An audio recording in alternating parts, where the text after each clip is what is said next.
I'm uploading copyrighted content on Patreon at Cultivation Audiobooks*. You can follow and request any novel you'd like. Please like, follow, and comment on the videos of this YouTube channel. It's free for you and a great motivation for me. Chapter 697, The Witchcraft Rune. After taking a rough look at the cultivation method, Lin Huang realized that it was actually a set of witchcraft rune secret skills. It was only the first level of the secret skill, which was the basic performance of witchcraft rune. The path that he had taken to get out of the maze, as well as the line that was drawn on the stone tablet, was actually one of the lines of the primary rune.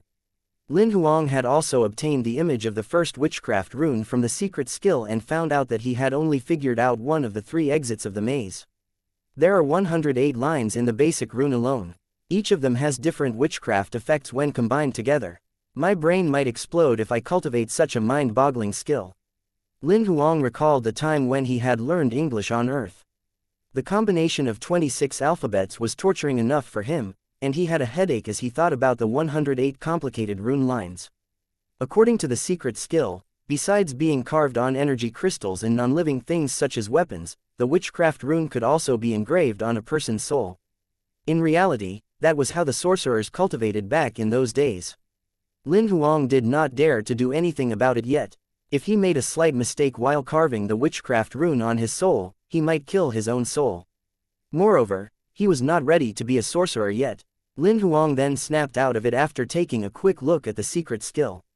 He then stared at the gigantic face nearby him. "Sir, can you tell me how do I get to the second level of the tower now? You've already passed the test. Just place your palm on the stone tablet and think about wanting to get to the second level in your heart. The stone tablet will take you there. The same applies if you want to get to a higher or a lower level. All you've got to do is to think about it in your heart. Of course, that's provided if you've already passed the test on each level, or else, that wouldn't work," the huge face explained. Lin Huang then placed his palm on the stone tablet. As soon as he touched it, the blank charcoal gray stone suddenly softened. His palm was sinking into a material like a ball of clay, leaving an imprint of his hand on the stone tablet. Just when Lin Huang was trying to figure out what was happening, he looked up and noticed that his surroundings were different from before. "I'm on the second level already." Lin Huang looked around. The garden that he had been in was now a vast hall. The stone tablet was still in front of him, but it had transformed back to its original form with many golden lines on it. However, the lines were different from before. The stone tablet was not soft anymore, and there was no handprint on it too. Lin Huang looked at his palm, which was devoid of any grayish-black marks on it at all. "Continue with the rest. I'm excited to see how far can you go." The large face appeared on top of the ceiling. Lin Huang peered up at the stone tablet. After staring at the lines for a while, his consciousness was brought into a maze again. Just as he entered the maze, the female voice was heard once more. "Look for any of the exits in the maze within 5 minutes, and you'll pass the test. The rules are the same as the first level." A countdown timer then appeared in the sky. Lin Huang looked around. He was standing at a crossroads that looked the same as the one on the first level. He then summoned his 4 telekinetic flying daggers again and controlled them too. Look for the way out just like before. The maze was much more difficult this time as he had to use more than 300 telekinetic flying daggers and spent almost 3 minutes finding the exit. The timer was showing nearly 4:30 when he got out of the exit. As his consciousness returned to his body, he did not try to move the red dot on the stone tablet. Instead, he stood where he was and recalled the path that he had taken earlier with his eyes closed. A while later, he opened his eyes and inserted his life power into the red dot as he placed his palm on the side of the stone tablet. As soon as the red dot lit up, a countdown timer appeared on the black area of the stone tablet. Lin Huang did not even glance at it as he was focused on moving the red dot. Time passed as he used his same old method to move carefully and only accelerated when he got the hang of it. His challenge was smooth this time as he controlled the red dot and got out of the maze in less than 4 minutes. A red dot entered in between his eyebrows again. It was the second level of the witchcraft rune. The rune lines were more complicated than the first level, but there were only 36 lines. The 108 rune lines were just the fundamental while the 36 lines were the advanced version with more complicated rune images. Lin Huang took a quick look and realized that it had been challenging to be a sorcerer back in those days. "I knew the second level shouldn't have been difficult for you, but I didn't expect you to pass it only on one try," the gigantic face spoke again. "I didn't expect that too." Lin Huang smiled. He had stopped focusing on whether he could pass anymore, but treated it as a game instead. He just wanted to try his best at having fun. "Third level, let's go," Lin Huang exclaimed and placed his palm on the stone tablet again. As his hand was imprinted on the stone tablet, he was sent to the third level of the Sorcerer Goddess Tower. He still appeared in a hall with a slight change. He did not bother even to assess the place, and started the test immediately. The third level was almost the same as the first two levels whereby he had to get out of the maze. However, he was given 10 minutes this time with an increase in difficulty. This time, Lin Huang managed to exit the maze within the given time, but he was slow at moving the red dot and did not manage to exit within the given time. When he retook the test, he brushed the gold lines because he panicked. Eventually, he passed the test on his third try. The third red dot that went in between his eyebrows was the third level of the secret skill with 9 high-level lines. They were even more complicated than the 36 advanced lines that he had gotten earlier. The third level is already high-level lines. The test on the fourth level should be different. Lin Huang mumbled to himself. "Seems like you're not that dumb after all." The gigantic face chuckled. "You know what the test is about?" Lin Huang asked. "Of course, I do, but you'll have to figure it out yourself as I won't reveal anything to you." The large face grinned. "Whatever, I'll see it for myself soon anyway," Lin Huang said and placed his right palm on the stone tablet again. Soon, he faded away and disappeared from the third level of the tower. Chapter 698. Asking for Bloody's help. The fourth level of the tower looked different from the previous levels. It looked like a bright castle with a dome on top. It did not seem like it was in a tower, but it was more like a place that had nothing to do with a tower. Lin Huang was slightly surprised by the new environment, but soon he got back into the zone. The charcoal gray stone tablet looked exactly the same as before, but the pattern on it was now different. The maze-like golden lines were now a complicated image formed by the 36 basic rune lines. Lin Huang frowned as he had no idea how he was supposed to pass this test. The gigantic face appeared on the dome on top of him, grinning as he noticed Lin Huang's knitted brows. After staring at the image for a while and not seeing anything happen to the stone tablet, Lin Huang then realized that the way to activate it was different from before. He placed his palm on it but nothing happened. After giving it some thought, Lin Huang inserted life power into the stone tablet, but still, nothing happened. He then attempted to insert telekinesis and spirit energy, but nothing happened to the stone tablet at all. "Alright, stop trying. No matter what you do, the result is the same. It's a sealing rune. You'll have to unseal it to enter the stone tablet's consciousness," reminded the face on top as he could not bear to watch him fail anymore. "You were given rune lines on the previous 3 levels. On the 4th to the 6th levels, you'll be tested on the performance of the rune. Sealing and unsealing is a basic performance of the rune. If you want to go higher, you'll have to learn the rune diligently, but I think you won't be able to get to the 5th level in this short period. I'll learn then. I won't lose anything if I learn one more skill," Lin Huang thought to himself. Since he planned to stay there for a couple of days, he figured it would not hurt to learn. It was never too late to give up if he figured out that he had no talent. He then turned around and walked a distance away from the stone tablet. He found a place with the sun shining and sat with his legs crossed.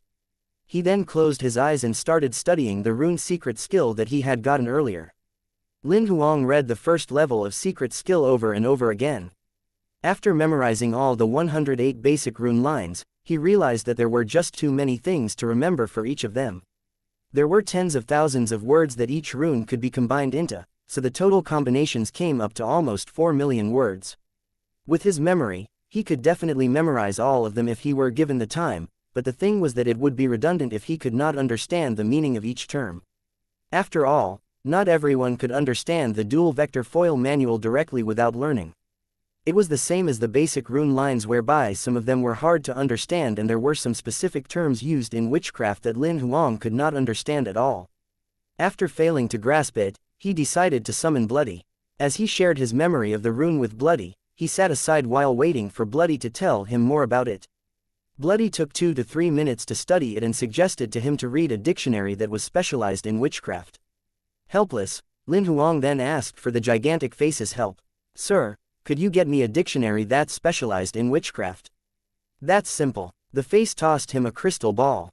Look at it yourself. Lin Huang brought the crystal ball to Bloody while it extended its tentacle to read the contents of the crystal ball. Kid, what's that summoning monster of yours that looks like a cotton candy?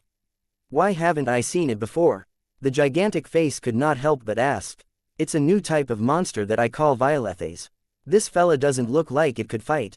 Why would you want such a useless monster? The face could not tell that Bloody was a threatening parasitical monster. Of course, Lin Huang would not tell him the truth. Although Bloody isn't good at fighting, it has an ability called enhanced intelligence. It has an extremely high intelligence and it can decide things for me whenever there are issues that I can't solve. A monster with enhanced intelligence. That's rare. The gigantic face was interested in Bloody now. Are you selling this summoning monster? No, Lin Huang rejected directly. All right then. The gigantic face knew that Lin Huang would reply as such, but he was just testing him. So, are you planning to get it to use its enhanced intelligence to learn the basic rune? The face observed Bloody for a while before speaking again. Yes, there's just too much to learn. I've taken a rough look and found that it's hard to understand. If I were to learn it by myself, I might not be able to master it in a month. Bloody learns so much faster than I do, and it'll be easier for it to learn and teach me later. Lin Huang had come up with a plan. He even planned to let Bloody share its memory with him if he could not understand the rune after Bloody simplified it so that he could just memorize them directly. Bloody took almost half an hour before giving back the crystal ball to Lin Huang. It then started learning the witchcraft rune by itself. Time passed by on the 4th level of the tower. The gigantic face brought him some food in between, thanks to Bai Jiyu who had instructed the people to prepare food for him. Bloody finally opened its eyes when it was 4 p.m. So, how is it? Lin Huang asked immediately. Almost there. Bloody nodded and shared the simplified program that it had concluded with Lin Huang by using one of its tentacles. Lin Huang then started to learn the rune. The simplified version was much easier as the descriptions of many words were truncated in short sentences. The 4 million words were consolidated into 120,000 words. Bloody had also arranged the combinations of each line since it had found more than 50,000 combinations for the 108 rune lines. This is only the preliminary step and I've only managed to come up with more than 50,000 runes. I might be able to make 80,000 runes if I'm given more than those lines. There'll be more for advanced and high-level rune lines. I'm still figuring them out and I need more time, Bloody explained. Let me memorize those that you've come up with first. Lin Huang nodded. Memorizing was the simplest way to learn. Chapter 699. The 4th level of the tower. There were more than 3,000 completed runes in the 1st level of the secret rune skill. The completed runes were available to the public back in those days, so every sorcerer knew about the 1st level runes and had to figure out the rest on their own. In less than a couple of hours, Bloody had come up with more than 50,000 highly useful completed runes. Although they were simplified, one would need a very long time to be able to learn and to come up with completed runes. Because Lin Huang had limited time in the ruins, he planned to memorize all the completed runes as it would be much easier than learning them from scratch. After Bloody categorized the 50,000 odd completed runes, it then shared that part of its memory with Lin Huang. Elemental rune, amplification rune, sealing rune, spirit rune. Lin Huang memorized the runes by their category. He finally memorized all of them within 3 days on the 4th level of the tower. Meanwhile, Bloody came up with more runes within the few days, including the combination of advanced and high-level runes. It then shared all of them with Lin Huang. After memorizing the completed runes, he figured out that he did not have much time left, so he did not pay attention to the more complicated runes that Bloody came up with again. On the afternoon of the 4th day, Lin Huang finally stood up and walked to the stone tablet. He smirked when he saw the sealing rune on it. It was one of the runes that Bloody had discovered, so he knew which unsealing rune to perform to unlock it. He used a finger to draw on the sealing rune. A brand new completed rune made of 30 rune lines was formed on the stone tablet. As soon as the rune was formed, the 30 golden lines lit up and covered the top of the original rune. Even the original sealing rune was lit up now. Soon, the golden lines started to fade away as the color became dull. Within seconds, the sealing and unsealing runes disappeared together. The stone tablet became blank again. Just when Lin Huang wanted to ask the face what he should do, his consciousness was sent somewhere different from the maze that he had been in. It was a vast space with gray rocks that were a meter in diameter and were floating in the sky like floating islands. Lin Huang stood on the first rock that was around 20 centimeters away from the second rock. The third and fourth rocks formed into a straight line behind them, whereby each of them was about 20 centimeters away from each other. The rules are as below. There are 101 rocks on this level. Besides the first one, the other 100 of them behind have completed runes on each of them. The maximum rune lines are 36. You have 3 minutes to come up with a rune to decode the rune on each rock. If you don't manage to decipher them within 3 minutes, the rock will break, and that would mean that you've failed. Once that happens, you'll be sent back to the first rock, and you'll have to start over again. The runes on rocks that you've decoded will also change. You're not allowed to repeat the same decoded runes. That's the only restriction. You're allowed to use advanced runes and even high-level runes, as well as completed runes that have more than 36 rune lines. After the rules were announced, the timer in the sky started counting down to 10. A witchcraft rune was appearing on the second rock in front of Lin Huang. As soon as the countdown ended, the rune was displayed clearly. It was a rune with 36 primary lines. Lin Huang observed it carefully and found a completed rune that could be used to decode it. A fire attribute rune. Is it a warning to me not to step on it directly? Lin Huang mumbled to himself and soon thought of the strategy. It'll be the easiest to use an elementary rune for this. Since this is a fire attribute rune, using a water attribute rune on the same level should do, but this is tricky as it's not a regular fire attribute rune. It has the tendency to explode, so I should be using a frost rune. After figuring it out, Lin Huang squatted down immediately and started drawing a frost rune on the rock. Around 2 minutes later, he had drawn the frost rune that was made up of 36 rune lines accurately. As soon as the rune was formed, the 2 completed runes disappeared, and the rock became blank. Lin Huang then took a step onto the rock. As he stepped on the third rock, a rune appeared slowly. This time, Lin Huang could tell that it was an illusion rune right away and knew that he needed to use an illusion-breaking rune. As soon as he found a suitable rune in his head, he then drew the rune and decoded it immediately. When he stepped on the third rock, the rune on the fourth rock was a dimensional rune. Lin Huang then used a dimensional freeze rune to decode it. As he got further, more and more variety of runes came up on the rocks. Fortunately, he had memorized enough runes before this, so none of them were out of Bloody's knowledge base. All he had to do was to think about which type of rune it belonged to, what kind of effect it had, and which was the decoding rune. He was given 3 minutes to go through one level.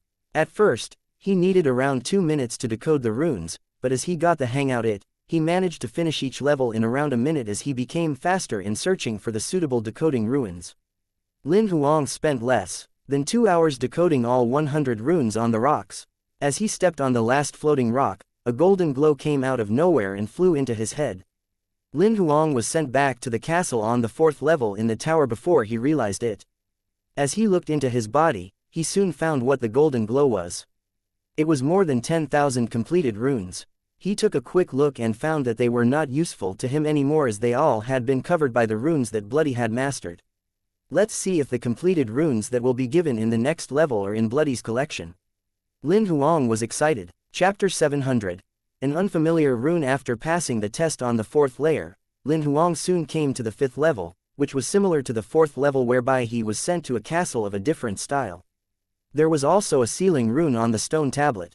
However, this time it was made up of 72 primary rune lines and was much more complicated than the previous one. Since Lin Huang had gone through the 4th level, he was familiar with the steps. He soon found a decoding rune in his head and started drawing on the stone tablet. After the deciphering of the 72 rune lines was completed, the sealing rune then faded away while his consciousness was sent into a virtual space. This time, he was still required to decode the runes on the rocks, but it was triple the number than before. He had to go through 300 rocks while the time on each rock was extended to 5 minutes. Lin Huang went through all of the rocks with the runes that he had memorized in his head. After that, a golden glow went into his head. It was 6 a.m. in the next morning when he was sent back to the tower. He then looked at the 30,000 odd completed runes that he had just obtained. Only 16 of them were out of Bloody's knowledge base. He stood by the stone tablet and memorized the 16 strange runes carefully. A while later, Lin Huang opened his eyes and placed his palm on the stone tablet. He was then sent to the 6th level of the tower. This time, he did not start the challenge right away. Instead, he took out a tent and slept in his sleeping bag. Besides draining his life power, the drawing of the runes was exhausting as each of the lines were complicated, and there was no room for mistakes. The rune would not work, it was different by a single millimeter. Moreover, he did not sleep the night before, so he wanted to have enough rest before starting the challenge. The gigantic face was puzzled as he watched. He was excited to see how would Lin Huang finish the rest, but he did not expect Lin Huang to sleep instead. Now, all he could do was to wait patiently. Lin Huang slept until past 5 p.m. before he came out of the tent. He then walked to the stone tablet after eating some snacks and putting the tent away. The stone tablet on the 6th level was still a sealing rune, but this time, it was made of 108 basic rune lines. Not only it was much more complicated than the previous one, but Lin Huang also found the rune unfamiliar after studying it. As he went through the runes that he had memorized, he realized that the rune was not covered under Bloody's knowledge base. He then summoned Bloody, which nodded after taking a look at the rune on the stone tablet. This really wasn't covered in the 50,000 runes that I went through the last round, but it's not difficult to decode it. Bloody then shared the decoding rune with Lin Huang. After memorizing both the rune on the stone tablet and the one that Bloody shared with him, Lin Huang then recalled Bloody and drew the decoding rune on the stone tablet. As soon as the rune disappeared, his consciousness was sent into an opening again. There were 500 rocks this time, whereby each rock had completed runes with 108 primary rune lines, while the time allocated to be spent on each rock was 10 minutes. Lin Huang then started the test immediately and went through the first to the 183rd level smoothly as he had all of the decoding runes in his head. However, he was stuck on the 34th level as he had never seen the rune before. He then realized that the rune was out of Bloody's knowledge base again. He was worried that he could not summon Bloody in his consciousness, but he then realized that his concern was redundant. Another one that's out of coverage. Lin Huang forced a smile. Bloody was puzzled as it looked around.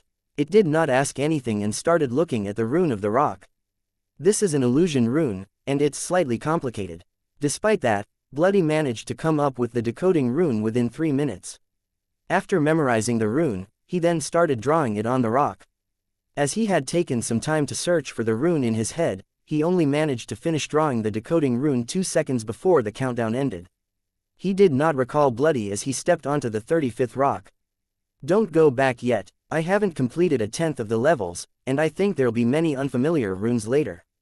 Bloody nodded and wrapped itself around Lin Huang's left arm. Lin Huang encountered another unfamiliar rune when he was on the 45th level.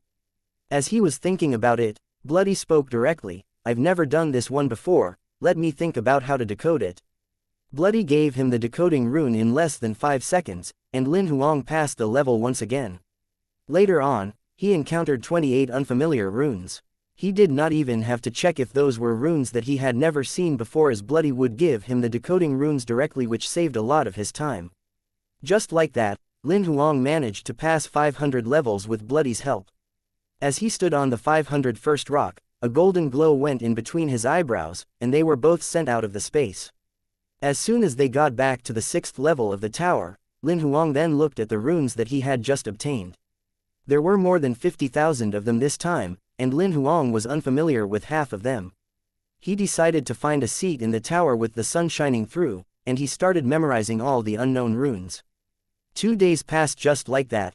Finally, he managed to memorize more than 20,000 unfamiliar completed runes. It was on the 3rd morning when he opened his eyes. I've been on the Sorcerer Goddess Tower for a week, and I'm only on the 6th level. Hopefully, I'll spend less time on the last 3 levels, or else, I'll run out of time. He was concerned as he looked at the time shown on his Emperor's heart ring. He could only stay a month in the ruins. As he stood up, he walked to the stone tablet again and placed his palm on it. Soon, his body faded away from the 6th level. Chapter 701. The Book of Sorcerer Dao. The 7th level of the Sorcerer Goddess Tower was located in a wooden room. It did not look very big, and the decoration was simple. It was the complete opposite of the luxurious setting in the castle earlier. Lin Huang took a quick look around and focused on the stone tablet that was not far in front of him. It was not as simple as the golden lines on the previous stone tablets. There were now 36 advanced rune lines. Lin Huang's eyebrows knitted together. He could tell that it should not be a sealing rune, but some other rune. He did not summon Bloody or ask the grinning face above. He sat down in the corner of the wooden room as he started memorizing the 30,000 advanced completed runes and the 8,000 high-level completed runes. 3 days went by just like that, and he had finally memorized all of the completed runes that Bloody had shared with him. In the middle of the night on the 4th day, Lin Huang finally opened his eyes and walked to the stone tablet. He now understood what the rune was referring to. So, this is an invitation rune. Sorcerers sent the invitation rune. Only people who could read as well as decode runes would be invited. It was like a door that required a custom-made key to enter. Lin Huang smirked. The more he studied witchcraft rune, the more he thought that being a sorcerer was an interesting job. The invitation rune was one of the runes that Bloody had come up with. He soon found the decoding rune in his head and drew the rune on the stone tablet. A while later, the invitation rune transformed into stars and flew into the sky. Then, a golden door appeared. Although Lin Huang knew it was the effect of the invitation rune, he was still surprised when he saw the door. Without hesitation, he pushed the door open and walked into it. As he stepped in, Lin Huang appeared in a large battle ring. There were hundreds of occupied seats surrounding the ring, and the audience members were wearing robes of all sorts. There was a certain high in the atmosphere, and many people were screaming excitedly from their seats. What's this? Lin Huang was stunned to see this. As he was trying to figure out what had happened, a female voice came from above. This is a sorcerer's battle ring that's reflected from the time river. You'll have to fight the sorcerers from the ancient times, and you'll pass this level if you get a 100 battle winning streak. You'll have to kill your opponent to be considered a victor. Once you lose, your winning streak will be deemed ended, and you'll have to start from the first battle again. Did I not come here with my flesh and blood? Wouldn't I die if I lose the battle? Lin Huang asked. You won't. It's your consciousness that opened the door while your real body remains on the 7th floor of the Sorcerer Goddess Tower. This is just the projection of your consciousness. If you die here, the projection of your consciousness will be recreated.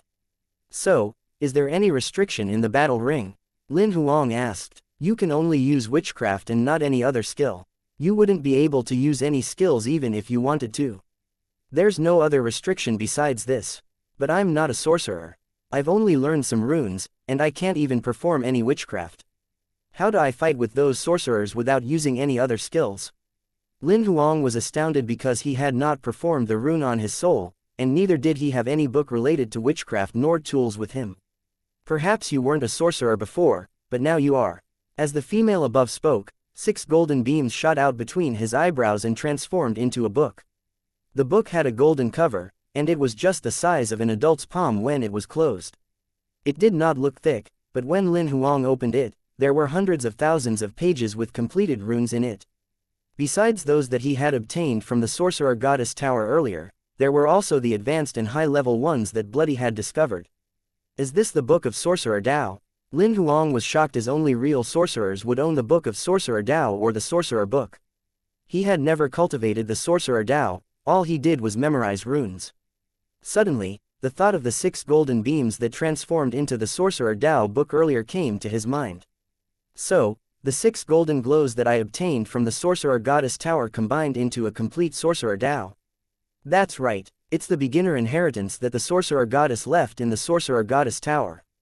As long as a person manages to break through the 6th level, the 6 memory seeds will combine into a complete Sorcerer Dao heirloom. This inheritance can be added to a sorcerer's sorcerer book, but for a non-sorcerer, it allows one to obtain the Book of Sorcerer Dao directly and become a sorcerer. Lin Huang did not expect to obtain a side job out of nowhere.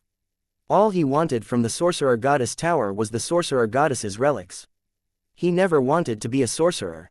However, what he could not understand was that according to the documentation in the secret skill that he obtained on the 1st level, the runes would only be recorded in the Book of Sorcerer Dao when the sorcerer had completely mastered the meaning of each rune or created their own runes.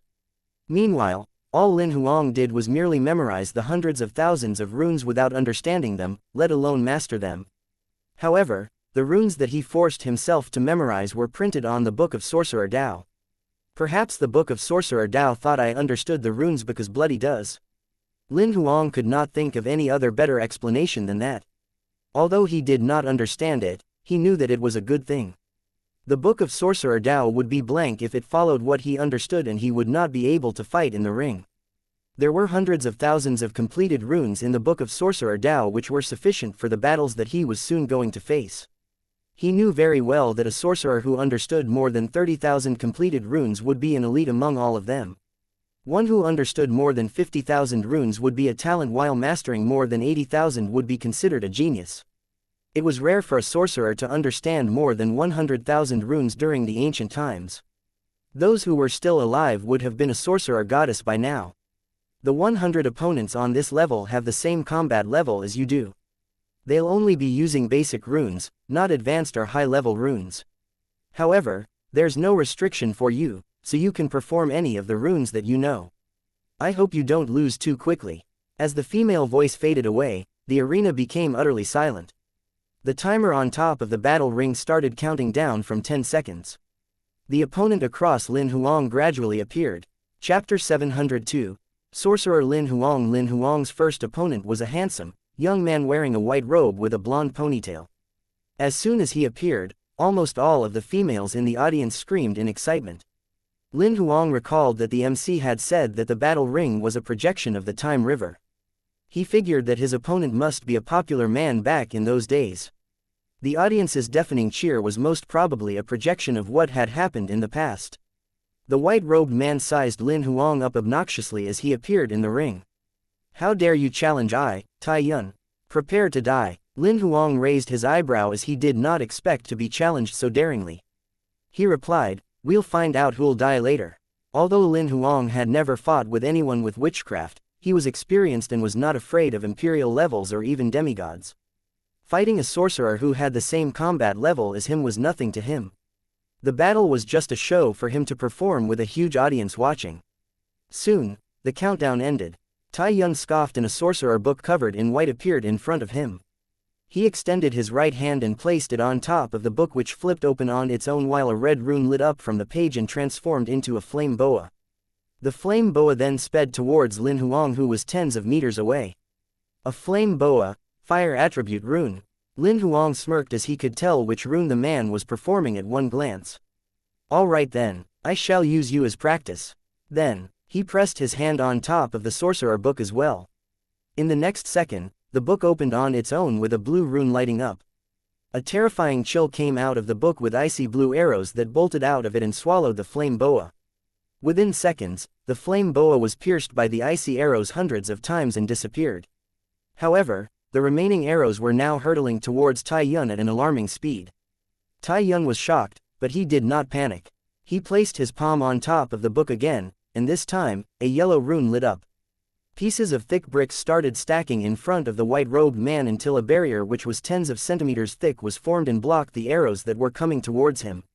Although some of the arrows penetrated the wall, none of them managed to pierce through and get to Tai Yun. "Break it!" Lin Huang shouted. Silver arrows shot out of the book in a spiral form. In the air, the arrows spun like drills with an intense sound of the wind, rushing towards Tai Yun. Tai Yun was stunned. He thought the barrier would buy him some time to think of a strategy, but the drilling arrows seemed to be able to pierce through his wall of bricks easily. Helpless, he had to strengthen the barrier. As he placed his palm on the book, a layer of frost spread out of it and soon, the barrier was now frozen.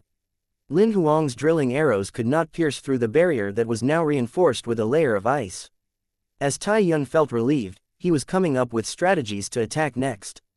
Although Lin Huang's attacks had been blocked twice, he did not panic at all since he had mastered the battle rhythm while Tai Yun was just defending himself from his attacks. "You use ice. Then, I'll use fire." Lin Huang grinned. He placed his palm on the book again.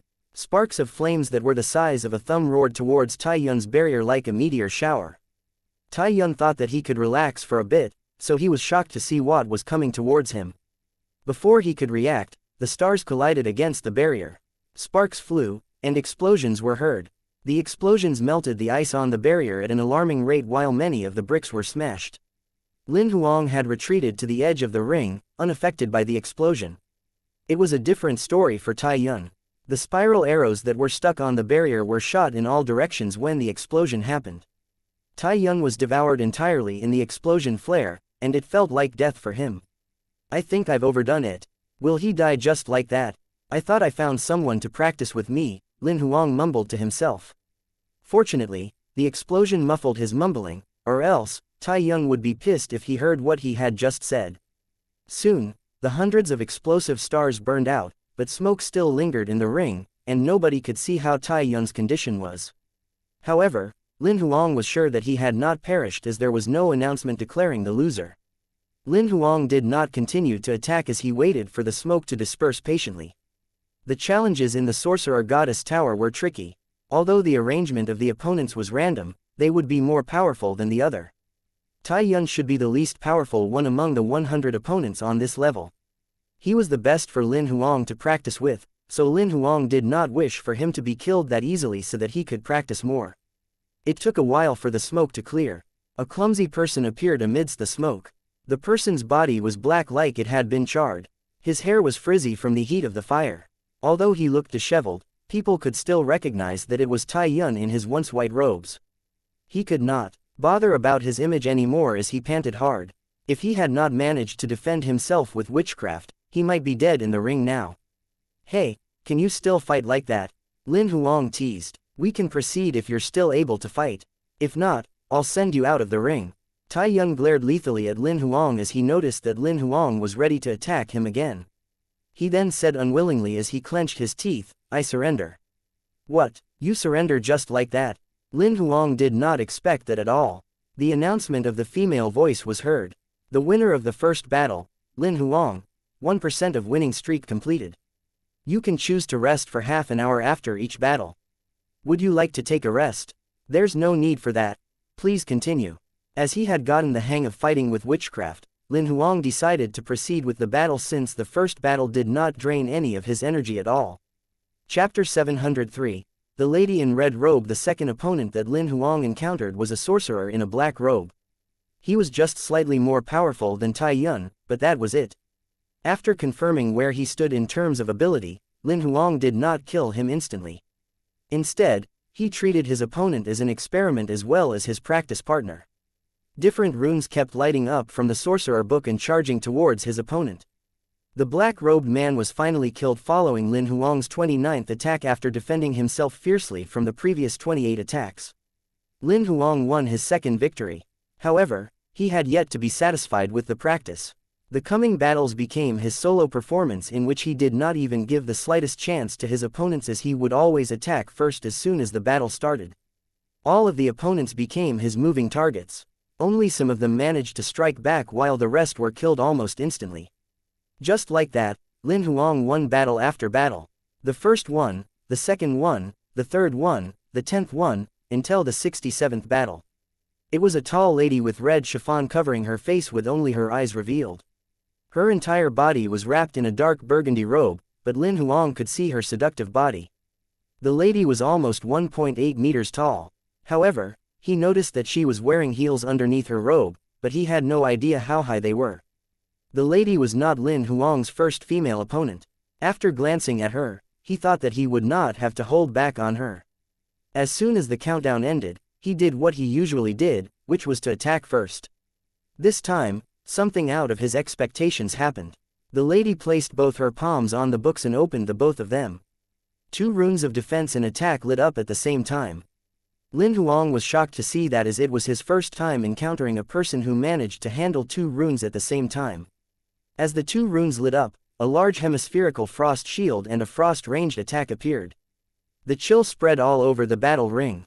Ranged attack. Lin Huang raised an eyebrow as such an attack did not have much effect, but he knew what the lady was up to. Besides strengthening her frost shield, the frost ranged attack could also turn the battle ring into her show. As soon as the ring was covered in frost, she could attack with any frost rune from any corner. "It seems like I've encountered someone powerful." Lin Huang grinned. No matter if it was her witchcraft performance or her battle instinct, this lady was so much more powerful than the opponents that he had encountered earlier. He became serious. Then, he placed his palm on his book. As a red rune lit up, waves of flames flowed like waves in the ocean. The white frost collided with the waves of fire. The ring was now half flaming red and half frost white. However, this only lasted for less than 2 seconds. A blue rune lit up on the lady's book, and a dripping sound was heard in the ring. It started raining heavily. As both the frost and the rainwater suppressed Lin Huang's fire wave, his attack was soon washed away. It was his first time being subdued in the battle since his winning streak. A red rune lit up on Lin Huang's book, and a fiery tornado appeared like a flame dragon, attempting to devour the heavy rain. The battle came to a tie once again. Lin Huang had finally broken free from the lady's suppression. The lady had a potent ability. It proved that besides the ability to perform 2 runes at the same time, she was also very agile in different types of runes. Lin Huang was attacked by her restraint rune and was almost defeated. However, Lin Huang was becoming more familiar with the runes as they fought. He even managed to learn how to use 2 runes at the same time as she did. Besides that, his performance in runes improved. As they fought for more than an hour, the lady became slower in the frequency of her rune performance as her energy was drained. That was how Lin Huang turned the tables around and won the battle. After the battle ended, he took a half an hour's rest not only to recover his life power but also to digest the lessons that he had learned from the battle. The battle with the red-robed lady had benefited him significantly and transformed his standard in using runes. He was now excited for the opponents to advance. However, the opponent in the 68th battle was mediocre and was not as powerful as the red-robed lady before. The same happened to all of her opponents after that. None of them could compare to the red-robed lady. They were not even on the same level compared to her. Lin Huang won all the way to more than 90 battles, but none of the opponents could pique his interest. What's with the red-robed lady? Why is she so much powerful than the opponents that were sent later? Lin Huang could not understand it. Although the last blue-robed man that he encountered was much stronger than the opponents before, he still could not compare to the red-robed lady. Just like that, Lin Huang won the 100 winning streak with disappointment. Congratulations, you've completed the 100 winning streak and passed the test. Lin Huang asked immediately when he heard the announcement, "What's with the red-robed lady that I encountered in the middle of the battle?" "She's a special challenger who might or might not appear," the female voice explained. "It depends on your luck. That means I might still encounter special challengers in the 8th and the 9th level." Lin Huang understood immediately. Yes, the female voice gave an assuring reply. "They might or might not appear. The sequence of their appearance is random too." "I get it now." Lin Huang nodded and was sent out of the ring. Chapter 704. Heart-glimpsing rune. Lin Huang learned a lot from winning the 100 battles on the 7th layer of the Sorcerer Goddess Tower, especially the battle with the red-robed lady. The lady had plenty of battle experience, and her battle instinct was just as honed as Lin Huang's, especially her performance in witchcraft that was much more powerful than his. If Lin Huang did not have that much life power in him, he might have been defeated. After he completed the 100 winning streak, Lin Huang got to the 8th level of the tower. Instead of decoding the invitation rune on the stone tablet, he sat with his legs crossed as he revised all the details of the 100 battles that he had just gone through. He was studying the mistakes that he had done. A few hours went by before he walked to the stone tablet after concluding all his errors. The invitation rune this time was a high-level rune with 9 lines. After decoding the rune, the golden door appeared again. Lin Huang then pushed open the door and stepped inside. He was sent to a battle ring that was the same size as the previous one, which was hundreds of meters long and wide. However, there were more seats this time. There were 4,000 to 5,000 seats this time, and they were all occupied. The female voice came from above again. "You'll have to achieve a 300 winning streak this time. The rules are the same as the previous one, but your opponents this time won't be using basic runes only. They'll also use advanced runes." Lin Huang nodded without saying anything. The timer started counting down above him, and his first opponent appeared slowly. Like he usually did, Lin Huang made the first move. However, he soon realized that the basic runes did not have any significant effect on his opponent this time around, as there were defense techniques added to the advanced rune which was difficult to be penetrated with the primary runes alone. Lin Huang then started fighting with the advanced rune. He had never used any such runes even when he was fighting the red-robed lady. However, since his opponent was using advanced runes now, he did not plan to hold back anymore. As soon as Lin Huang executed the advanced rune, his opponent, who could not be perturbed at all, did not see what was coming. After struggling for a while, he was finally killed in less than 20 blows. It proved that even a sorcerer who had mastered the advanced rune could not handle Lin Huang's attacks that rained on him like a storm. He emerged as victor all the way to the 223rd battle without any obstacles. On the other hand, he started to get familiar with the advanced runes. Lin Huang was stunned when he saw his opponent on the 224th battle. It was the red-robed lady. Although he had never seen the lady's face, he could tell that it was her from her body, her height and those pair of alluring eyes. Lin Huang sobered up because he knew that the lady would be much more powerful than before, as she would definitely perform advanced runes this time. As the countdown ended, Lin Huang did not even test the waters as he attacked with 2 advanced runes using both his hands at the same time. It was a restraint rune and an arrow rune. Many black chains and arrows dashed towards the lady. She did not panic at all as she performed a substitute rune that attracted all the attacks to her clone while her real body was not harmed at all. At the same time, she attacked using the frost rune. The battle became stagnant again. This time, Lin Huang did not want to drag the battle on until the lady was out of energy, as it was not as glorious as he thought it would be. Besides high-level runes, he had used all the runes that he could think of. The battle lasted for more than an hour, and he finally got the opportunity to perform his ultimate move, Meteorite Rain. After half an hour of rest, the battles onwards were much easier, and he achieved the 300 winning streak without breaking into a heavy sweat. Finally, he passed the 8th level. As he was sent out, the gigantic face could not help but ask him, "Have you broken through the 8th level? What do you think?" Lin Huang simpered and placed his palm on the stone tablet. He was then sent to the 9th level. "You surprised me. I didn't even think that you could pass the battles on the 7th level. I didn't expect you to break through the 8th level." The face soon appeared on the wall of the 9th level, stunned. "Nothing's impossible as long as you do your best," Lin Huang said wisely and sat with his legs crossed. He did not continue chatting with the huge face but focused on revising the details of the 300 battles earlier instead. A couple of hours later, he stood up again and walked to the stone tablet. He was puzzled as he looked at the rune on the stone tablet. "So, it isn't an invitation rune anymore," he thought dryly to himself, but he could not find any complete or decoding rune that matched this one. Without any clue, he summoned Bloody. Lin Huang then pointed at the stone tablet. "I don't understand this rune." Bloody floated to the stone tablet and observed it carefully. It only turned around after a while. "This is a heart-glimpsing rune that can reflect a person's deepest fear. There's no need to decode it. All you'll have to do is activate it. As soon as you do that, the opponents that you encounter might be those that you're most afraid of encountering." Lin Huang did not expect the Sorcerer Goddess Tower to throw him something completely different from the 7th and 8th levels. "My deepest fear, huh?" Lin Huang frowned. There were many opponents that he did not want to encounter, such as the Imperial-level King Sea monsters that had demigod abilities, the Misty monster made of a virtual god's arms, and those demigods who had attacked Mr. Fu. Any one of them could easily kill him. If the heart-glimpsing rune could really summon those nightmares, he would definitely die. After a moment of silence, Lin Huang nodded eventually. "I'll have to face them one day anyway. Activate it." Seeing that Lin Huang had made his decision, Bloody shared the activation rune with him. Without hesitation, he then stepped up to the stone tablet and drew the rune on it. As the rune formed, a white glare lit up on the stone tablet and engulfed Lin Huang entirely. A while later, he shut his eyes like he was fast asleep. Chapter 705. Lin Huang's Past. Where's this place? Lin Huang looked around the vaguely familiar place that he was in. He was shocked when he realized where he was. It was an apartment with a room, a living room, a bathroom and a kitchen.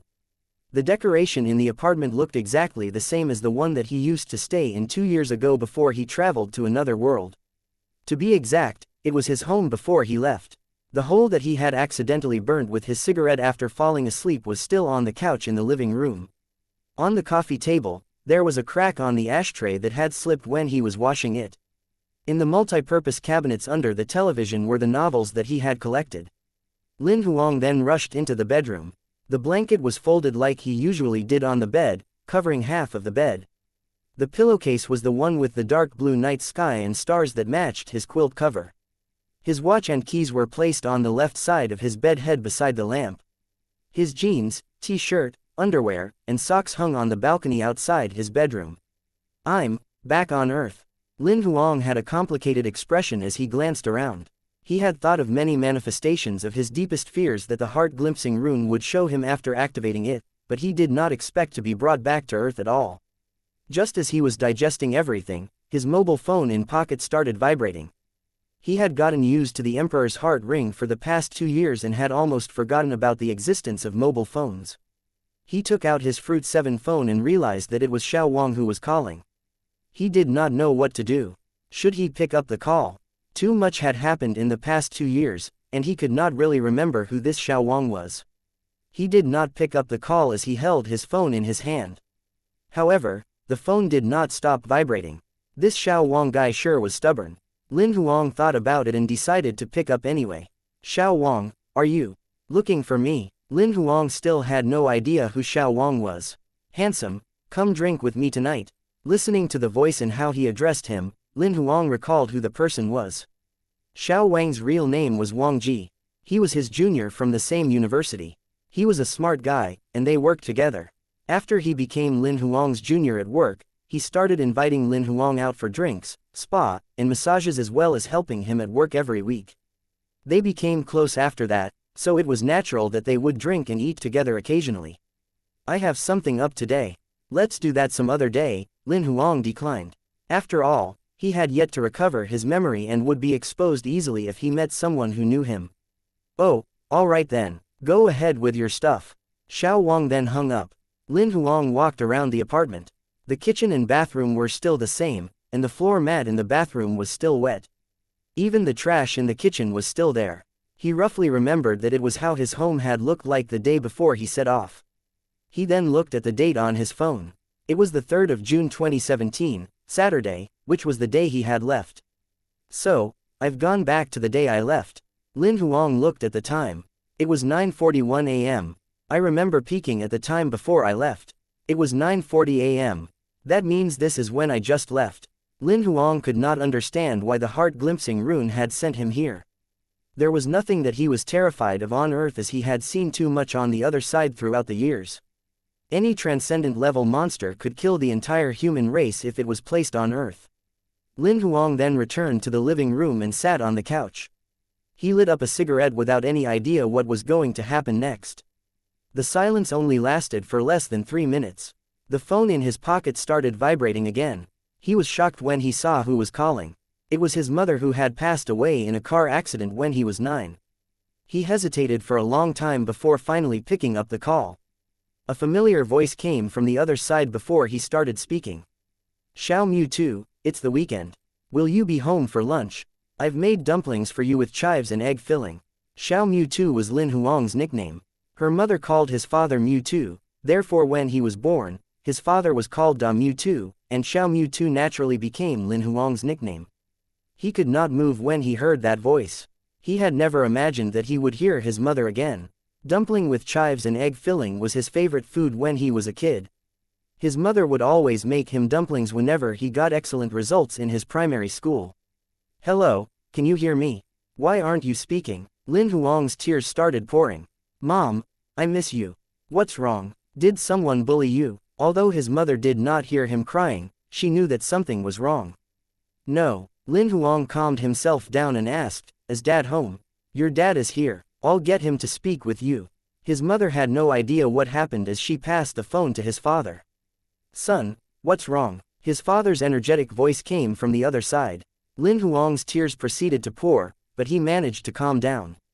I'm all right, Dad, I'll be home for dumplings later. Oh, be safe on the road. His father reminded him. As the phone went dead, Lin Huang started shaking and started crying. When he had been on Earth, his mother had passed away from a car accident when he was 9. His father became depressed since then and died of a heart attack when Lin Huang was 13. His grandmother took care of him until he graduated from high school and got into university. His grandmother passed away when he was halfway through university. He only managed to get through university with loans and by working part-time, which was why he was much more hardworking than others. The Earth that he was sent to this time was not the Earth that was from, but it was a parallel world where his parents were still around.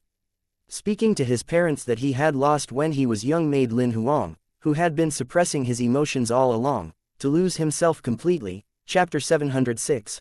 I'm back. In first-person point of view. Mom and Dad are still alive. I dropped onto the couch shaking, and my tears could not stop pouring. I finally calmed down after a while. It was past 10 a.m. when I rechecked the time. I stood up and went to the bathroom, peering at myself in the mirror. Besides my eyes that were slightly red, I looked perfectly normal. After washing my face with cold water, my mind was clearing up.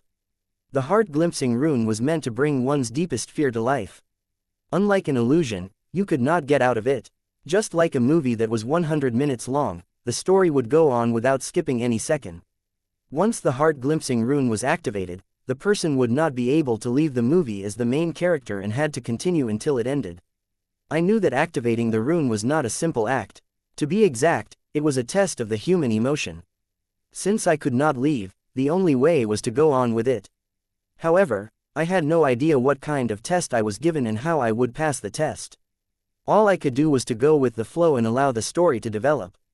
"Xiao, I whispered, but nobody answered me. "Xiao," I shouted. This time, I even attempted to contact Xiao with my consciousness, but my message was as though it was drowning in quicksand without any response. I panicked when my reliable Goldfinger did not answer me. I tried looking into my body, but that did not work as well. I attempted to summon Bloody, Bai, and the rest, but there was nothing. It can't be. My heart skipped a beat as I knew that something was wrong. I tried using my life power, but I could not sense anything. The same happened with my telekinesis. I could not summon my telekinetic flying daggers. My sword Dao that was already on level 5 could not be activated as well. Witchcraft. With my last hope, I tried summoning the Book of Sorcerer Dao, but there was only nothing. My body felt like it was dead. I was now an average, helpless person. This terrified me. I had never felt like this before, even when I encountered the virtual god's arm and the King Sea monster, as I knew I had everything under control. However, nothing was in my control now. I'll definitely die if the rune sends that King Sea monster or the virtual god's arm here now. That was my biggest concern. I had no idea what was in the rune script. Forget about it. Since I'm here, I'll just have to go with the flow. I let out a sigh and looked into the mirror. I was in a blur as the face looked unfamiliar to me now. After all, I had been in another body for the past 2 years. Perhaps because my body was different now, everything that I had on the other side was not here with me. I shook my head to get the thoughts out of my head after staring at myself. I then walked out of the bathroom after adjusting my clothes. Hailing a cab after leaving the house, I headed to see my parents. I could not wait to see them after so many years. They were still young in my memory, but I had no idea how they looked like now since I was already a young man of 25. Half an hour later, the cab stopped outside a small, old village. I had not been in this area for many years. My fear was boiling in the pit of my stomach. As I stood at the entrance, my heart became full of complicated emotions again. Tears were flooding my eyes, and my heart was beating fast. I had no idea what I should say when I saw them. I could not expose myself. After taking 2 deep breaths, I calmed myself down and walked in with as much courage as I could muster. A couple of minutes later, I arrived at our old home. The door was the new anti-theft door, but the couplet was still the same pair that I remembered. The grind of stone makes a mighty sword. The bitter cold gives fragrance to the cherry blossom. The streamer was, spring comes after winter. I had written the couplet the year my grandmother passed away as a reminder for myself. However, I could recognize my handwriting. What I was seeing was not the one that I had written. It had been bought somewhere else. Memories were coming back to me as I stood there. I prepared what I was going to say before pressing the doorbell. A moment later, the door opened, and a person stood in front of me. My mind became blank. Whatever I had prepared to say evaporated. All I could think about was the middle-aged man that was standing in front of me. Father had not really changed, but he had gained some weight, and his hair was now gray. I recognized him right away. Rooted to the spot, I attempted to speak, but I just could not. All I felt was tears welling in my eyes. Get your sh*t together. I kept telling myself that I had to suppress my emotions. You're back. Father smiled as he looked at me, but he soon noticed that something was wrong. What's wrong, Dad? I snapped out of my own thoughts from the familiar voice. I tried to hold my tears back, but I could not help myself from going up to give my father a firm hug. The words just slipped out of my lips. Dad, I miss you. What's wrong, you silly boy? Father was stunned. Although I was taller than him now, he patted my head anyway. I let go of him after calming myself down. I'm all right. Where's Mom? She's sorting the vegetables in the kitchen. Father looked at me skeptically. I avoided eye contact with him and walked directly into the kitchen. Mother was wearing an apron and sorting vegetables while perched on a chair. She plucked the leaves from the stems and threw them into the plastic basket. Noticing that there was someone at the kitchen entrance, she held her head up and looked at me. "Oh, you're back." Mother looked at me with a smile. She had lost weight, and there were wrinkles at the corner of her eyes. Although she was a little different from what I remembered, the memory was coming back. "Mom." I calmed myself down and walked over to her. I squatted down and helped her with the sorting. "Never mind, I'll handle this. Go talk to your granny," Mother said. "Granny." My hands stopped moving when I heard her. "Where's she?" "She's in her room watching TV. She has been watching this, Fighter of the Destiny, and she's basically been stuck to the TV every day." Mother smiled while rolling her eyes. "I'll go see her." I stood up immediately, not expecting grandmother to still be alive in this world. As I stood at her room door, I saw the old lady with gray hair on a wooden chair. She was staring at the TV, oblivious to my existence. My emotions were threatening to come up again, although I could only see half of her face. She was the person who had brought me up since father passed away. She took care of me from 13 to 18 years of my age all by herself. Unfortunately, she passed away before I started working and never got even to enjoy her life. My tears started pouring as I said, "Granny, I'm back." Chapter 707. Let's get married. In first-person point of view. Ever since I started working, I have never expected what would it be like if my parents and grandmother were still alive. I never thought that it would happen with the help of the heart glimpsing rune. I could not resist the happiness in my heart. Although I knew this was not real, I indulged in it anyway.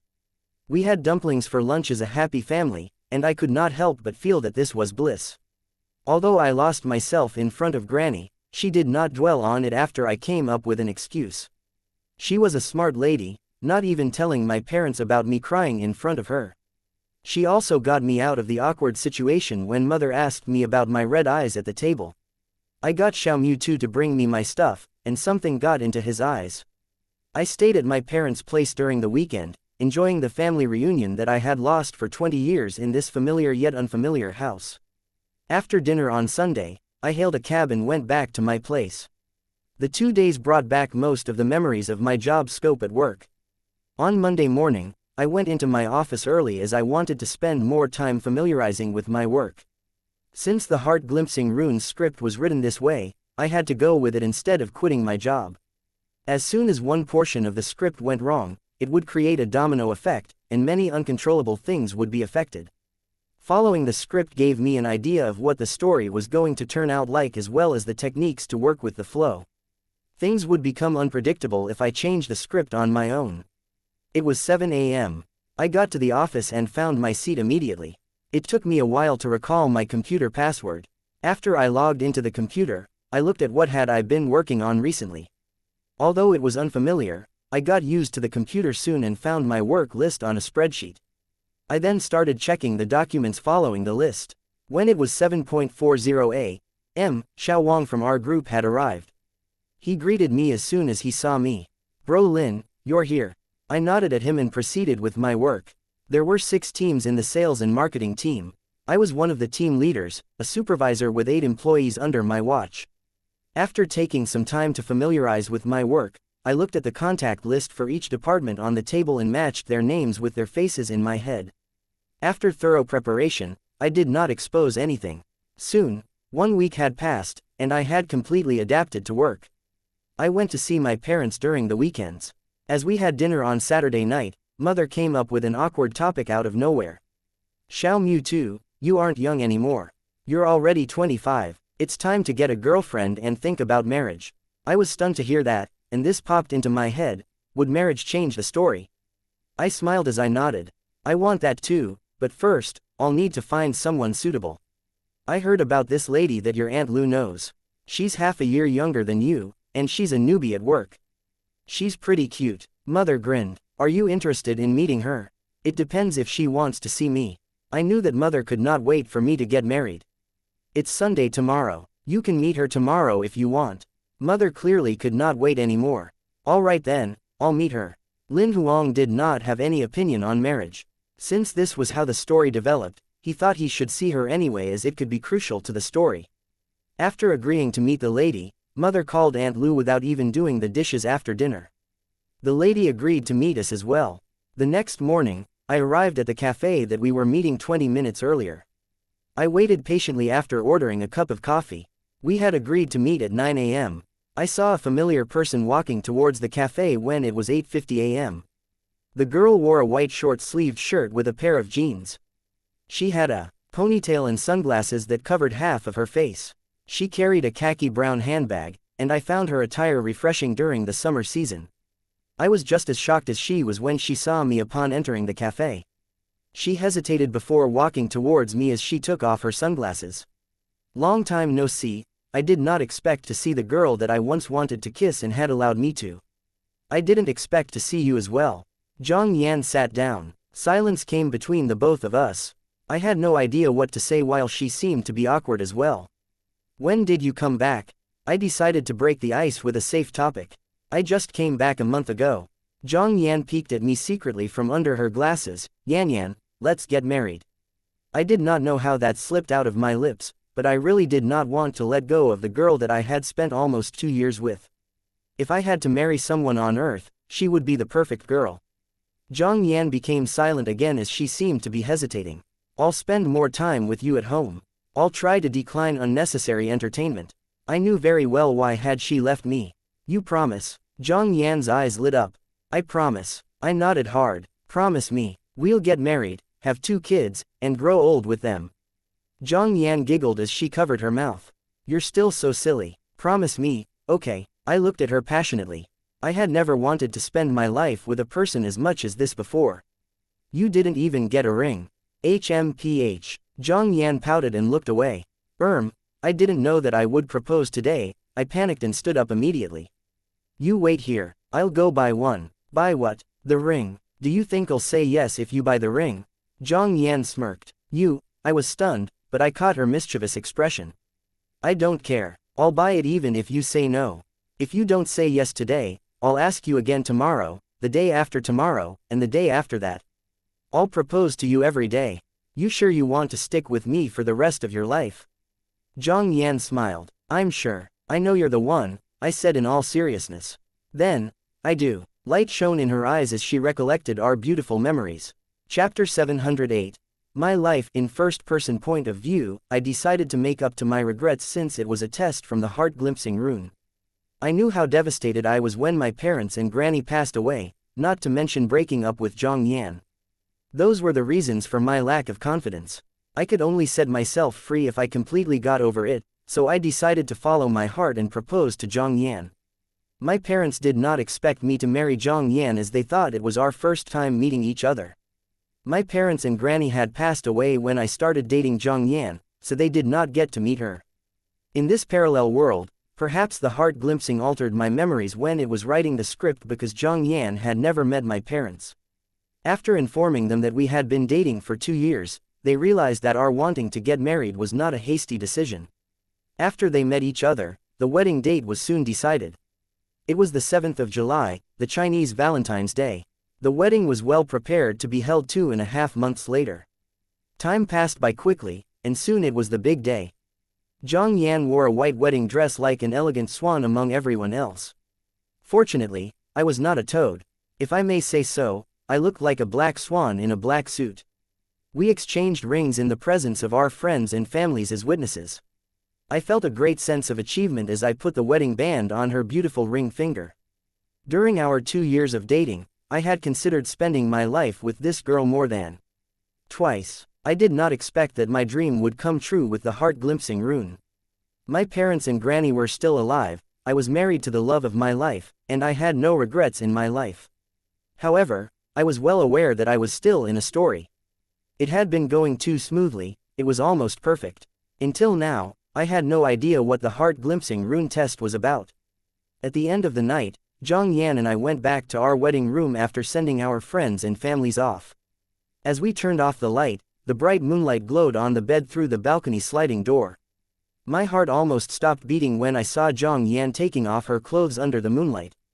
Her skin was as fair as snow, and she looked like she was glowing. I was utterly indulging in the moment, forgetting everything about the heart-glimpsing rune.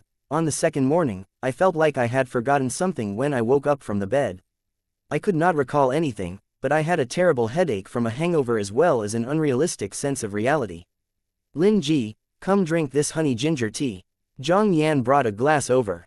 I took the cup and had a sip, smirking when I look at her. I think you should call me something else now, wife. Zhang Yan blushed as she bent down and looked into my eyes. Okay, my husband. Come, kiss your husband now, I teased and got closer to her. No, you haven't washed your face. Zhang Yan pouted like she was disgusted with me. Oh no, my head is hurting. I pretended. Drink this, it'll help with your hangover. Zhang Yan knew how bad hangovers made me feel. I'll drink it if you kiss me, I insisted playfully. As soon as her warm lips touched my face, she stood up and looked at me angrily. Finish it, don't leave a single drop behind. All right, my wife. I finished the drink once and for all. I even licked the last few drops at the bottom of the cup. I think I'll need to sterilize the cup. Zhang Yang pretended to be repelled as she picked up the cup with 2 fingers and left to the kitchen. We entered our honeymoon period.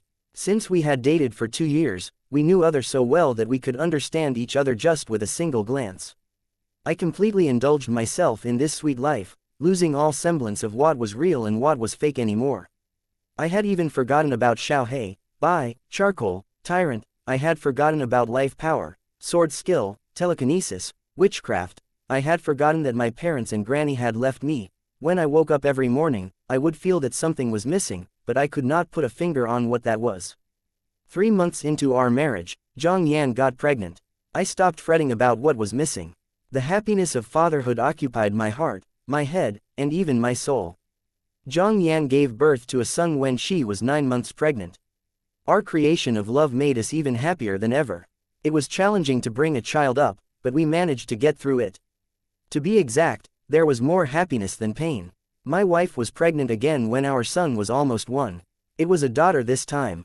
Our kids grew up, and our life was finally much more relaxed when they went to kindergarten. I got promoted and became the department manager while my wife started working again. Our life was getting better day by day. The only bad news that I had was that Granny passed away. On the day she passed away, some unsettling images flashed vaguely through my head. However, the images disappeared immediately, so I did not figure them out. Time was passing by swiftly, and our kids grew up from kindergarten, primary school, junior high, high school, and university. My wife and I had finally completed our role in bringing our kids up. They then started working, and we did not have to worry about them anymore. It was then that I realized that time had flown by. My wife and I were old. Our hair was getting gray. Father passed away the day our son got married. There was an odd image that flashed in my head again, but it disappeared quickly. I did not manage to figure out what it was. Our daughter got married later on, and we soon had grandkids, followed by mother passing away. Although our life was getting better, my wife and I were getting older day by day. She passed away when she was 87. Our marriage lasted for 62 years, but our love could not fight the fate of life. Many images flashed in my head the day she passed away, but I was drowning in the pain of losing her and treated those images as ridiculous hallucinations. Losing a person that you have spent 62 years with was like your soul being wrenched away, and you felt completely alone. After my wife passed away, my health went downhill. I would dream of my wife whenever I closed my eyes.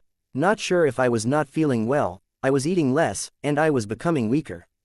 Although my kids tried to help me, I could not stop time from making me older. I woke up from a coma on the hospital bed, and I had an oxygen mask on my face. I knew I did not have much time left. Dad, my son's eyes were red, and I knew he had been crying. My daughter was holding my hand. Dad, are you trying to tell us something? I tried my very best to nod. The tiniest movement made me tired. Taking the oxygen mask off, they came closer to me. Dad, speak to us. We're listening. I tried my very best to speak, but my voice was low and weak.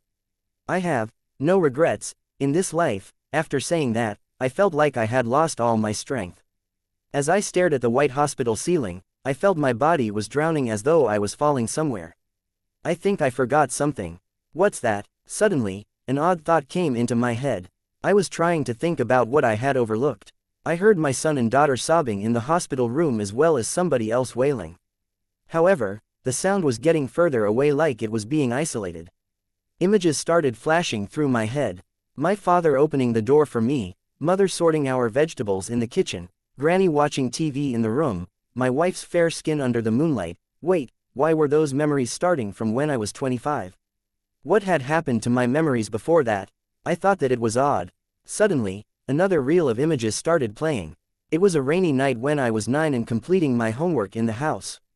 The phone was ringing. My father ran out of the house like a lunatic after answering the phone without bringing an umbrella with him.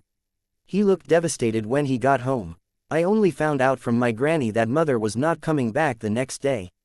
When I was 13, I went to junior high. My class teacher called me when I was revising at school. Lin Huang, something's happened to your dad. Let me send you home. Granny was crying when I got home. I kept asking my class teacher what had happened and soon found out that my father had a heart attack. It was too late when he was sent to the hospital. When I was 19, and at school, I got a phone call from my aunt saying that Granny had passed away. When I was 24, Zhang Yan called and broke up with me. I was doubtful that of all these images that were completely different from the reality I had been living in. Where did all these memories come from? Why is the timeline wrong? My body was getting heavier as images looped in my head like a movie. Every detail was clear from the beginning to the end. Just when I felt like I was falling into an abyss, a subtly familiar name flashed in my head. Xiaohe. As the name came up, more and more names appeared in my mind. Bai, Charcoal, Tyrant, Kylie. Oh yeah, my name is Lin Huang. I've life power in me. I also have telekinesis and witchcraft. I know the sword skill and flying daggers. I can also summon monsters. I'm now in a virtual world that the heart glimpsing rune has created. As that thought came to me starkly, the feeling of falling completely disappeared. There was a bright light ahead, and the dark world started to shatter. A moment later, my consciousness returned to my body. I realized that I was standing in front of a stone tablet. A golden glow shot out of the stone tablet and went in between my eyebrows. Chapter 709. The Sorcerer Goddess Shrine Key. Lin Huang looked lost as he stood before the stone tablet. The effect of the heart glimpsing rune felt like he had just been given an opportunity to relive his life. He had been aware in the beginning and kept reminding himself that it was a virtual world that the heart glimpsing rune had created. However, he completely fell for it on the night he and Zhang Yan got married. He forgot about what had happened in reality and could not pull himself together as he drowned himself in the virtual world. As his family passed away one by one, the truth was revealing itself but was soon covered by the heart glimpsing rune quickly. The death of Zhang Yan was actually the best time for him to break free from the heart glimpsing rune. However, he had been in too much pain that he thought the images that flashed through his mind were just some hallucinations as a result of not resting. He realized that he was trapped in the world that the heart glimpsing rune created when he realized that he had no recollection of his memories before the age of 25 when he was dying. Those realistic memories were a paradox to prove that the virtual world was not real. When Lin Huang realized that, the virtual world started to crash in, revealing the true reality that Lin Huang was in. Was I in the dream or was the dream in me? Lin Huang forced a grim smile. The heart glimpsing rune was terrifying. The script that it had written for him was the kind of life that he had been dreaming of on Earth, a life without any regrets. He had fallen for it completely and almost lost himself. You passed. The large face was shocked. I've always thought that no matter how powerful you are, you'd definitely fail this. The heart glimpsing rune is really scary. I fell for it without even realizing it. Lin Huang had goosebumps as he thought about it. The soft approach from the heart glimpsing rune was much more terrifying than powerful monsters, as one would fall into the trap without even knowing. Do you know that nobody has ever broken through the 9th level of the Sorcerer Goddess Tower since the tower was built? Nobody in our epic could do it, the face told Lin Huang truthfully. The Sorcerer Goddess herself wrote this heart glimpsing rune on the 9th level. Not only does it reflect a person's deepest fear, but also their greatest regrets. As soon as the rune is activated, nobody can get out from the trap. Well, you're the first one who has ever gotten out of it. Actually, I fell into the trap too. Lin Huang moved his lips, but he did not say that out loud. He then smiled forcefully while shaking his head and changed the topic. I was told that once a person passes the test on the 9th level, the Sorcerer Goddess's shrine will be activated. And that I'll also get a reward from the Sorcerer Goddess. Yes, you might be able to obtain the Sorcerer Goddess inheritance as well, the face added. If you manage to obtain the Sorcerer Goddess's inheritance, you might help us to get out of here. But the world will perish from the monsters coming out of the abyss, so wouldn't it be more dangerous for you guys to leave this place? You might not understand that freedom is more important than life to us. We've been trapped here for more than 30,000 years. We're always looking out at a piece of land with snow," the huge face sighed as he said. "Not everyone has the patience to stand the loneliness of 30,000 years. Some people decided to kill themselves, and some went crazy while others started wars." Lin Huang became silent and only spoke again a while later. "I understand now, so what should I do next?" The golden glow that went in between your eyebrows was the key to the sorcerer goddess's shrine. As soon as you insert your energy into the key, you'll activate the sorcerer goddess's shrine, the face continued, "but I hope that you don't activate it now. Give us a day or two to prepare ourselves and activate it after that." Why? Lin Huang could not understand.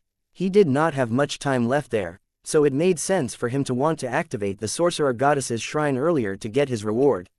As soon as the sorcerer goddess's shrine is activated, it'll be open to the public for 10 days. According to their combat levels, all of the holy fire and immortal levels will come in. We hope that you only activate it after we've prepared ourselves so that we can enter right away without wasting any time. The gigantic face requested in embarrassment. Then again, of course, you can activate it if you're in a rush. Since it doesn't really make any difference as it'll be open to the public after activation, I'll wait 2 days. Lin Huang thought it was necessary to decline his request, but he had his doubts. Since anybody can enter the sorcerer goddess's shrine after it's activated, does that mean that it doesn't matter who holds the key? Of course, it's different. The person with the key will be sent directly into the shrine to pick a sorcerer goddess's treasure of the person's choice as well as to look at the sorcerer goddess tablet. Not only that, the person will be able to control some of the doors in the shrine while the rest will have to enter from the entrance. Alright, I understand now. Prepare yourself as well as you can within the next 2 days and inform me once you guys are ready. Then, I'll activate the sorcerer goddess's shrine." Lin Huang nodded since Bai Jiyu and the rest had taken such good care of him during his visit. "Thanks, I'll inform the leader. You can practice on this level within these 2 days. We'll inform you as soon as we're ready." The face was glad to find out that Lin Huang was a grateful person. As the large face disappeared, Lin Huang sat down with his legs crossed on the 9th level of the sorcerer goddess tower. The thick spirit energy had accelerated his army attack tactics rotation in his body, so he focused on that since he had nothing to do for the next 2 days. The rotation speed was tens of times faster than before. If the speed had been like a flowing stream before, it was now like an angry, flushing river. His collection of skill card pieces accelerated at a pace that could be seen with the naked eye. Meanwhile, the face had contacted Bai Jiyu outside the sorcerer goddess tower. "You mean the young man really passed the test on the 9th level of the sorcerer goddess tower?" Bai Jiyu was shocked to find out about that. He did not expect that to happen at all.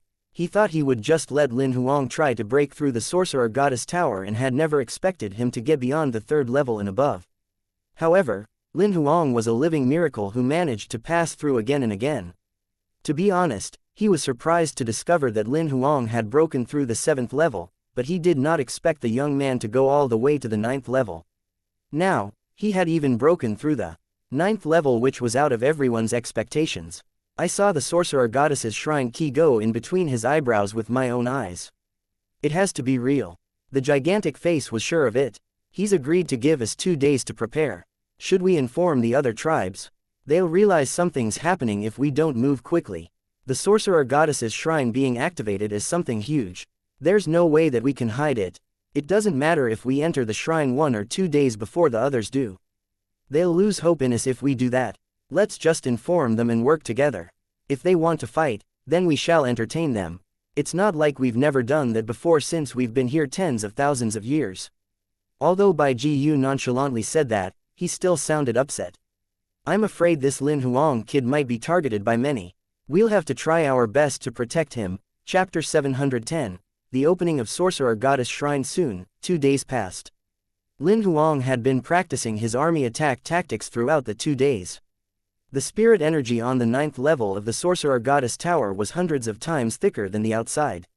The regular 1 hour of practice would get him more than 3,000 skill card pieces, but now that the speed of rotation was more than 20 times faster in the tower, he could get 80,000 skill card pieces in an hour. Having practiced the army attack tactics besides eating and sleeping for those 2 days, he obtained more than 2.4 million card pieces, but he was still far away from obtaining 10 million card pieces to get to level 10 of the skill. If it were not for the sorcerer goddess's shrine, he would rather start there until he broke through to level 10. However, the large face appeared on the morning of the third day.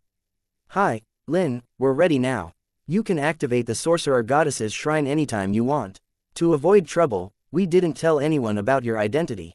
We've even used a unique way to spread the news whereby no other tribe will know where this news is coming from. Nobody knows that you're the one who's going to enter the sorcerer goddess's shrine, and nobody knows that you've broken through the 9th level of the sorcerer goddess tower and are holding the key with you.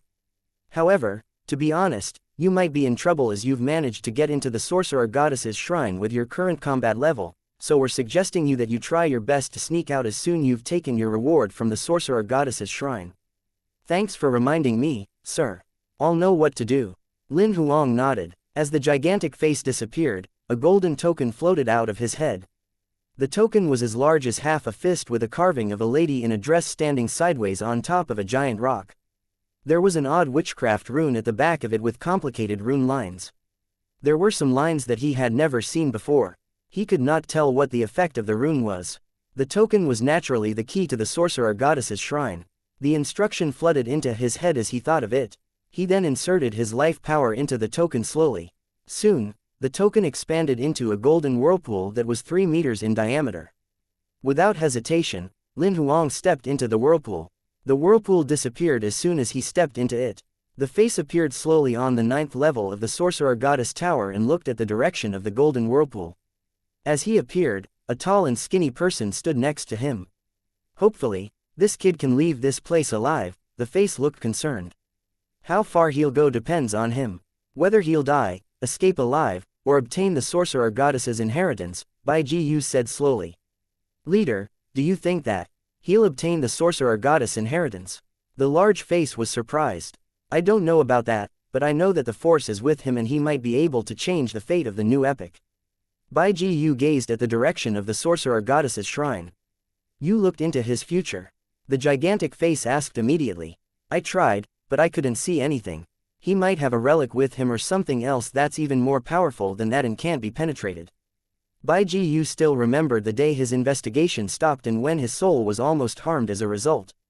If he really had such treasure with him, he should be able to protect himself, the face sighed. But would it be a good thing for the sorcerer goddess's inheritance to fall into the hands of an outsider? Bai Ji then looked at the gigantic face.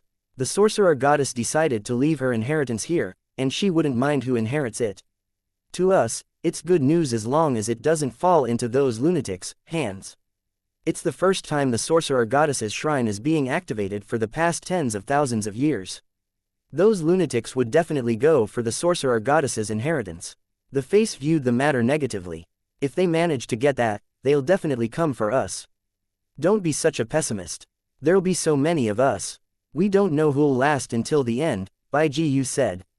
Suddenly, a white glow shot into the sky. The entire floating land started shaking. Bai Ji and the gigantic face looked at the direction of the light pillar. In reality, besides Bai Ji and the face, all the living things on the floating land sensed the source of the light. Although those who were far away could not see the light pillar, they peered at the direction like a large-scale worshipping was going on. All the human teams who entered the floating land felt the tremendous phenomenon. Must be something good. Let's go. It must be. Let's get there as soon as we can before everyone else does. There must be wealth at risk. Let's just bet our lives on it. The human teams, who had no idea about the existence of the sorcerer goddess's shrine, joined the adventure. The floating land became crowded. Thousands of beings surrounded the light pillar that was in the middle of the floating island, including different types of toys, rotten samples, corpses, and humans. If Lin Huang had been there, he would recognize that he had met most of the people there, as they were the two teams from the Union government as well as the team from Dynasty. However, the tribes were not surprised by their existence. They did not even bother to look at them. The sorcerer goddess's shrine is really open. A scary, middle-aged man looked at the light pillar and mumbled to himself. As the light pillar was disappearing, the ground was shaking even more, like something was going to burst out of the ground. Sensing that, almost everyone retreated hundreds of meters away while waiting for what would emerge out of the ground patiently. Time passed by, and the land that was covered in snow collapsed while a gigantic building made of ice crystals surfaced from the ground and floated hundreds of meters from the ground. It was a massive shrine. Following the sudden and bizarre emergence of the shrine, the wind and the snow stopped completely while the thick clouds faded away, revealing sunshine that had not appeared in a long time. Chapter 711. Sorcerer Goddess Blood. Lin Huang appeared in a shrine when he walked out of the golden whirlpool. It was crystal white around him with gusts of chilly wind all around. As this ice crystal, he could not help but touch a pillar near him. A striking chill blasted out of the pillar, confirming his speculation. The shrine seemed to be made of the frost attribute and was probably created by powerful people. Added with the powerful witchcraft rune as well as a long period of cultivation, this shrine was as powerful as a god relic. Just as Lin Huang managed to find his footing, the ground started to shake.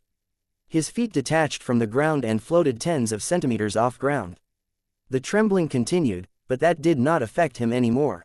He ignored it and started to observe the area around him. This shrine was made of compressed ice crystals. There were countless witchcraft runes carved on the walls, pillars, ceiling, and even on the ground. Lin Huang was dizzy from just looking at them. However, he noticed that the dozen ice crystal cases were arranged in circle. Just when he wanted to check them out, a familiar female voice was heard. As a challenger who's broken through the 9th level of the Sorcerer Goddess Tower, you can pick any of the treasures as your reward. Lin Huang was shocked to hear that as the voice sounded familiar. He looked at the source of voice and saw a lady in a white dress appearing from thin air. She looked like she was only 20 years young. She was short at only 160 centimeters with black waist-length hair. She wore a white dress and was barefooted. She had a face as pretty as a porcelain doll with skin as white as snow. She was flawless. "Who are you?" Lin Huang asked carefully. Although the lady was beautiful, her appearance was rather strange. "Don't you recognize my voice?" The lady smiled mischievously at Lin Huang. "Your voice?" Lin Huang was stunned as he recalled that it was the voice who had explained the instructions whenever his consciousness was taken out of the tower. "You're the person who explained the rules on the Sorcerer Goddess Tower." "Yes, that's me. My name is Wu Mo, but this is only my consciousness as I'm dead," Wu Mo said in a sad but composed manner. Looking at the barefooted lady in white, Lin Huang thought of something and summoned the Sorcerer Goddess's shrine key. He then compared the lady that was carved on the token and looked at Wu Mo. "You're the owner of the Sorcerer Goddess Shrine." Lin Huang was shocked. The side profile of the lady carved on the token looked exactly the same as the lady standing in front of him. "Busted." Wu Mo smiled without confirming her identity. Of course, Lin Huang knew that the owner of the Sorcerer Goddess's shrine was the Sorcerer Goddess herself. Wu Mo was the true god who had moved this piece of land into the sky above the peaceful ocean 30,000 years ago. Lin Huang had his own idea of how a true god in the Middle Epic would look like, but he did not expect her to appear as the 20-year-old lady standing in front of him. She did not look like she had the power of a god. In fact, she seemed more like a cute, mischievous person. Master Sorcerer Goddess, Lin Huang did not dare to be rude after confirming her identity. Although it was just her consciousness, killing him would only need a flick of her finger. "I hate people calling me master. That makes me sound old. You can call me Momo. All of my friends used to call me that." Wu Mo did not sound like a true god at all. "I don't think that's proper." "You're a master after all," Lin Huang answered shyly. "It's just an address. Don't take it so seriously. If you think that it's rude to call me by my name, you can call me Sis Momo then." "All right then." Since she insisted, Lin Huang decided to go with it. "Sis Momo, did you say that I can pick any one of the treasures that I like here?" "Yes, all 12 items in the shrine are god-level treasures. Because you've broken through the 9th level on the Sorcerer Goddess Tower, you can pick any one of them as your reward." Wu Mo nodded. "Sis Momo, do you have any suggestion?" Lin Huang was playing it smart. "I can't do that, you'll have to decide yourself." Wu Mo shook her head and stayed silent. Feeling helpless, Lin Huang walked to the cases and looked carefully at the items one by one. Suddenly, Xiao He spoke, "Pick the blood of the true god." Lin Huang was surprised to hear its comment. He walked around but did not see any liquid blood in any of the cases, so he contacted Xiao He in his mind. "I don't see it. The purplish gold crystal that's the size of a fist." Lin Huang turned around and looked at the irregular crystal that he had seen earlier. He walked slowly to the case and observed it before he then contacted Xiao He once again. "This looks more like a piece of mineral." Shouldn't blood be in liquid form? Or is the blood hiding in the mineral? Not that it's hiding inside. The entire crystal is the blood of the true God. As soon as the blood gets out of the body, it solidifies into a crystal. Are you sure about that? Lin Huang was still skeptical. I'll remove myself from you and get you a better Goldfinger if I'm wrong. Oh, alright then, I trust you. Lin Huang stopped doubting after hearing what Xiaohe said. Don't you want to seize this opportunity to get a better Goldfinger? You won't have the opportunity again if you miss this one. I suggest that you consider it. There are many Goldfingers that are more powerful than me. Some of them can be upgraded after killing a couple of swine beasts, while some of them are powerful since the beginning where even an ordinary person will be able to slap a god to death. Never mind, I've gotten used to you.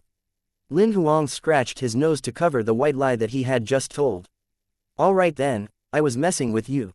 In reality, no traveler can change the Goldfinger that they're assigned. Also, God is in existence from the level 3 of the life level. Stop using your limited brain capacity to craft how a higher life should look like. Lin Huang was speechless. Have you picked one? Wu Mo was curious as she watched Lin Huang standing before the purplish gold crystal without moving. Yes, I'm picking this one. Lin Huang nodded and pointed at the crystal. Are you sure? Wu Mo asked. Yes. Alright then, as you wish. Wu Mo said and placed her palm on top of the case. The case that was sealed with ice broke as Wu Mo caught the fist-size purplish gold crystal in her hand. She then flicked it into Lin Huang's chest. Chapter 712. The conditions to enter the Sorcerer Goddess Shrine. You've obtained the blood of the true god. Would you like to turn it into a card? Will this thing be restricted after it becomes a card due to my combat level? Lin Huang asked immediately. Yes, the card will be sealed immediately. Then, I shan't make it into a card at the moment. Lin Huang then looked at Wu Mo after declining Xiaohe's request. Sis Momo, I understand that I'll obtain your inheritance here besides the reward, won't I? That's right, but my inheritance isn't that easy to get. Wu Mo cunningly grinned at Lin Huang. I'll give it a try whether I can get it or not. I might be able to get it. Lin Huang smiled back. Follow me, Wu Mo said and left.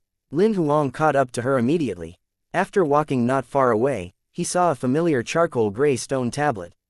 It looked exactly like the one at the Sorcerer Goddess Tower. Wu Mo pointed at the stone tablet and looked at Lin Huang as they stood before it. You know what you need to do. It was a sealing rune that was made of complicated rune lines that Lin Huang recognized immediately. Wu Mo spoke again as he was ready to decode the rune. This is a 10,000 sealing rune. Over time after you decode it, there'll be a new sealing rune which appears. It'll only be decoded entirely after 10,000 times. If you fail in the middle, you'll have to start from the beginning again. It'll be a completely new set of runes that are different from what you've decoded before, so it's best if you go through it once instead of doing it all over again. Also, you're only given 30 seconds to decode each rune. You'll have to start over again if you take more than that. As soon as you decode each rune within 30 seconds, the new rune will appear instead of waiting for the 30 seconds to be up. Wu Mo added after she was done with the conditions, you can get your little pet monster to help. It's allowed since your summoning monsters are also one of your abilities. It was clear that Wu Mo had already seen Bloody at the Sorcerer Goddess Tower. There was nothing that Lin Huang should hide, so he summoned Bloody immediately. Let me try first. I'll ask for your help if I can't manage to do it, Lin Huang said to Bloody. Bloody looked at Wu Mo who was standing aside without saying anything. It nodded, then wrapped itself around his left wrist while Lin Huang started drawing the decoding rune on the stone tablet with his right hand. He completed the first decoding rune successfully in less than 20 seconds. As the first sealing rune faded away, the second one appeared automatically. Now Lin Huang knew that what Wu Mo had said about the 10,000 sealing runes was real as the second sealing rune appeared immediately. Just as soon as he managed to decode the second one in 22 seconds, the third one appeared. Lin Huang decoded them one by one patiently and carefully since a single error in stroke would break the entire rune. Time was passing by in the Sorcerer Goddess Shrine, but he had no idea what was happening outside. Even if he did not have the time to do anything about it. A female voice was heard as the Sorcerer Goddess Shrine drifted into the air and the shaking stopped. All of the people below heard her crystal clear. The Sorcerer Goddess's Shrine welcomes all holy fire and immortal levels to enter. Those whose combat level don't qualify will be killed without mercy if you come in by force. Those who are hiding or suppressing your combat level can try if you're not afraid to die. Many of the tribal members turned around and fled as they were afraid to become targets, while some of them stood where they were without moving. Those who are qualified to come in may enter the sorcerer goddess's shrine after I'm done explaining the conditions of the assessments. There are a dozen external shrines around the sorcerer goddess's shrine with an assessment each. You'll only be able to go to the next one after you've passed the assessment. All challengers who pass the 12 external shrines are eligible to enter. There are 12 god-level treasures inside. Besides the one that was taken away by the activator of the sorcerer goddess's shrine, the remaining 11 will be randomly given out to those who manage to break through the 12 external shrines. If more than 11 people pass, the one who comes later won't receive any of the treasures. That being said, only the first 11 who break through will be rewarded with the treasure. Many people became excited when they heard about the treasure, but they proceeded to listen patiently. After all, it was the first time the sorcerer goddess's shrine was open, so nobody knew what the conditions of entering were. It would be a pity if any of them accidentally broke the conditions and were disqualified. There's something that I must emphasize here. No fighting is allowed in the sorcerer goddess's shrine. Nobody is allowed to use any techniques to interrupt anybody. Whoever picks a fight or interferes will be disqualified immediately. Besides being sent out of the sorcerer goddess's shrine, the treasure will be confiscated. And the troublemaker will be blacklisted from entering the sorcerer goddess's shrine forever. If the person tries to enter the sorcerer goddess's shrine again, he will be killed without mercy. Although fighting was harshly punishable in there, it also meant that they were allowed to fight outside. Many of them managed to read between the lines. Those who planned to rob treasures from others had to come up with another plan. The sorcerer goddess's shrine will be open for 10 days. Throughout this period, all of the people who qualify may enter and exit the sorcerer goddess's shrine as they wish. The shrine will be closed 10 days later. Everyone, including the activator, will be sent out of the shrine no matter which level they are on. If anybody manages to get the sorcerer goddess inheritance within 10 days, the person will have the right to handle the sorcerer goddess's shrine, whereby he or she will have the right to decide whether to close the shrine and send everyone out. Wumo read out the conditions to everyone clearly, although she was nowhere to be seen. After that, she answered everyone's questions one by one and eventually announced, "The sorcerer goddess's shrine is officially open. All those of you who are qualified to come in may enter the door to the first shrine to join the assessment." As Wumo said that, thousands of people thronged the entrance of the first shrine like a swarm of locusts. Chapter 713. The challenge has begun. As the challengers entered the first shrine, they soon realized that they were not inside a shrine, but it was more like they were being sent to a corner of the ruins. There was snow everywhere, and the place seemed to be an endless sprawl of white while heavy snow fell from above. Many of them were stunned, but they soon realized that instead of having been sent somewhere, it was, in fact, the first shrine of the sorcerer goddess's shrine. They did not care whether it was an illusion or if the space was imbued with special effects, as the most important thing was the content of the assessment. As soon as the 4,000-odd people entered, Wumo's voice came from above again. "Welcome to the first level of the sorcerer goddess's shrine. Since the first batch has arrived, let me explain what this level is going to be like. In this level, you'll be tested on your personal ability. There'll be a monster horde soon in which the least powerful creature will be an immortal level rank -1 and the most powerful will be an imperial level black gold level. There are 3 conditions to passing the level. The first is to survive the monster horde. The second is to kill 5,000 monsters in the 10 hours, and the last one will be to kill 10 imperial level black gold rank monsters in the 10 hours. You'll have to fulfill all 3 conditions to pass the level. Those who fail will be sent out of the sorcerer goddess's shrine and won't be allowed in anymore. You're allowed to work together with the others on this level, but the number of monsters killed will be calculated individually. The person who manages to kill the monsters eventually will be considered the killer. No matter how much damage you've done to the targeted monsters, the tally won't belong to you as long as you're not the one who killed the monster." Everyone was excited to hear that they could work together, but they became upset when they heard the last rule. According to the method of calculation, there would definitely be conflict among the teams, as everyone would want to be the last who killed the monster. Those who failed to do so would be bumped off. As long as there was conflict among the teams, the possibility of being disqualified was high. After all, since they would have to kill 5,000 monsters in 10 hours, that would mean that everyone would have to kill a monster in 7.2 seconds on average. A couple of minutes of conflict would affect their efficiency significantly. Therefore, the teams had to plan among themselves properly before the assessment started to prevent any friction happening. Don't be afraid. Don't worry that you'll die in this assessment. This is just a space for your consciousness. Your consciousness will return to your body after you die, Wu Mo reminded. That's all from me. You can ask whatever questions that you may have now before the assessment starts. Among the crowd, a man in a Union government military uniform raised his hand. If I manage to kill 5,000 monsters and 10 Imperial-level monsters before the 10 hours ends, will I be exempted from the first condition and head to the second shrine right away? No, you'll have to fulfill all 3 conditions to pass the level.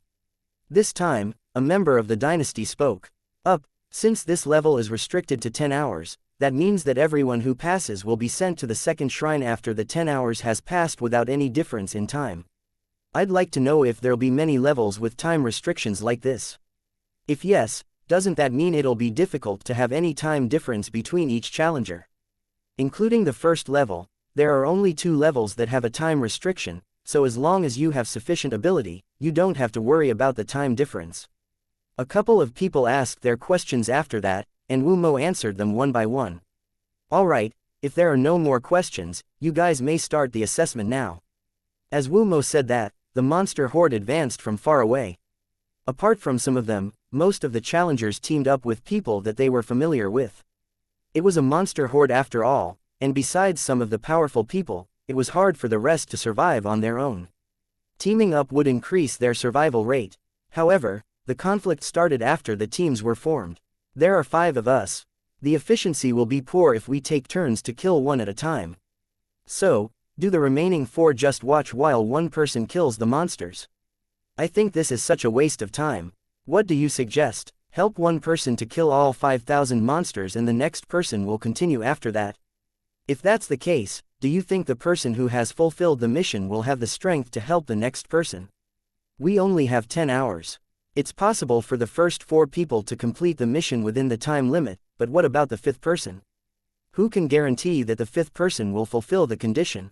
And who is willing to be the 5th person? Everyone on the team became silent as nobody was willing to be the last person. A moment later, a person put up his hand and suggested, why don't each of us kill 100? The next person will go after the first person fulfills the 100 kills.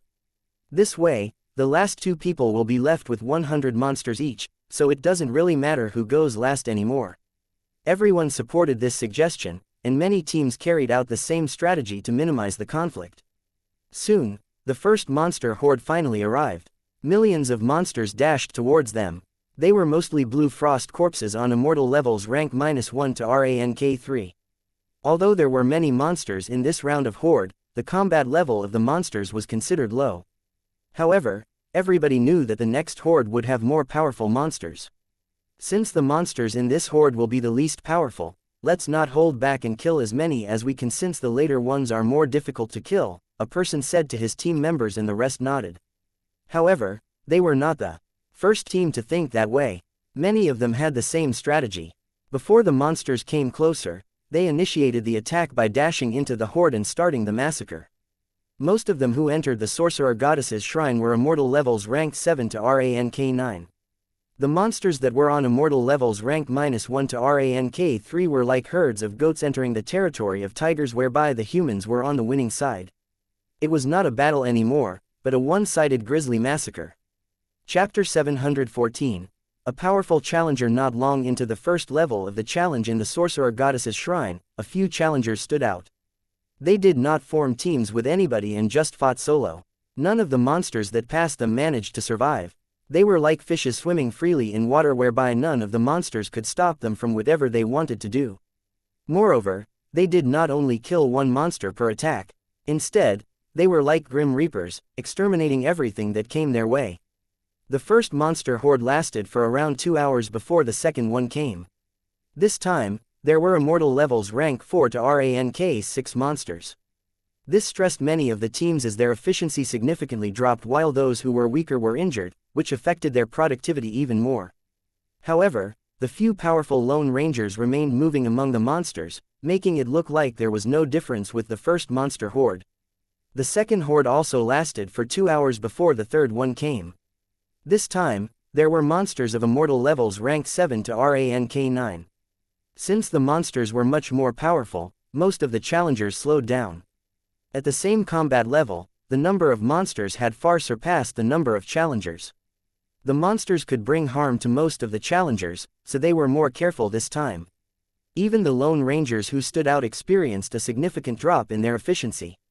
Previously, they could kill a bunch of monsters at once, but now they could only kill a couple or only one at a time. The third monster horde brought trouble to many of the teams. Some of them could not attack anymore and started defending themselves instead. 3 minutes into the third monster horde, a challenger was killed by a monster and was disqualified. The team that lost their member failed in less than 10 minutes later as their team members were killed and disqualified. It was just the beginning. Soon, the second and the third teams started to fall as well. In less than half an hour, 7 teams had fallen, and 37 people were disqualified. It was not the end yet. After the 7th team was disqualified, so were the 8th and 9th teams. An hour into the third monster horde, 13 teams were disqualified. As the monster horde was coming to an end after close to 2 hours, 21 teams and more than 100 people were disqualified. As soon as the third monster horde ended, the fourth monster horde arrived. The Imperial level monsters were finally here. Gigantic frosty ape corpses marched towards the challengers in a deadly manner. Besides Imperial level monsters, the number of monsters this time was a few times more than the third monster horde. It was even more than the 3 monster hordes added up, as there were millions of them. Many of them were terrified when they saw the frosty ape corpses. Even the tribe members who could transform into dolls were fearful of them. The frosty ape corpses were not only mighty in terms of defense, but they also had terrifying strength too. Most of the Imperial level humans could not even break through the frosty ape corpses' defense, let alone kill them. However, a few of the challengers among them were fearless as they stared deadly at the frosty ape corpses. The whole carcass of a frosty ape corpses can be sold at a high price, but it's too bad that this is just virtual reality. A plump man from the dynasty smiled grimly. Whether you can sell them or not, killing 10 of them is our mission, retorted a tall, skinny man next to him. Let's see who can kill faster. I don't want to reveal my real ability here. You can look for someone else, the plump man said, smiling. This is just a game that I play out of boredom. Nobody is asking you to reveal your real ability. The tall, skinny man pouted. Don't you know how I am? I'm not interested in all these games. The plump man smirked back. If you really want to play, I think we can bet on the treasures in the sorcerer goddess's shrine. The loser will have to surrender his treasure to the winner. What do you think? FCK off. The tall, skinny man cursed. You might not lose. Don't you want to try? The plump man smiled to the extent that his eyes became long, thin slits. The tall, skinny man glared at him and ignored him. He then shot out as a golden glow towards one of the frosty ape corpses. As the man started forward, the other lone rangers picked their own frosty ape corpses and dashed forward. Among the lone rangers, the plump man from the dynasty was the last to attack. He seemed to be chilled as he ambled and blocked the way of a frosty ape corpse. He then smiled as he looked at his target. I'm sorry, you shall not pass. The frosty ape corpse understood what he meant, and it slapped him without hesitation. The slap was terrifyingly fast with a scary chill as the air became frosty. As the slap reached the plump man, he stood where he was with his smile frozen on his face like he did not have the time to dodge the attack. However, as the slap was inches away from his head, he raised his hand. A golden glow flashed, and a gold battle sword appeared in his hand. He raised the sword slowly and placed the back of his sword on his shoulder as he covered his mouth with his left hand while yawning. This level is so boring. Just as he uttered those words, the frosty ape corpse stopped moving like it was frozen. The frosty ape corpse's palm stopped less than 10 centimeters away from his head. Some of the challengers noticed the bizarre scene. Why isn't that frosty ape corpse moving? Is this a space restraint? All of a sudden, a blue crack appeared in between the frosty ape corpse's eyebrows. It was like a thread that was being pulled downwards that soon arrived at the frosty ape corpse's chin. Until then, blue fluid gushed out of the crack and exploded. Blue blood spurted everywhere like a fountain. The huge monster collapsed like a mountain. Above its neck, its head was cut in half like a watermelon in summer. Chapter 715. Increasing difficulty with each level. At the first shrine of the sorcerer goddess shrine, the fourth monster horde arrived. It had completely revealed the true abilities of everybody there. The powerful challengers who got into the first echelon were those who went at it alone. They were also the people who dared to challenge the Imperial-level monsters. Among these challengers, the plump man was not the only one who managed to kill the frosty ape corpse in one hit. The skinny man who challenged him previously managed to complete a kill only mere seconds before him. Aside from the both of them who were from Dynasty, the other 3 from the Union government managed to kill the frosty ape corpse at breakneck speed as well. They were the 5 strongest humans there. Despite there being a large number of tribal members, none of them had the courage to fight the Imperial-level monsters alone. Instead, they formed teams and fought the monsters together. Nobody knew if they were doing this to conceal their true abilities or if they were truly that weak. A few of the smaller teams that were formed to take on the Imperial-level monsters managed to get into the second echelon. The abilities of each team member were on par with the frosty ape corpse. However, they did not choose to fight the monsters alone. Instead, they banded together to take on the frosty ape corpse as they struck several heavy blows and killed them. Although the monsters were not killed in a split second, they still managed to kill them quite quickly and completed a kill within 2 to 3 seconds on average. The party in the third echelon formed a team to kill the Imperial-level monsters as well. However, they were apparently much weaker than those in the second echelon. The fight was not an easy one to them since they had to spend about 10 minutes to kill a frosty ape corpse. The fourth echelon did not even intend to hunt down the frosty ape corpse since they knew fairly well that they were incapable of defeating such monsters. Even if they could, they would be unable to complete 10 kills within the time limit. They knew that they would definitely be disqualified and they did not strive to survive. The fifth echelon was the weakest among the rest. They only managed to defend themselves against the monster horde and they would probably be disqualified at any time. They had no faith in themselves at all and were easily destroyed by the Imperial-level frosty ape corpse. The fourth monster horde lasted longer than the previous 3. More than 2 hours had passed, but it seemed like it was not going to stop anytime soon. Many of the teams from the 5th echelon were disqualified after the arrival of the monster horde, and some of the teams from the 4th echelon were disqualified as well. It was only at the 4th hour after the assessment had begun for exactly 10 hours, that the 4th monster horde finally ended. The monster troops transformed into glowing light and soon, they disappeared as the countdown ended. Wu Mo's voice was heard in the air again. There are only 312 challengers who fulfilled all 3 requirements and are qualified to pass through the first level. I'm sorry to say that the rest of the challengers are disqualified. As for those who are disqualified, please don't attempt to enter the Sorcerer Goddess Shrine any longer. If you wish to enter, please wait for the next opening of the Sorcerer Goddess Shrine. Just as Wu Mo's voice was heard, the body of the challengers who failed to qualify for the next level collapsed and soon disappeared from the snowy world. Among the crowd, less than a tenth of the people remained after several seconds passed. Among the remaining 312 people, most of them were the tribal members while about 100 of them were people from the Union government and dynasty. The elimination rate had exceeded 90% in just the first assessment. This had put many of them on alert. Congratulations, you've got through the first assessment. Now, I'll send you the second shrine.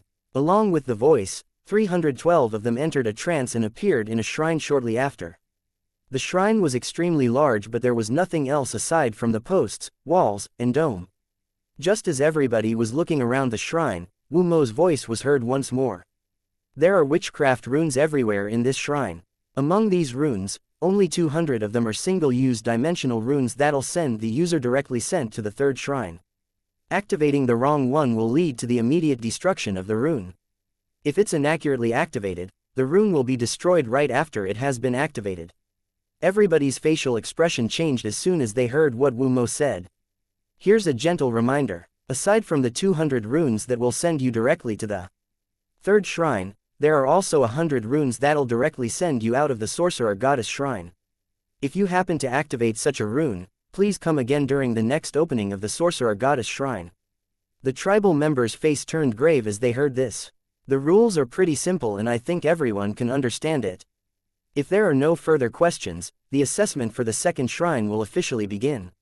Runes appeared from the dome and floated around in the shrine. In just a few seconds, the runes had occupied the entire shrine. Not only were the runes attached to the ground, the runic inscriptions were found on the posts as well. As one looked from afar, the number of runes had exceeded 100,000. To find 200 of the specified runes from more than 100,000 runic inscriptions was obviously not an easy task. More than 200 of the tribal members were busy looking for the correct rune right after they appeared. As for the humans, more than half of them seemed panicked.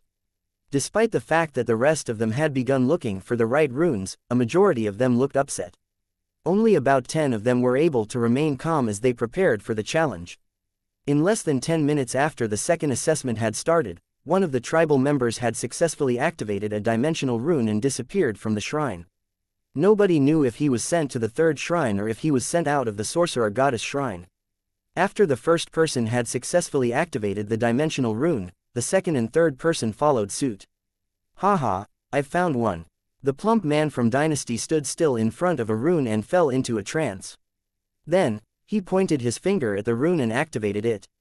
After a short while, his body was enveloped by a white glow, and he disappeared from the shrine at the very next moment. As time passed, the number of people who remained in the shrine got lesser and lesser. The second assessment had yet to end. However, whoever managed to get into the third shrine in advance would be able to start the third assessment. The third assessment is called hopscotch. Each participant will be sent to an independent space. There'll be a 3x100 grid on the ground over there. The challenger will have to arrive at the finishing point 100 boxes away from the starting point. There'll be an attack rune on each of the grid. Some of the attack runes are real while the rest are fake. If you happen to step on the real rune, you'll be immediately disqualified. If you step on a fake rune, nothing will happen to you. Some of them might be a trip rune. Once you're trapped, you'll be disqualified as well. Flying is not allowed in this round. Therefore, you won't be able to activate spatial manipulation abilities. Challengers can only step on the grid on their left, right, or directly in front of them. Moving backward and walking diagonally are prohibited. You can't skip as well. You can use the witchcraft rune to decode any of the runes on the grid. The difficulty level of the third assessment had obviously increased. Lin Huang, who was inside the sorcerer goddess shrine, had no idea what was happening outside. He was still focused on decoding the 10,000 sealing rune. Chapter 716. The rune cliff. After the 10,000 sealing rune had been decoded for more than 300 times, Lin Huang encountered a rune that he was unfamiliar with for the first time. Bloody accepted the mission without hesitation and rapidly drafted the sealing rune. Having decoded the rune for about 900 times, Lin Huang faced some problems for the second time. Bloody helped him out again.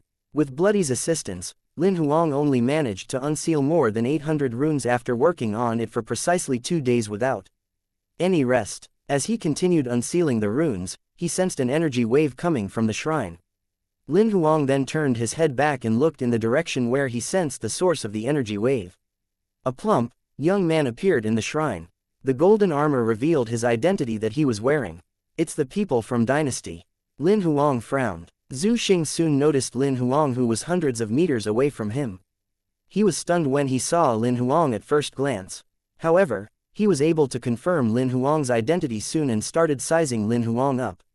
However, due to the rules that Wu Mo had mentioned earlier, he did not take the initiative to talk to Lin Huang. Lin Huang caught a glimpse of Zhu Xing and shifted his focus back onto the stone tablet. He knew the rules of the sorcerer goddess's shrine as well. Therefore, he was not worried that the person would attack him. Zhu Xing knew that Lin Huang was only a purple flame level at first glimpse. He was not even an immortal level. Of course, he was envious of Lin Huang, as the fellow with such low combat level could own the key to the sorcerer goddess's shrine. Furthermore, Lin Huang had even entered the sorcerer goddess's shrine 2 days ahead of him. Zhu Xing then quickly shifted his gaze from Lin Huang towards the 11 treasures that remained in the frosted cabinet. The sorcerer goddess's blood isn't here. The fella must have taken it. Zhu Xing glanced at Lin Huang again, and greed flashed in his eyes. As he was about to shift his gaze and carefully study the treasures, the cabinet suddenly vibrated. White, jade-like phalanges shot out of the cabinet abruptly. The phalanges entered Zhu Xing's body when he was unaware of it. Zhu Xing immediately sat down with his legs crossed and started digesting the item that he had just obtained. After sitting down for a while, he felt a stir in the space in the shrine. It was a tribal member that was being sent there. His body was in the form of a teddy bear that was more than 2 meters tall. Zhu Xing opened his eyes and caught a glimpse of the guy, and soon, he immediately closed his eyes to complete his task. Lin Huang did not bother to turn around this time. Since the first person was sent, he knew that the number of people sent to the shrine would only increase after that. Da Shang soon noticed the presence of Lin Huang and Zhu Xing. Zhu Xing was familiar to him as the man had exhibited outstanding performance, and it was hard for him not to notice him. Seeing that 2 items had disappeared from 12 of the cabinets, Da Shang could confirm Lin Huang's identity as well. As a tribal member, he was curious about Lin Huang, who had obtained the key to the sorcerer goddess's shrine. He secretly sized Lin Huang up.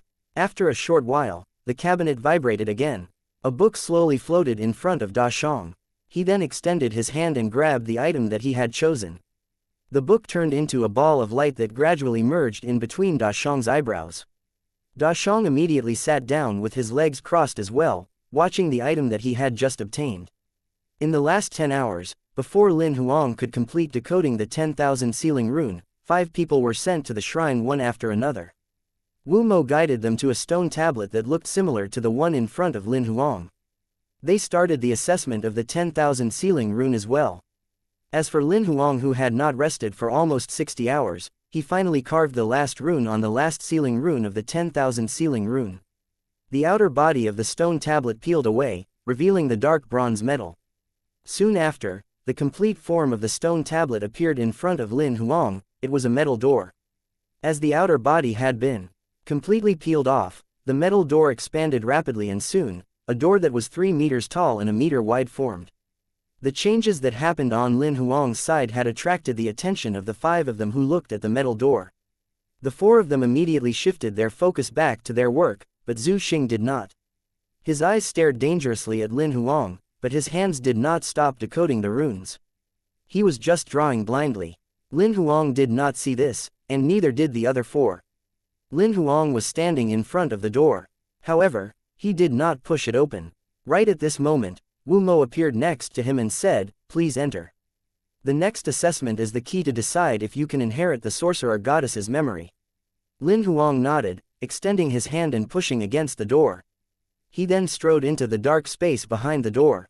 Right after Lin Huang disappeared, the dark bronze door that was transformed from the stone tablet faded away as well. Wu Mo then turned around, exchanging glances with Zhu Xing, who had been staring at Lin Huang. Zhu Xing took a glance at her and soon shifted his gaze back to the stone tablet in front of him. Lin Huang appeared in front of an extremely high cliff right after he entered the door. The cliff was thousands of meters tall. There were intricate carvings on the cliff which were made of various types of complete runes. There were at least 100,000 or millions of them. Wu Mo's voice was heard again. On the rune cliff, there are 1,080,000 complete runes. You're given 3 days to memorize all the runes. If you can't finish it within 3 days, you won't be qualified to inherit the sorcerer goddess's memory. Your memory regarding what you've seen from the cliff will be erased as well. Memorizing 1,080,000 complete runes in 3 days, Lin Huang had no confidence that he could achieve it. He even doubted if Bloody could do so. You can ask your pet monster to help you. However, whatever that it memorizes won't be considered. You have to memorize it by yourself. Despite its talent in witchcraft runes going beyond comparison, it's still a monster and won't be able to inherit the sorcerer goddess's memory. Wu Mo felt disappointed. If it were human, it might be the one to inherit her memory. Bloody, I'm counting on you. Lin Huang knew that he would not be able to do it on his own. Bloody nodded and started memorizing the complete runes. Lin Huang had no choice but to memorize the complete runes one by one. However, he was slow at memorizing. He managed to memorize less than 20,000 runes in a day. Even Bloody was only able to memorize less than half of the total number of runes in a day. I won't have much time left in the afternoon. Lin Huang knew that he would not be able to finish it according to their efficiency. He frowned as he started thinking of solutions. While he was immersed in his thoughts, an idea suddenly ran through his mind. A golden card suddenly appeared in his hand. Chapter 717. Epiphany card. Epiphany card gives the user a chance for an epiphany. Remarks. Consumable, can only be used once. The effective period and effect depend on the user's credentials and talents. Looking at the epiphany card he had on hand, Lin Huang seemed disconcerted. He could only get 3 of such cards in the next 2 years, and one of what he had already been used. However, as he thought about the fact that it was redeemable in the future, he felt relieved. No matter what, it was definitely worth inheriting the true god's memory by using 1 or 2 epiphany cards. Without hesitation, Lin Huang immediately crushed the epiphany card that he had. The card transformed into a bright, golden glow and merged in between Lin Huang's eyebrows. However, Wu Mo did not notice that, as soon as the epiphany card became effective, Lin Huang felt like his brain had detached from his body as his thoughts were much clearer than ever before. It seemed like the mist had cleared away, and the world was incredibly clear now. Whatever that he could not see clearly in the past was now all revealed. Even the runes on the cliff no longer looked like simplified runes. Instead, they looked like numbers. The rune lines that befuddled Lin Huang had become simple calculations. Lin Huang was able to grasp the meaning in an instant. As he looked at the cliff again, Lin Huang managed to memorize all the intricate runes in one glance. He could even understand the constitutive principles and the constructive process of the runes perfectly well. The impact of the epiphany card was beyond Lin Huang's expectations. Soon, a day passed, and the effect of the epiphany card still remained. With the help of the epiphany card, Lin Huang managed to memorize more than 600,000 out of 1,080,000 of the runes. He was catching up with Bloody's progress. Despite Wu Mo not finding out that Lin Huang actually used the epiphany card, she realized that Lin Huang had entered the state of experiencing an epiphany. She thought that Lin Huang was lucky because she clearly knew that although Lin Huang was not weak in Sorcerer Dao, he was not a pro either. He had solely relied on Bloody to pass through the Sorcerer Goddess Tower. She did not have faith that he was capable of inheriting the Sorcerer Goddess's memory. She was just giving him a chance to try his luck. However, she never expected that Lin Huang would enter the state of epiphany at the last minute. The effect of the epiphany card lasted until the afternoon of the next day. It no longer became effective right after Lin Huang had completely memorized the 1,080,000 runes. Bloody had not finished memorizing the runes by the time Lin Huang was done. "You're kind of lucky to be able to experience an epiphany at the very last minute," Wu Mo whispered. "Yes, I am." Lin Huang nodded as he knew that she would not be able to see Xiao Hei's card and had mistakenly thought that he had an epiphany simply by luck. The last round of the assessment isn't as simple as merely memorizing the runes. Wu Mo remained calm. Apparently, she did not think that Lin Huang would be able to get through the last round of the assessment. "It's fine, I'm confident enough to accept the challenge." After memorizing all the runes, Lin Huang was positive. "Are you sure?" Wu Mo turned back and looked at Lin Huang when she heard what he just said. She smiled wryly. "Yes, of course, I am. I've nothing to lose," Lin Huang answered optimistically. "Of course, I'll be happy if I'm able to get it, but it's within my expectations if I fail to do so." "It means you're not really that confident though." Wu Mo pouted. "My confidence in accepting the challenge doesn't mean that I'll be able to go through it," Lin Huang told her the truth with a smile. "So, are you ready to accept the next challenge?" Wu Mo asked, raising her brows. "Wait a minute so that Bloody can get its stuff done," Lin Huang suggested. "I want to recall what I've just memorized as well." "All right, then let's wait." Wu Mo nodded and agreed with him. Bloody was still memorizing the contents on the cliff while Lin Huang was sitting down at somewhere not far away from it with his legs crossed. Soon, he closed his eyes and started recalling what he had just memorized. After recalling the runes that he had just memorized twice, Lin Huang then slowly opened his eyes. Seeing that Bloody was still busy, he did not interrupt it and just waited patiently. "You're rather kind to your pet monster," Wu Mo commented, seeing that he had nothing to do. "Bloody has helped me a lot in the past. It's the most intelligent pet monster among all the pet monsters I have." Bloody was indeed the most reliable companion to Lin Huang. "Is it called Bloody? But I thought it's purple in color." Wu Mo wanted to ask if he was color blind, but she did not. Instead, she cocked her head at Lin Huang with a strange expression. "It was originally red in color. However, it looked like this after going through its mutation. I'm used to addressing it this way, that's why I didn't bother to change," Lin Huang explained. "Oh, I see. This at least explains that you aren't color blind."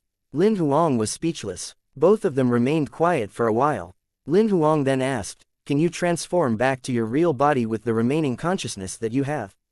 "Theoretically, it could work, but it's difficult to do so," Wu Mo took a glance at Lin Huang and said after keeping quiet for a long while. "To be honest, I don't hold out much hope. Since it's going to work theoretically, there's still a glimmer of hope. How can I help you? Do let me know if there's anything that I can do for you," Lin Huang offered. Let's just forget about it since you're only on this combat level. You might be able to help if you're a true god. Wu Mo laughed. I don't know when you're becoming a true god. Instead of staying here, why not give it a try? Leave together with me as soon as everything that happens here ends. Let's look for a way so that you can transform back to your real body, Lin Huang suggested. If you want to bring me along, let's talk about it later after you've inherited my memory, without which, I won't leave. Wu Mo kept quiet for a while before saying, another thing that I'll have to clarify is that if I were to leave the sorcerer goddess's shrine, I could only stay in the droplet of the true god's blood. I'll be asleep, and I won't be able to help you out. Even if you aren't asleep, I don't think that there's anything that you can help me in your current state. Lin Huang laughed, shaking his head. As for inheriting your memory, I'll try my best to do so. Please don't forget me when you're able to recover to your original state in the near future. Alright, Wu Mo smiled. As time passed, it was already late at night. At midnight, when the deadline was near, Bloody had finally completed memorizing everything on the cliff. After recalling Bloody, Lin Huang then looked towards Wu Mo. Let's begin now. Chapter 718. The Final Assessment. What's the final assessment about? Is it going to be a real battle? He made a wild guess based on the practice of the sorcerer goddess's shrine. It isn't going to be a real battle. After you've mastered the witchcraft rune, as long as sufficient training is provided, you'll be able to do well in the actual battle. Also, your ability in an actual battle has already been proven since you're here now. The final assessment wouldn't be meaningful then if it were the real battle. Wu Mo smiled evilly. If it's not a real battle, then what could it be? Lin Huang had absolutely no idea. Wu Mo's facial expression was grave as she announced, you have to create new rune lines and new complete runes. Create new rune lines. Lin Huang was stunned. Yes, you should know that the witchcraft rune has a total of 108 basic runes lines. During our epic, 36 advanced rune lines are available in public and also 9 high-level lines. You should also realize by now that among the 1,080,000 runes you memorized yesterday, there are actually many new rune lines, Wu Mo continued. Yes, 76 of them are new rune lines. These are the new rune lines provided by the virtual god during our epic. The 1,080,000 complete runes are basically the encyclopedia during our epic, which took us tens of thousands of years to develop. Aside from the rune lines which one owns privately and won't be recorded, basically, all of that covers almost all of the runes available during our epic. Despite the many rune lines and the complete runes, they belong to others. To be a qualified sorcerer, you will need to create your own rune lines.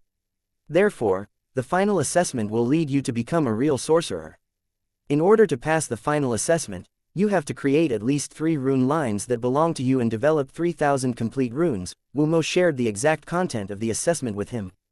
Creating 3 rune lines and developing 3,000 complete runes.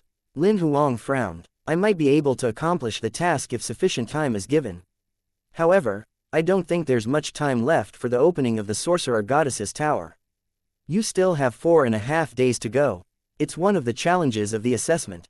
However, compared to those who are often exposed to the witchcraft rune, it's easier for beginners like you to develop your own rune lines since your thoughts aren't restricted.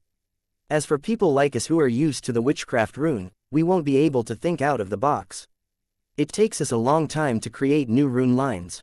Moreover, rune lines are easier created at the beginning. It's possible to create a few new rune lines for the first time. Forcing you to create 3 or more rune lines in 4.5 days is actually a test on your credentials and talents in Sorcerer Dao. If you lack talent, you definitely won't be able to do so. Additionally, this assessment aims to test your understanding of the witchcraft rune. If you don't have a good understanding of the witchcraft rune, it's impossible for you to create your own rune lines. Lin Huang knew that creating new rune lines was like creating new alphabets other than the 26 alphabets that were already in existence. He had to develop the 27th and the 28th alphabet along with creating new words by using the alphabets that were previously available. A new word with a new meaning had to be created. In addition, the creation could not deviate from the language system itself. The newly created word would be an extension of the existing language after having a solid grasp of the original language system. It was not something that could be created blindly. The combination of the rune lines was rather precise. If they were incompatible, the complete rune would not work. Creating new rune lines and developing the new runes required a certain level of understanding of the witchcraft rune. Only those with a keen understanding of the witchcraft rune would be able to do so. Compared to this assessment, the rest of it meant nothing to Lin Huang. There's not much time left. Let's start now. After listening to Wu Mo's explanation, Lin Huang did not wish to have any delay. In the next 4.5 days, each passing minute and second were precious to him.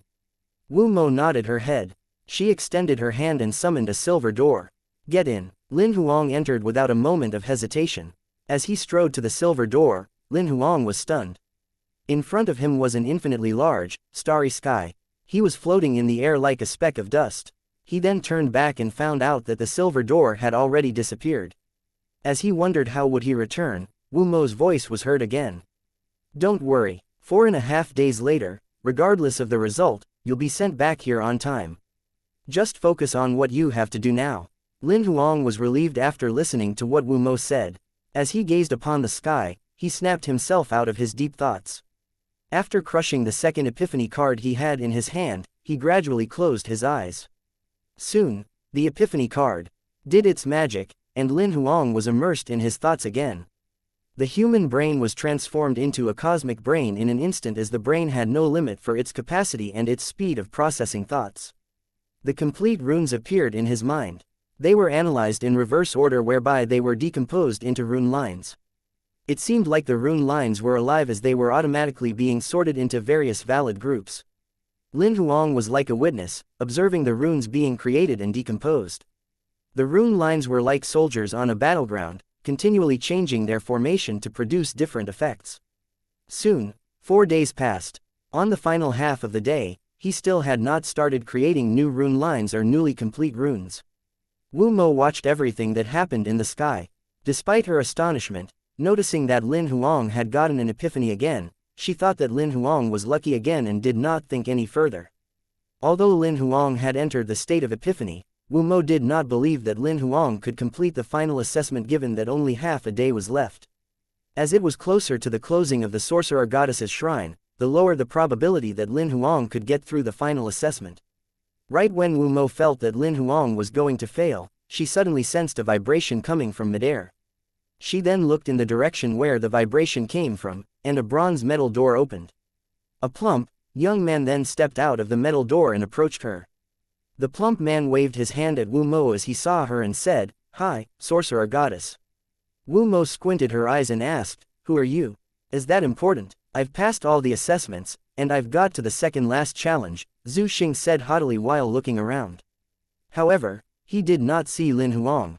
His facial expression changed. Did the guy manage to get to the final challenge? Yes, you're right, he's gone there for 4 days already.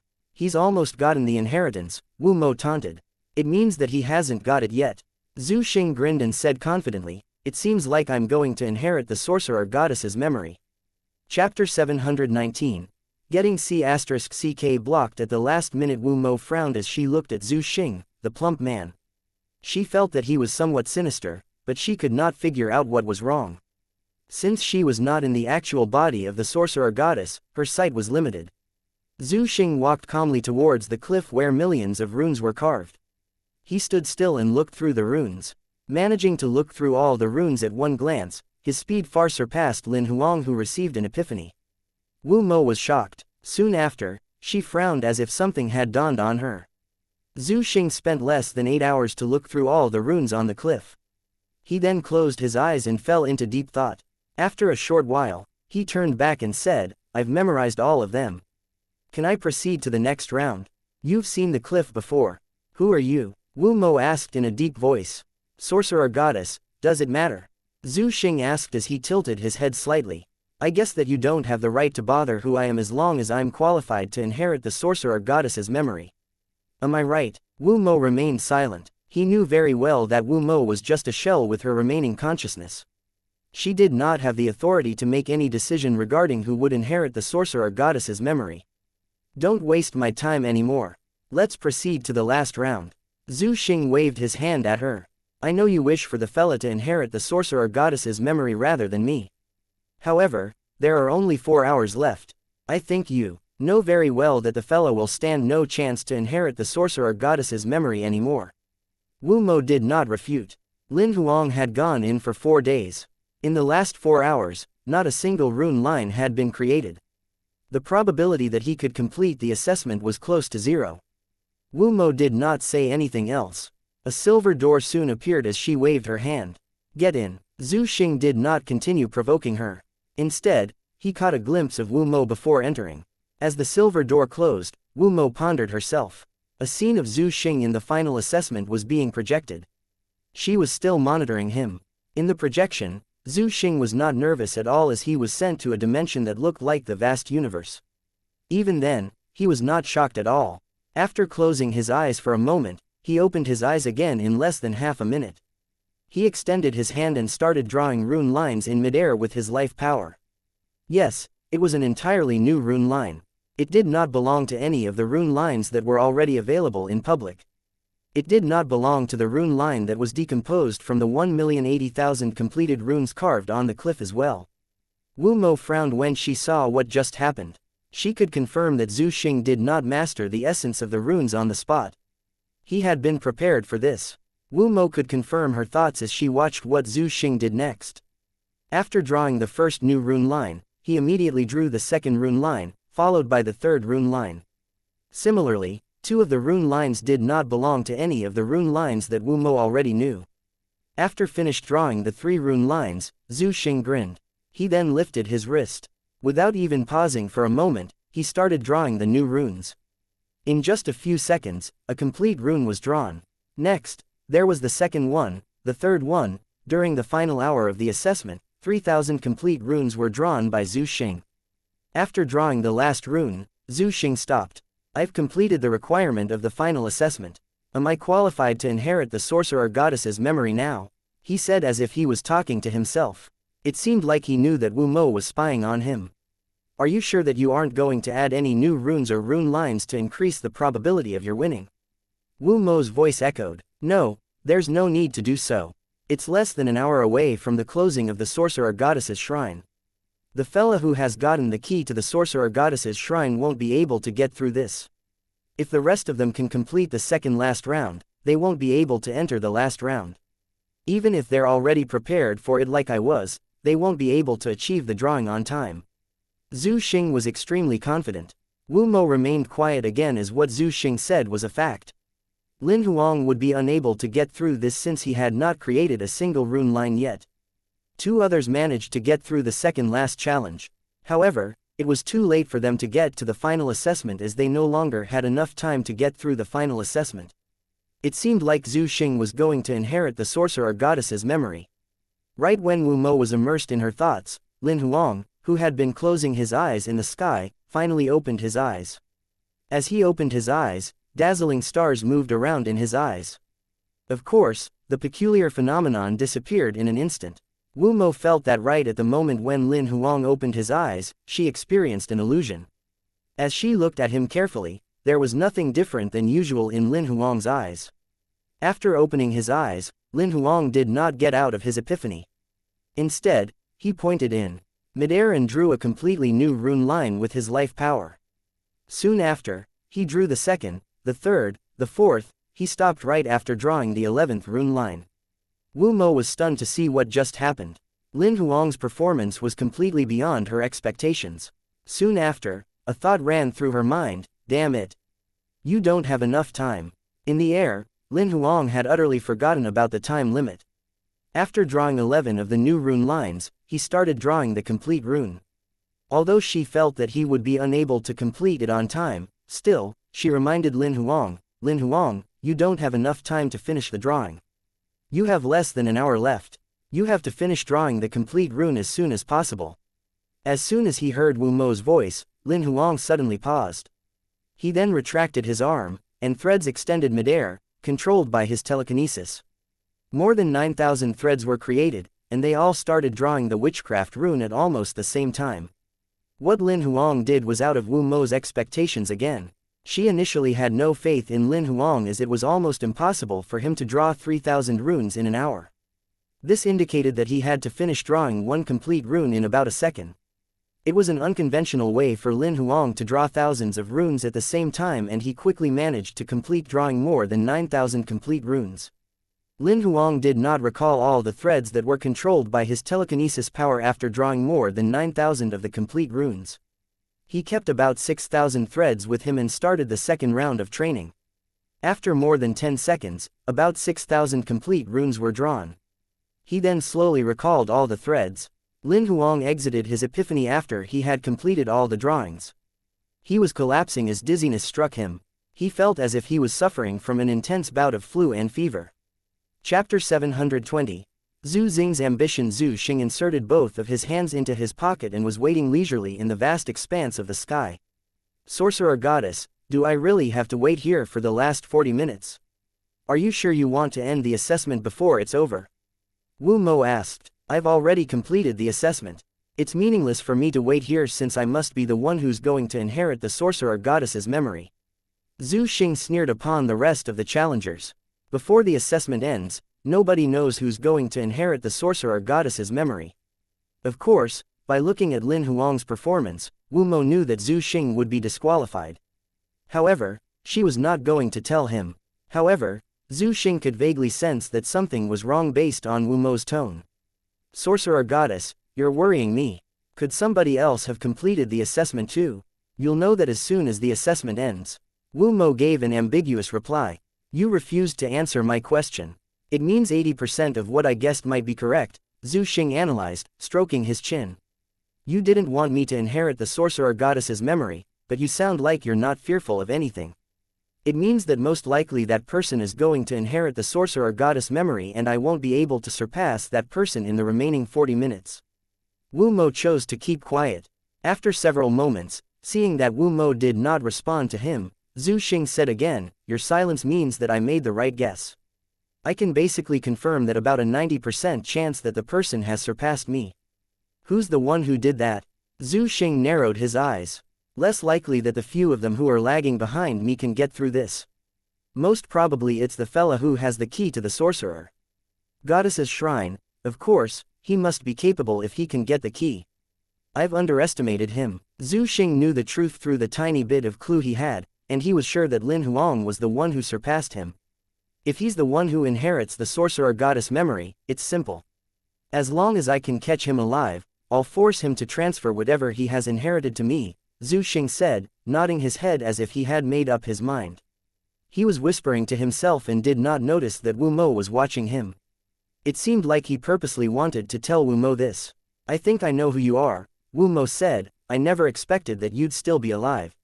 I think you've got the wrong person, Sorcerer Goddess. Zhu Xing refused to admit it. I can't be wrong. You're Wu Ji, Wu Mo stated confidently. If I'm not mistaken, you must have implanted the god's soul in your son's body. Your soul was awakened as soon as I activated the Sorcerer Goddess shrine. After occupying your son's body, you seized the opportunity to transfer the soul to an outsider's body. I don't understand what you're trying to say, Zhu Xing insisted on denying. Don't you understand? I'll explain to you then. Wu Mo did not doubt that he was Wu Ji. Wu Ji is a virtual god during our epoch. He's the most intelligent among all my followers. However, he made a mistake due to a disaster that happened in the abyss.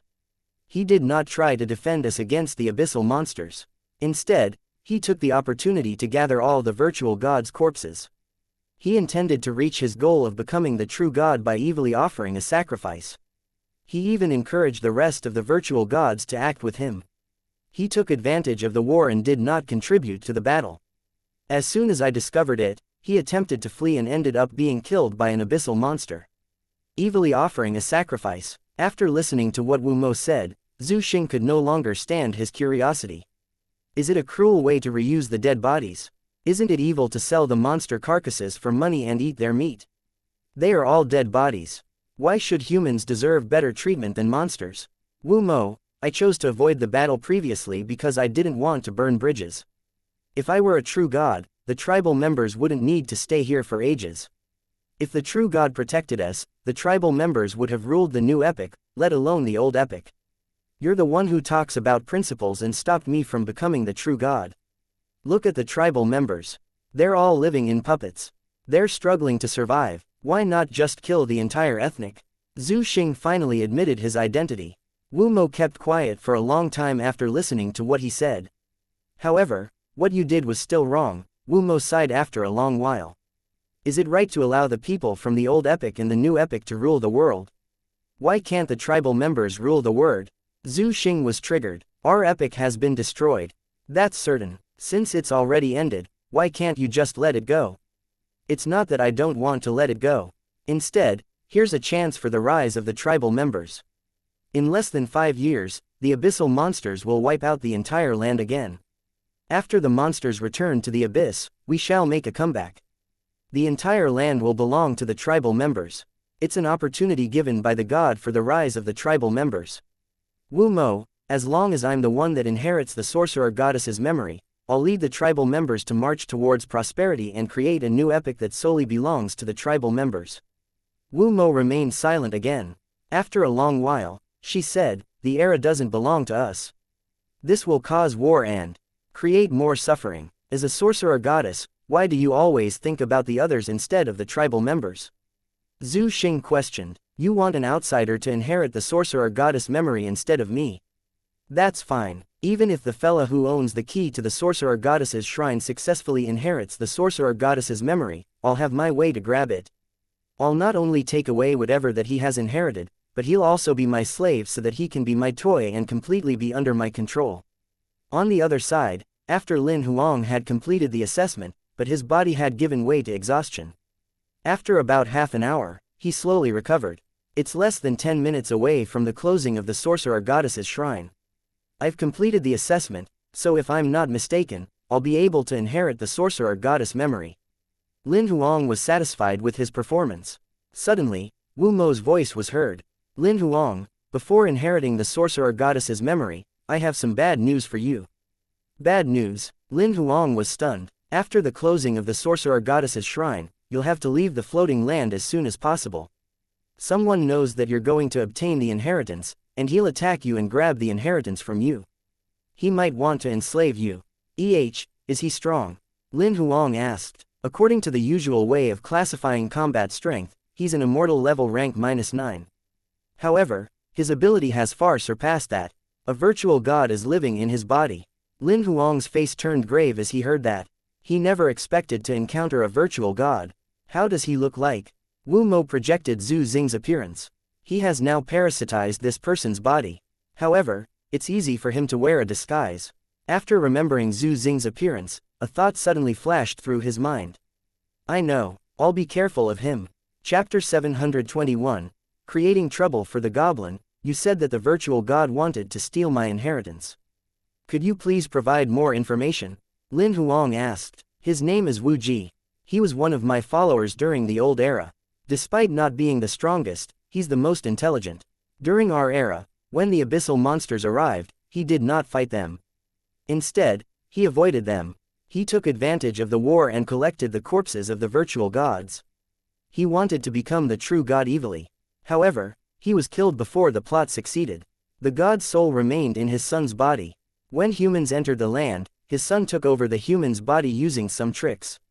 After the sorcerer goddess's shrine was activated, the god's soul sensed it and was awakened.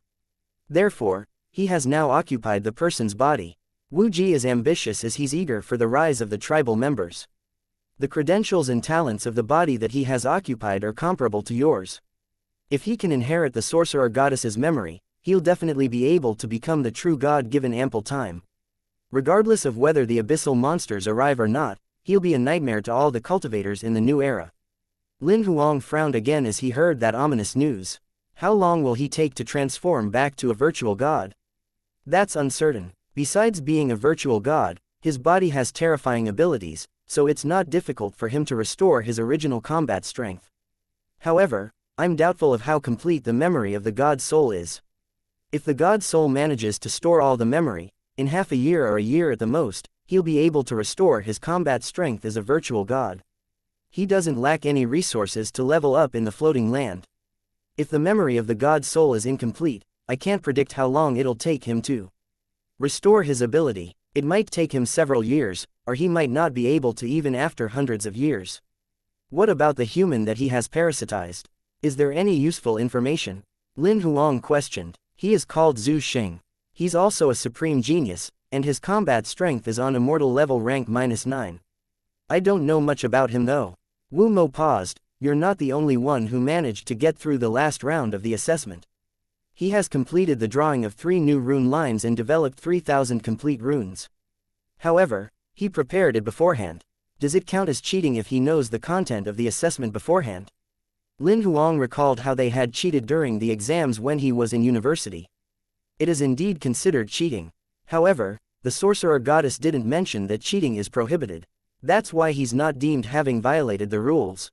Wu Mo explained helplessly. Does it mean that he's qualified to inherit the sorcerer goddess's memory as well? Lin Huang frowned. Theoretically, yes, he is. However, after the last round of the assessment has ended and there's more than one successful candidate, the one with the best performance will be chosen. The sorcerer goddess has thought about this earlier. Therefore, I'm still the one who gets the inheritance, am I not? Lin Huang was relieved when he heard that. Of course, you'll be the one, Wu Mo assured him and continued, you have less than 10 minutes now. I'll insert the sorcerer goddess's memory into your body. It's best for you to leave early. As long as the sorcerer goddess's shrine is automatically closed, nobody will know that the memory has been obtained. Wu Ji wanted to inherit the sorcerer goddess's memory on his own. Therefore, it's impossible for him to reveal the information to the others. As long as you can avoid Wu Ji, you'll be safe. There's no need to avoid him. If he were to get me into trouble, I'd have fun with him. Lin Huang had a mischievous look on his face. Are you sure that you're able to handle him? His ability is on par with an imperial level. Although Lin Huang had performed many miracles throughout the challenge, Wu Mo did not think that he was capable of fighting Wu Ji. I'll be able to defend myself against him, Lin Huang assured confidently. Don't get yourself into trouble. He's way more difficult to deal with than you can imagine. Don't worry, I'm not going to fight him face to face. I'll just create trouble for him. Lin Huang grinned. Wu Mo had no idea what Lin Huang was thinking. Encountering such a strong enemy, anyone would usually choose aversion in the first place. However, Lin Huang decided to stir chaos instead. If you're caught, you'll wish you chose death, Wu Mo warned. However, she did not want to talk about this anymore. I'll now insert the sorcerer goddess's memory into your body. After Wu Mo's voice was heard, a meteorite suddenly streaked across the vast expanse of sky at lightning-fast speed. It was heading straight towards Lin Huang. The meteorite was flying at a breakneck speed, and Lin Huang could not avoid it at all. He was stunned as he gaped at the meteorite that appeared less than 10 meters away from him. When he was about to strike, the meteorite suddenly stopped moving. It was like a mountain that spanned across the sky. What's happening? As Lin Huang wondered, a crack was heard coming from the meteorite in front of him. Soon, there was a second crack, a third. Within seconds, many cracks appeared on the meteorite like a spider web. After several moments, the meteorite was crushed entirely into debris.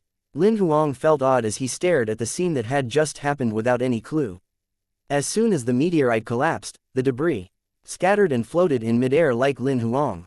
Soon after that, Lin Huang found a shiny, golden item among the debris. He appeared next to the golden item in a flash and grabbed it. The crystal was the size of a fist, and it looked like a golden mineral in a bizarre shape. When he grabbed it, Lin Huang sensed a familiar energy wave.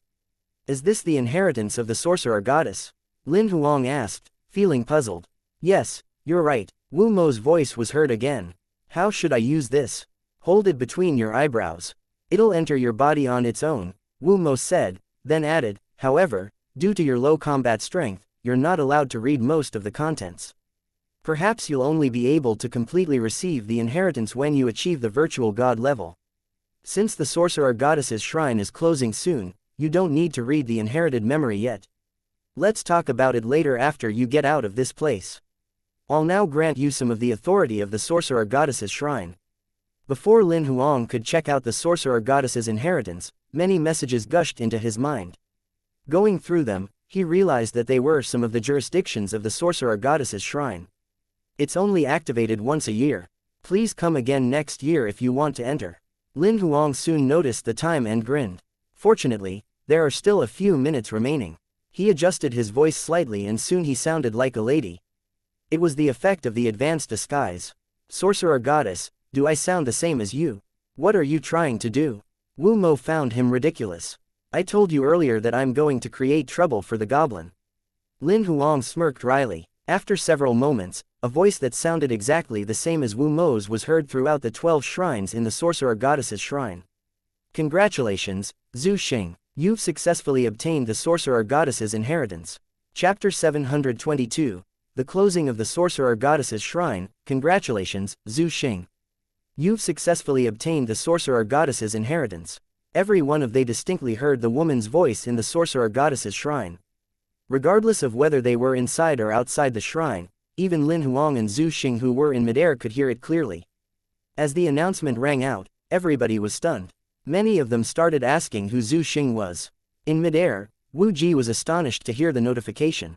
What does it mean? Was Wu Mo trying to scare me just now? In fact, nobody has actually passed the assessment. Am I the one who's able to receive the inheritance? However, the thought lasted for less than 10 seconds, and Wu Ji knew that he was wrong because he found out that there were only a few minutes left before the closing of the Sorcerer Goddess's shrine. Apart from the announcement, he did not receive any rewards related to the inheritance, and there were no new messages in his mind. Wu Mo, are you fooling me? Noticing that the notification was unusual, Wu Ji's temper shot up, and he yelled upon finding out that he was wrong. Since he knew Wu Mo for so many years, he knew that she would not do something silly like this, although she did not want him to receive the inheritance. No, it's not you. It must be the fella who received the inheritance. Since he's gotten the inheritance, he must have been granted some authority over the Sorcerer Goddess's shrine. The fella must have spread the rumor. Zhu Xing managed to figure out that Lin Huang was the one who had done it with little effort. Wu Mo remained quiet. At this moment, if she happened to say anything wrong, Wu Ji would have something to use against her. She simply refused to talk to him and provide him with any other useful information. On the other hand, Wu Mo contacted Lin Huang again. Wu Ji already knows that it was you who did that. He knows me well enough to know that I won't trick him to fulfill my own desires. Also, he knew that you've gotten my inheritance and obtained part of the authority over the control of the Sorcerer Goddess's shrine. It seems like he's smarter than I thought.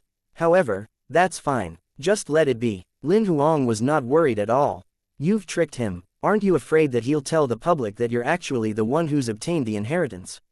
Wu Mo asked. He has planned to become the true god for tens of thousands of years. Do you think that he'll share this piece of information with the others? Lin Huang laughed. No, he won't. When she heard Lin Huang's rhetorical question, Wu Mo immediately realized that Lin Huang was taking advantage of Wu Ji's attitude. Yes, you're right. Ordinary people will definitely think of ways to make things clear when they're falsely accused. The simplest way is to tell the truth. However, Wu Ji isn't an average person. Since he could secretly work for a sole goal for ages, it's proven that he has a high tolerance. He won't lose his rationality simply because I tricked him. If he were to tell the truth about me actually being the one who obtained the inheritance, he'd only increase the number of competitors. He would have wished that he was the only one who knows the truth. Though I framed him, he'll choose to bear with it. He might probably refute the others when he's attacked, but he definitely won't tell them the truth. That being said, he'll be the one who wants to keep the secret instead of me. The fewer people who know the truth, the higher the probability that he'll be able to steal the inheritance. After listening to Lin Huang's analysis, Wu Mo instantly discovered that Lin Huang's thought process was not that simple. Yes, you're right. Even if Wu Mo is falsely accused, he'll choose to keep the secret. He's an extremely arrogant guy, and he isn't afraid of being attacked by the others at all. You did a good job by getting him into trouble. However, Wu Ji holds grudges. If there's a chance for him to take revenge on you, he'll definitely do so. You have to be careful. It's not difficult for him to figure out your plot. As soon as he manages to get away with it, that's when he's going to create trouble for you. If he's hiding all the while and gets me into trouble only when he has leveled up to virtual god, I won't be able to handle him. However, if he creates trouble for me before restoring his combat strength, he's always more than welcome. Lin Huang had no fear of the virtual god at all. Since Lin Huang was so confident, Wu Mo did not say anything else. She knew that the young man was more matured than she thought and he would not get himself into trouble despite the fact that the opponent was once a virtual god. She could see that there was no fear in Lin Huang's eyes and he put up a false bravado. In fact, he was not afraid of Wu Ji at all. In the vast expanse of sky, Wu Mo did not respond to Wu Ji after a long while. He then confirmed that Lin Huang was the one who had tricked him. Wu Mo, I have to admit that the guy who inherited the sorcerer goddess's memory is a smart guy. He tricked me to buy him some time. He did a great job. I'm afraid that I won't be able to create trouble for him in a short period of time. However, please tell him not to feel so jubilant first. After I get my stuff done, he'll know the definition of big trouble. I'm definitely going to take revenge on him, and you know this. On the day when I manage to capture him, I'll show him what death feels like. Alright, stop bullshitting. The sorcerer goddess's shrine is closing soon. Think of ways to get away with this. Many of them are going to try to kill you now, Wu Mo gloated. They are just small potatoes. I'll need some time to deal with this. If you want to laugh at me, you're just going to be disappointed. Wu Ji looked down upon the rest. I'm going to see what will happen next. I have faith that you'll do a fantastic job, Wu Mo said, and her voice could no longer be heard. The calmer Wu Mo was, the more Wu Ji felt offended. He attempted to communicate with Wu Mo several times. As he did not get any reply, he kept quiet, waiting for the closing of the sorcerer goddess's shrine. On the other side, Lin Huang started talking to Wu Mo again.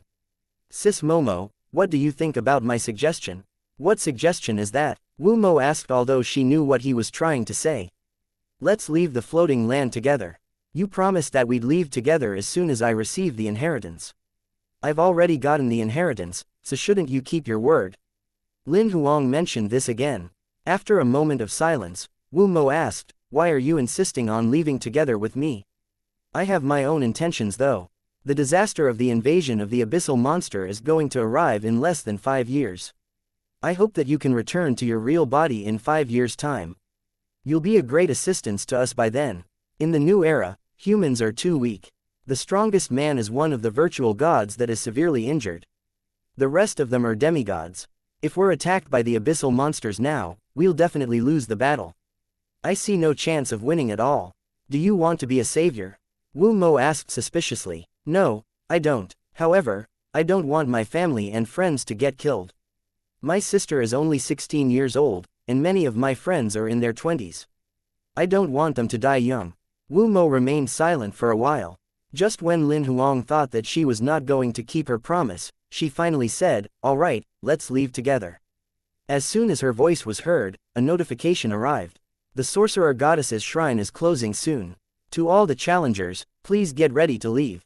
The countdown begins now. 10, 9, 8, 3, 2, 1. Chapter 723, He's Zhu Xing. Right when the sound of the countdown timer was heard, Wu Mo spoke up, after leaving the sorcerer goddess's shrine, I'll be asleep within the droplet of the god's blood. I've imprinted all the materials and methods required to restore my combat strength. However, it's only in theory. I'm unsure of its rate of success though. Try your best to collect all the required sources. Apparently, Wu Mo had no faith in transforming back to her real body. She sounded casual, like she was trying to tell Lin Huang, just try your best. Fate has its way. Don't worry, I'll keep my promise and try my best. Lin Huang knew that Wu Mo had no faith in him. However, he pretended as if he did not realize it. Thank you. She did not say anything else. At that moment, the countdown timer that lingered in the air was about to end. Right at this moment, a flash of gold suddenly appeared. In an instant, the golden glow streamed into Lin Huang's chest just like the sorcerer goddess's blood had. Lin Huang was stunned. He immediately responded to it and realized that the golden glow must be the remaining consciousness of Wu Mo's real body. At that second, the countdown timer in the sky ended. Lin Huang went into a trance. As soon as he was able to react, the sky had disappeared and was replaced by a snowy land. Despite the snow having stopped, Lin Huang could still easily recognize that it was the floating land. The sorcerer goddess's shrine that was made of ice crystals appeared in front of Lin Huang at less than 20 meters away. The door was closed, and it became transparent. Lin Huang noticed that people were constantly sent back and the number of people was increasing.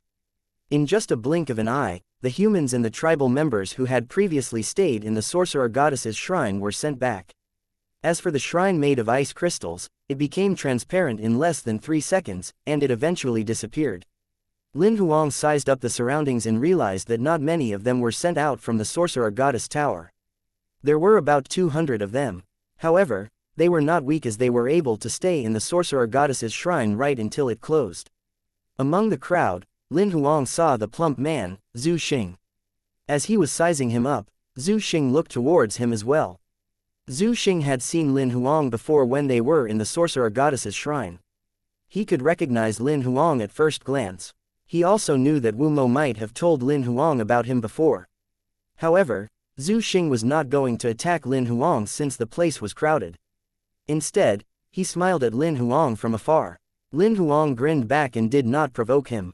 He slowly walked towards Zhu Xing. Zhu Xing did not expect that Lin Huang would have the courage to walk towards him.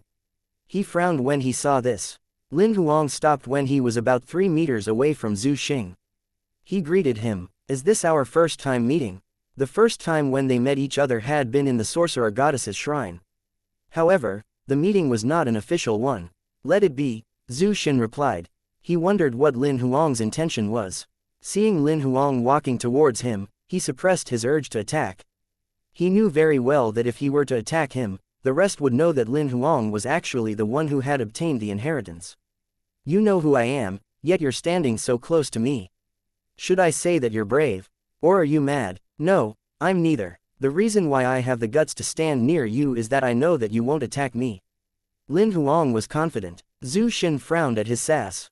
Soon, his features returned to normal as he gazed at Lin Huang's face. I have to admit that you're smart. No wonder you could think of a way to set me up. I'm forced to do so.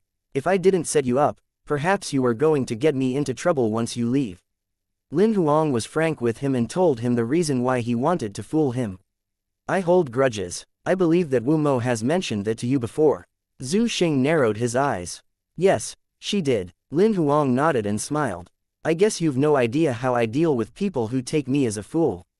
Zhu Xing guffawed. Tell me, to deal with a person who has fooled me, I'll first chop off their limbs and blend them into juice.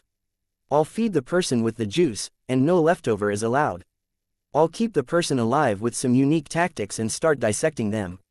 I'll first exchange the person's heart, lungs, kidney, and the rest of his organs with the swine beast's organ. The person can only live up to 3 days at the most, and the shortest time that one can survive is less than 3 minutes.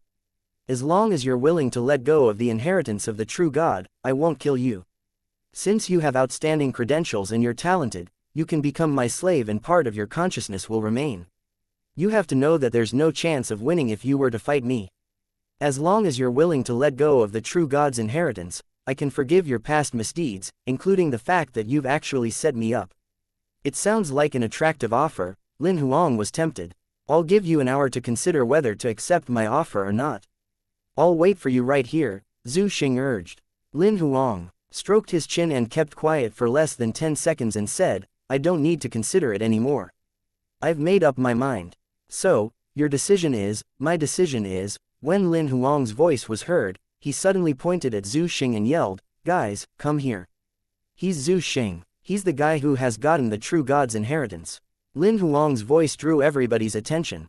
Everybody's eyes brightened as soon as they heard Zhu Xing's name, since the sorcerer goddess's shrine informed them that Zhu Xing was the one who had inherited the sorcerer goddess's memory. The few of them who got into the shrine were exceptionally strong. They thought that Zhu Xing was the one who had obtained the inheritance. Having watched Zhu Xing's attacks more than once throughout the challenges, they knew that he was terrifying. Zhu Xing had never expected that was what Lin Huang was going to do. Although Lin Huang had mentioned his name before during the announcement, not many of them knew how he looked like. Therefore, he would only have to handle a small number of people. Right now, after Lin Huang set him up, he instantly became the public's attention. Zhu Xing could not tell the truth. Seeing the crowd was coming after him, he gave Lin Huang a killer stare and immediately fled. Since Zhu Xing was trying to escape, the people were like a swarm of bees chasing after him. Lin Huang stood in his original position, witnessing Zhu Xing being chased by the crowd, and he was getting further away from him. He grinned triumphantly. I've temporarily resolved the problem. Chapter 724. Returning to the Sorcerer Goddess Tower. Seeing the crowd chasing after Zhu Xing, Lin Huang, who stayed in his original position, summoned Thunder. As he rode on Thunder's back, he extended his finger, pointing in another direction. Let's head back to the Sorcerer Goddess Tower. Thunder fluttered its wings and flew off into the sky. They headed towards the tribal members' foothold whereby Jiyu was previously. After flying for a short while, a black shadow gradually emerged from the snowy land. Unexpectedly, It was the position where Zhu Xing had been sent back just now. Soon, the black shadow transformed into a human form. Although his features could not be seen clearly, he looked remarkably like Zhu Xing. The fella runs away so quickly, the black shadow mumbled. If Wu Mo had not been asleep, she would have figured out that it was Zhu Xing's voice. I won't let you go next time. Witnessing thunder disappear within seconds, the black shadow did not chase after it. Instead, he muttered to himself. Soon after, his body faded away just like the snow that quickly melted as the sunlight shone on it. Lin Huang did not notice what had just happened at the snowy land. Of course, he would not mind even if he saw that. At thunder's flying speed, even an immortal level human would not be able to catch up with it. Since Lin Huang was riding on thunder, they flew for more than half an hour. Eventually, they arrived at the foothold where Bai Jiyu and the rest were, and Lin Huang recalled thunder. The second they stepped into the foothold, a lady's voice was heard. Lin Xie, you're back. As the voice was heard, a pink shadow appeared in front of Lin Huang in a flash. Indeed, she was Duo. Lin Xie, did you just get out of the sorcerer goddess's shrine? Duo-er's doll-like body floated midair, and she asked curiously. How did you know that I went to the sorcerer goddess's shrine? Lin Huang frowned. The tribe leader told me. Duo was proud of herself. I was sent back to the foothold by the sorcerer goddess's shrine a few days ago. I didn't see you since then, so I thought that you were practicing in the sorcerer goddess tower. The tribe leader told me that you left the sorcerer goddess tower 3 days after we went to the sorcerer goddess's shrine and that you went to the sorcerer goddess's shrine alone. Yes, you're right. After the training, I heard that the sorcerer goddess's shrine was open and I immediately rushed over. When he heard what Duo said, Lin Huang knew that Bai Jiyu had not told them that he had obtained the sorcerer goddess's shrine's key. He wove a lie according to Bai Gu's story. Today is the last day of the opening of the sorcerer goddess's shrine. I reckon that you managed to get through many of the challenges.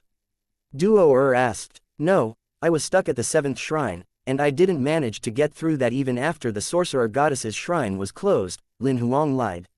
Since he owned part of the authority of the sorcerer goddess's shrine, he knew the structure of the sorcerer goddess's shrine and the contents of the assessment pretty well. You did a great job. I was disqualified in the 3rd shrine. Duo was upset. While the both of them were chatting, a familiar voice was heard again. Duo don't block his way. Please come in. It was the tribe leader, Bai Jiyu. Zhu stuck her tongue out at him before moving aside. Lin Huang lifted his head and looked towards Bai Jiyu. He then greeted, Hi, sir. Are you free to talk? Bai Jiyu was holding his walking stick, the tip of which pointed at the ground. His eyes were hollow as he looked towards Lin Huang. Sure, Lin Huang answered. He touched Duo-er's head affectionately and walked towards Bai Jiyu. Duo did not follow him. As the two of them disappeared, she left, heading towards another direction. Bai Jiyu led Lin Huang back to the sorcerer goddess tower. The gigantic face was surprised when he saw Lin Huang. Kid, you're back. Am I not welcomed? Lin Huang smiled. You're always welcome, the face answered with a smile as well. After chatting for a while, Lin Huang and Bai Jiyu entered the 1st level of the sorcerer goddess's shrine. It was the first time that he was brought into that room. Take a seat. Bai Jiyu then sat down on the futon opposite him with his legs crossed and Lin Huang followed suit. Have you met the sorcerer goddess? Is she fine? Bai Jiyu asked a question that was utterly unrelated to the result of the assessment. Lin Huang remained silent for a while and answered, Yes, she's fine with the remaining consciousness she has. That's good. Bai Jiyu nodded. After a moment of silence, he asked, Have you obtained the inheritance? To be honest, I didn't want to ask this, but I have to know. Do you want me to tell you the truth or lie to you? Lin Huang asked with a wry smile. Lie to me. A person named Zhu Xing has gotten the inheritance. A virtual god has occupied his body called Wu Ji, Lin Huang replied. I understand. Bai Jiyu nodded his head. He slowly got up, picking up his walking stick. There's not much time left for you to stay here in the floating land. Make good use of the remaining time. I don't want to disturb you anymore. Aren't you interested in knowing the truth? Lin Huang asked. No, I already know the answer. As Bai Jiyu got up, he pushed the door and walked out of the sorcerer goddess tower without turning his head back. Seeing that Bai Jiyu had left, Lin Huang then appeared on the 9th level of the sorcerer goddess tower. One would not have to go through the levels that one had passed through in the Sorcerer Goddess Tower for the second time. Instead, he could be transported in an instant. On level 9, Lin Huang sat down and started practicing his army attack tactics. He realized that when he was on the 9th level of the Sorcerer Goddess Tower, the speed of practicing his army attack tactics was more than 20 times faster. He managed to collect more than 80,000 skill pieces in an hour. It was a heaven for practicing his army attack tactics. Since the spirit energy was 500 times more concentrated, he wished that he could complete practicing level 10 of his army attack tactics. As he sat down, the army attack tactics started circulating in Lin Huang's body, and skill pieces were gathered just as he expected. Soon, Lin Huang was immersed in the state of practicing. 3 days soon passed. In the snowy land that was thousands of kilometers away from the foothold of the tribal members, a plump man was surrounded by 20 people. To be more precise, there were 6 humans, whereas the rest of them were tribal members in their puppet forms. Zhu Xing, let go of the sorcerer goddess's inheritance. You can't take it all on your own, one of the tribal members said. Zhu Xing, we do agree that you're strong. However, none of us are weak either. It might be difficult for us to steal something away from you if it were a one-on-one battle. However, there are 20 of us here. Don't attempt to fight back, which will be an effort in vain. Also, we've locked the entire dimension down. You won't be able to run away this time. I've said countless times that I don't have the inheritance with me. The person who obtained the inheritance set me back, Zhu Xing insisted helplessly. Since you've been fooled, tell us who the person is. We can talk to him face to face, someone suggested. I've no idea who has it. Zhu Xing was reluctant to tell that Lin Huang was the one. We'll just kill you so that the inheritance will be freed from your dead body. Chapter 725, available mythical level card. Dead bodies lay scattered on the snow. Most of the 23 slain were killed instantly, and only some of them suffered multiple injuries on their bodies. Most of them had their heads chopped off. A plump man stood in the middle of the bodies, the tip of his supreme sword relic still dripping with blood. I'm in luck this time. I didn't expect that this host would be so talented in sword Dao.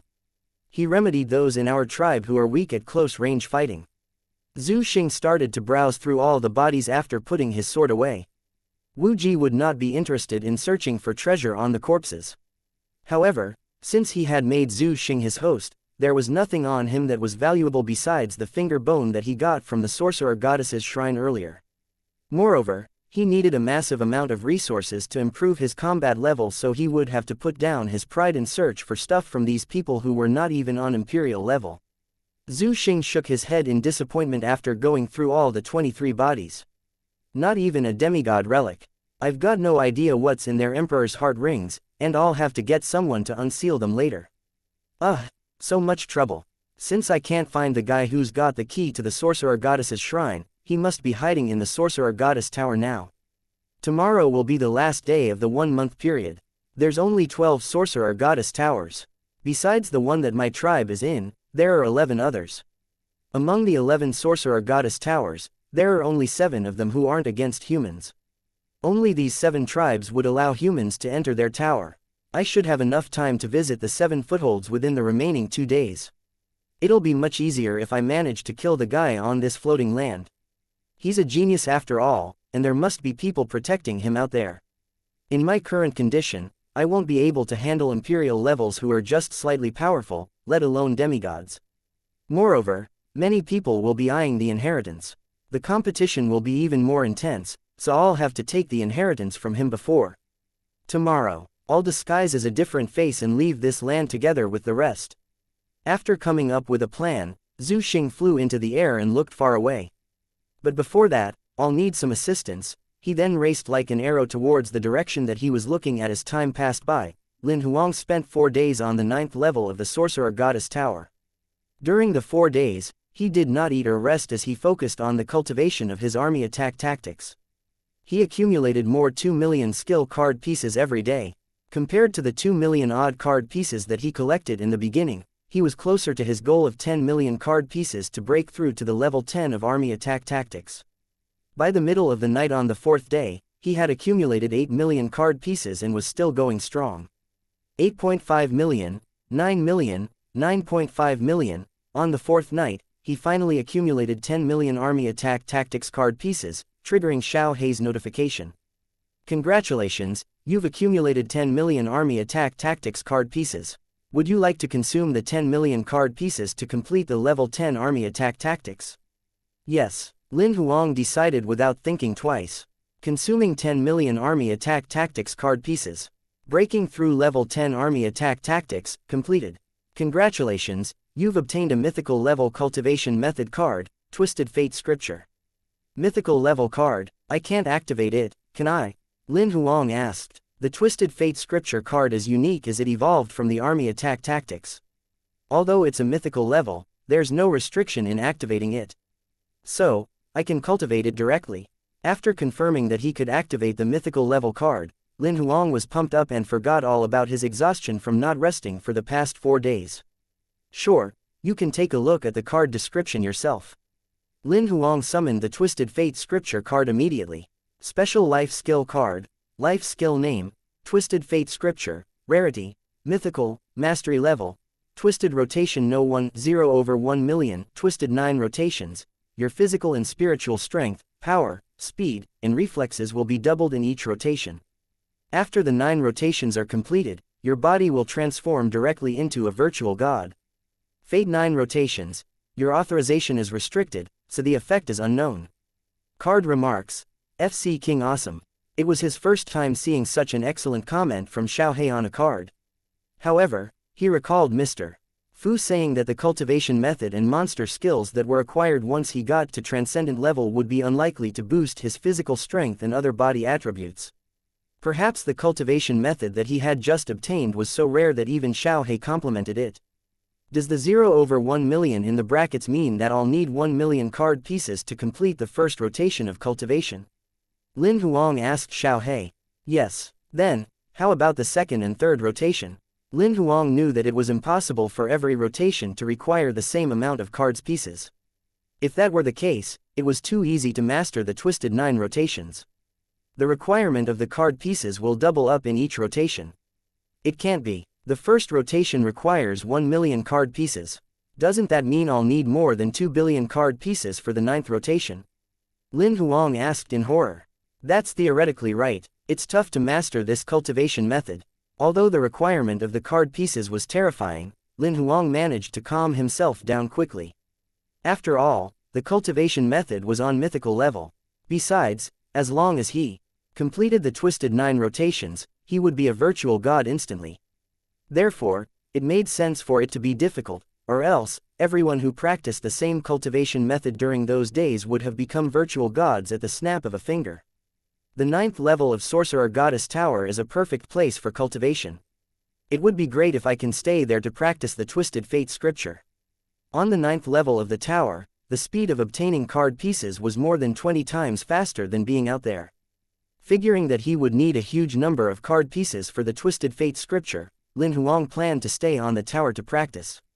Tomorrow will be the last day. The people from the Union government will kill you if you don't leave, Xiao Hei reminded. I know that. It's such a bummer. Lin Huang shook his head helplessly. Since I still have a half day left tomorrow, I shall see how many Twisted Fate Scripture card pieces I can get. Oh, you've finally woken up. Bai Gu's looking for you. The gigantic face appeared on the ceiling before Lin Huang managed to start his practice. Chapter 726. The weather's great to walk your dog. As Lin Huang was sent from to the 9th level to the 1st level of the Sorcerer Goddess Tower, he walked straight towards the living room that Bai Jiyu was usually in. Just as he was going to knock on the door, he heard Bai Gu's voice. You don't have to do that. Come and have a seat. Lin Huang walked in to see Bai Jiyu seated with his legs crossed in front of the coffee table as he gestured for him to take a seat. Lin Huang took his seat and asked immediately, Are you looking for me, sir? I heard that somebody is looking for you. It should be about the Sorcerer Goddess's inheritance, Bai Jiyu said directly. I think it's Wu Ji. Lin Huang frowned. Theoretically, Wu Ji was the only one who knew that he had gotten the Sorcerer Goddess's inheritance. It was quite impossible that Wu Ji would tell anybody else about it. It should be him. I don't think anybody else can persuade those powerful people to share where his descendants' tribe is. Bai Jiyu nodded. You mean there are others besides him? Lin Huang frowned even deeper. Yes, almost every powerful person in each tribe is coming. There are even demigods. It only makes sense that they're only coming for the sorcerer goddess's inheritance. Bai Ji Yu looked at Lin Huang with his empty eye sockets. How would they know where I am? Lin Huang could not understand it. They've no idea where exactly you are, but Wu Ji has his way to find your coordinates as long as you're outside of the sorcerer goddess tower. Unless you're in the sorcerer goddess tower, then he won't find out where you are. But there are only 12 sorcerer goddess towers in this land and only 7 of them welcome humans. All he's got to do is to visit these 7 tribes, and he'll find out where you are. He's visited 4 footholds this afternoon, and I'm guessing he'll be here next. Leave as soon as you can. You'll be safe once you get back to your world, Bai Ji Yu suggested. He'll find out that I was hiding at your foothold if I run away, and he'll definitely come after you guys. Lin Huang was confident of the outcome as Wu Ji was clearly evil. To prevent the news from spreading, he might kill the entire tribe. Our tribe will be in bigger trouble if you stay, Bai Ji Yu spoke the truth. I'll settle whatever's coming for us after you leave. Lin Huang went into silence. He was thinking how he could settle this. He could not just leave like that and let Bai Ji Yu settle Wu Ji, but he could not stay either. Alright then, I'll leave. Lin Huang made his decision a while later. Lin Huang, this Wu Ji has great greed. The sorcerer goddess's inheritance must not fall into his hands, or else, there'll be disaster for your new era, Bai Ji Yu reminded. I know, the sorcerer goddess has told me about him. Pack your stuff, I'll send you out later. My witchcraft should be able to isolate you from Wu Ji's detection for a short period of time. You don't have to do that. I've already pinned the coordinates of the floating land border earlier. There's nothing much for me to pack. Lin Huang shook his head as he rejected Bai Gu's kindness. If there's nothing else, I'll leave now. Bai Ji Yu nodded. Leave as soon as you arrive at the border. Don't reveal yourself too much when you're back to where you're from. He's a virtual god after all, so I'm not sure what he's capable of. It's better to be safe than sorry. I know. Thank you, sir, and the rest, for your time spent taking care of me. Lin Huang smiled and nodded. Don't worry about me. I've quite some enemies, but I managed to survive until now. Although my combat level is just mediocre, I have some pretty neat survival skills. Even so, don't underestimate any of your enemies, Bai Ji Yu reminded again. Yes, I understand. Lin Huang gave a short response and stood up slowly from the futon. Alright, I shall make a move now. Bai Ji Yu stood up as well. Let me send you off. The both of them walked out of the sorcerer goddess tower.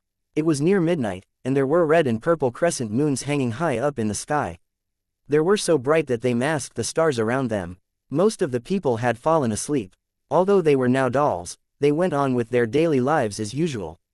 As they walked out of the tower, the gigantic face appeared and watched Lin Huang quietly. Lin Huang nodded at the face with a smile while the latter nodded back without saying a word. As he arrived 10 meters away from the sorcerer goddess tower entrance, Lin Huang summoned his dimensional relic. Bai Ji Yu watched him quietly by the entrance. After adjusting the coordinates, he then stepped into the dimensional relic without thinking twice. Before the dimensional relic shut, he turned around to wave at Bai Ji Yu in the huge face. Bai Ji Yu waved back too. They watched the dimensional relic close slowly, fade away and disappear. Goodbye, human kid from the new era, Bai Ji Yu mumbled. Leader, do you really like him? The gigantic face looked at Bai Ji Yu questioningly. Since the sorcerer goddess picked him, I shall trust her choice. Bai Ji Yu nodded without hesitation. There will be a war among the tribes because of him. Is it worth it? The face asked again. There's no saying whether it's worth it or not. Our conflict has been piling up for tens of thousands of years. The war is unavoidable anyway. It's just a matter of time. Lin Huang's appearance is just a trigger. After all, he's taken the sorcerer goddess's inheritance with him, so we've completed our mission. There's no need for us to worry anymore. We don't belong to this new era anyway. We've been living for more than 30,000 years. Isn't that enough? That's enough. The face nodded while forcing a smile. Get everyone ready to fight. Also, inform the tribes to get ready. Bai Ji Yu pointed with his walking stick. Wu Ji, how dare you show yourself since you were a traitor before? How dare you come for the sorcerer goddess's inheritance? Don't blame us if we have to attack you. A black dimensional relic opened slowly thousands of kilometers away, and a person walked out of it at the border of the floating land. It was Lin Huang who had just left the foothold. After recalling the dimensional relic, he summoned Bloody instead of leaving the floating land immediately. Find out where Zhu Xing is. Bloody's leech pod spread across the entire land and soon it got the results after searching with its eyes closed. Got him, but this guy is dangerous. My leech pods can't get too close to him, or else, he'll definitely find out. It's okay as long as you know his rough location. Bloody projected the image that it found. In the projection, Zhu Xing was resting with his eyes closed in front of a bonfire. Suddenly, his eyes flew wide open with excitement. Human named Lin, you've finally shown yourself. I think we've exposed ourselves.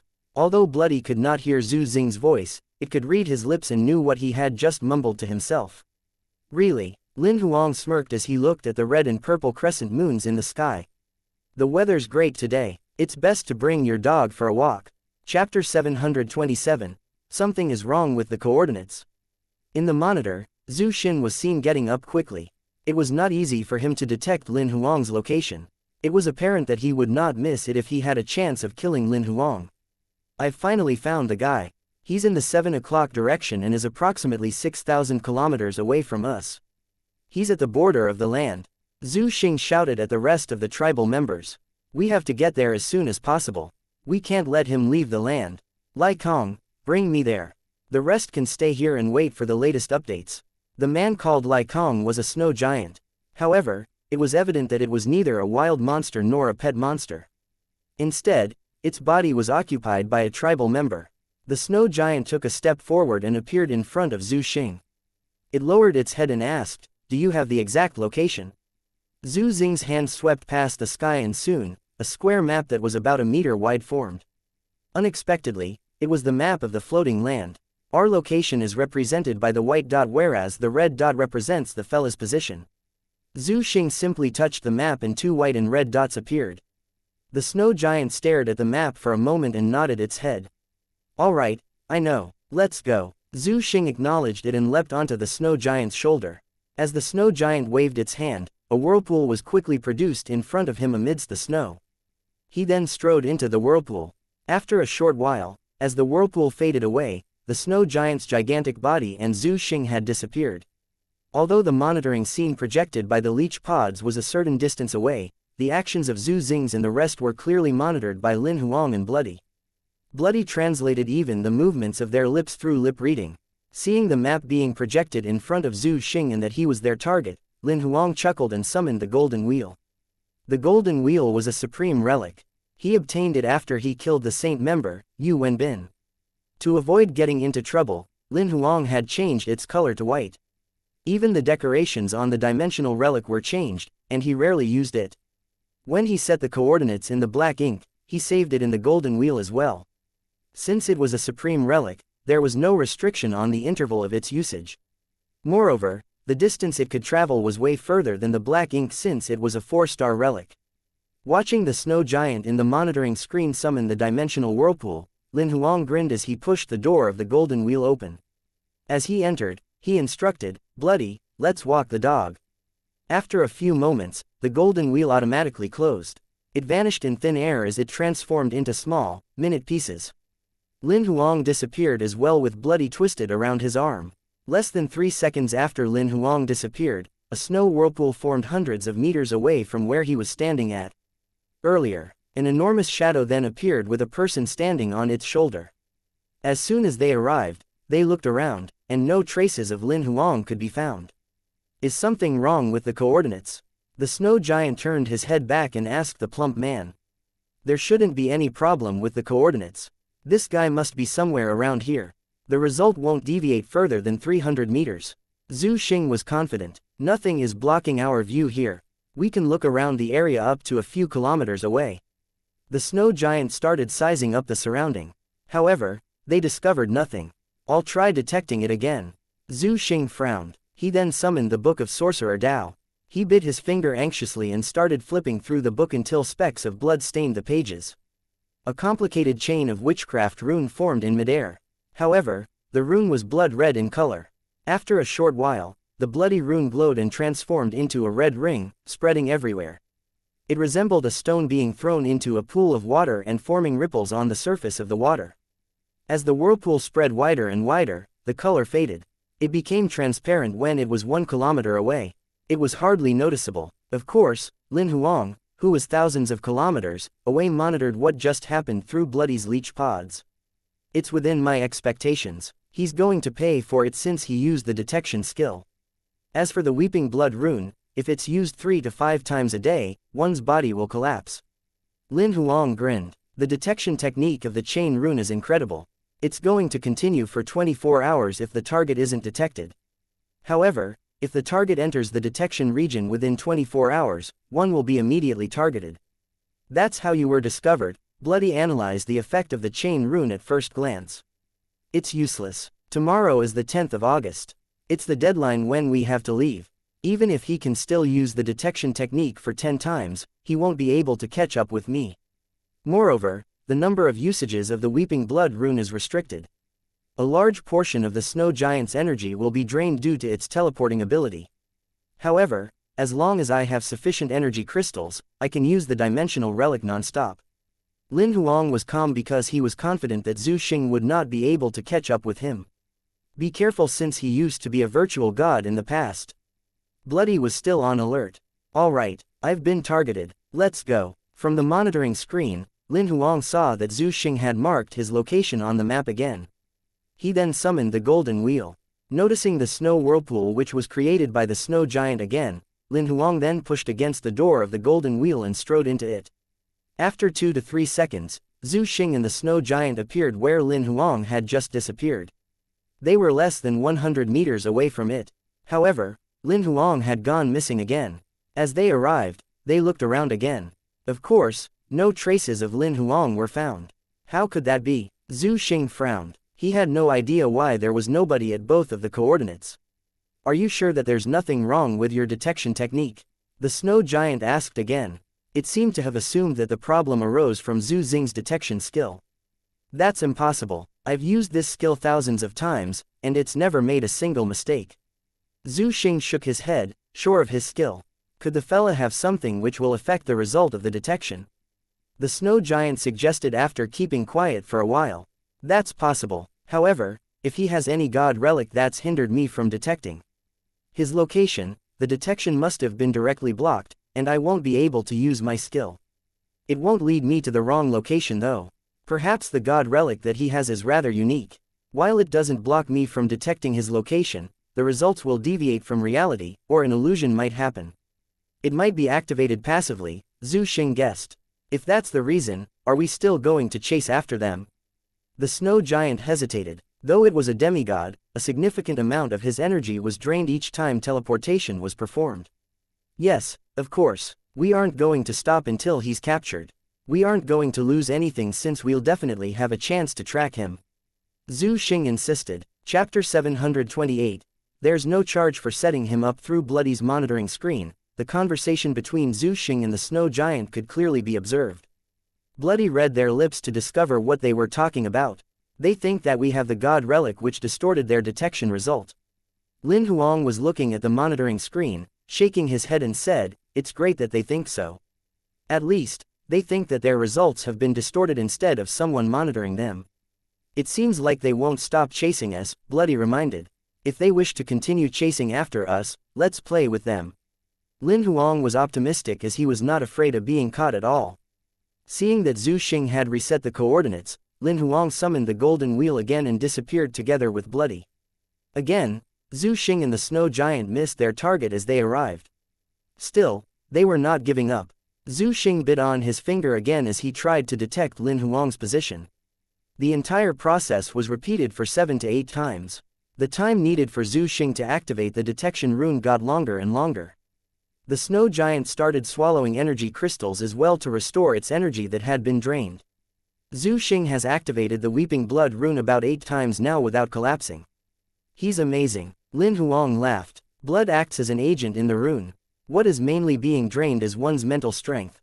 With Zhu Xing's mind, he won't be able to support this type of rune for too many times.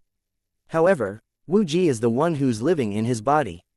He's somehow a virtual god in the past. Bloody was still wary of Wu Ji since he used to be a virtual god.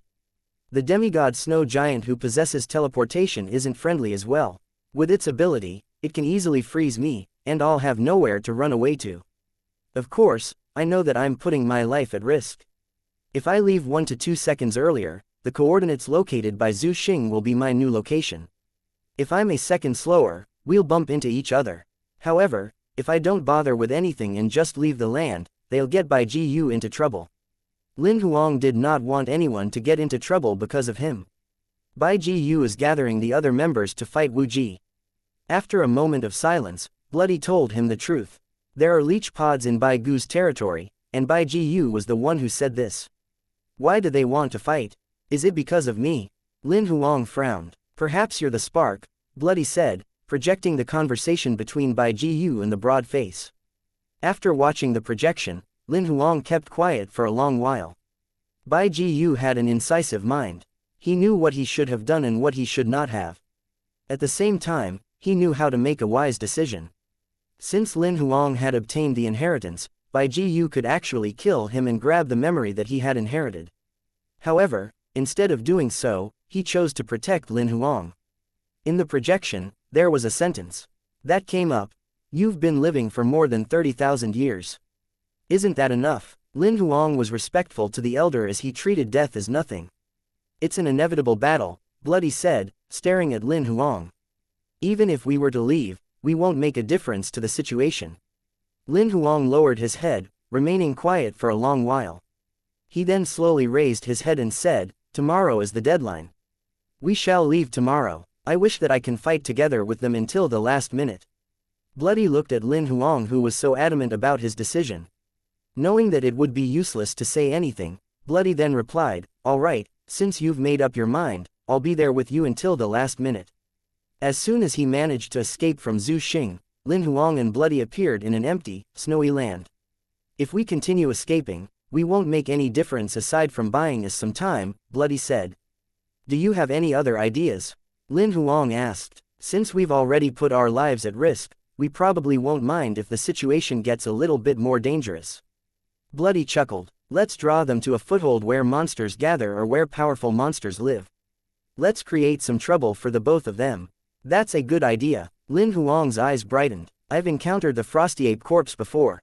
Though it isn't even a demigod, its ability is on par with one. Each teleport uses up a large portion of the snow giant's energy. I guess that they'll be in trouble if they're drawn to the frosty ape corpse's territory.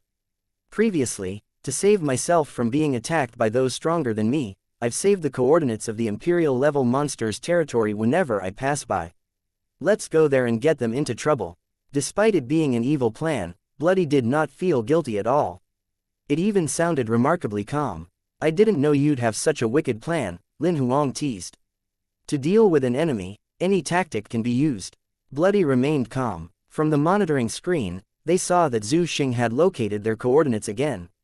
Lin Huang then summoned the golden wheel and fixed the location to somewhere near the frosty ape corpse's territory. As the snow giant's dimensional whirlpool was formed once again, he entered the golden wheel together with Bloody. When they got out of the golden wheel, Lin Huang returned to the frosty ape corpse territory where he had been a month ago. After recognizing the direction, Lin Huang found the place where the frosty ape corpse hid. He restrained his aura, floating in the safe zone outside the frosty ape corpse's territory. They then waited patiently for Zhu Xing and the snow giant to arrive. 10 minutes later, just when Zhu Xing's rune was being created, Lin Huang grinned and summoned the golden wheel. At the same time, the Book of Sorcerer Dao was being summoned as well. As Zhu Xing was flipping the Book of Sorcerer Dao quickly to the last page, Lin Huang pressed his hand against the rune. A golden rune was formed swiftly in the air. Snow transformation. As Lin Huang pointed the finger at it, the rune transformed into a dazzling, golden glow which enveloped the entire region where the frosty ape corpse was hiding. The whole area was like snow being quickly melted by high temperature. In less than 3 minutes, the frosty ape corpse became a big, black pit. A few moments later, a furious roar was heard coming out from the pit. From Bloody's monitoring screen, the snow giant's dimensional whirlpool was generated. I hope that you'll appreciate my gift. Lin Huang grinned as he pushed the door of the golden wheel open and entered. The next moment when Lin Huang disappeared, the furious frosty ape corpse emerged from the underground. At the same time when it appeared, the snow giant and Zhu Xing strode out of the dimensional whirlpool. Chapter 729. Snow Giant vs Frosty Ape Corpse. The moment Zhu Xing and the snow giant stepped out of the dimensional whirlpool, a frosty ape corpse could be seen from afar, emerging from underground. The frosty ape corpse pounced on the both of them without a moment of hesitation as soon as it saw Zhu Xing and the snow giant. It did not see Lin Huang and thought that the both of them were the culprits who woke it up from its sleep. Fueled by anger, it completely ignored the fact that the snow giant was actually a demigod. Zhu Xing and the snow giant were stunned when they saw that the frosty ape corpse was pouncing on them. They were actually chasing Lin Huang and did not expect to encounter an imperial-level monster. The frosty ape corpse was tremendous as it measured a height of at least 700 meters. It was about 20 times larger than the snow giant, whereas Zhu Xing looked precisely like an ant compared to the frosty ape corpse. In an instant, it appeared in front of the both of them. It lifted its leg and stomped hard on the both of them. "Beast, do you want to die?" Zhu Xing yelled. He used to be a virtual god and was not looked down upon by imperial-level monsters. However, this monster dared to even step on him, and he could no longer stand it. The snow giant's eyes flashed with a trace of fury. It was a demigod and was now provoked by the imperial-level monster. It struck a blow in the air and soon, a huge arm that was made of snow instantly formed in the air. It then collided with the frosty ape corpse's blue foot. Bang! As they collided with each other, a loud explosion was heard. A blast wave was produced in the air, rippling out everywhere. A strong wind blew ferociously, and of course, the snow giant remained steady. Standing behind him, Zhu Xing was unaffected as well. However, the frosty ape corpse was blown away, and soon, it collapsed. Obviously, regardless of its size, the gap in combat strength could hardly be compensated. After a few moments, the snow giant frowned. Zhu Xing frowned as well. Is it still alive? The frosty ape corpse's body slowly got up off the ground as it shot them a deadly stare. I've almost used up all my strength to hit it. The snow giant did not turn its head back. Instead, it stared at the frosty ape corpse with fear as it said that to Zhu Xing. The frosty ape corpse is about to gather its godhead. I guess we won't be able to leave this place if we don't defeat it. As Zhu Xing carefully sized up the frosty ape corpse, he then realized that it was not an ordinary imperial-level monster. If I didn't keep teleporting and draining my strength significantly, I'd have killed it. The snow giant scoffed. It seems like it's flipping out, Zhu Xing said, pointing in the direction where the frosty ape corpse was. He did not comment on the snow giant's last remark. As the frosty ape corpse got up from the ground, its pair of blue eyes instantly turned black. A layer of ice blue crystal surrounded it like a piece of icy blue armor. Icy thorns were formed on its tail as well. Troublesome. The snow giant grumbled, I hate spirit types and the undying species the most. Why didn't you kill it in one hit? Zhu Xing retreated hundreds of meters away. It seemed like he was not worried that the snow giant might lose. The frosty ape corpse advanced as Zhu Xing retreated. It stomped the ground hard and disappeared at a speed that was several times faster. It then appeared in front of the snow giant in an instant. That's fast. A flicker of fear flashed through the snow giant's eyes. The frosty ape corpse clenched its fist and attacked the snow giant without delay. At that moment, it seemed like the whole region was shrouded in its icy blue fist. It appeared like the hills were collapsing, and the collapsing hills wholly covered the snow giant. The snow giant remained calm. The Book of Sorcerer Dao was summoned, and it pressed its hand against one of the pages of the runes. As soon as the white rune lit up in midair, the snow giant was wrapped in a layer of crystal clear, spherical defense shield. The frosty ape corpse's fist, which was the size of a mountain, struck the layer of defense shield. Each attack produced waves that looked like water ripples. However, it failed to break through its defense. In the defense shield, the snow giant remained calm. The effect of the attack outside the defense shield was rendered useless, and the frosty ape corpse got even more ferocious. It did not feel tired and continued thumping the defense shield. It seemed like it was not going to stop unless it could break through the shield. In the beginning, the snow giant remained calm. However, it saw that the frosty ape corpse's attack had lasted for more than 10 minutes and cracks started to appear on the defense shield. Moreover, the frequency of the frosty ape corpse's attacks did not reduce. Instead, it had increased. The snow giant could no longer remain patient. Since it had just teleported, only a small portion of energy remained in his body. It could not sustain a long battle.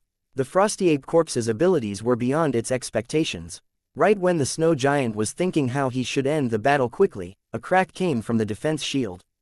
The snow giant frowned as it saw that the shield was about to break. It pressed its hand against the Book of Sorcerer Dao again. Just as the defense shield was about to collapse, glacial chains were formed, and the frosty ape corpse's limbs and neck were locked in it. This type of monster was born in the snowy land. It's restricted by the witchcraft to a certain extent since witchcraft is of the ice element, Zhu Xing said. The snow giant had activated witchcraft twice. The defense shield that it first built was made of the ice element, and so were the chains. I know that you've been using the snow giant's body for a long time, and have gotten used to the ice element witchcraft. However, if you don't stop using the ice element skill and kill it, you might be the one killed. As soon as Zhu Xing's voice rang out, the frosty ape corpse that was growling and struggling to survive finally managed to get rid of the glacial chains. The glacial chains that locked its body collapsed and broke into pieces, vanishing as they fell to the ground. Roar! The frosty ape corpse slapped its own chest as it managed to break free from the glacial chains, letting out a furious growl at the snow giant. The ice crystals that surrounded its body got thicker, and it looked even more violent. Its colossal body grew a few times bigger as well. Chapter 730. Killing the frosty ape corpse. As soon as it managed to break free from the glacial chains, the frosty ape corpse struck a massive blow. Along with the sound of the wind, its attack hit the snow giant. The snow giant's facial expression changed. When it was about to use the ice element skill, it thought of what Zhu Xing had just said. It then paused for a moment. At that moment, the frosty ape corpse's attack hit it, blowing it away like a kite breaking up in the air. By the time the snow giant was able to react, it had fallen into a pit hundreds of meters away from the snowy land. Inside the pit, the snow giant was stunned by the fact that a demigod had just been blown away by an imperial-level monster's punch. Despite not being physically injured, it felt its ego bruised. On the other hand, the frosty ape corpse was arrogant after the snow giant was attacked in one hit. It then appeared in front of the snow giant in a flash, bringing its huge leg down hard on the snow giant's body. The snow giant went wild as it was pinned down by an imperial-level monster. How humiliating! It pressed its hand against the Book of Sorcerer Dao and started inserting power into the book without preserving its power. A flame-red rune formed in the air. A gigantic, red bird then appeared in the sky above the snow giant. It attacked the frosty ape corpse with its mouth wide open. Hundreds of flames that resembled meteorites shot into the sky and headed towards the frosty ape corpse's feet. A loud bang was heard along with the frosty ape corpse's furious growl. The snow giant gradually clambered out of the bottomless pit, and a flicker of fury flashed through its eyes as it watched the battle between the blazing bird and the frosty ape corpse.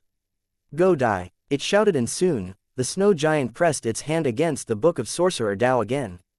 Another flaming red rune was produced in the air.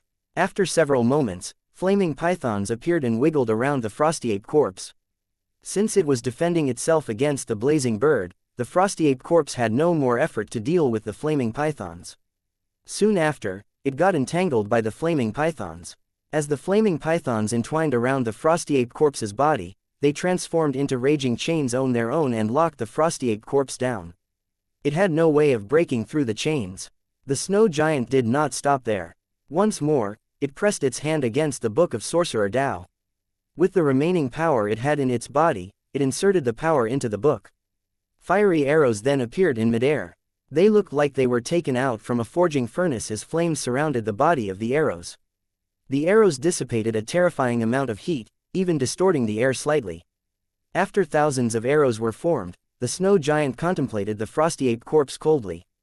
The frosty ape corpse seemed to have sensed that danger was near and started struggling as soon as it saw the shooting arrows. Since it was locked in the raging chains, its efforts to break free from the chains were in vain. The snow giant pointed at the frosty ape corpse from afar and said coldly, "Go to hell, dirty monster." As the red-hot shooting arrows streaked across the sky rapidly, it produced a kind of friction whereby peculiar red flames were formed. The arrows then struck the frosty ape corpse. The frosty ape corpse was trapped, and at the same time, it was controlled by the blazing bird. It could not dodge the arrows at all and was incapable of defending itself against the attack. It then drowned in flames.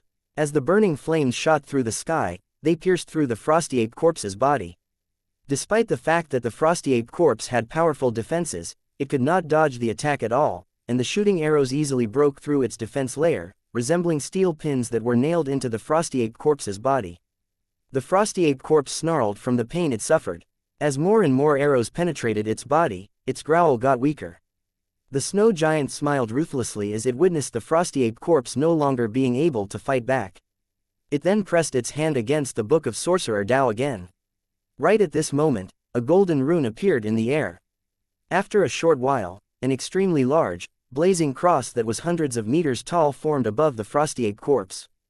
The cross was shrouded in milky white flames. Before the cross touched the frosty ape corpse's body, the frosty ape corpse felt suffocated as a boiling temperature was released into the air. It started struggling and thrashing violently. Lin Huang, who was watching the fight thousands of meters away through the monitoring screen, could not understand why this would happen. Is there anything special about the cross? Why is the frosty ape corpse so afraid of it? It's not afraid of the cross, but of the holy flame that surrounds the cross, Bloody explained. The frosty ape corpse is a spirit type of monster. Naturally, it'll be afraid of God's power. It's obvious that the snow giant's attack intends to kill the frosty ape corpse. From the monitoring screen, the large cross gradually descended from the sky and struck the frosty ape corpse's back. The frosty ape corpse tried its best to free itself from the cross. However, after several attempts, it was still defeated. The bones in both of its legs were broken. It fell to the ground, and it could not move at all. White flames were continually gushing out of the cross. In an instant, the frosty ape corpse's body was enveloped by the white flames. The frosty ape corpse let out a few roars at the beginning. Soon, it started moaning in pain. After a short while, its moan became weaker and eventually disappeared. The huge body that was shrouded in white flame finally stopped moving after struggling for more than half an hour. Lin Huang frowned at the sight. The demigod is still a demigod. Its skill is terrifying. Though it's weak, it's still an easy task for it to kill an imperial-level monster. If it had no concern at the beginning, it might be able to defeat the frosty ape corpse in one hit. The snow giant is probably the strongest among the demigods, Bloody analyzed. The frosty ape corpse managed to buy us some time. At the same time, we've witnessed the snow giant's true power. It's a worthy death. We have to increase the difficulty level the next round.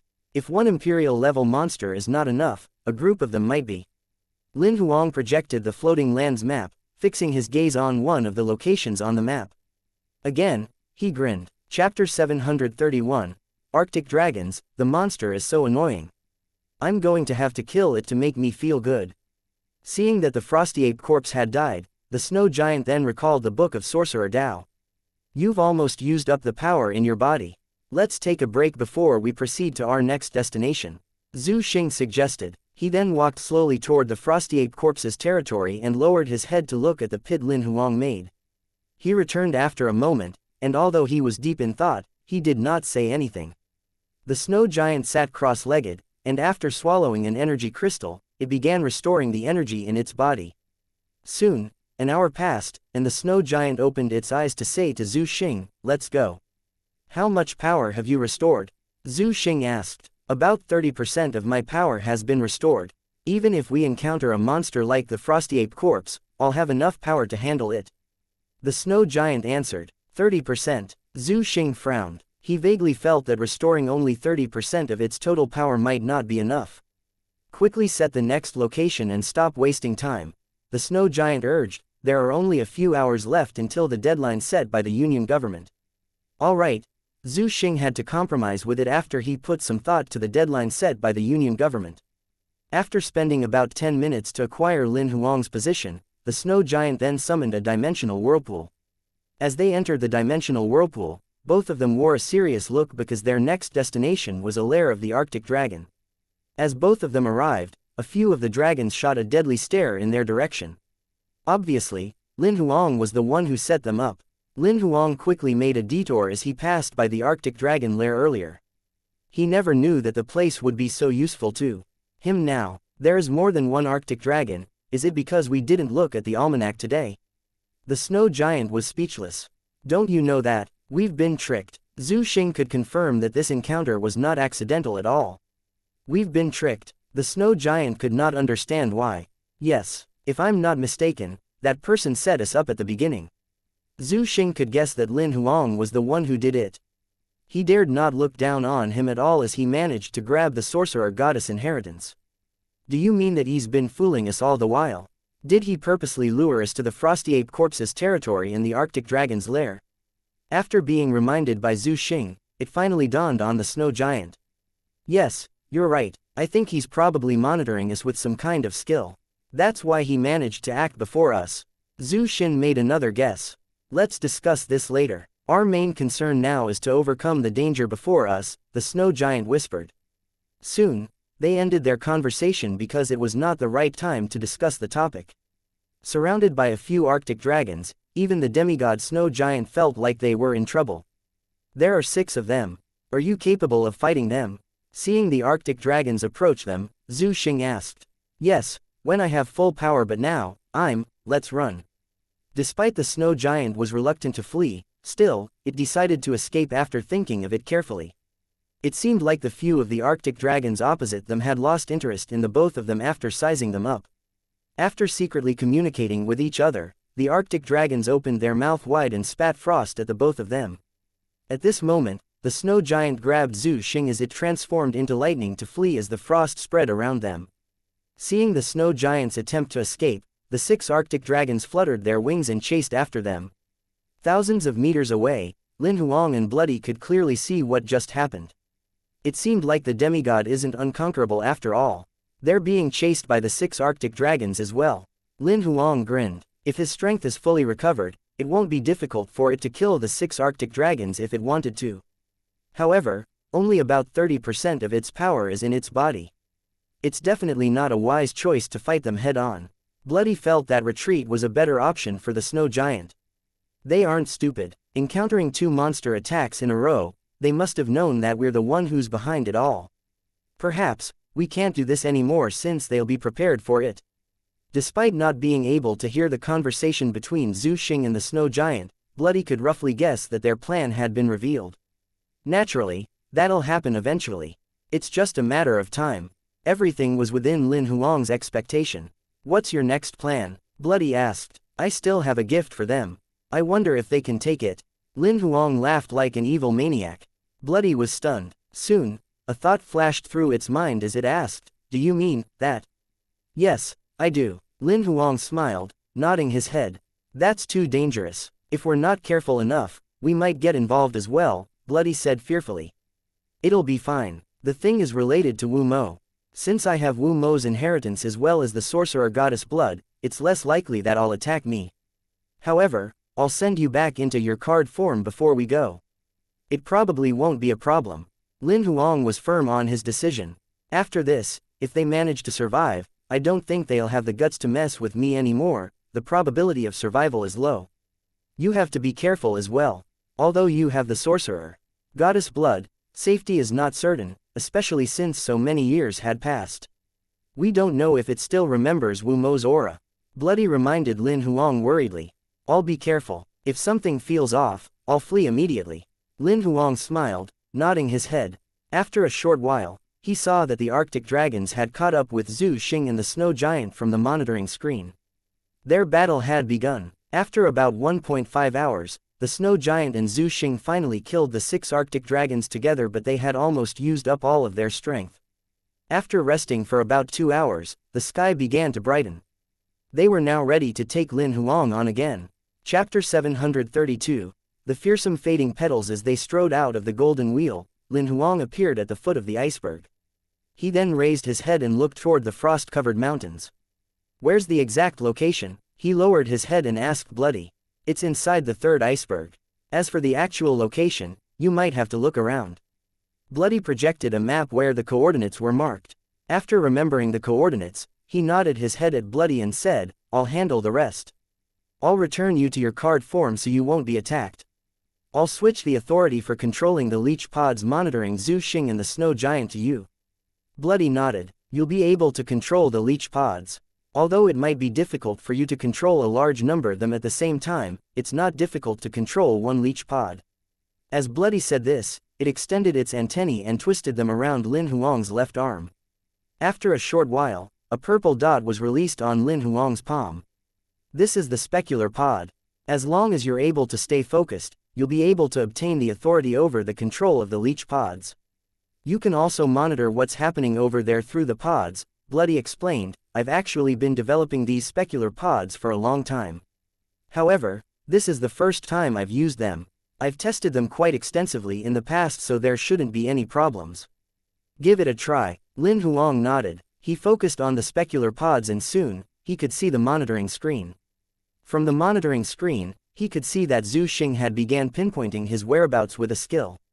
As he withdrew his attention from the specular pods, Lin Huang nodded in satisfaction and said, "It's convenient to use, and the monitoring screen is clear. Zhu Xing has started pinpointing your location. You should go now." Bloody saw what was happening over there, so it reminded him. "I'll recall you into your card form then," Lin Huang said. Soon, Bloody returned to its card form and he headed toward the third iceberg. When he arrived at the third iceberg, it took him a few minutes to locate the exact position Bloody had saved earlier. Seeing the unappealing icy blue flower that was blowing in the wind, Lin Huang knew that he had arrived at his destination. The height of the plant was only half of a regular person's height. The entire plant only had a small, icy blue flower. It looked like a flower of a lotus that was even smaller and was only half the size of a human palm. The flower was being shaken around by the cold air as it gave off a pitiful look. Although Lin Huang saw the flower from afar, he dared not move forward. Others may not know what type of plant it was, but Lin Huang clearly knew that it was more dangerous than the demigod Wu Ji who reigned supreme tens of thousands of years ago. While Lin Huang lingered in fear without getting any closer, the icy blue flower faded away. It puzzled Lin Huang, but soon, the plant reappeared less than a meter away from him, lingering before him while it slowly swirled. Lin Huang attempted to hold his breath since he was quite fearful of the flower. At that moment, a blue mist was released from the flower, and Lin Huang's body was enveloped by the mist. He did not dare to dodge, so he stood there, not even moving a muscle. After a short while, a beam of purple light appeared between Lin Huang's eyebrows, and a semi-transparent purple crystal was gradually projected in front of his eyebrows. Lin Huang knew that it was the projection of the sorcerer goddess blood. The icy blue flower shivered as it saw the projection. Then, it quickly withdrew the blue mist that covered Lin Huang's body. A soft sound was heard coming from the flower, but Lin Huang had no idea what it meant. Then, it began collapsing and soon, it reappeared where Lin Huang first saw it, hundreds of meters away. It seemed like it never even moved. Lin Huang knew that danger had finally passed. He was slightly relieved, and he began focusing on the specular pod in his palm. In the monitoring screen, Zhu Xing had just completed drawing the detection rune that had pinpointed Lin Huang's current location. Lin Huang grinned as he patiently waited for the projection of the map. The snow giant would soon summon its dimensional whirlpool. Upon seeing both of them getting ready to enter the whirlpool, Lin Huang summoned the golden wheel and strode into it. The ice blue flower did not stop Lin Huang from doing anything, allowing Lin Huang to leave. After the golden wheel closed, a whirlpool that was less than 20 meters away from it was formed, and two figures strode out of the whirlpool. Just as Zhu Xing and the snow giant was sent to the new location, they saw the icy blue flower, putting grave expressions on their face. "Are those the fading petals?" the snow giant asked, trembling. "Run." Zhu Xing did not bother to answer its question and shouted. He then turned around and fled. As the god of the tribal members, he knew fairly well how fearsome the fading petals were. It was an abyssal plant planted by the one true god, Wu Mo, more than 10,000 years ago. Since it was cared for by Wu Mo, it possessed a terrifying ability that was comparable to the virtual god that lived tens of thousands of years ago. Consuming demigod monsters as its food, it was a predator at the top of the food chain. Although more than 10,000 years had passed, aside from Wu Mo, even virtual gods would become its food. The fading petals showed no mercy except for Wu Mo. This was the reason why Zhu Xing and the snow giant became limp as they attempted to run away in different directions after bumping into the fading petals. After the both of them moved, the fading petals disappeared from its original position again and reappeared before the snow giant, blocking its way. Seeing the icy blue flower appear in front of him, the snow giant shivered as its back became drenched in sweat. It attempted to escape, but it was enveloped by the flower's blue mist. After a short while, the snow giant's body distorted as if it was being crushed by an invisible hand. The snow giant could not defend against the blue mist that was crushing its body. It let out a pitiful growl which lasted for less than 10 seconds before its huge body became limp and collapsed. It had died. The huge dead body that was enveloped by blue mist disappeared after several moments before the blue mist cleared. The snow giant was killed in less than half a minute. Zhu Xing did not even bother to turn his head around as he continued running. However, the icy blue flower appeared again and blocked his way. Zhu Xing's pupils dilated as he begged, "Please don't do this to me. I'm a tribal member. I'm Wu Mo's subordinate." However, the fading petals did not seem to understand what he was trying to say as the blue mist began enveloping his body. Soon, Zhu Xing's body was getting crushed like the snow giant earlier. After a few moments, his body collapsed and transformed into jade-like phalanges. The icy blue flower let out a furious growl and soon, the phalanges were engulfed by the blue mist as well. Hundreds of meters away, Zhu Xing took a deep breath of relief. "I almost died. Thank God for this god item that saved my life." Chapter 733, Hunting for Zhu Xing. Seeing that he was now hundreds of meters away from the fading petals, Zhu Xing concluded that he had finally rid himself of it, so he stopped running. He had expended a large amount of strength in his attempt to escape. This guy is really skilled. He managed to almost kill me by using the fading petals. Zhu Xing thought fearfully about the fading petals. He would not have dared to provoke the fading petals in the past even while he was at the peak of his strength, let alone in his current form after parasitizing an immortal level body. He could very well turn into food for it if his skill did not activate in time. The fading petals chased after Lin Huang before me. I think Lin Huang is dead. Zhu Xing did not see the snow giant getting killed, but he could guess that the snow giant had fallen. It was impossible that the fading petals would let go of a demigod to give chase to him. There are a few hours left until the deadline set by the Union government.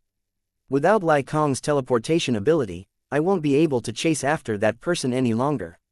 I'll remember this forever. After leaving the floating land in the near future, he'll have to pay for what he has done. Zhu Xing's eyes flashed with a trace of fury.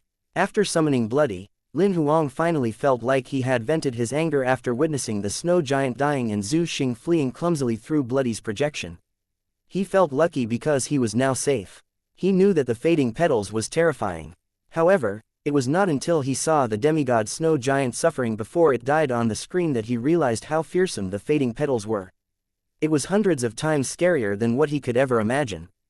The fading petals hail from the abyss and is simply too terrifying. Lin Huang sighed. "I guess Zhu Xing is too afraid to come after me anymore." As seen from the monitoring screen, Zhu Xing looked like a frightened bird.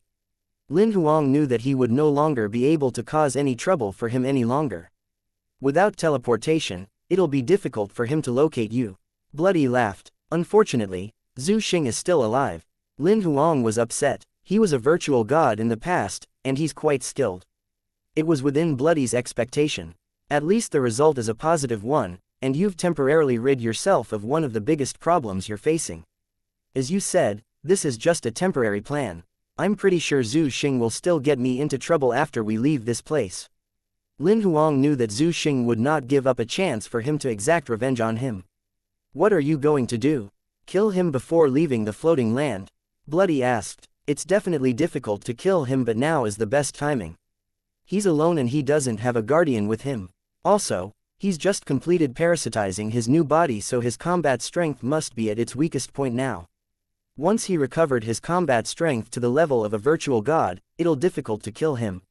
Lin Huang wanted him dead because he was a threat and was eager to kill him so that nothing would happen in the future. "He won't expect that I'm planning to kill him now. Regardless of how weak he is, he's still an immortal level rank -9. His ability is on par with someone at the imperial level. His escape from the fading petals is proof enough of his power. Even if you were to start a fight with him, the probability of defeating him will be extremely low. Also, the number of times you can use your skills against him will be reduced each time they're activated. Are you still going to give it a try?"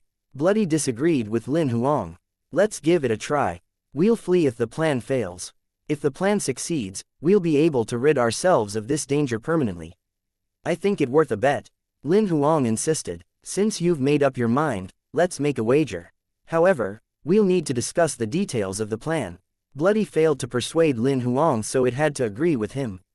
Thousands of kilometers away, he gave up the thought of chasing after Lin Huang after confirming that he managed to escape from danger and headed towards the gathering point of the tribal members.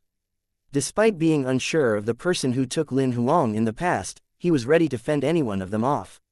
All the tribal members who were friendly to humans were traitors. They should be killed. Of course, Zhu Xing did not know that he had become Lin Huang's target. Each and every action of his was being monitored by Lin Huang.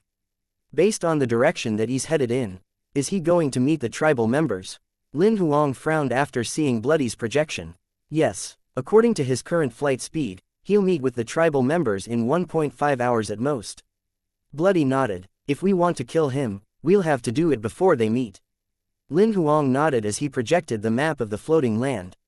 Soon, they managed to pinpoint Zhu Xing's location. He pointed at it and said, "He's there. About 200 kilometers away. It must be somewhere near the coordinates that I saved in my dimensional relic earlier. Please help me estimate his path. We'll have to block his way and kill him." "All right," Bloody replied. After summoning the Golden Wheel, Lin Huang and Bloody were sent to a place that was thousands of kilometers ahead of Zhu Xing. "Let's head toward 2 o'clock. There's a forest situated about 25 kilometers that way. We can hide there since Zhu Xing is definitely going to pass by that place." Lin Huang recalled the Golden Wheel while Bloody estimated Zhu Xing's path. "Let's wait for him over there." Lin Huang grinned as he headed toward the 2 o'clock direction. In just a short while, Lin Huang arrived at the forest that Bloody was mentioning. As they went deeper into the forest, Bloody led Lin Huang to a place to hide. It was a hollow tree. They squatted inside the tree while Lin Huang patiently waited for Zhu Xing to arrive. After 3 minutes passed, Zhu Xing appeared in the sky above the forest. He had no idea that they were hiding there. All of a sudden, flocks of birds in the forest randomly flew to the sky in every direction as if they were frightened. Zhu Xing frowned and slowed down to avoid the flocks of birds. However, a flock of thunder sparrows rushed toward him. Zhu Xing immediately landed on the ground once he saw what just happened. It would not be wise for him to take on the flocks of birds in the sky in his current condition. "Now's the time, let's fight." At this moment, Bloody whispered to Lin Huang. Lin Huang had prepared himself with 6 of his God Crashers. With his telekinetic powers, the muzzle of the cannons took aim at Zhu Xing while he descended from the sky. Bang! A golden beam was seen flashing through the sky along with a loud bang. Not even expecting anything, Zhu Xing was engulfed by the golden beam. Chapter 734, Lin Huang vs. Zhu Xing. Did the attack just strike him? Lin Huang witnessed Zhu Xing's body being enveloped by the God Crasher's attack. However, he was unsure if the attack struck him since he was a virtual god in the past. There were many ways he could save himself. A black figure suddenly descended from within the golden beam. After the black figure landed, Lin Huang immediately appeared next to it to confirm if Zhu Xing was dead. Lin Huang frowned the moment he laid eyes on the barely recognizable black figure. Although it really looked like a burnt corpse, he instinctively felt like this was not Zhu Xing's corpse. There was no notification from Xiao He as well. Although he would not be able to obtain cards or human pieces from killing humans, there was still a chance for him to obtain skill card, skill pieces, or even relics. The moment Lin Huang confirmed that Zhu Xing was still alive, he sensed danger coming from behind and immediately retreated hundreds of meters away. Zhu Xing was holding a sword as he appeared at the position where Lin Huang was standing at earlier.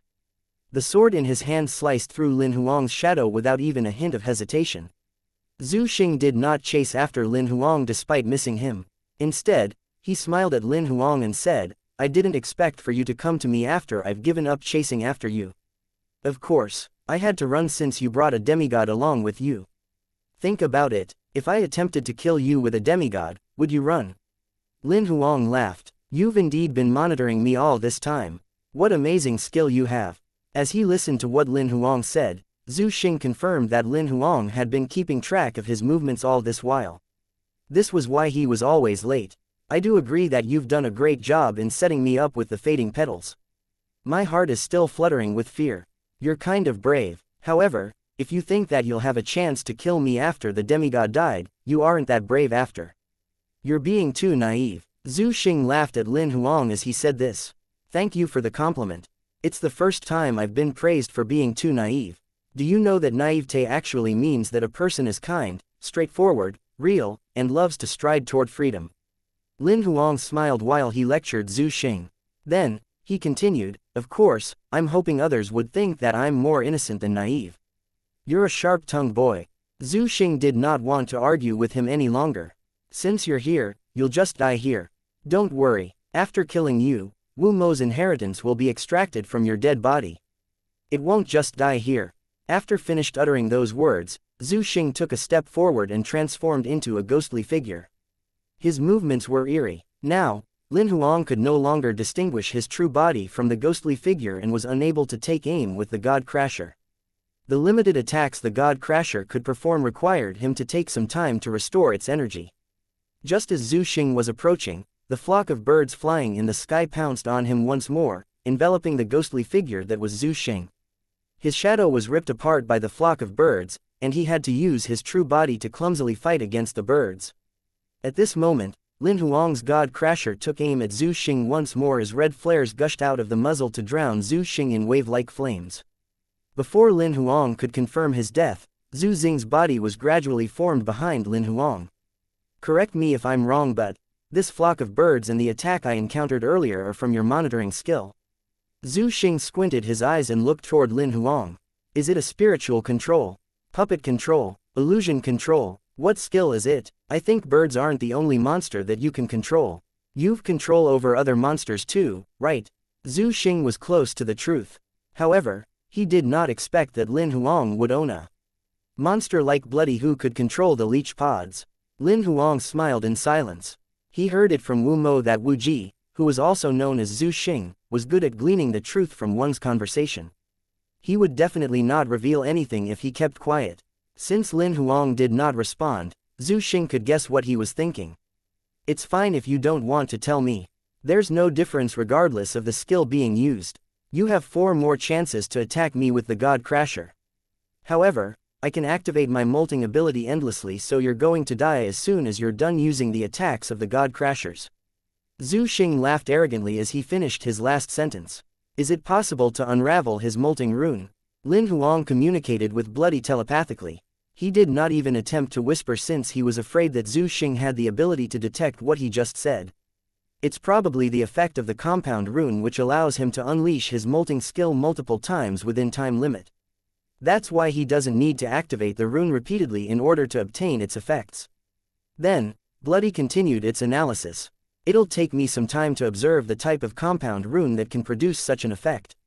Alright, I'll try my best to buy you some time. Please be fast. After communicating with Bloody, Lin Huang lifted his head to look at Zhu Xing. Didn't you know? As the saying goes, whoever laughs the last, will laugh the longest.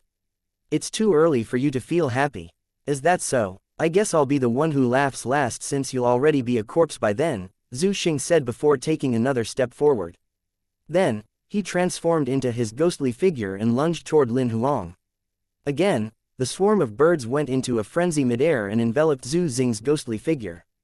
Soon, the shadows were torn apart into pieces by the swarm of birds identified Zhu Xing's true body. Lin Huang did not launch an attack.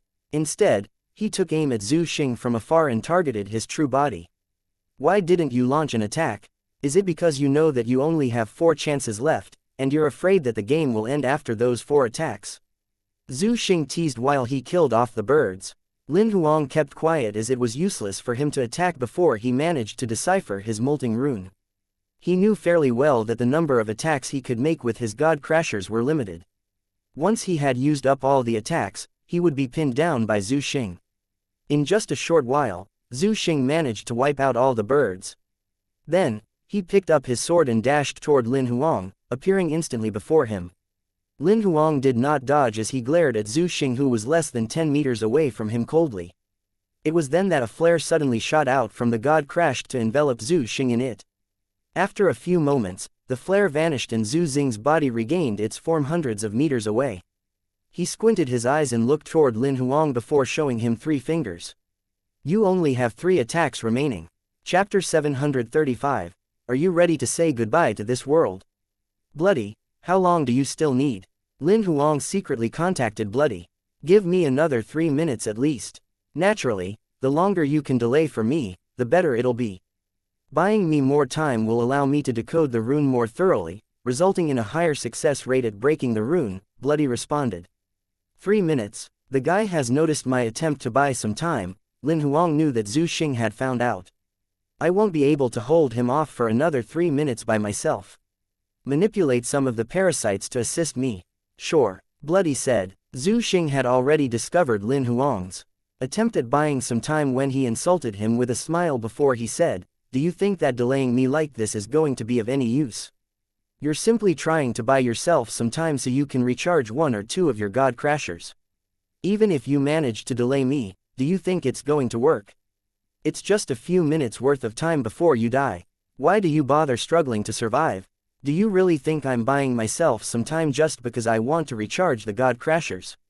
Can't it be because I want to wait for backup to come or some other reason? Lin Huang asked with a smile. Zhu Xing was stunned when he heard this. He squinted his eyes and sized him up, but he found nothing. You're just trying to scare me off. If you really had anything up your sleeves, you're definitely not going to tell me. You'd much rather give me a fatal surprise instead. However, since you're telling me this, you have to be lying since you know that you've no chance of winning. You're doing this with hopes that I'd retreat. After saying his piece, Zhu Xing paused for a moment and fixed his gaze at Lin Huang. Am I right? Lin Huang did not bother with what Zhu Xing was asking and looked toward the sky. A swarm of birds was flying toward as they chirped. It was as if half of the sky was covered by dark clouds. They even blocked the sunlight until the light on the ground dimmed abruptly. Zhu Xing did notice the disturbance to the light as he raised his head to gaze toward where Lin Huang was looking at. At that moment, his face turned pale. There were more than one species of bird that gathered in the sky, and they were all pretty much on the immortal level. There were tens of thousands of them. Naturally, he knew that Lin Huang was the one behind it. I've really underestimated you. How could you possibly manipulate so many monsters? However, regardless of the number of birds, they're no different than the poultry I eat at home since they only have a maximum combined strength of immortal level rank -3. Why are you trying to annoy me with such a huge swarm of birds? Are you going to try and run away? Normally, the flock of birds might mean nothing to you since you're at the imperial level. However, you shouldn't be so certain of yourself right now. I guess you don't have that much life power remaining in you, right? Lin Huang tilted his head slightly to look at Zhu Xing. I wonder, would the molting rune still function once the life power in your body runs out? Zhu Xing's face was aghast. Under normal circumstances, the molting rune would definitely not function without an energy source to activate it once the energy in his body had been drained. However, since his opponent had god crashers, he could launch an attack to kill him once his energy ran out, so he could no longer activate the molting rune. After Lin Huang finished questioning him, the birds flying in midair approached him. Tens of thousands of birds completely ignored his presence as they fluttered their wings hard and pounced on Zhu Xing. In just a blink of an eye, Zhu Xing was completely surrounded by the birds. With the number of birds we have here, I think you'll have sufficient time to decode the rune, right? Lin Huang was relieved after seeing Zhu Xing disappear, so he contacted Bloody. If nothing out of our expectation happens, we should have enough time. Bloody gave a prompt reply. Lin Huang quietly moved aside to recharge the god crasher with some life power. However, in less than 30 seconds, he heard Bloody panicking through its voice, "Be careful, he's coming for you." Before Bloody could complete its sentence, a peculiar sound was heard from the swarm of birds. It sounded much like the roars of ancient monsters. As the sound spread, all the birds were suddenly killed. Zhu Xing stood at his original position with his right hand holding a black horn. Seeing Lin Huang's shock, he grinned and said, "I've been hiding for so many years. Do you think I'm so unprepared for a comeback? Be careful, the item that he's holding is at least on the demigod level. It might even be God's item." Bloody reminded. Lin Huang knew that it would be impossible for Zhu Xing to kill tens of thousands of immortal level creatures in a split second even if he was at his peak. The only way this could happen was through the use of a demigod relic or a god tier item. At Zhu Xing's current condition, he would not be able to activate the relic that many times. "What else do you have other than those birds?" Zhu Xing said in ridicule. He was not looking at Lin Huang as he said this. Instead, his hand was gently caressing the horn he was holding. He was looking at the horn the way he would look at his lover. "Bloody, what should we do now?" Lin Huang was out of ideas. "Bear with it for a while. Other monsters are coming. The number of times he can use his horn must be limited." Bloody did not have any better ideas. "All right, that's all we can do for now." Lin Huang knew that Bloody did not expect Zhu Xing to own such a relic. He managed to slaughter tens of thousands of immortal level monsters within seconds. Since Bloody could not do anything to help, it began spewing nonsense to buy them some time. "I still have plenty of things up my sleeves. You, on the other hand, probably only have limited uses of that horn of yours. Or rather, is it that you can't get it up a second time? Go ahead, try me and find out. Zhu Xing did not launch an attack immediately. Nobody knew if it was the side effect of using the horn or if he was afraid that Lin Huang had some other hidden abilities. After remaining still for about 10 minutes, both parties realized that their opponents were in a weak state. It seems like using the horn is a big sacrifice for you. I think the same probably happened to you. Why don't you continue summoning the birds? Lin Huang was eager to kill Zhu Xing while he was weak. However, he was worried that Zhu Xing might be setting him up to fail. He was unsure if Zhu Xing had run out of energy for another attack or if it was simply because he wanted Lin Huang to waste his God Crasher by pretending to be weak. As they exchanged glances, Zhu Xing saw Lin Huang recharging his God Crasher. Lin Huang had finally launched an attack. Putting away his horn, Zhu Xing appeared in front of Lin Huang in a flash, slashing for WRD with his sword. Lin Huang activated his God Crasher again without a moment of hesitation, completely covering Zhu Xing's body in flames. A moment later, Zhu Xing's body reformed and he attacked Lin Huang. Lin Huang had no choice but to activate his God Crasher to make another attack. Within mere moments, Zhu Xing's body reappeared. He grinned. It's the last attack you can make. Are you ready to say goodbye to this world? Chapter 736. Cloning Card, Bloody, I can't stand it anymore. Lin Huang immediately contacted Bloody. Since he was not even immortal level, it was unrealistic for him to confront an immortal level rank 9 that possessed the ability of an imperial level. He could not summon any other monsters aside from Bloody since Bai and the rest were only immortal level rank -3. They would be easily killed by Zhu Xing, especially since he was a supreme genius. Seeing that Zhu Xing getting ready to attack him, Lin Huang had no choice but to lift his God Crasher to aim at Zhu Xing's body once more, covering it in flames.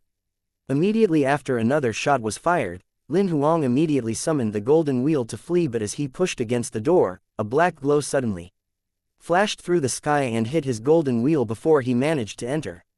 The force from the strike blew the dimensional relic away. Are you going to escape now? It's a bit too late, isn't it? Zhu Xing's body appeared hundreds of meters away, grinning from ear to ear as he looked at Lin Huang from afar. Lin Huang's expression changed. Despite not taking any damage after that attack, the golden wheel was now thousands of meters away, putting a stop to Lin Huang's plan to escape. It seems like you're out of tricks up those sleeves. Instead of making these useless efforts, I'll spare you and kill you here. Zhu Xing picked up his sword and without bothering to use any movement skills, he reappeared in front of Lin Huang within mere moments with his sword dashing toward Lin Huang. Lin Huang could not defend against the attack and was about to get killed. However, right before Zhu Xing's sword touched Lin Huang's body, Zhu Xing frowned. Lin Huang's body was cut in half but there was no blood dripping from his wound. Then, his severed body gradually began to fade. Is it a fake? Zhu Xing immediately turned back and looked around to find Lin Huang appearing at the location of the dimensional relic thousands of meters away. However, he did not push open the door. Instead, he put it away and laughed at Zhu Xing. Do you think that you're the only one who can fake your death? I did this a few years ago. Aren't you going to run away now? Zhu Xing was instantly on alert. There's no need for me to do such a thing, Lin Huang said and pointed behind Zhu Xing. As Zhu Xing turned his head around, he saw flocks of birds covering the sky like dark clouds appearing once again in midair. It was several times more than the number of birds he summoned earlier. Apart from that, the sound of hooves clicking on the ground could be heard as well. He then looked at Lin Huang with a strange expression. You're not using spirit-type skills. Be it illusion or the spiritual control, it's impossible for you to control this amount of monsters remotely. To be able to control such a large number of monsters at such a distance. This reminds me of the parasites. Who are you?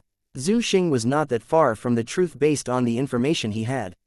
Lin Huang's eyes flashed with fear. However, Zhu Xing ran out of time to continue thinking about it. The birds in the sky were approaching and were quickly surrounding him. He's quite fearsome. He's able to accurately guess that this was the ability of the parasites. Even Bloody was in fear of him. He has to die or we'll be in great trouble. A flicker of fury flashed through Lin Huang's eyes. Zhu Xing was a huge threat to him. If he was not killed, he would get them into bigger trouble in the future. Fortunately, you've completed decoding the rune or I'll have to escape. I've even used a cloning card just now to buy me some time. Isn't it your God Crasher charged? You can launch another 2 attacks. Why didn't you use it? Bloody asked. The 2 attacks are for emergencies. I have 4 cloning cards, so I won't feel that bad after using them. Moreover, I didn't have an idea how long you'd need to decode the rune. You only told me you were done with it after the cloning card has been used, and I was about to flee. After being surrounded by the swarm of birds for a while, the monster horde arrived. More than 10,000 monsters surrounded the entire region, making it extremely crowded.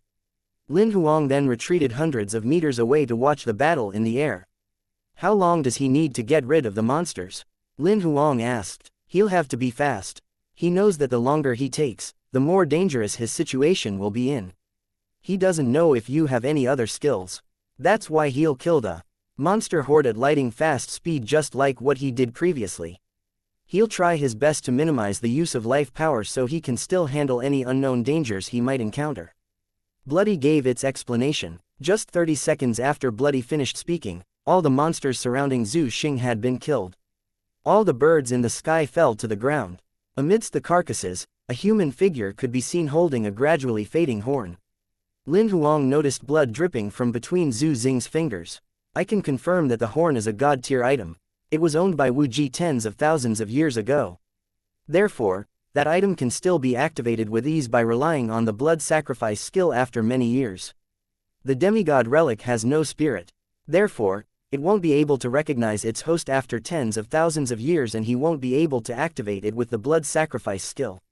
Although the blood sacrifice only drains a portion of his life power, it still puts a huge burden on his body. I think he can probably activate it twice at most. He's probably exhausted now. Noticing the blood dripping from Zhu Xing's finger, Bloody continued its analysis. Regardless of the skill that he has used, it's not what an ordinary person can do. He managed to activate that god-tier item twice with the body of an immortal level. It's a miracle that he can still stand. Lin Huang knew that Zhu Xing could not stand it any longer. However, you have to be careful. Since he activated the god-tier item with a blood sacrifice, he's really eager to obtain the sorcerer goddess inheritance from you. Bloody reminded him, the decoding rune has been created. I'll be able to break his molting rune as long as I can touch his body. However, I'll need your assistance. He has to be within 3 meters from you. If it's possible, it'll be best if he's within 1 meter from your body. The probability of touching him will be much higher at such a distance. The further he is, it'll increase the chances of me getting discovered, making our success rate smaller. It's the only chance we have. If we fail, he'll know of my existence and he'll be on alert. However, this is quite risky. Approaching Zhu Xing, who's impeccable in sword Dao, is extremely dangerous. You can't activate the God Crasher when he's more than 3 meters away from you. If you miss the chance, he'll be able to kill you in 1 hit. I know. Don't worry, I'll use the cloning card if anything happens. Even if Bloody did not mention this, Lin Huang knew the risks he was taking. Since he was trained in the sword, he knew how dangerous it was to approach a person who had mastered the sword. Zhu Xing's combat strength could completely pin him down. Alright, once his molting rune is decoded, I'll inform you and you'll have to activate the God Crasher to kill him immediately. Chapter 737, Killing Zhu Xing. After discussing his plan with Bloody, Lin Huang was now certain. Zhu Xing slightly tilted his head and looked at Lin Huang after freeing himself from the monster horde. Do you really think that monster horde can save you? After finishing that sentence, his entire body lunged toward Lin Huang like a shooting arrow. After encountering 2 monster hordes, he decided to end it quickly, not wanting to give Lin Huang any more chances. Xiao He, use a transformation card to increase my combat strength to immortal level rank 3 and maintain my human form. Lin Huang secretly contacted Xiao He before Zhu Xing took action. Lin Huang's combat strength improved significantly when the transformation card took effect.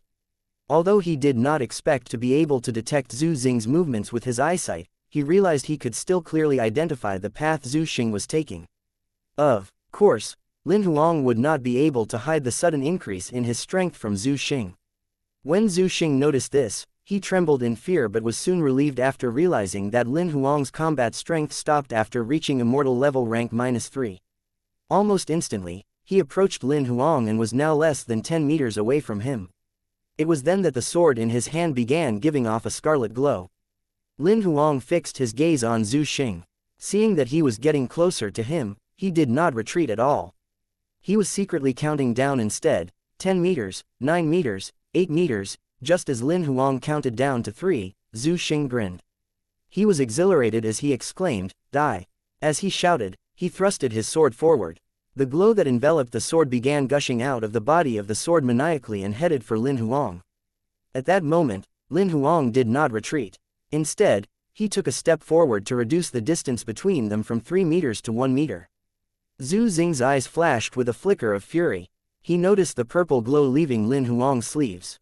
However, as he attempted to dodge it with his sword, the purple glow began twisting around his wrist.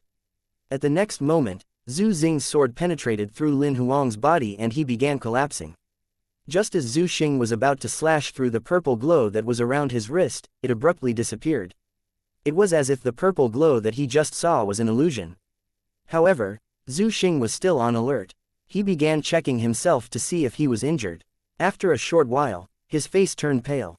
"You've noticed it right." At this moment, a voice was heard from behind Zhu Xing. Lin Huang's true body was less than 20 meters away from him, and the muzzle of the God Crasher was aimed at him. "I've decoded the molting rune." "How did you do that?" "I've been investigating the molting rune for hundreds of years before I finally managed to produce a chain rune after thousands of attempts." Zhu Xing slowly turned around in doubt. "Despite being the person who knows every detail of the rune, I'd need at least a few months to decode and multiple attempts. If I'm not mistaken, decoding the molting rune must be related to the sudden appearance of the purple glow, right? You approached me earlier simply because you wanted to let the purple glow to break through my molting rune." It finally dawned on Zhu Xing. He had guessed correctly. Lin Huang did not expect for him to make a guess that was so close to the truth. "Am I right?" Zhu Xing noticed that Lin Huang looking a little uncomfortable. "However, I'm really curious what the purple glow is. Could you please indulge my curiosity?" "No, I can't." Lin Huang did not want to beat around the bush with him any longer. "Go to hell with your doubts." After uttering those words, red flares were shot from the God Crasher. At this moment, Zhu Xing grinned. As he retreated, more than 10 of his clones appeared and escaped in different directions. They could not identify which copy was his true body. "You're still young. As soon as I leave this land, while he was escaping, Zhu Xing teased. However, the next moment, he was shocked. How could this happen? The red flares emitted by the God Crasher were dead on. It did not attack his clones but took aim at his true body instead. It was as though it could distinguish between the clone and the real body. Zhu Xing was being engulfed by the flames instantly, causing the remaining clones that fled in different directions to collapse. After quite some time, the flames vanished, and a black shadow gradually landed on the ground from midair. Lin Huang chased after it and immediately to witness Zhu Xing fall to the snowy ground after being burned to a crisp. He was still alive, but it was his last breath. When the God Crasher's attack was about to strike him, he used his life power to activate a defensive rune and barely managed to withstand the God Crasher's attack. However, his life power was now depleted, and he had no more strength. He shot Lin Huang a deadly state and asked unwillingly, "How did you recognize my real body?" "It's pretty simple. I left a mark on your body when I decoded the rune," Lin Huang explained with a smile. Bloody thought he might run away while it was decoding Zhu Xing's rune, so it left a mark on his body. The events turned out just as Bloody expected, making the mark extremely useful to them. This allowed Bloody to easily identify Zhu Xing's real body from his clones from Lin Huang's sleeves. "Now, it's time to send you to hell." Lin Huang slowly shifted his last God Crasher and took aim at Zhu Xing. The red flares gushed out of the muzzle at a distance of fewer than 2 meters to completely envelop Zhu Xing in it. Zhu Xing groaned in the pain, and only suffered for about 2 seconds before he died. Soon, the place was in absolute silence. "Congratulations, you have obtained legendary skill card, Royal Sword. Congratulations, you have obtained mythical skill card, the Devil's Horn." 2 notifications from Xiao He arrived. It was then that Lin Huang confirmed Zhu Xing's death in relief. After a moment, the flames from the God Crasher vanished, revealing Zhu Xing's burnt corpse. "It has finally ended." Just as Lin Huang was feeling relief, Bloody warned, "Be careful." A black beam emerged from the black ashes and was shot between Lin Huang's eyebrows. He was caught unprepared and did not manage to react to it in time. Chapter 738. a death-seeking spirit transfer. Just as Zhu Xing's body turned into ashes, a black glow appeared abruptly. Lin Huang was caught unprepared and the black glow flicked between Lin Huang's eyebrows. FCK. It's a spirit transfer. Lin Huang's heart skipped a beat, but when he was finally able to react, it was too late. He could vaguely guess what the black glow was. Soon, he was immersed in his thoughts as he entered the world in his body. In the world within Lin Huang's body, Zhu Xing, no, he was now Wu Ji. Wu Ji's consciousness rapidly transformed into his true body. He looked totally different from Zhu Xing and was different from what Lin Huang imagined previously. Lin Huang initially thought that an intelligent man would be physically inferior to other men. However, Wu Ji was muscular and had a height of about 3 meters. His body was comparable to polar bears and could possibly even be stronger than them. His consciousness was transformed back into his true body in the world within Lin Huang's body. He did not deliberately increase his size. In fact, his body had always been that size. He was muscular and tall, with a fierce expression that made him seem like a butcher. He did not look intelligent at all. It was the first impression Lin Huang had when he first saw his true body. Upon entering the world within Lin Huang's body, Wu Ji saw the 10 life wheels that he had. He was shocked and soon, he realized that the burning life fire in his life wheels was hundreds of meters tall. It had far surpassed Zhu Xing's life fire. This person is more talented than the previous. This is such a steal. After uttering those words, he saw an all-black painting hanging in midair as he lifted his head. What's that? Wu Ji was curious. Just as he was about to look at it carefully, a black glow was released from the painting, all of a sudden. Wu Ji could not react to it in time, and the black glow penetrated through his body. The body that was just formed began collapsing at a slow speed. He was in fear as he watched his body collapse. Aside from that, he could clearly sense that his consciousness was being erased. He could neither utter a word nor make a sound. He could do nothing as he saw his body being transformed into countless energy particles while his consciousness gradually emptied itself. As soon as Lin Huang regained his consciousness, he saw Wu Ji's body collapse. He died too quickly. Xiaohei, it seems like you've restrained your power previously. Lin Huang raised his head to stare at the painting in midair. He was the only one who knew that it was not a painting. Instead, it was a huge card. I may not be able to do anything to him elsewhere, but this is my territory. Xiaohei's voice resounded and did not bother to explain any further. All right, I'm leaving. Realizing that the so-called spirit transfer was just a false alarm, Lin Huang did not want to wander around in his body any longer. As for the consciousness of the virtual god, do you want me to turn it into an inheritance card or a combat soul card? Xiaohei's voice was heard once again. Lin Huang was stunned. The virtual god's consciousness can be turned into a card. Choose either one of them. Do you want an inheritance card or a combat soul card? I didn't know that there's such a great deal. It was not because Lin Huang did not hear it clearly. Instead, it was because he thought he did not hear it correctly.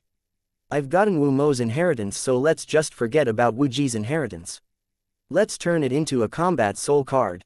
Lin Huang decided without hesitation. Since he had gotten the true god's inheritance, he felt that there was no need to obtain the virtual god's inheritance anymore. Moreover, the combat soul card was apparently much stronger. With a virtual god as the combat soul, it could be summoned when he eventually became an immortal level. He would have no fear of demigods by then. Nothing will be consumed if you were to make it into an inheritance card. However, as for the combat soul card, 300 card draws are required. You did that on purpose. You know that I'm left with 310 card draws. Why are you still forcing me to use 300 card draws all at once? Lin Huang stared at Xiaohei. You're overthinking it. If he was in good condition, I wouldn't be able to turn him into a card even if you have 3,000 card draws, let alone 300. It consumes a large amount of energy in order to transform it into a combat soul card. If I were to convert it into a card by using my own energy, it'll cause me to fall asleep. Most of the system functions will be disabled and I figure you wouldn't want that to happen. Fortunately, only a small portion of his consciousness remains. I can barely transform it into a combat soul card with the energy gathered from the 300 card draws. I actually concealed the fact that it can be transformed into 3 types of cards from you. However, this would consume even more energy. What is the third type of card? Lin Huang immediately asked. It can be transformed into a spirit-type monster card or an undead-type monster card so that it can become a summoning monster. How many card draws are required? Lin Huang was startled and immediately asked. More than 30,000 card draws. Just ignore my question, Lin Huang was shocked. At first, he imagined himself owning a virtual god summoning monster. However, he immediately gave up on his thought when Xiao He told him the number of card draws required. Are you sure you'd like to consume 300 card draws to turn it into a combat soul card? Please wait a minute, I have 2 questions that need some clarification. Lin Huang did not answer recklessly. The first question is, will it be able to retain its ability as a virtual god after being transformed into a combat soul? The combat strength of his true body is originally on virtual god rank -8. Creating a combat soul with the remaining consciousness will result in his combat strength being on virtual god rank -1 where it will be maintained. As for the second question, after transforming it into a combat soul card, I suppose that I won't be granted the authority to summon it even after I've gotten to a mortal level. Will the card be sealed? Lin Huang then raised an issue related to his summoning authority. It won't be sealed, but yes, your authority will be restricted. However, it doesn't mean that you can't use it. Instead, a restriction is imposed on its usage. An immortal level only can only summon it once and the summoning period is limited to 3 minutes. At the Imperial level, you'll have 3 chances to summon it with a summoning period as 5 minutes. After becoming a demigod or a virtual god, these restrictions will be removed. Is it possible to increase the number of uses allowed? Lin Huang asked. It's impossible to do so. These are the rules, and I've no control over it. Alright, it's great that an immortal level can summon it once. Lin Huang knew that Xiao He did not lie to him regarding not being to change the number of uses allowed. Do you have any other questions? No, I don't. Let's turn it into a combat soul card. Lin Huang shook his head since he had already got the answers that he was looking for. Consuming card draws x 300. Commence forming a combat soul card. The combat soul card is completed. Congratulations, you've obtained a mythical level combat soul card, Sorcerer God.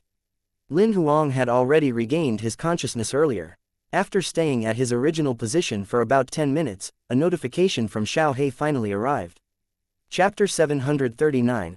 Encountering the Divine Alliance again after it had been turned into a combat soul card, Lin Huang could not wait to take the card out and began looking through it carefully. The combat soul card was orange in color, and Wu Ji's face was printed on the front with a semi-transparent body. Moreover, there were the floating black sigils flickering on top of it with 2 diagonal lines connecting from the 4 corners to form a cross, and there was a word, sealed, printed in the middle of the card. Flipping to the back of the card, Lin Huang began reading through the exact information of the card. Combat Soul Card. Rarity. Mythical. Type of Combat Soul. Human Tribal Member. Combat Level. Virtual God Rank 1 inch. Skill. Unavailable. Summon Authority. Deactivated. Immortal Level Required. Card Remarks. Passable. Remarks. Since you have insufficient authorization to access the card, it is not available for use. As soon as you achieve the Immortal level, it can be summoned once. Upon achieving the Imperial level, you're allowed to summon it 3 times. The summoning authority will be completely activated after transforming into a demigod or a virtual god. After he thought of the Devil's Horn that he had just obtained being sealed as well, Lin Huang did not bother to look at the other legendary skill card, the Royal Sword. He divided his telekinetic powers into multiple thread-like strands and searched through the snowy land. Soon, Zhu Xing's Emperor's Heart Ring was found, and he stored it in his storage ring. Looking at the time displayed on the Emperor's Heart Ring, it was slightly after 11 in the morning. There was only half an hour left until the deadline set by the Union government. Lin Huang raised his head and fixed his gaze in a certain direction, looking worried. Thousands of kilometers away was the foothold where Bai Jiyu and the rest were staying. Seeing Lin Huang remain still for several moments, Bloody extended its head from his sleeve. It could read Lin Huang's mind. You don't have to worry about Bai Jiyu and the rest. They've contacted the rest of the ethnic groups and are ready for the fight. Bloody said, projecting several monitoring scenes in front of Lin Huang. In the monitoring scenes, a few ethnic groups were busy preparing for war. They all seemed ready for it. The Union government's troops have entered their land 3 days ago. The tribal members might not be able to win the war. Bloody continued, since the deadline is over, the Union government's troops will start wiping out the humans beginning this afternoon. It isn't a wise choice to stay. The conflict between you and the Union government will get worse.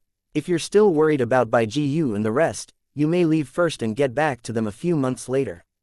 Your inheritance of the sorcerer goddess memory will allow you to enter these lands whenever you please. Lin Huang remained silent for a moment. Eventually, he nodded his head and replied, "Okay, let's leave."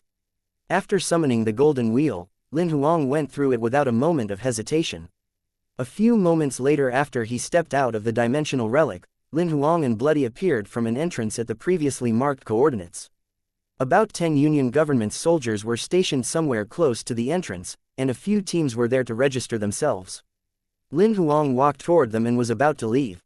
However, after registering with his fake identity, Lin Xie, he was stopped by one of the soldiers. Lin Huang's heart was racing as he thought to himself, has my true identity been revealed?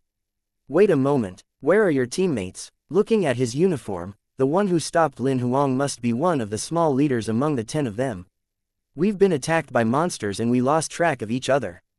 Lin Huang did not lie. Which organization are you from? The leader asked again. The Heaven Alliance, Division 3. What's the name of the leader? The leader asked as he lowered his head, glancing at the information shown. Shen Dao, he's from the headquarters in Division 1.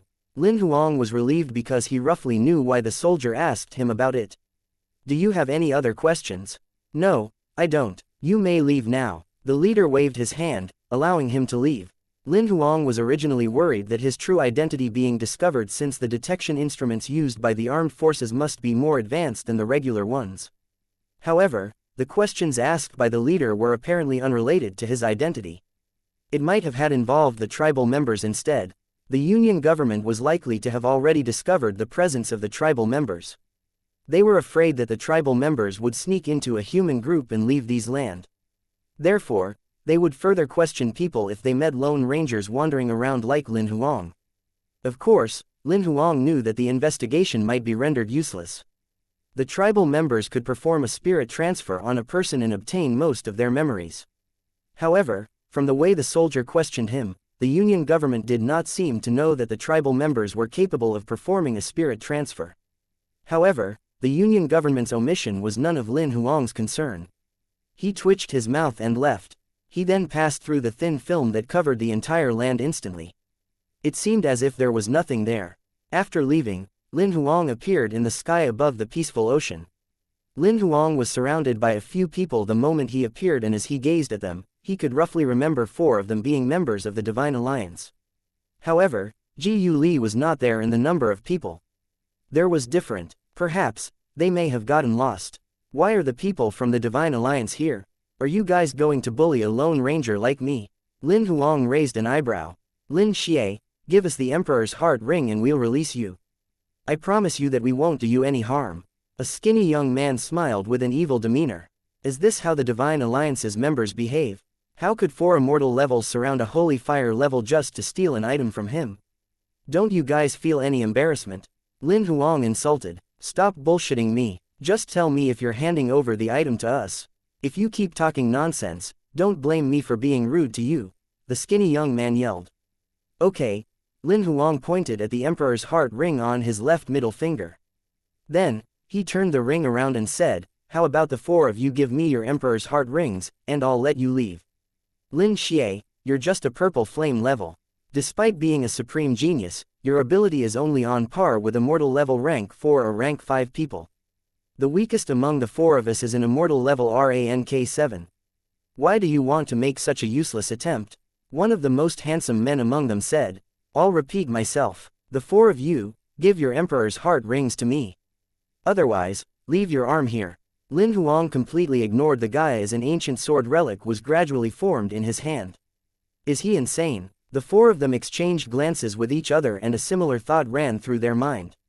They did not know that Lin Huang had just used a transformation card to increase his combat strength. Since the card was still in effect, his combat strength was not on the purple flame level. Instead, he was on immortal level rank -3. If you guys are not going to take it from me, I'm going to do that to the 4 of you, Lin Huang grinned. Before he could finish his words, he disappeared from his original position. In just a short while, he could hear people growling in pain. 4 arms with their respective emperor's heart rings were detached from their body at almost the same time. With Lin Huang's telekinetic powers, he took the emperor's heart rings and threw the 4 arms into the peaceful ocean. This is just a lesson for you. You won't be so lucky next time. Lin Huang then put the 4 emperor's heart rings away into storage. Then, he summoned the golden wheel and strode into it. The 4 of them were frightened, and none of them dared to stop him. They could do nothing as they saw him leave with the dimensional relic. Chapter 740. Choosing a life fire monster at the border of the peaceful ocean, a teenage boy gradually opened his eyes in one of the sea view rooms at a luxury hotel. He did not even seem to have reached the age of 20. His black, fluffy short hair and the pair of black eyes he had would make him one of the most handsome young men on earth. Clearly, he was Lin Huang. He had just returned from the floating land. Mid-August was summertime in Victoria City. There were many tourists who visited the sea town and most of the hotels were fully booked. Lin Huang only managed to book this hotel with the help of the Heaven Alliance. It was one of the 3 best hotels in Victoria City, and it had an attached training room. From the moment he returned from the floating land, he had never left the training room. Lin Huang took a deep breath after leaving his training. He spent most of his time in organizing the memories inherited from Wu Mo in the next 4 days. As for the royal sword, it took him only a short while to completely master the legendary level sword skill since he had obtained the skill card. Despite having a connection with the tribal members, Lin Huang did not have a thorough understanding of them. As for witchcraft, he had only mastered the witchcraft rune. Also, most of the runes were not made by him, and the inheritance of Wu Mo's memory had helped him improve the weakness he had in this aspect. After reading through Wu Mo's memories for about 4 days, not only did he have a better understanding of the tribal members, but his witchcraft abilities were upgraded as well. The memory storage of that true god was huge. It took me exactly 4 days to organize the part of the memories that were unsealed, he mumbled while shaking his head. Soon, he checked on the condition of his body condition, and said in a deep voice, after circulating it for more than a month, the life power in my body has been stabilized. It's time to level up to the gold flame level. He had been maintaining the same position while he meditated in the training room for the past 4 days. When he stood up, popping sounds from the joints of his body could be heard. He slightly moved his body and pushed open the door of the enclosed training room. When he left the training room, he took a deep breath and inhaled the fresh air with the scent of the ocean. Soon after, he mumbled, "Why did I feel hungry as I smelled the scent? Could it be because it reminds me of seafood?" Although he had not eaten anything for 4 days, Lin Huang would not feel hungry with his physique. However, when he thought of food, he began feeling hungry. After contacting the hotel staff, Lin Huang ordered room service and slowly walked toward the liquor cabinet in the living room. After a moment's consideration, he took out a blue liquor. It was a blue-green algae liquor made from the blue-green algae. It was one of the species of the algae living in the neritic zone of the peaceful ocean. It was food for many fishes and other ocean animals. It was highly nutritious, so humans who live near the coast tend to use it as food as well. It was an ingredient often used in making cold dishes or soups. Eventually, people began using it to make liquor. The blue-green algae liquor was common in the neritic zone, but beyond that, it was a rare sight. Lin Huang had never tasted it before, so he wanted to give it a try. After opening the bottle of liquor, the light-scented herbs spread through the entire living room. The fragrance of the herbs boosted Lin Huang's concentration and he immediately poured himself a glass and walked toward the balcony. He was on the 96th floor. Opposite his balcony was the beach of the peaceful ocean, which was hundreds of kilometers long.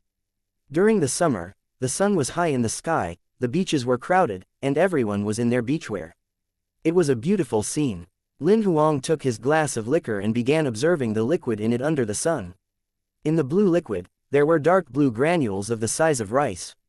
These granules were the form of crushed blue-green algae.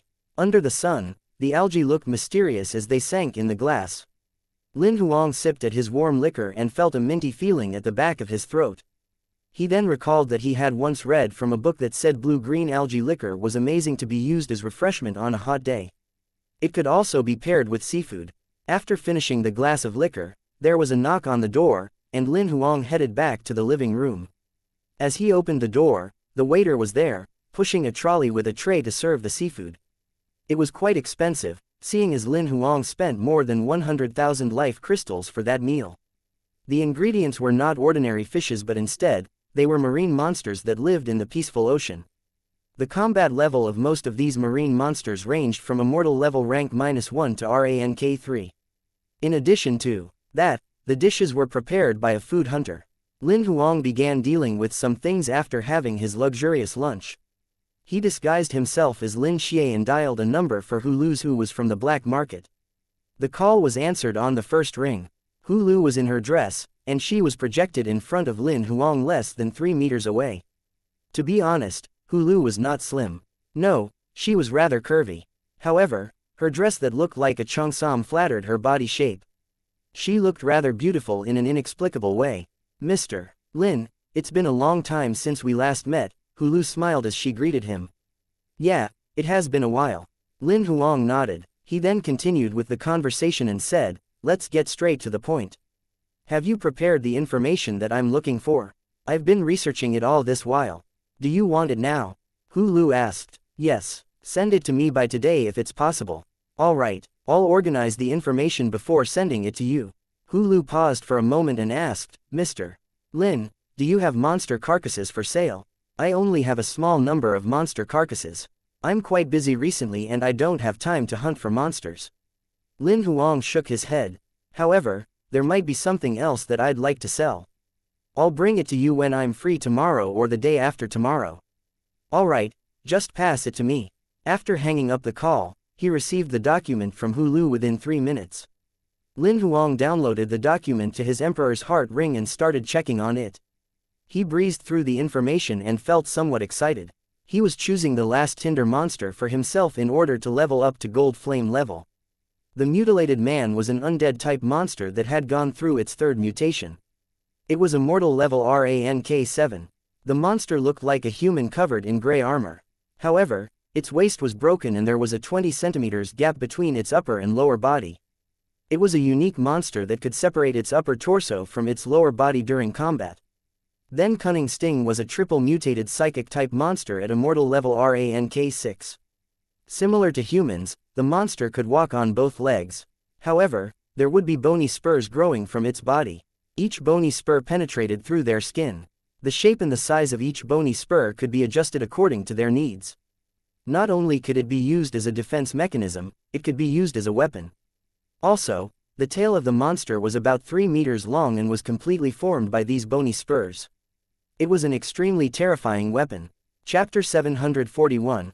A free piece of information. According to the information provided by the black market, there were only 31 triple mutated monsters. Compared to the information that he got more than a month ago when he leveled up to Purple Flame level, the number of triple mutated monsters had reduced by 3, and there were 8 newly added monsters in the list. However, 11 of them had been removed from the list. Among the 31 triple mutated monsters, none of their life fire tinder could satisfy Lin Huang. After scanning through the information, Lin Huang frowned. Is there no suitable tinder among all the monsters in Division 3? Though it was within his expectations, he did not hope to see this happen. He remained silent for a moment and called Chan Do. Chan Do answered the call on the second ring. As usual, he appeared in the video dressed in his white shirt as if he had never changed his clothing before. He was holding a green drink, slouched on a leather sofa as he raised his glass. I know you're still alive. I heard from Shen Dao that an Imperial-level Frosty Ape corpse attacked you and you guys lost each other. They never saw you after that. He even told me that you're most likely already dead. I'm lucky as I managed to run away, Lin Huang said humbly. So, did you get anything from the floating land? Chan Do sipped his drink while he asked. Yes, however, with my ability, I only barely managed to survive over there. It's quite satisfying to get some rewards from the floating land. Lin Huang did not reveal the truth. Although Chan Do was kind, Lin Huang was not that close to him to tell him that he had gotten the sorcerer goddess's inheritance. That's great. I didn't expect you guys to get anything over there. It's just about gaining some experience. Chan Do did not think any further. Although he knew that Lin Huang was strong, his combat strength was somehow restricted. Regardless of how strong he was, his ability was still being controlled. From what he learned from Shen Dao, the level of danger in the floating land far surpassed the range which Lin Huang could explore freely. Oh yeah, We've been chatting for a while. Why did you call me? I'd like to look for the information of the triple mutated monsters via the Heaven Alliance's databank, Lin Huang immediately requested when Chando asked. You're looking for the monsters in Division 3. We didn't build any information network in Division 3 as we don't have many people over there. It costs a lot to build the information network on our own. We got the information in Division 3 from the black market, Chando explained calmly without feeling sorry at all. If you're looking for the monster distribution graphs in Divisions 1 and 2, I can get it for you and send it to you by tomorrow the latest. Lin Huang was speechless. He knew that there was only a small number of the Heaven Alliance members were in Division 3. However, he did not expect them not to have an information network in Division 3. Alright, send me the information about Divisions 1 and 2. After thinking for a while, he decided to get a copy of the information in the 2 divisions in case he needed them. If he could not get a tinder that suited him in Division 3, he might have to go to the other 2 divisions. After hanging up the phone on Chando, Lin Huang poured another glass of blue-green algae liquor and took a shot. He then summoned Bai. After instructing Bai, he walked towards the bedroom and quickly fell asleep. Only on the first day when he returned from the floating land, he slept. In the next 4 days, food and sleep were far from his mind. Lin Huang could finally relax as he was not as stressed as he was when he was on the floating land. Also, his training had ended. In addition to having Bai to keep watch over him, he could sleep tight. He dozed off from about 1 o'clock in the afternoon until 7 o'clock in the next morning. Lin Huang felt energized after he woke up. He then got up from the bed and walked to the living room after washing up. He realized that Bai was sitting on the floor, resting its mind with its eyes closed. When it heard the sound of footsteps, it slowly opened its eyes and looked towards Lin Huang. I'm going for breakfast or later after changing. However, I have something to deal with after breakfast. I'll have to store you back into your card form. What do you want to eat for breakfast? I'll buy it for you, Lin Huang said to Bai. Bai nodded its head, pointing at the bottle on the tea table that had been emptied. It's quite tasty. Lin Huang then found out that Bai had finished half a bottle of the blue-green algae liquor. I'll buy you another bottle later. Lin Huang knew what Bai was trying to convey. It meant that it wanted that for breakfast as it found the blue-green algae liquor tasty. Bai never ate any solid food.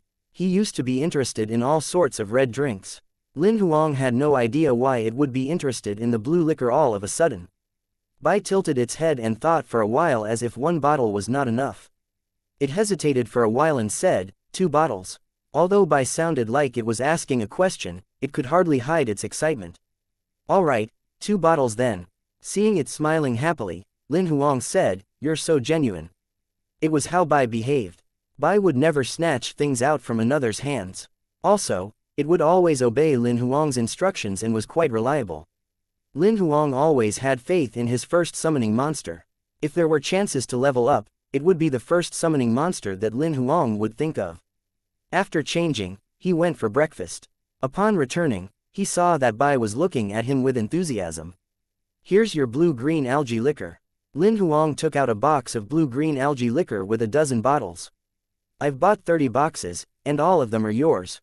The boss wanted to keep some for his customers, so he could only sell me 30 boxes. However, that's liquor. It's not healthy if you drink too much. Keep it moderate, Lin Huang reminded. 2 bottles a day. Bai nodded, setting a limit for itself. You promised. You can't drink more than that. Lin Huang smiled. After downing the 2 bottles of blue-green algae liquor, Lin Huang then recalled Bai back into its card form. At the same time, he stored a box of blue-green algae liquor in his storage box. Having got all these done, he then summoned the golden wheel and entered it. He fixed the coordinates somewhere near the black market street of Sweep City. As he got out of the dimensional relic, he appeared on the roof of a skyscraper. Lin Huang took a leap and soon, he disappeared from the black market street. A few minutes later, he went deep into the black market street and stopped at one of the shops. In a room, Lin Huang took out an emperor's heart ring and gave it to a woman in a dress. Everything is stored in the emperor's heart ring. Please quote me the price. Alright, I'll ask someone to do it for you. Hulu grinned as she took the ring. After checking the items in the ring, she looked even brighter. She asked a female staff to come over and instructed her. She then passed the ring to the staff. Seeing that the staff had left, Hulu then turned back and looked at Lin Huang. Mr. Lin, Let's drink some tea while waiting. By the way, about that monster list that I gave you yesterday, is there any monster that meets your needs? Hulu took a sip of the tea and asked. No, I wanted to ask about this. Do you have any other information? Lin Huang could not wait to look for a suitable live fire monster. All the information that we provide to our customers has been verified. We don't sell information that hasn't been verified. We don't want to ruin our reputation. Hulu smiled, shaking her head. It's okay if the information hasn't been confirmed. I'm willing to buy it at its original price as long as you're not selling me fake news, Lin Huang insisted while looking at Hulu. That's not right, Hulu insisted. Rules are dead, and people are alive. Please lend me a hand. Lin Huang was not giving up. Hulu remained quiet for a short while and said, I'll give you the information for free. If it's fake, just don't mention that you got it from us. Okay, it'll just take me some time to verify it, Lin Huang promised. Whether it's reliable or fake, I won't get you into trouble. Regarding the serial murders that have occurred in Martel City, the deceased aren't ordinary residents. They range from immortal level rank -1 to rank 3 instead. Some people suspect that the parasites or the highly intelligent monsters might be the culprit. Many of them from the Union government is investigating this issue. More than 10 days have passed. Still, they have no idea who the suspects are at all. Chapter 742. The 16 dead men returning to the hotel from the black market. Lin Huang immediately summoned Bloody and discussed the incident that happened in Martel City. After sharing the information provided by Hulu with Bloody, Lin Huang projected the images of the deceased victims that he retrieved from Hulu. From the photos, all of them had died in different ways. However, it was apparent that they were all murdered. There were blood and pulp all over the dead bodies. They were severely injured. One of them even had their head chopped off. Also, there was also a victim whose heart had been extracted from his chest. Some of their heads had exploded as if a heavy weapon had attacked them. Besides, some of them had no injuries all over their bodies, and the reason for their death was still unknown. The combat strength of all 16 victims ranged from immortal levels rank -1 to rank 3. None of them were killed in the same way. What did you discover? Lin Huang asked after Bloody had looked through all the photos projected. The information provided by the lady is limited. Despite having the photos of the victims, I can't confirm that the culprit of the murder cases is a highly intelligent monster. Bloody was unsure. The causes of death of the 16 victims are different. From the wounds on the dead bodies, it's obvious that different weapons injured them since it's rare for highly intelligent monsters that can fool humans in such a way. Do you have any other useful information? Lin Huang asked. Yes, I do. Bloody nodded, shifting its gaze to Lin Huang. It did not continue. Instead, it raised another question. If you've murdered someone in Martel City and the people from the Union government are investigating this case, what would you do? There's nothing else that I could do other than escape. Lin Huang raised his brows and paused for a moment. He stroked his chin and continued, if I can't run away, I'll definitely look for a place to hide. I'll try to escape after the investigation has ended. Yes, that's what a normal person would do. Bloody nodded slightly. However, according to the information provided by Hulu, the murderer killed one person each day. Even after the Union government started investigating on this, the slaughter didn't stop. It's impossible that the murderer didn't know this as the news was spread everywhere in the city. Since the murderer continued killing, what does it mean? The murderer is confident that he won't be caught. Guided by Bloody, Lin Huang came up with a firm conclusion. That's one of the possibilities. Another possibility is that he doesn't care at all if he'll be captured, Bloody explained. If the murderer is a madman whereby killing is his only intention, this would be the reason why he doesn't care about the Union government's investigation at all. However, from the fact that he's not been captured after tens of days, we can ignore the second possibility. Therefore, there's one possibility left. He's pretty confident that he'll not be caught. Such a confident person must be intelligent and is conceited. Psychologically, the person must have treated the slaughter as a game, and the Union government staff are the toys in the game. Therefore, he has no fear of the investigation at all. He enjoys the game more after the pursuers joined. That's why he didn't stop killing. Are all intelligent people self-conceited? Lin Huang mumbled after listening to Bloody's analysis. That's possible. However, I won't be that silly to offend the Union government. Bloody snorted, shaking its head. If I were the murderer, I'd choose to maintain a low profile. Before I'm capable of wiping out the entire land. I won't appear in front of humans unless there's a need to do so. Even if I were to get humans into trouble, I'll do it secretly and immediately leave if anything happens. I definitely won't maintain a high profile and be so daring. I didn't know that you're so mean. Lin Huang had an incredulous expression on his face. Alright, back to the topic.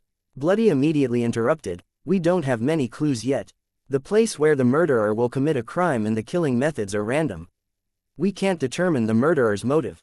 Aside from the combat level of all the victims ranging from immortal levels rank -1 to rank 3, there's nothing else related that we could get from the information provided. However, I can roughly estimate that the murderer is of at least immortal level rank -5. Otherwise, he won't be able to kill the few of the immortal level rank 3s in one hit. He's currently targeting those on immortal levels rank -1 to rank 3. This might be due to the limit on his ability. However, it can also be a trick for him to convey misleading information. Therefore, his combat level is yet to be confirmed. The information is minimal. Lin Huang frowned as what Bloody concluded was very much similar to his thoughts. However, from the information provided, it's highly possible that the murderer is a monster, Bloody added. Why do you say so? Lin Huang immediately asked. Humans' behavioral pattern is rather complicated, especially when it comes to the decision to murder. Humans need to have a valid reason to make the ultimate decision. Unless the person is crazy, nobody will kill someone without a valid reason. From the information we currently have, the 16 victims have no relation to each other. Being killed for an unknown reason is most likely what a monster would do, as if they want to hunt for food.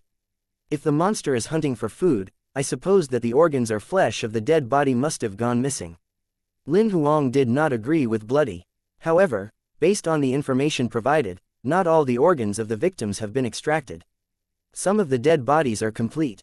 It's just an example. The slaughter is definitely not because the monster is hunting for food, Bloody explained further. What I'm trying to say is that monster is different from humans, as they don't need any motive to kill.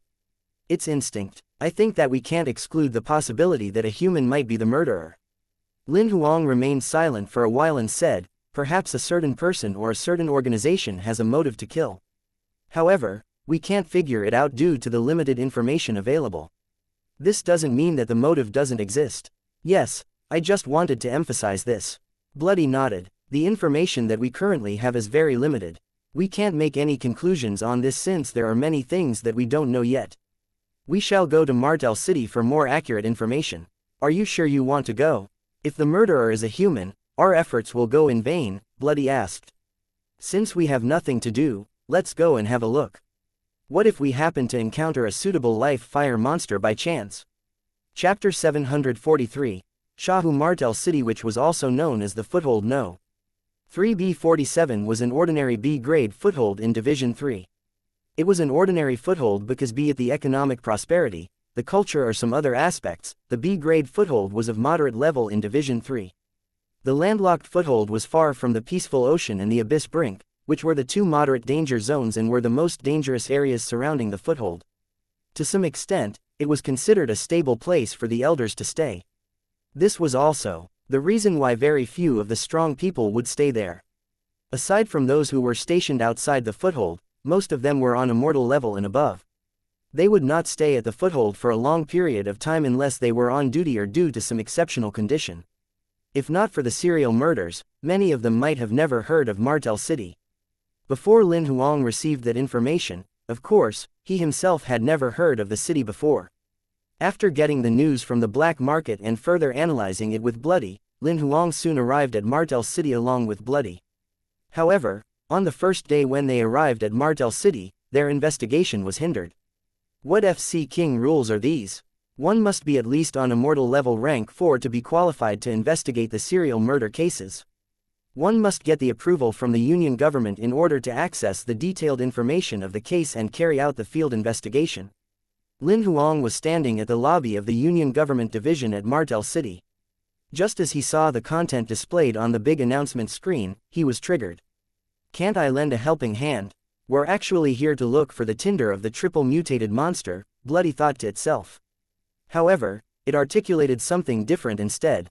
It's understandable why the Union government set these rules, as the killer is capable of killing an immortal level rank -3. I guess that these rules are established because they didn't want the investigators to be the victims. Moreover, without any restriction, anyone can simply enter the crime scene, and it'll adversely affect the investigation. Of course, Lin Huang knew the reason behind it. He was upset about it because even after using the transformation card to improve his combat strength, he only managed to get to immortal level rank -3. Even then, he would not be qualified to earn the investigation pass from the Union government. What should we do in order to get the investigation pass without which we won't be able to get a complete set of information regarding the case? Lin Huang frowned deeply. It was an electronic investigation pass which would sync to one's emperor's heart ring. There was no way to get it illegally. The only way is to look for a qualified person or those who have gotten their pass to bring us in. Bloody suggested a solution. It's stated in the announcement that whoever who owns an investigation pass can bring an assistant along during the investigation. Since our main purpose is to go to the crime scene, just look for a person who needs an assistant. I'm a summoning monster, and I can go in together with you. That's a brilliant idea. Lin Huang just thought of asking Yang Ling to make him a fake pass. However, what Bloody suggested was indeed a better choice. Lin Huang turned back and was about to walk towards the door where the receptionist was standing. Just as he wanted to ask about the application of the investigation pass, he heard chatter from a group of people. He immediately stood still and looked in the direction where the discussion was heard. I'm here to apply for the investigation pass for the murder case, said a man who was standing at number 1 counter. He did not say it loudly. However, when he said, murder case, and investigation pass, Lin Huang and Bloody's attention were caught. Found it. Lin Huang grinned as he patiently waited for him to complete the application. In less than 2 minutes, the man had completed his application. He then left the number 1 counter and headed towards the exit. Lin Huang observed his face. He was a man around the age of 30. He had dark skin, thick eyebrows, and big eyes. He was about 1.8 meters tall. However, he was big-boned and muscular, which caused him to look as if he was slightly shorter than Lin Huang, who was only 1.78 meters tall. Bro, are you here to investigate the serial murder cases? Lin Huang took a step forward, blocking his way. Yes, I am. I just got the investigation pass. The man was momentarily stunned, and soon, he nodded his head. Why are you looking for me? My name is Lin Xie. May I know your name, please? Lin Huang extended his hand and greeted. If you're here to sell any products to me, I'm sorry, but I'm not interested. You're kind of brave to promote your products at the Union government office. The man took a glance at the officer as if he was about to call the guards. Bro, I think you've misunderstood me. I'm not a promoter. Lin Huang was nervous. I'm actually interested in the serial murder cases. However, due to the restriction imposed on the combat level, I'm unable to apply for an investigation pass. Therefore, I can only rely on the quota given to the assistant. I hope that I could get it from you. Before Lin Huang could even finish his words, the man answered, the assistant quota. I'll just give it to you if you want it. Lin Huang thought that the man would request for something and that he would have to spend some time bargaining with him. Unexpectedly, he got it with ease. You suddenly blocked my way, so I thought that you're trying to promote your products. It's good that you're not. It's good that you're not. The man was relieved, smiling with his mouth wide open. By the way, my name is Shahu. Let's work together on the murder cases.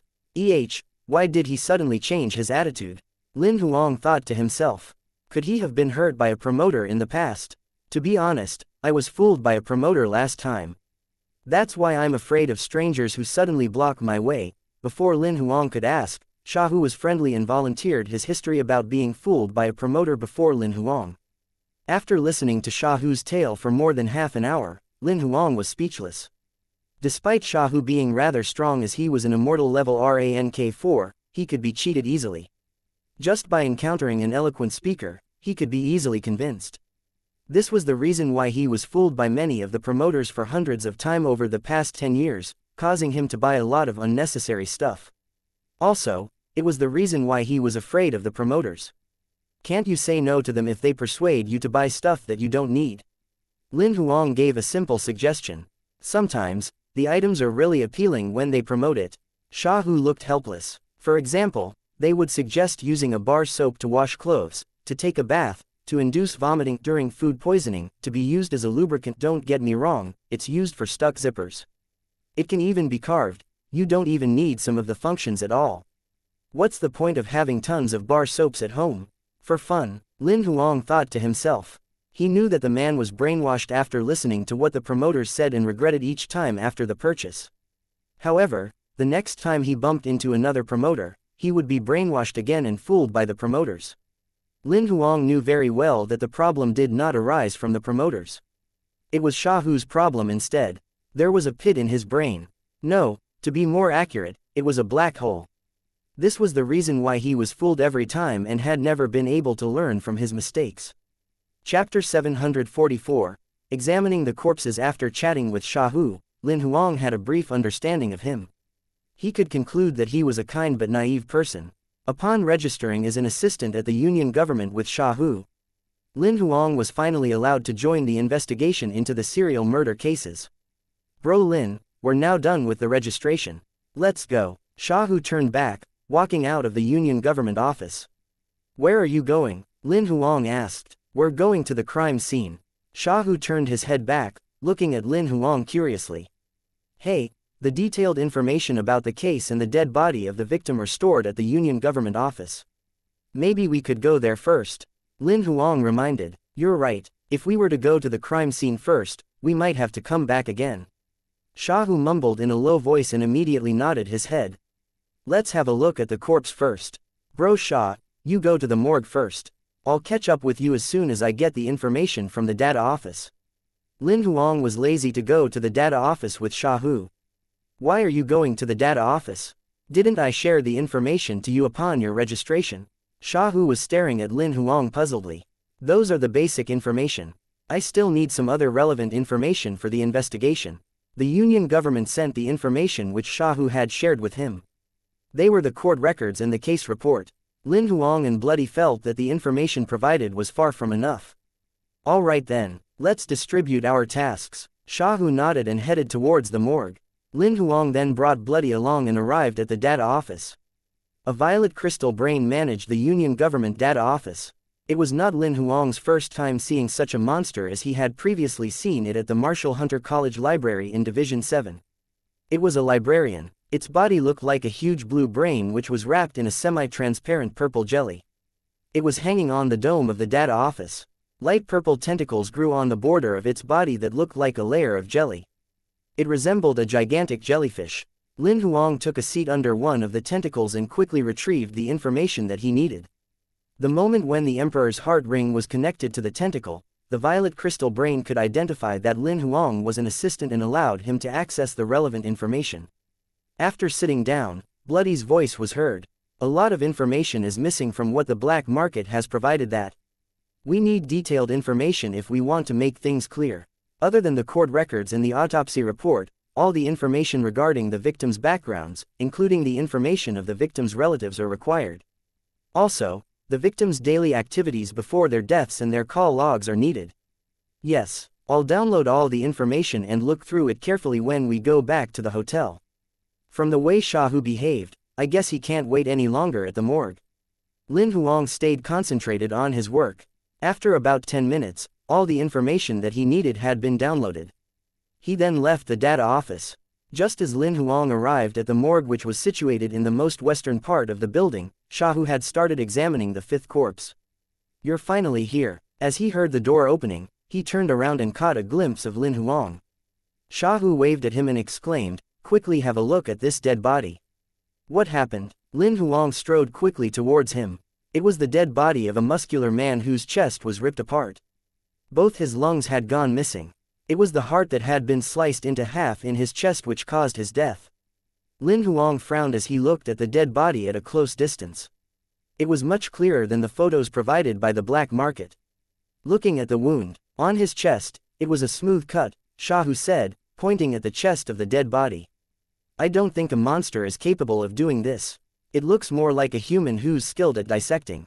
Lin Huang took a glance at Xiaohu, who was not as weak as he expected. At the very least, he had careful observation and analyzing skills. Lin Huang compared the autopsy report and the personal information with the dead body. Unexpectedly, he made no comment on the dead body. Instead, after a long while, he said, "Let's look at the next dead body." They took out the sixth dead body from the next cold chamber. It was a corpse without a head, and there were irregular shapes that appeared on his neck. Before the forensic pathologist cleaned him, there must have been flesh and blood everywhere. Lin Huang knew the cause of death of the victim at first glance. It's a tragedy. His head exploded, and there are flesh and blood all over his neck. Shahu laughed, but soon, he stopped. He died in a different way. It looks like it was the gunmaster who did it. Lin Huang compared the corpse to the autopsy report, and again, he frowned. The seventh corpse was a man that looked rather plump. It was a miserable death as there were injuries all over his body. There was a hole of the size of a basketball in his stomach, and all the internal organs went missing. Tisk, tisk, he's more pitiful than the previous one. He looked as if the small predatory monsters ate him. Not only were his internal organs extracted, but his bones were also exposed. Shahu paused for a moment. It's obvious that humans didn't kill him. They examined the dead body one by one right until the 16th dead body. Lin Huang then looked at the first 4 corpses that he had never seen before. Shahu examined the corpses again with Lin Huang before leaving the morgue. Why are they called serial murder cases? It's obvious that the same person didn't kill them. Some of them are killed by humans, and the monster killed some of them, Shahu said as they walked out of the morgue. If they were not serial murder cases, how could you explain each of the cases happening one after another? Also, the forensic pathologist determined that their time of death is at about midnight.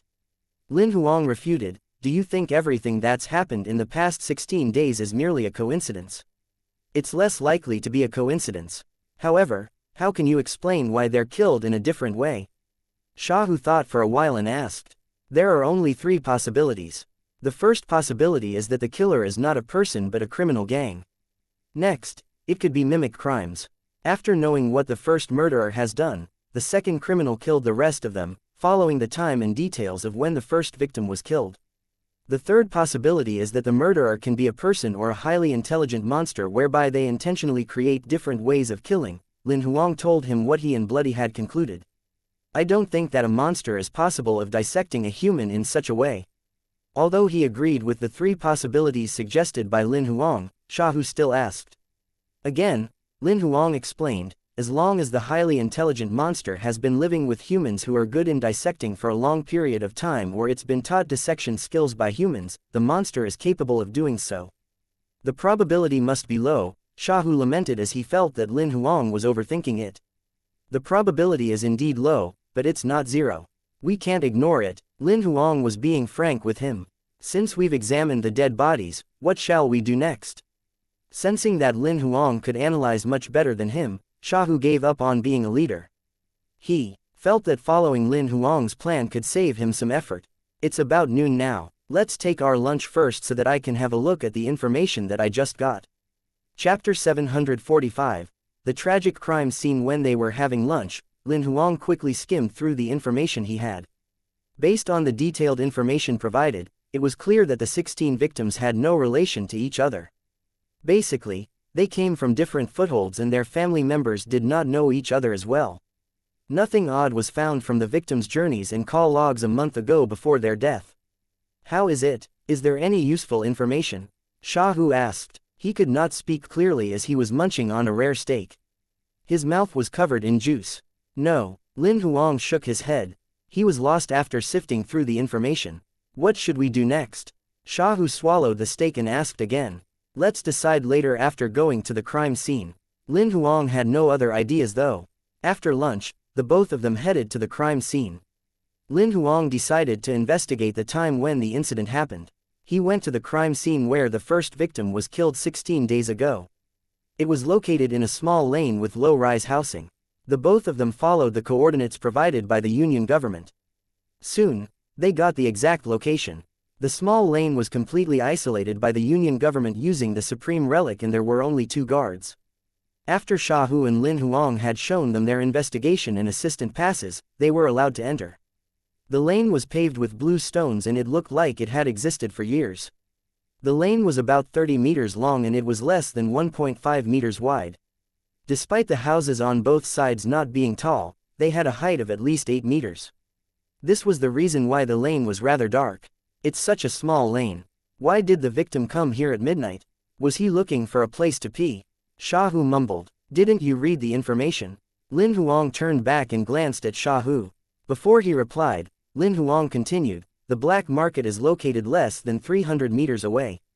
The victim was killed at a place like this probably because he just got out of the black market since it closes at midnight. Why didn't he use his dimensional relic to leave? Xiaohu immediately asked. So, you really didn't read through the information given? He was staying at a homestay which is very nearby. It's just a few minutes walk from the black market. There's no need to use a dimensional relic. Soon, they arrived at the crime scene while chatting with each other. The outline of the victim's dead body had been sketched by the Union government staff with a white thread. As it was covered by a relic, the thread was still there despite the rain, and it was as clear as it had been half a month ago. According to the outline of the thread, the person had fallen to the ground as soon as he died. His head that had been chopped off had flown a meter away. On both sides of the wall and the ground, blood splattered over a terribly large area. As Lin Huang saw the crime scene, he could almost imagine the horrifying scene when the victim was killed. His head was chopped off in one blow and soon, blood started oozing out from the headless corpse. Killed in one hit. It's really a tragedy, Xiaohu mumbled. It's a narrow lane. If a stranger happened to come to me in the middle of the night, I'll definitely be on alert. However, based on the autopsy report, there's no evidence that the victim was engaged in a fight before he died. He was killed without a struggle. That being said, the killer might have been very close to the victim and the victim was caught unprepared. Otherwise, the murderer must be good in his movement skills and managed to make such rapid attacks that the victim had no time to respond to it, Lin Huang said while taking shots of the crime scene. After examining and capturing photos of the first crime scene, both of them did not stay any longer. They immediately left the small lane and rushed towards the second crime scene, which was located in a luxury hotel room. Due to the incident, the hotel had stopped operating. Other than the investigators and the assistants, nobody else was allowed to enter. Lin Huang and Xiaohu were granted entry by the guards. They then entered the floating staircase and went up to the 91st floor. They found the room where the incident had happened, which was room No. 091021. Apart from the dead body not being in its original location, everything looked exactly the same as how it was when the crime had been committed. Even the bed sheets and the pillows had not been moved. It's kind of clean. Did the staff do the housekeeping? Xiaohu asked. In the living room, everything was clean. It did not look like a crime scene at all. Lin Huang had read through the information earlier.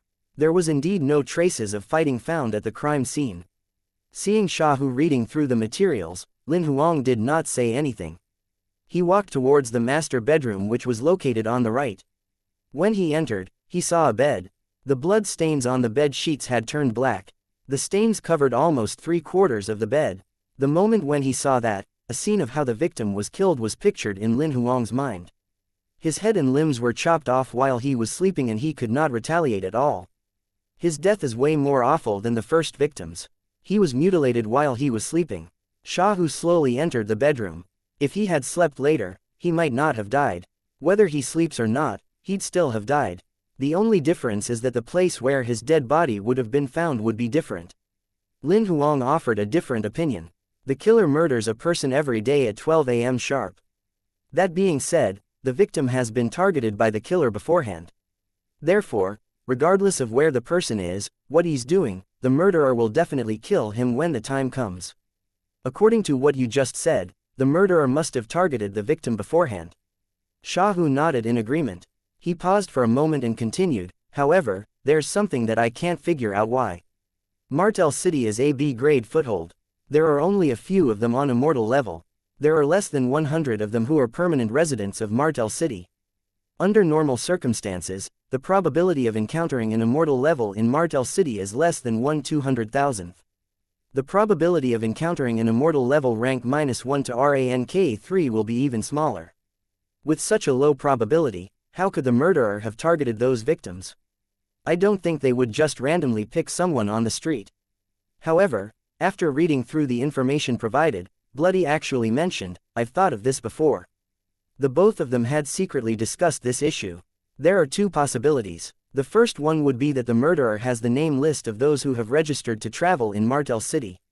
The second possibility is that the murderer has been hiding somewhere near the dimensional portal in Martel City. I think it's less likely for the second possibility to have happened. There are two-dimensional portals in Martel City and the both of them are thousands of kilometers apart. How can the murderer keep watch over both of the dimensional portals at the same time? Even if he has clones, it's impossible to control the two clones when the portals are thousands of kilometers away. Even an imperial level wouldn't be able to do so, Shahu disagreed. Who says that he'd keep watching the dimensional portal on his own? Don't you think it's possible that he might have companions? Couldn't he have spent some money to hire people to do it for him? Lin Huang asked with a wry smile. All right, Shahu was speechless and immediately changed the topic. The first possibility that you mentioned just now, do you mean that the murderer is a staff from the Union government? I'm not sure. There are three possibilities through which the murderer could have gotten the name list. The first one is that the murderer's partner is working with the Union government. Next, the murderer must have hacked the relevant department of the Union government and obtained the name list. Lastly, the only possibility is that the murderer himself is the one from the Union government. Are we still going to the next crime scene? Shahu asked again. Yes, of course. What if there is some other evidence? If we're not going over, we might miss out on something. Lin Huang was excited after getting a new direction in the investigation of the case. Looking for a suitable live fire monster was no longer his main concern.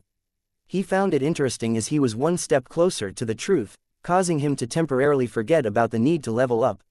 Chapter 746.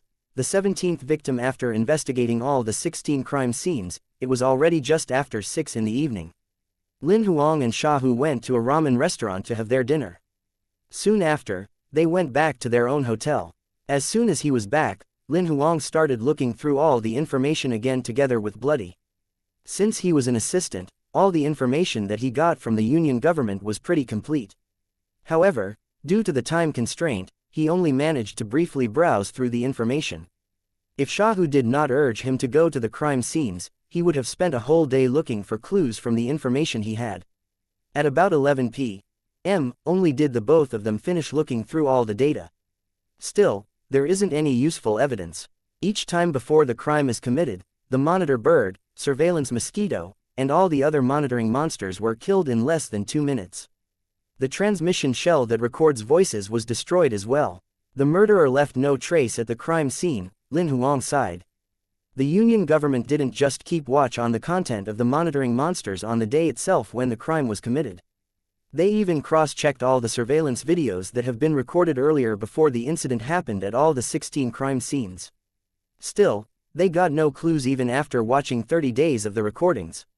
What I can't understand is if the murderer hasn't been to the crime scene, how could he have known the position of the monitoring monsters and kill all of them? Lin Huang expressed his doubt. Could the person possess a territorial skill like I do? One normally obtains a territorial skill after leveling up to imperial level, as the person would have a life palace. The murderer was said to be an immortal level. Therefore, it's quite likely that the murderer has a territorial talent, Lin Huang then explained. Perhaps he has disguising skills and appears as a different person each time.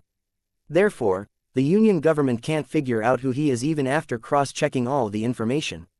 Of course, like what you just said, the murderer might probably have a territorial skill and is capable of sensing the number of monitoring monsters and their exact locations within a specific region.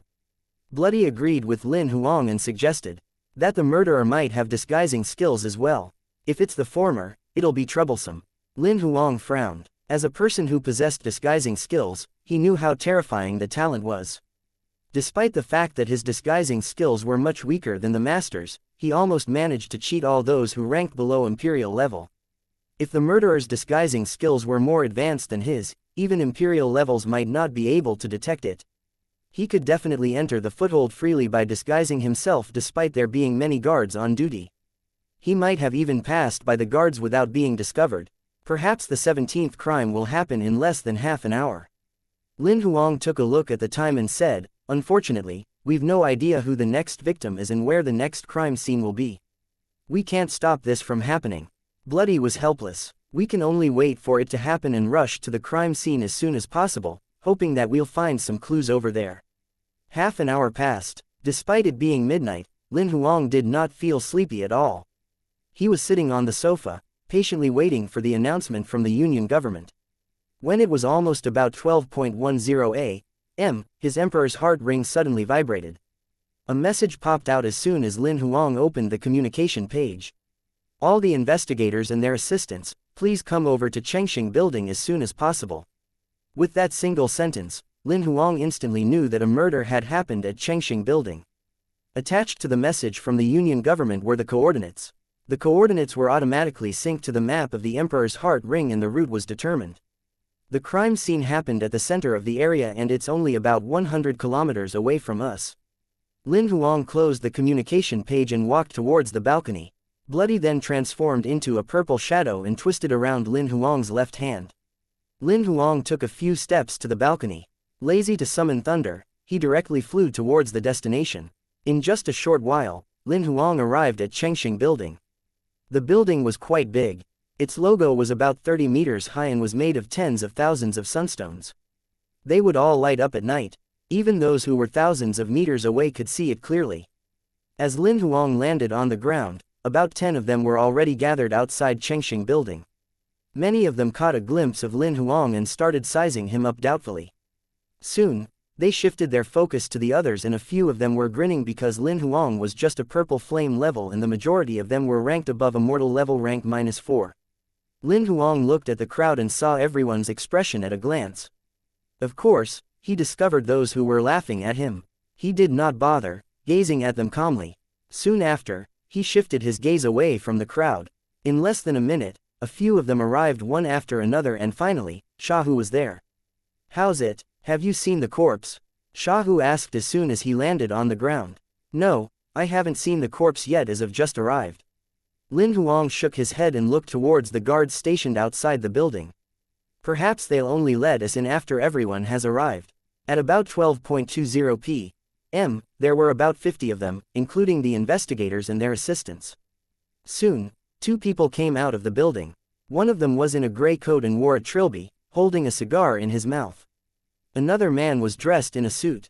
He had short hair and looked energized. However, he had a serious expression on his face. Seeing the both of them, the crowd shifted their attention to them and immediately remained silent. The man in the coat studied the crowd.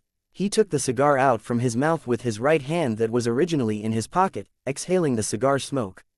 Without saying anything, he put the cigar back into his mouth. He squinted his eyes and looked at the man in the suit that was standing on his left. After exchanging glances with each other, the man in the suit nodded his head slightly and moved a step forward. He said, the victim was 61 years old and was the boss of the Jingchen Financial Group. Li Jingbao was an immortal level rank 3 and he was usually accompanied by 2 immortal level rank 9 bodyguards who were poisoned to death. We'll provide more detailed information to all of you by tomorrow afternoon. You may come in now. The crime scene is on the 186th floor, room 001. We'll carry out an autopsy at 1 a.m. The crowd rushed into the building. Lin Huang frowned. He noticed that when the man mentioned the name of the victim, many of their facial expressions changed, including Shahu's. "Shahu, is the victim a very popular person?" Lin Huang whispered. "Don't you know who Li Jingbao is?" Shahu was surprised and asked. However, seeing Lin Huang's perplexed expression, he realized something. "I guess you're not from Division 3. "Yes, that's right," Lin Huang nodded. The conversation ended. Apparently, Lin Huang did not want to tell where he was from. After waiting for a while, Shahu caught a glimpse of Lin Huang and continued, "The Jingchen Financial Group that was operated by Li Jingbao is the second largest financial company in Division 3. He's a legend. His parents are just ordinary people in the small foothold. However, it took him more than 40 years to build a business empire. It's on par with the Royal Star Group which has been established for hundreds of years. He's a commercial genius and his story has been written in the textbook of the schools in Division 3 more than 20 years ago. In Division 3, even a 6-year-old kid knows who he is. I've never expected he'd be attacked. It seems like the murderer has stirred up a nest of hornets." Lin Huang smiled wryly, shaking his head. He could already guess how Jingchen Financial Group would react. With such a big financial group joining the investigation, the murderer would be unable to escape. Chapter 747. The murderer has appeared. Seeing everyone enter the building, Feng Yuan lit a cigar and slowly walked towards the stairs in front of the building. He straightened his coat and quietly sat down. After inhaling and exhaling the smoke for several times, he shifted his gaze towards Lan Luo who was in a suit. "After the case has ended, you can apply to transfer to Division 2. I'll inform the leader about it. I guess the approval shouldn't be a problem. Bro, we handled the case together and we should bear the responsibility together. I don't want to go to Division 2. I'll follow you wherever you go. Lan Luo refused. I'm getting married and having kids. Are you going to marry me? Can you give birth? Feng Yuan teased. Seeing that Lan Luo did not dare talk about it anymore, he inhaled the cigar deeply and said after a long while, the victim is Li Jingbao. I'll bear all the responsibilities. There's no need to get others involved. I'm retiring a few years later. You're still young. If you are loyal to me, listen to me. Don't meddle in this case. Unlock your achievements in Division 2 so that there's a place for me to chill in the future. Bro, stop harping on. Let's call it a deal. If you happen to resign, I'll turn against you. Don't blame me if I ignore you in the future. Feng Yuan stared at his partner who had been with him for almost 20 years and said with a serious expression. It seemed like Lan Luo had something to say. However, at that moment, both of their emperor's heart rings vibrated at the same time.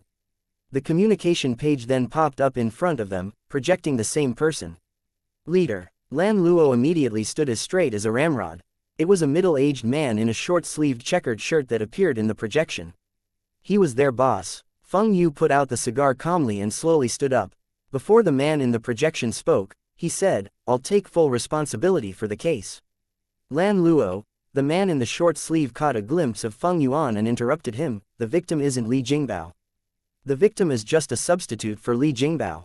They were stunned when they heard that. After a moment, they recovered from their thoughts and felt relieved. However, this is not the end. Despite the fact that he's just a substitute, Li Jingbao is angry. He feels that the murderer is coming after him. A few minutes ago, he contacted the Union government headquarters in Division 3 and the top management pressured me. Both of you are given 3 days to find out who the murderer is. Otherwise, please get ready to file for your unemployment benefits. The man showed no mercy as he gazed at the both of them with a stern face.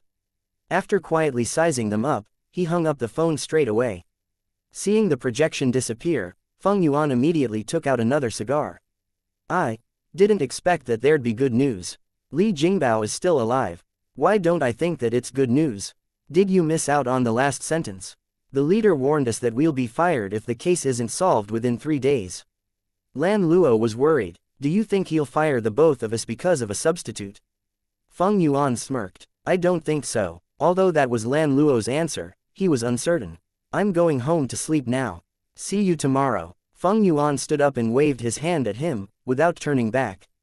Soon, he placed both of his hands in the pocket of his coat and disappeared as soon as he strode towards a dimensional relic. I have to pick up the slack again. Lan Luo was speechless, shaking his head. He turned his head back and looked towards Chengxing Building. On the 186th floor of Chengxing Building, in the brightly lit room number 1. The living room was about 300 square meters large. It was slightly packed with about 50 of them gathered there. However, most of them stayed for a while in the living room and soon, they rushed towards the bedroom. There were 2 corpses in the living room. Both of the victims were muscular and were wearing black suits. One of them was found dead on the sofa whereas the other victim died on the floor next to the wine cabinet. Obviously, the both of them were the security guards. After the crowd had dispersed, Lin Huang then looked at the 2 corpses that had turned black. Obviously, both of the dead bodies were tainted with some kind of poison. Since they had no idea what type of poison it was, Lin Huang dared not touch the 2 corpses for further investigation. One of the reasons was that they had to properly preserve the crime scene. Also, they would be poisoned if it was the type of poison that could enter their body. Can you identify what type of poison that is? Lin Huang asked Bloody. Since an imperial level rank9 could be poisoned in a short period of time, it's highly possible that it's a type that's been extracted from the body of an imperial level rank -9. However, to provide a more accurate answer, it has to be tested. Bloody knew more about this than Lin Huang did. While Lin Huang was a teacher in the Martial Hunter College, Bloody would be summoned whenever Lin Huang was in the library. Its speed of reading was several times faster than Lin Huang's and it had memorized almost all the contents in the books available in the Martial Hunter College, including the knowledge about the use of various types of poisons. However, for the sake of our safety, we shall just wait for the autopsy report. By looking at the position of the 2 dead bodies, the poison acted very fast as they didn't struggle when they died. The sofa, the tea table, and the liquor cabinet are still in good condition. The poison has a terrifying effect. Since they could not get any other information from the corpses, Lin Huang shifted his attention to the surroundings. Soon, based on the information that he got from the surrounding, he concluded, from what I know, there are 11 types of poisons that are extracted from imperial-level monsters which can result in deaths like this. These are only the raw poisons that are extracted, not considering complex poison, which is a mixture of various types of raw poisons. Bloody was not interested in the 2 corpses since it could not get any other useful information. Since we can't confirm if the poison can spread and we can't figure out what type of poison it is, let's have a look at the victim in the bedroom. Lin Huang nodded. He did not stay there any longer and walked towards the crowd in the bedroom. A minority of them had left after looking around. However, it was still very packed in the room. Lin Huang finally managed to squeeze through the crowd and reach the dead body. He then saw the fresh corpse. That's awful. It was the first thing that came across Lin Huang's mind just as he saw the dead body. He had seen many of the corpses in the past 2 days and still, he gave such a comment. The bloated corpse was out of shape as he had puncture wounds all over his body that were made with a sharp weapon. There were at least 100 wounds on his body and all of them were about the size of an adult eyeball. The sharp weapon had penetrated through his body and the naked body looked exactly like a human honeycomb. After observing for a while, Bloody, who was hiding in Lin Huang's sleeve, said, the fatal injuries were the 2 attacks on his eyeballs. The weapon pierced right through his eyeballs and poked out of the back of his head. The victim's brain was smashed into tofu in an instant. If the murderer is the same person, he does really have a lot of killing tactics. Since he uses different methods to kill each time he commits a crime, is he trying to show off his skills? Lin Huang mumbled. Many of them had activated their detection skills next to the fake Li Jingbao's dead body. A thought suddenly ran through Lin Huang's mind. The guy has died for less than half an hour. I remember that there's a chain rune that can recover the scene in a given period of time. You're talking about the backtracking mirror, right? So, can you really go back in time? Bloody recalled the witchcraft rune as well. However, harsh terms were imposed on it. The rune must be activated at the crime scene and it had to be used within 24 hours after the incident happened. Besides, the time that one could backtrack varied according to one's strength. I've used it once and it shouldn't be a problem to set the clock back by half an hour. I should be able to turn back time by an hour if I were to do it at a full stretch. I'll do the task. I can set the clock back by about 3 hours. Bloody was not showing off. It'll be better if there are fewer people who know that we excel at the witchcraft rune. Since the sorcerer Dao is somehow related to the floating land, it'll easily catch the Union government and the rest of the organization's attention. We shall activate the backtracking mirror after the rest of them leave. Many of the investigators left after examining the dead body. At about 1 a.m., Lan Luo, who was in his suit, and a few of the staff with their protection suits entered. There were about 7 investigators there. We're storing the dead bodies now. Lan Luo gazed at Lin Huang and the rest. He did not urge them to leave. Instead, he nodded his head at the staff. The staff started taking out a few body bags and stored the corpses. The investigators did not intend to stay there anymore after the staff had put the corpses away. I'm going home to sleep. Aren't you leaving yet? Shahu yawned. You may leave first. I'll stay here for a little while. Lin Huang stared at the mattress in the bedroom and did not leave. Lan Luo glanced at Lin Huang, feeling weird. However, he did not think any further and warned, don't damage the evidence at the crime scene. Soon, he left with the staff. I guess the guy will be back within a few minutes. We have to be quick.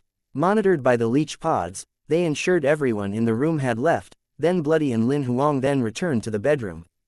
Bloody's book of Sorcerer Dao was different from the one that Lin Huang had as it was purple in color. As Bloody flipped open the book, it quickly inserted life power into it, activating the chain rune called the backtracking mirror. The runes appeared in midair one after another. Ultimately, all of them collapsed, transforming into a scene with rapid playback. Bloody could soon capture the scene that happened an hour ago, which was the scene that Lin Huang had been waiting for. They could see from the scene that there was a semi-transparent monster, which body was in liquid form, breaking through the window and making its way to the sofa. It spat a cloud of white mist at the back of the neck of the security guard. The white mist was very thin and was almost invisible. The white mist entered the security guard's body as he inhaled. As soon as he inhaled the white mist, he looked like he had fallen into a kind of trance. However, it lasted for less than 3 seconds and his skin started turning black from head to toe. Soon, he died soundlessly and the entire process lasted less than 10 seconds. Soon after that, the semi-transparent monster quietly appeared next to the second security guard. A cloud of white mist was released at the back of his neck. The second security guard collapsed as well. The semi-transparent monster then headed towards the bedroom. He appeared above Li Jingbao, who had fallen asleep in a spherical shape. The spherical body started transforming rapidly. In just a few seconds, it transformed into a human form and it looked similar to Li Jingbao. After the transformation had been completed, the monster slowly opened its mouth, extending its tongue which was of the size of a human arm. Its soft tongue extended up to a meter long. It looked like a poisonous snake revealing its upper body. It was about 10 centimeters away from Li Jingbao's chubby face. All of a sudden, the tongue broke in half, resembling a shooting arrow and pierced through Li Jingbao's eyes. A weird sound was heard coming out from the monster after Li Jingbao was killed. Soon, its body transformed again. Sharp thorns that looked like tentacles were constantly growing from its body, penetrating through Li Jingbao's dead body. Seeing the entire process, Lin Huang frowned and he attempted to look for information about the monster in his brain. However, it was in vain. Bloody, do you know what monster that is? I don't know. I've never seen this monster in the monster guide, Bloody answered confidently. However, we can basically confirm that this monster possesses enhanced intelligence and powerful mimicry ability. I used to think that the murderer was a human before activating the backtracking mirror. I've never expected it to be a monster. Lin Huang smiled, shaking his head. It possesses both enhanced intelligence and powerful mimicry ability in addition to having a variety of attack skills. It must be extremely difficult to kill. Yes, indeed. We're now facing the first difficulty. How do we find it? Chapter 748. Planning to sit back and wait. Despite the answer that he got from the backtracking mirror being less than satisfactory, it was still better than no progress.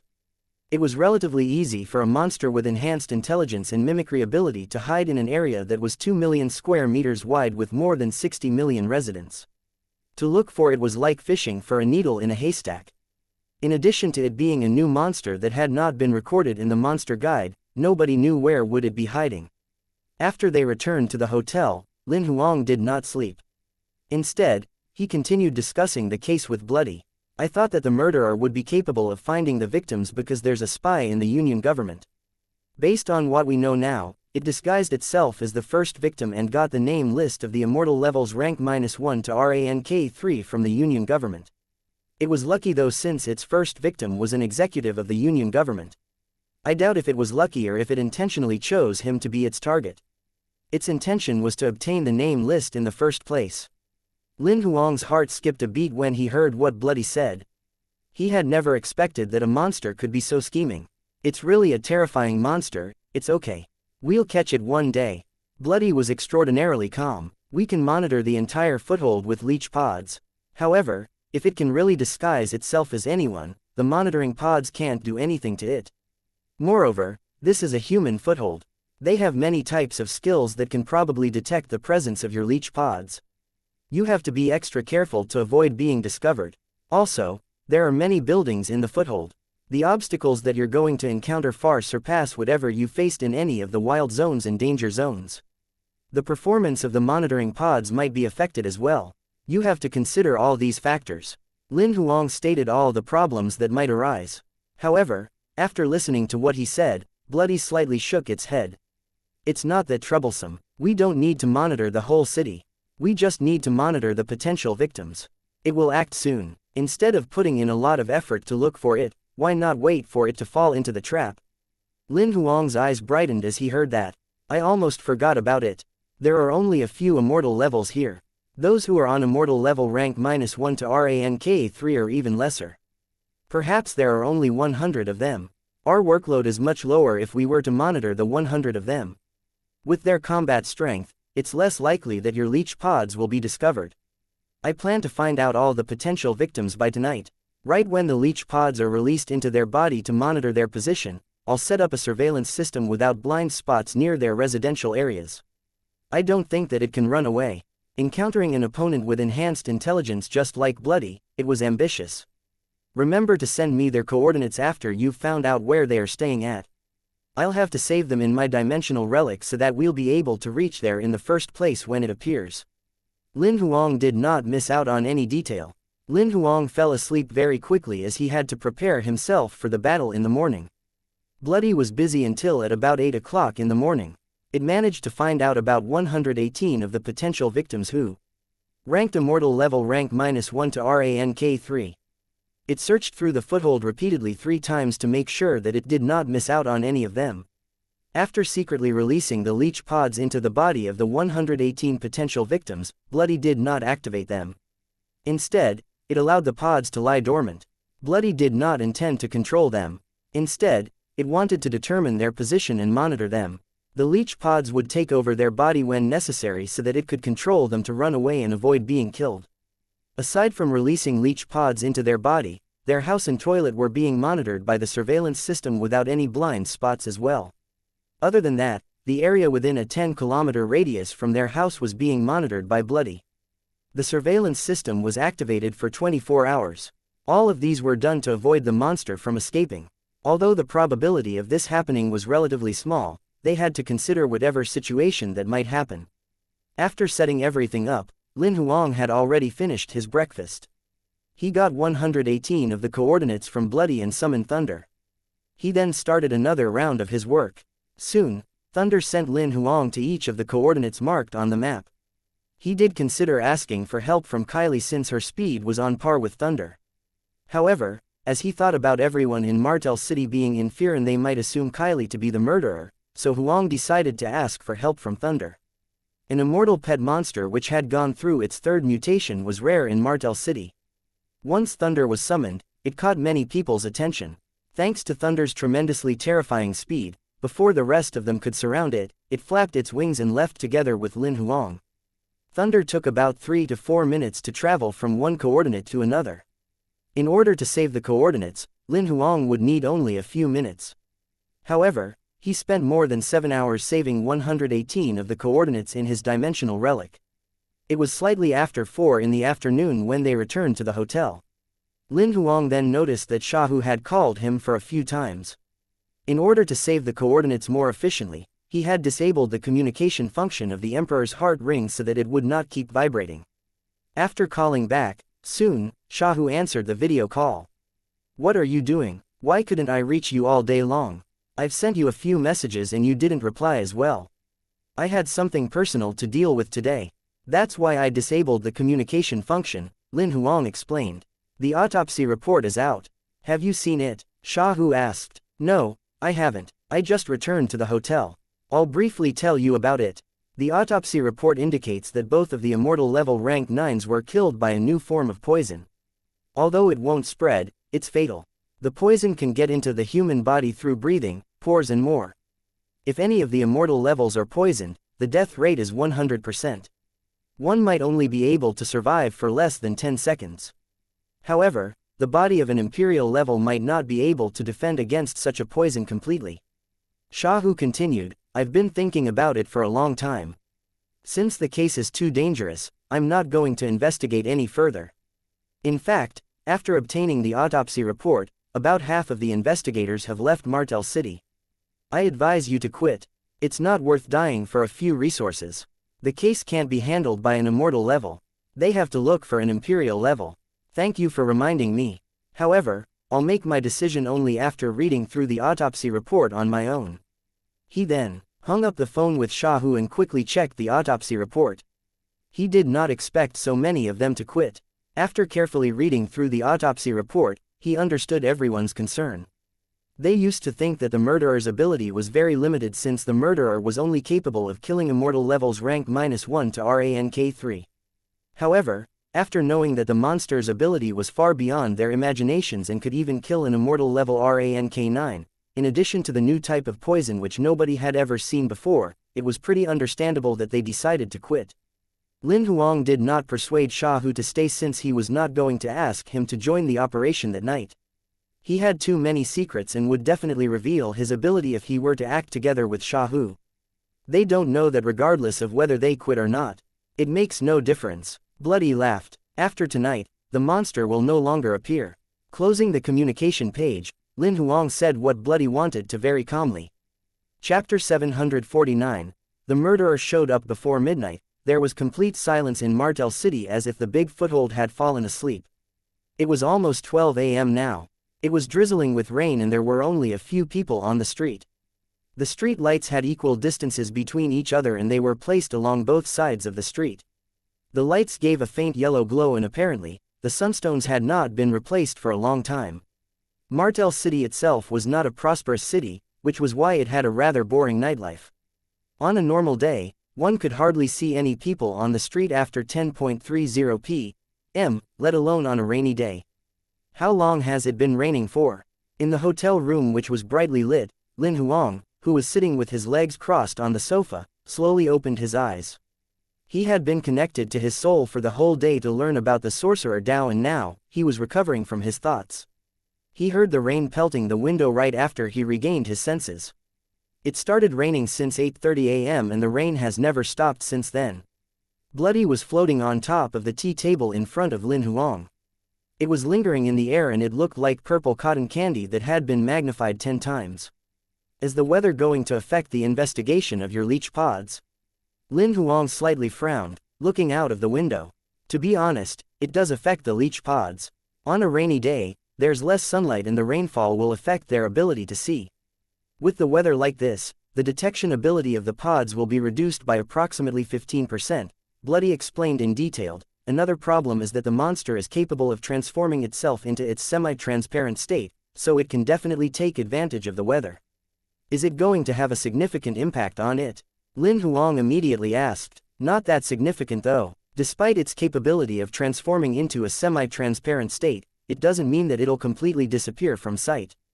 The rain isn't going to pass through its body. Instead, raindrops that fall onto its body help in outlining the shape of its body. With careful observation, it shouldn't be difficult to figure it out, Bloody explained further. Lin Huang was then relieved and nodded. He got up from the sofa and walked towards the window, standing in front of it and looking through it. There were only 3 walls in the hotel room. One of the walls was made completely of bio-resin glass. The 2 large windows in the living room were attached to the glass wall, through which he could look from the room. As the rain hit the resin glass, the water accumulated and trickled down the glass. Lin Huang did not fix his gaze on the raindrops. Instead, he looked through the transparent glass as if his vision could pass through the dark night. There was a potential immortal level rank 3 victim living in the luxurious area which was about 200 meters away. Lin Huang only realized that the potential victim was so near to the hotel that he had chosen 2 days ago after Bloody had completely identified all the potential victims. There were the villas in the luxurious area. Lin Huang's hotel room was on the 128th floor. As he looked down from the top, he had a clear view of the entire vicinity. The area was empty. Aside from the guard house that was located at the entrance, there were only 3 houses that still had their lights turned on, including the potential victim's house. The small region was within the range covered by Lin Huang's territory which had a radius of 3,000 meters. He could monitor everyone's activities in the region without his eyesight. In the guard house, the security guard on duty was having his supper. In one of the villas that were brightly lit, there was a couple exercising on the bed. In another villa, a muscular man was taking his bath. As for the last villa, the potential victim was sitting up straight in his study room. It seemed like he was checking the mails on his Emperor's heart ring. Lin Huang managed to look through the entire region in just one glance. Realizing that there was nothing odd happening, he shifted his gaze and lowered his head to look at the Emperor's heart ring. As projected by the Emperor's heart ring, it was already 11:46 p.m. Nothing happened, has it? Lin Huang looked in the direction where Bloody was. He believed that with Bloody's monitoring ability, it was impossible for it to miss anything. Since there was no news coming from Bloody, it indicated that the murderer had not acted yet. However, the clock was about to strike 12, causing Lin Huang to frown. As doubt arose in his mind, he looked out the window again. As his sight penetrated through the dark night, he fixed his gaze on a street which was devoid of presence. The street looked the same as what he had seen earlier. It was still empty. As the street lamps shone down the street, an extremely thin, green shadow appeared in a flash.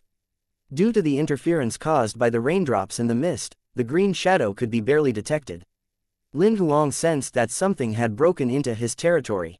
Otherwise, he might not have been able to discover the presence of the shadow. The murderer is here. It's right below us. What a coincidence. Lin Huang smiled, shaking his head. He indeed had never expected that among 118 of the potential victims, the murderer would choose the one right below him. There was no need to use the coordinates that he had saved into his dimensional relic previously. Bloody immediately transformed into a purple glow and hid in Lin Huang's sleeve. Without a moment of hesitation, Lin Huang then left the hotel room through the window.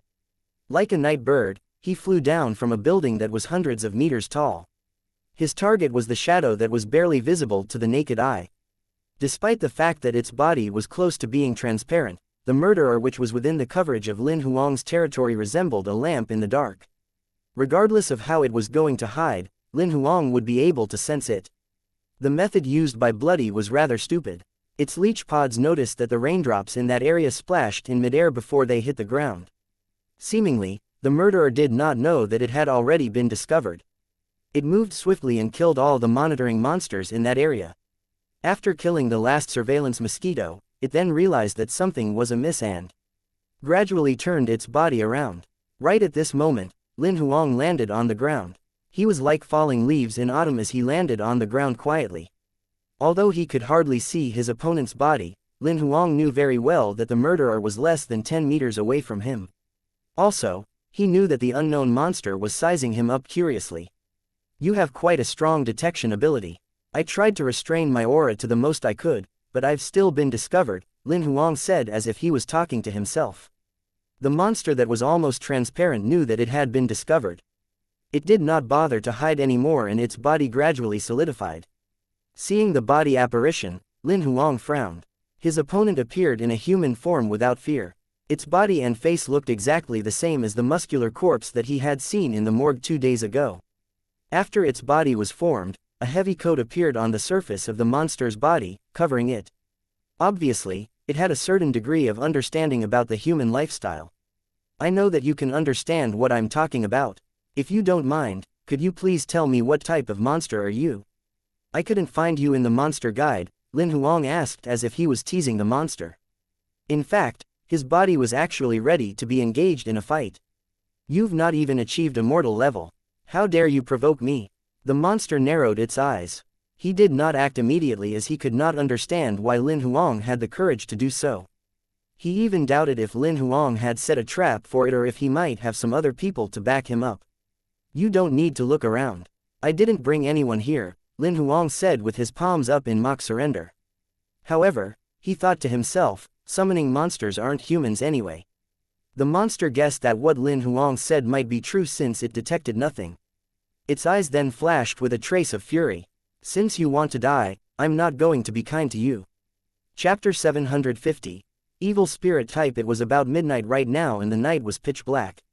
The sky was covered by a cloak of dark clouds and the stars could not be seen. Without the street lamps, one could see nothing in the dark as they walked along the street. Martel City experienced a light drizzle, which made the weather a little chilly, adding to the joys of autumn which had just started in August. On a lonely street next to the luxurious area, there were 2 figures standing on the opposite side of the street lamp. One of the figures was about 2 meters tall and was dressed in a dark-colored coat, looking very muscular. Lightning crackled through the sky and its face could be clearly seen in an instant. It had extremely short hair which was very close to the scalp. It looked ferocious and the scar on the bridge of its nose enhanced its terrifying appearance. As for another figure, he looked like an ordinary teenager at the height of about 1.8 meters. Compared to the man next to him, he looked rather skinny. He was in casual wear. He wore a white t-shirt and a pair of jeans. The only difference was that he had an attractive appearance. His pair of black eyes looked brighter at night as if they were 2 priceless, black gemstones. The sunstones emitted a faint yellow glow, projecting light over up to 10 meters away. The light highlighted the shimmer of the rain, resembling snowflakes that were falling from the sky. However, the 2 of them who stood under the streetlight did not get soaked in the rain. With careful observation, one would notice that the raindrops were actually repelled before touching their clothes. Seemingly, there was a layer of thin, transparent film that repelled the rain. Sleet repel. Only those who were unholy. fire level possessed such a skill. With a slight activation, the rotating life power in the body of the holy fire level would cause a force field to appear on the surface of their body. Despite the fact that the force field did not possess the ability to defend them, it was sufficient to protect their body from rain or hailstones. It was also one of the differences between transcendents and ordinary humans. In fact, after getting to the immortal level, one's life power would be further strengthened and there was no need to deliberately activate their life power. The force field would be activated on its own and it would last for 24 hours. Not only would it protect them from sleet, even dust would not settle on their clothes. Generally, it could keep one's body away from dirt even if one did not shower for a year. I feel like spa therapists are going to lose their jobs, Lin Huang sized his opponent up through the rain. If he had not witnessed the entire process of his transformation in addition to knowing that the human that he transformed into had already died, Lin Huang might have thought that he was indeed a human. The aura exuded by the monster was exactly the same as a human's. Despite Lin Huang only being 10 meters away from it, he could not figure out anything odd. Furthermore, he could sense just from its aura alone that the strength of the monster was the same as the victim's. The both of them were on immortal level rank -3. An ordinary immortal level rank 3 would mean nothing to him. However, he dared not underestimate the monster that had appeared right in front of him. He witnessed how he managed to poison 2 immortal level rank 9s through the backtracking mirror. He could not even confirm whether the monster's ability was of immortal level rank 3 or not, as it might be trying to mimic the victim's combat strength. Just as Lin Huang was carefully sizing the monster up, the monster was studying Lin Huang as well. Not only was it sizing him up, it looked at the surroundings carefully as well. After confirming that nobody was there to back Lin Huang up, it suddenly released its aura that was initially suppressed. Earlier, the aura resembled Mars, but eventually, it burnt the entire grassland. At that moment, only then Lin Huang was able to sense its fiendish aura that was different from humans. The aura? Are you a fiend? Lin Huang frowned. However, he could vaguely feel that the aura it released was slightly different from the fiend's. Although it was as brutal as the aura released by the fiends, it was rather wicked. No, it should be an evil spirit type. The aura of the fiends tends to be darker, but the evil spirit's aura will be eviler. Bloody's voice was heard. Lin Huang frowned again as he heard of the evil spirit type. He had to be careful and his dark combat sword instantly formed in his hand. Since Lin Huang used to be a teacher who had read through all the monster guides and other monster information in the Martial Hunter College, he knew very well what the evil spirit type was. Most of the evil spirits were created after going through a spiritual transformation. Some of them were transformed from the spirits of the dead due to resentment. Also, some of the spiritual creatures were transformed into evil spirits as they were contaminated. Evil spirits were also formed simply due to the accumulation of negative emotions. In short, this type of monster was extremely wicked and they had shockingly sinister attack skills.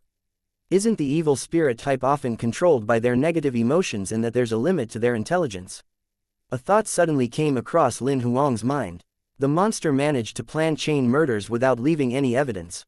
It doesn't look like it's a monster with low intelligence. I wouldn't get it wrong based on the aura it released. It's dark, brutal, and evil. They're all mixed up. It's definitely the evil spirit type, Bloody said confidently. Although it's smart, it might just be a special case. As soon as the aura emitted by the monster reached its peak, the evil spirit suddenly moved. Despite moving with a bulky body that had a height of more than 2 meters, its speed was terribly fast, which far surpassed an immortal level rank -3. Lin Huang could only see a moving shadow. However, not being able to capture its motion was not a big problem for Lin Huang as his territory managed to cover about 3 kilometers. Even an ant would not be able to escape him, let alone a muscular man that was more than 2 meters tall. Lin Huang reacted just as his territory sensed it. He brandished his sword forward without a moment of hesitation. The purple life fire in his life wheel was burning vigorously. His life power resembled a river, flowing through his body. Right at that moment, the black combat sword turned purple and a purple glow covered its blade. The blade, which was about 80 centimeters long, instantly transformed into a giant blade that was about 2 meters long. Bang! At almost the same time when the purple blade was formed, the evil spirit came right in front of Lin Huang. It was so muscular and had bulging veins. One could even vaguely see the blood coursing through. The evil spirit did not hold any weapons in hand. However, it had a gigantic fist. After stretching it back, it struck a heavy blow at him.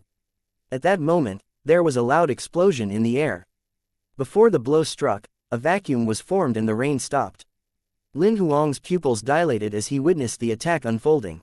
He immediately activated his life power to its maximum and the purple blade expanded a few more feet.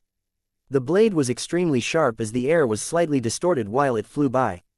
His sword slashed through the raindrops right in front of him. The both of them did not hold back, striking with murderous intent. Right under the street lamps, a white and a black shadow crashed into each other. Chapter 751. Lin Huang vs. Evil Spirit Type. Under the dark sky, the street lights emitted a faint, yellow glow, lighting up the street. Two glows suddenly crashed into each other under one of the street lamps. One of the glows was as black as ink whereas the other glow was purple in color.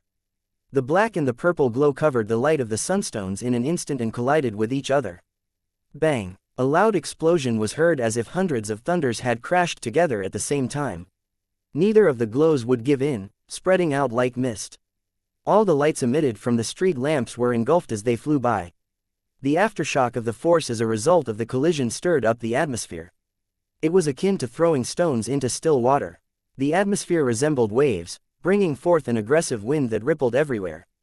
The street lamp, which was situated right at the center of the force, was shrouded by the two beams of lights in an instant, being crushed into powder.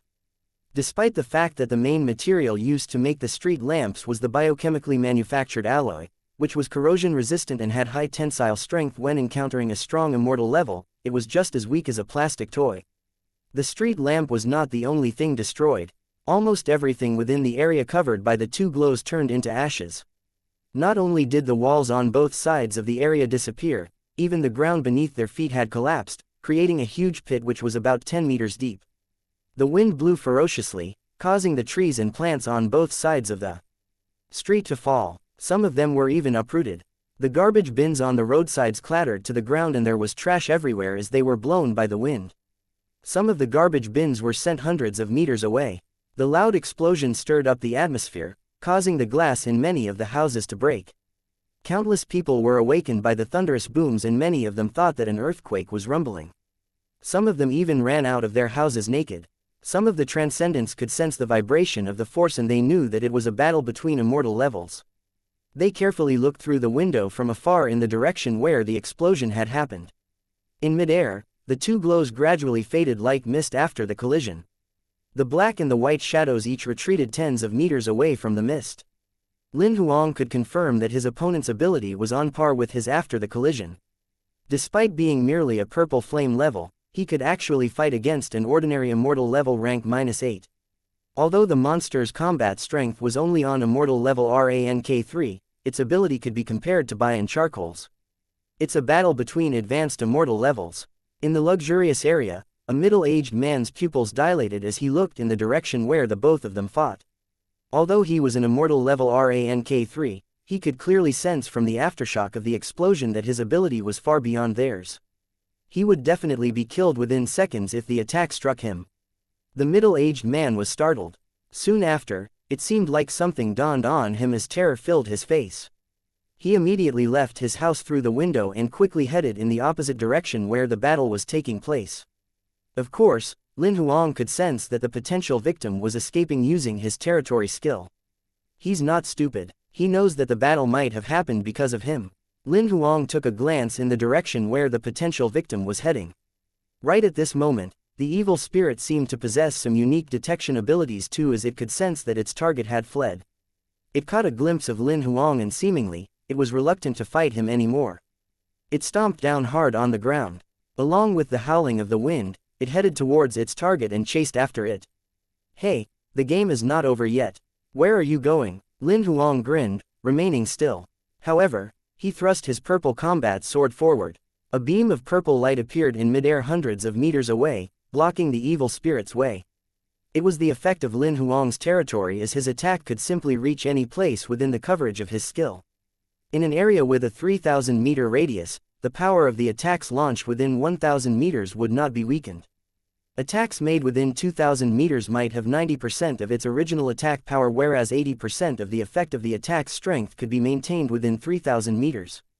Despite the evil spirit leaping hundreds of meters forward, it was still within the area covered by Lin Huang's territory. The power of his attack was almost the same as the attack he had struck previously. Seeing the glow appear in front of it out of nowhere, the evil spirit's eyes flashed with a trace of fear. It was curious about how Lin Huang had managed to do so. However, it reacted immediately. It did not dodge, but it struck a blow instead. Its black life power resembled the torrential downpour of a waterfall, and again, it bumped into the crescent purple glow. The black and the purple glow lit up again. Each of the glows engulfed an area which was tens of meters wide, wiping out everything within that region. A loud thud exploded as if hundreds of cannons had just fired at the same time. During the explosion, one could still vaguely hear the residents screaming in fear. In fact, the position where Lin Huang attacked had avoided the residential area. Nobody was injured, but the majority of them were frightened. As it was blocked by Lin Huang's attack, the evil spirit retreated tens of meters away. Lin Huang was relieved as he could sense that the potential victim had left the region covered by his territory. The evil spirit seemed to have realized that it would not be able to chase after its target as Lin Huang had obstructed it. It then decided to give up on its target. It turned its body around, giving Lin Huang a death glare. "Since you want me to let go of my material, you have to replace him and be my material. Although you're weak, you're considered a high-quality material with the abilities and the unique skills you currently have. It seems like the both of us are thinking of the same thing." Lin Huang grinned, showing both of his canine teeth. "I wanted to extract your life fire tinder as well so that I can level up to gold flame level." The evil spirit smiled evilly. "Since that's the case, let's see who's going to be whose material." Having uttered these words, the evil spirit completely gave up on its initial target. With its coat fluttering in the wind, black mist enveloped its entire body as if a heinous monster was arriving. All the areas that he passed by were covered in the black mist. The dark sky became even more ominous, and it seemed like an apocalypse was happening within hundreds of meters around them. Lin Huang had no fear at all.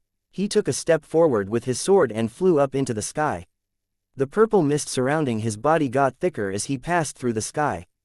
It looked like a purple ribbon was streaking across the sky as he flew by, resembling a gigantic purple python. In midair, many of the people witnessed the strange phenomenon that was happening thousands of meters away. After watching this, the majority of the ordinary residents knew that the thunderous booms did not happen because of a natural disaster. Instead, it was a battle between them. Many of the residents who were once brave lowered their heads, hiding behind the building. They secretly watched the rare scene from afar. The cultivators nearby were extraordinarily excited as they watched the battle with anticipation and respect. Chapter 752, The Unwelcome Reinforcements. Midair, the black and the purple glow appeared in a flash and crashed into each other intensely. Both of the glows faded and the collision repeated again and again. It looked like someone had caused a fire, but each time, the location of the fire could not be confirmed. In less than a minute, Lin Huang had collided with the evil spirit for more than 10 times. Each time that they clashed with each other, it would always result in a strong explosion and a terrifying shock. In an area within hundreds of kilometers, almost all the transcendents could sense the battle happening. Some of them were shocked at their abilities, but they could not understand why the both of them would fight in the city. There were also those who guessed that the battle must be somehow related to the murder cases that had happened within the first half of the month. Both of them fought right at the center of the city, not far away from the Union government. The majority of the Union government's officers were staying somewhere near the Union government's office. As soon as they could sense the intense battle that was happening, the immortal levels in Martel City quickly rushed towards the place where Lin Huang and the evil spirit were. The evil spirit did not manage to take advantage of Lin Huang. Even after several collisions, it began to feel nervous. It knew very well that the longer the battle, the less favorable the conditions would be. It was the human world. The people from the Union government and the Hunter Association would arrive very soon to back Lin Huang up. If it were to be surrounded by them, it would not be able to make it. After giving it some thought, the evil spirit type no longer had the urge to fight. It was eager to kill the human who had ruined its plans. However, saving its own life was more important. The evil spirit would be the one to bear the loss if it continued fighting the human.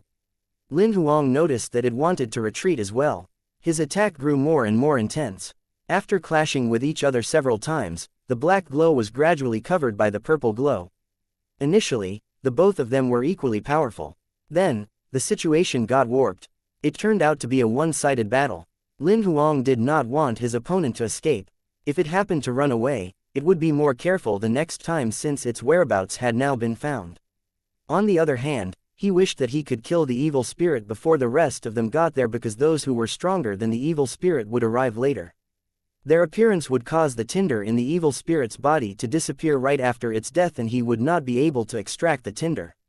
Then, his efforts over the past few days would have been in vain. HMPH, I'm giving up today. I'll definitely kill you the next time. A flicker of fury flashed through its eyes. It did not expect that it would be suppressed by a holy fire level. How humiliating. However, it knew the situation very well.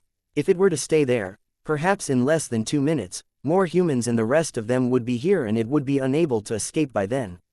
As the thought flashed through its mind, the evil spirit type did not hesitate anymore. Again, it struck a heavy blow in midair and crashed with the purple glow. It was apparent that it did not strike at full force. Even its fist was slashed by the purple blade and a long, bloody wound appeared. However, it did not look like it suffered from the wound pain. Instead, it glanced at Lin Huang with an insulting expression. It stomped on the ground, and with the help of the aftershock as a result of Lin Huang's sword attack, it retreated at a speed that was 3 times faster than its top speed. The evil spirit almost managed to leave Lin Huang's territory. Lin Huang did not block its way. He grinned, calling out a name instead, Kylie. Soon, a tall and slim lady, who was clad in her black armor, suddenly appeared next to Lin Huang on his right. She wore a black mask which covered half of her face. 12 black wings extended from her back, featuring white lightning patterns on them as if they heralded the arrival of a god. The black spear in her hand was surrounded by the purple patterns and her aura had reached its peak. Block its way, Lin Huang uttered 3 simple words. Kylie instantly transformed into a black shadow and flew towards the evil spirit in a flash. In just the blink of an eye, the black shadow was there to block its way. Seeing Kylie appear out of nowhere, the evil spirit's pupils dilated. The both of them were on immortal level rank 3 and Kylie was at her maximum speed. None of the creatures of the same combat level could be faster than her, including the evil spirit. The evil spirit could confirm that the lady who was blocking its way was not weak. However, it had no other choice. Vengeance flickered in its eyes as it attempted to make it through to strike a blow at Kylie. Since Kylie was much faster than it was, its effort to avoid her and to escape in the other direction would be rendered useless as Kylie would block its way again. However, it did not want to bug Kylie anymore. It wanted to escape as soon as its attack struck her. Despite her tremendously terrifying fast speed, it did not mean that she would have powerful close-range skills. It was very confident in its close-range combat. The evil spirit was surrounded by a black mist. As it was ready to strike, its black life power had reached its peak as if its arms and fists were shrouded in black colloids. Just as it struck a heavy blow, black life power was released, gushing out like a flowing river. It did not restrain its power at all, hoping that the lady would be severely injured and that it could make its way through. In her black half-mask, Kylie had no facial expression on the other half of her face. Even when she was summoned, she did not speak a single word. As usual, she had a stone-cold expression on her face. Even seeing the evil spirit launch an attack at her, her facial expression did not change. She lifted her hand and swiftly hurled the black spear that she was holding towards the evil spirit. The white lightning pattern on her spear transformed into a dazzling, white spot at the tip of the spear in an instant. Before crashing with the black, river-like life power, the white spot exploded abruptly. A white shockwave suddenly appeared and clashed with the black, river-like life power. The black and the white glow attracted everyone's attention. The collision between the 2 beams of lights resulted in countless thunderous booms, creating a strong wind. Many of them who witnessed this felt strange. Originally, the purple glow was fighting the black glow. They wondered why the white glow would appear and how come the aura exuded by the white glow was slightly different. Could there be a third person? Lin Huang floated in midair and he remained unaffected by the strong wind.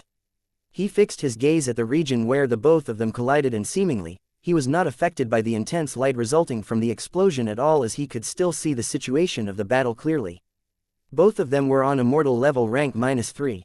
Lin Huang was surprised as the evil spirit was capable of fighting Kylie face to face even after Kylie had gone through her 3rd mutation in addition to possessing advanced Dark Angel blood. Lin Huang had seen how powerful Kylie's close-range skills were. Along with the transformation of her blood and the increasing number of mutations which she had gone through, Kylie was much more potent than before. Kylie was one of the strongest summoning monsters that Lin Huang owned. If Kylie were to fight Lin Huang, the outcome of the battle would be unknown. What is the evil spirit actually? Lin Huang slightly narrowed his eyes, looking at the evil spirit that had transformed into a human form. After sizing up the evil spirit for a short while, he suddenly turned his head in another direction. His facial expression immediately changed. He could sense that several powerful auras were approaching him swiftly. 2 of the auras were of at least immortal level rank 7 or above. Someone's coming. It seems like they're from the Union government. Lin Huang knew that reinforcement was arriving, but he did not look happy. He frowned instead. Their appearance would indicate that even if he managed to kill the evil spirit, he would not be able to extract the tinder as the life fire would vanish. I'm in trouble. Chapter 753, Changing the Battleground. According to the tinder extraction rules imposed in this world, if humans with higher combat strength than the life fire monster were present during its death, its life fire would collapse on its own, and nobody would be able to perform the extraction. This was also the reason why Lin Huang had activated his sword Dao at full force at the beginning of the battle. Apart from a few of his trump cards, he had used up almost all the skills he possessed to kill the evil spirit before the rest of them arrived. However, it seemed like it was too late now. The immortal levels from the Union government were approaching. From the aura they released, their combat levels were at least on immortal level rank 7. At almost the same time when Lin Huang discovered the people within his territory radius, they entered the evil spirits as well. At this moment, even if the evil spirit were killed, the life fire in its body would disintegrate as well.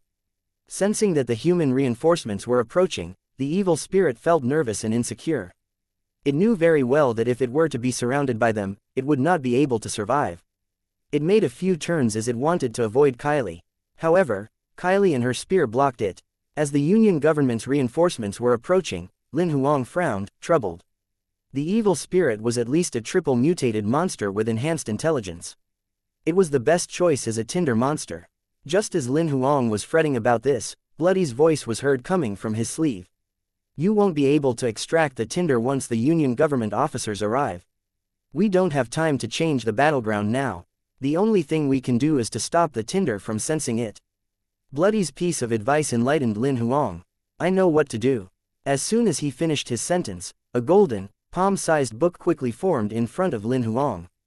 The golden book of Sorcerer Dao floated at less than a meter away from Lin Huang on its own. Lin Huang extended his hand and placed it on top of the book. Resembling the activation of a door, the book of the Sorcerer Dao gradually opened. A black rune lit up in the middle of the page, and soon, a rune was created in the air.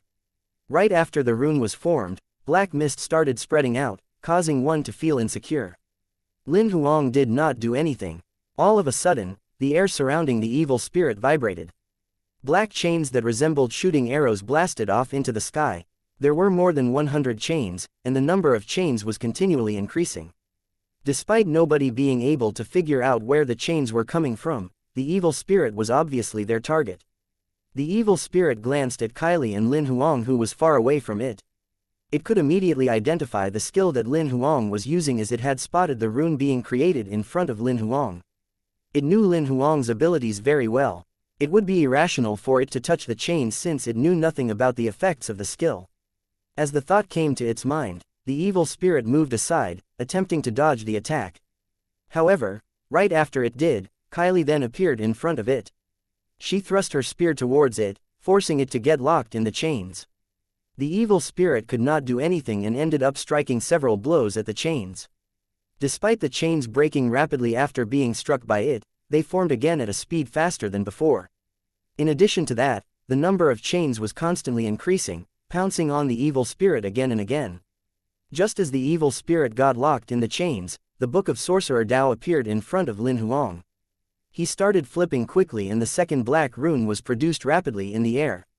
Lin Huang grinned, looking in the direction where the evil spirit was.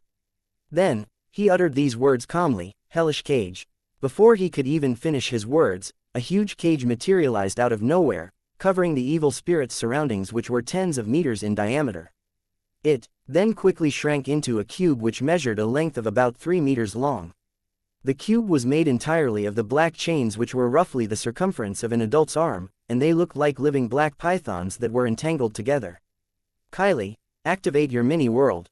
As soon as the evil spirit got locked in the hellish cage, Lin Huang immediately contacted Kylie. He knew very well that the cage would not be able to contain the evil spirit for a long time.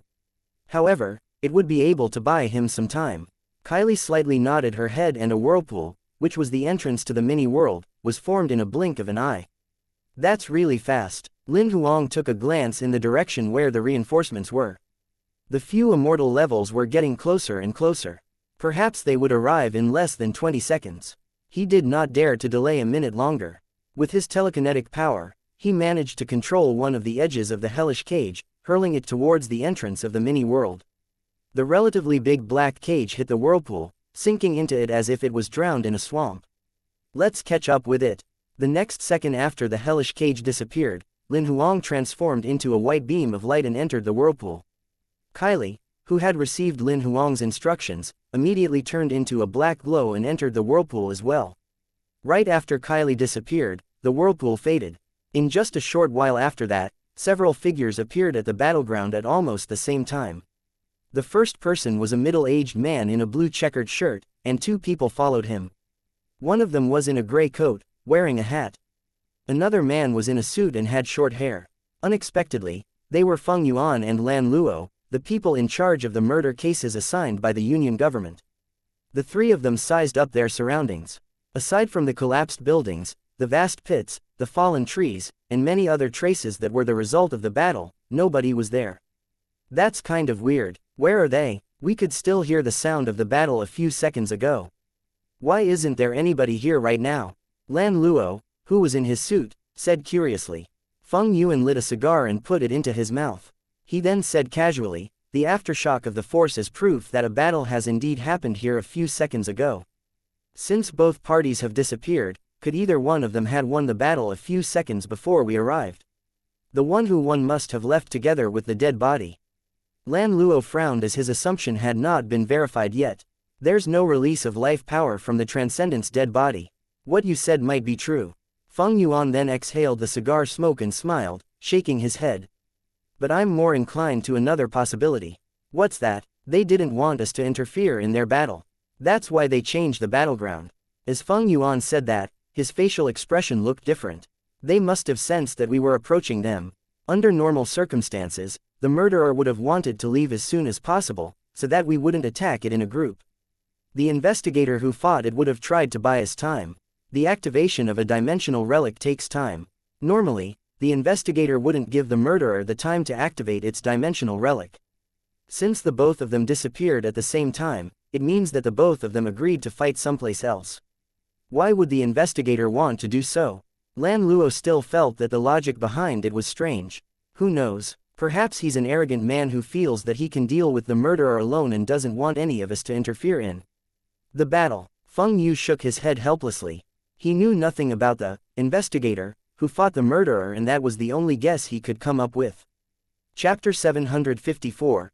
Trump card in Kylie's mini-world. The hellish cage that was structured from hundreds of black chains was floating in midair.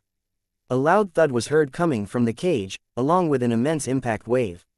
The evil spirit was striking the cage aggressively. The hellish cage had just got into the mini-world for less than 10 seconds, and there were cracks all over it as it was besieged by the evil spirit. Out of the hundreds of black chains, none of them was in good condition. Lin Huang knew earlier that his witchcraft skills would not have that great an effect on monsters with such abilities. However, it was considered strong enough as he managed to lock it for tens of seconds. Although he had activated the skill, trapping the evil spirit was not his main intention. Instead, he wanted the evil spirit to go into the mini-world. Since his purpose had been achieved, he would be able to extract its tinder even if it could get rid of the cage. Lin Huang and Kylie were standing on the same level as the hellish cage, less than 20 meters away. They witnessed the moment when the evil spirit smashed the cage into pieces and breaking out. The evil spirit was pissed. It wanted to fight Lin Huang, who had secretly attacked it as soon as it got out of the cage. However, it discovered something strange. Why is the sky so bright? The evil spirit raised his head and looked towards the sky doubtfully. It should be slightly after midnight now in Martel City, and the sky was dark there. However, it was daytime now in the mini-world. Seeing the sun hanging high in the sky, the evil spirit was puzzled. It shifted its gaze from the sky and peered around. The skyscrapers and the street lamps it was used to had completely disappeared. There was a field instead. Also, it could see flowers of different colors, dancing in the wind. Sizing up its surroundings, the evil spirit finally shifted its gaze to Lin Huang with a strange facial expression. Is this the kingdom? The kingdom? Lin Huang was startled to hear that. Seeing Lin Huang unable to understand its question, instead of the strange facial expression it initially had, a smile was now plastered on its face. It seems like you know nothing about this dimension. That's good. The kingdom belongs to me after your death. Despite not having any idea what the kingdom was, Lin Huang knew that the dimension it was referring to must be the mini-world. Seemingly, it thought that the dimension was within its control and had completely ignored the fact that the owner of the dimension was actually Kylie. Whatever. It seems like it's not going to tell me what the kingdom is. I'll just kill it and read its mind. Lin Huang did not want to talk nonsense with it anymore. With Bloody's help, he could still retrieve its memory after it was killed. There was no need for him to waste his time on this. Since the evil spirit wanted to take over the control of the dimension while Lin Huang wanted to retrieve its memory, their intentions to kill each other were growing. Kylie, if it attempts to flee, block its way. Right at the moment as he uttered those words, he rushed towards the evil spirit. The 10 purple life fires in his body were burning intensely and the black combat sword in his hand had turned purple in an instant, transforming into a purple thunderbolt. On the other hand, the evil spirit's body was shrouded in a black mist. On its right arm, the black mist got denser, turning into liquid form and had completely covered its arm. Seeing Lin Huang was about to pounce on it, it immediately stomped hard on the ground and struck a heavy blow. At Lin Huang, the both of them clashed with each other. Bang! The collision was different from the one that had happened within the foothold. The both of them gave it their all this time. The first few collisions that happened at Martel City were just trial attacks as the evil spirit wanted to test Lin Huang's abilities. Although it could confirm that Lin Huang was incapable of killing it, it had not given its all then. It had attempted to flee as it did not want to be attacked by the group. Lin Huang had suppressed his ability as well. He restricted the areas and regions that would be involved in the battle as he was worried that the battle might affect the ordinary residents. For a battle between immortal levels, even the aftershock of the battle within a certain distance range would be harmful to ordinary people. Since they were now in the mini-world, aside from Kylie and Bloody, there was no other audience watching the battle, hence Lin Huang was no longer afraid of harming the innocent. Without having to worry about being surrounded by people, the evil spirit could finally give its best shot. Its ability was at least 3 times stronger than before. In mid-air, the purple and the black glows crashed into each other again. Both of the glows resembled the explosion of clouds, enveloping almost half of the sky. The boom of an explosion was heard soon after, stirring up the atmosphere. The grass quivered as a strong wind blew past, and the waves of grass moved across the field into the distance. The two figures collided with each other again in the air, creating thunderous booms. However, the winner of the battle was still unknown. Each attack Lin Huang launched was activated with level 5 sword Dao and each legendary level sword skill unleashed was close to perfect. He was almost reaching the limit achievable by a human in sword Dao. However, he was still unable to kill the evil spirit. The evil spirit did not have any relics on hand. It defended Lin Huang's supreme relic with its bare hands. Despite its fists bleeding each time after the collision, the wounds were healed in an instant as if it never had any injuries before. The most surprising fact was that without any skills to support it, the evil spirit's attack was on par with Lin Huang's legendary level sword skills. Each attack it struck was powerful and even far surpassed the abilities of most humans with a similar combat strength. Since Lin Huang was not even an immortal level, the evil spirit did not expect him to be able to put up a fair fight. Lin Huang himself knew very well that even without a trump card, he could fight an immortal level rank -8. I've indeed underestimated you. Your abilities are comparable to a human supreme genius. I didn't expect a gravel world could train a person like you. Lin Huang was stunned when he heard what it said. It was the first time for him to come across the term, gravel world. However, since the first day he traveled to this world, he knew that this was an initial world. Aside from the world he picked for this voyage, there should be other worlds present too. Do you come from a different world? Lin Huang asked. Of course. How could I be the same as the low-class creatures in the gravel world like you? Have you ever encountered any monster in this world that's as smart as I am? The evil spirit said arrogantly. I did really encounter one that was smarter than you. It's hiding in my sleeve, Lin Huang thought to himself. It's difficult even to become a virtual god in the gravel world with rules that are incomprehensive. Many restrictions are imposed on the mutants, even going through our fourth mutation is restricted. I'm not interested in becoming a resident of your world. Perhaps because the evil spirit was trying to show off, more information was revealed. So, where did you come from? Lin Huang had to admit that what it said piqued his curiosity. You don't need to know. The evil spirit refused to disclose anything about its background. I shall change the question then. Why are you here in our world and intentionally committing murders? Lin Huang rephrased. I'm here purely by accident. I simply wanted to experiment. The evil spirit did not refuse to answer him. After finishing its sentence, the evil spirit started sizing Lin Huang up with a strange expression. Actually, you're decent material to experiment on too. Unfortunately, I can't bring your corpse back, is that true? I have my way to transport your dead body though. There's a skilled forensic scientist who can perform an autopsy on you too, Lin Huang grinned as he said. You're such a silver-tongued brat. If it weren't because I've got such a weak body which has severely restricted my combat strength, I would have pinned you down with one finger. However, it's not difficult for me to kill you now, but it'll be a burden to this body. After finishing its words, the evil spirit's aura started to grow. It was originally an immortal level rank -3. In just a blink of an eye, it managed to grow into an immortal level rank -4. Its aura still did not stop growing. It was strengthened and soon, it made another breakthrough and leveled up to immortal level rank -5. In just a short while, there was an upgrade in its combat strength again and it finally achieved immortal level rank 6. After 3 consecutive upgrades, its growing aura started to subside and stopped right after it reached the peak of immortal level rank 6. I'm now capable of fighting an imperial level. Human, just use whatever trump cards you have. Otherwise, you won't have the chance to use them later. I'll do as you wish. After having uttered those words, Lin Huang secretly crushed a transformation card. Similar to the evil spirit, his combat strength started increasing insanely. Chapter 755, Murder Purple Flame Level. Gold Flame Level. Immortal Level rank -1. After several moments, Lin Huang's combat strength had upgraded from Purple Flame level to Immortal level rank -3. Still, he transformed into Bai with his transformation card. The incremental effect on his combat strength was maintained, restricting only the transformation effect. However, his physique was a carbon copy of Bai. Bai's physique ranked on top when he was compared to triple mutated monsters since he possessed God's blood.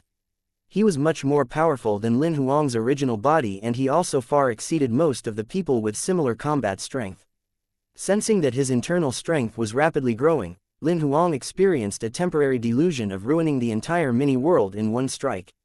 However, he knew that it was merely an illusion. As Lin Huang's combat strength was improving, the evil spirit had a strange expression on its face.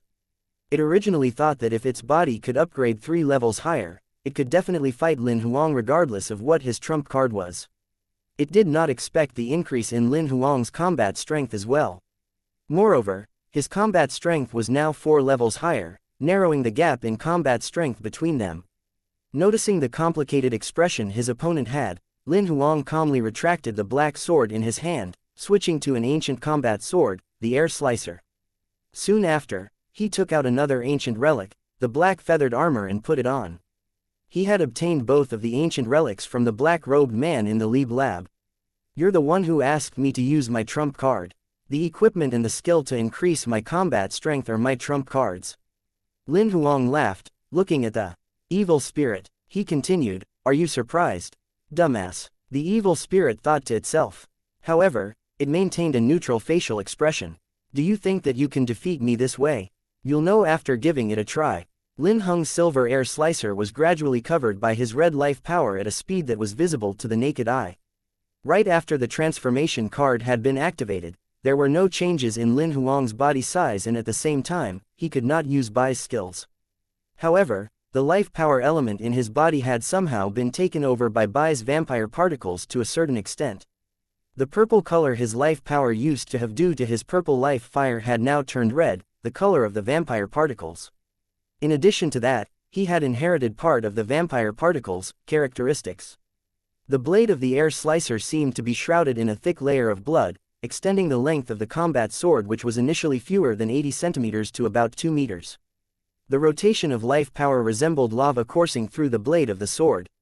On the other hand, the evil spirit's body was enveloped by the black mist. Each and every minute was suppressing, as if the devil himself was arriving.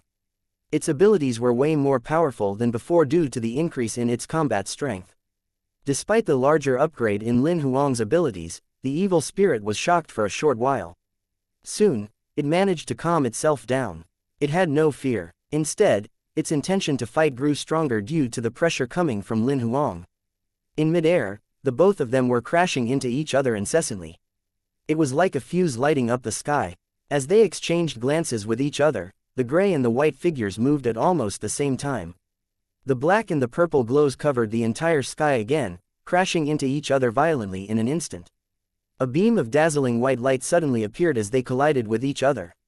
It was so bright and almost covered the sun that was hanging up high in the sky.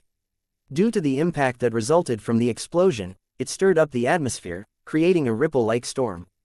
All the flowers and the grass on the field were repressed by the storm, seeming as though they were expressing their fear of the force. Kylie had retreated thousands of meters away, watching the fierce fight between the both of them from afar. Having achieved an upgrade in their combat strengths, their abilities were far beyond hers.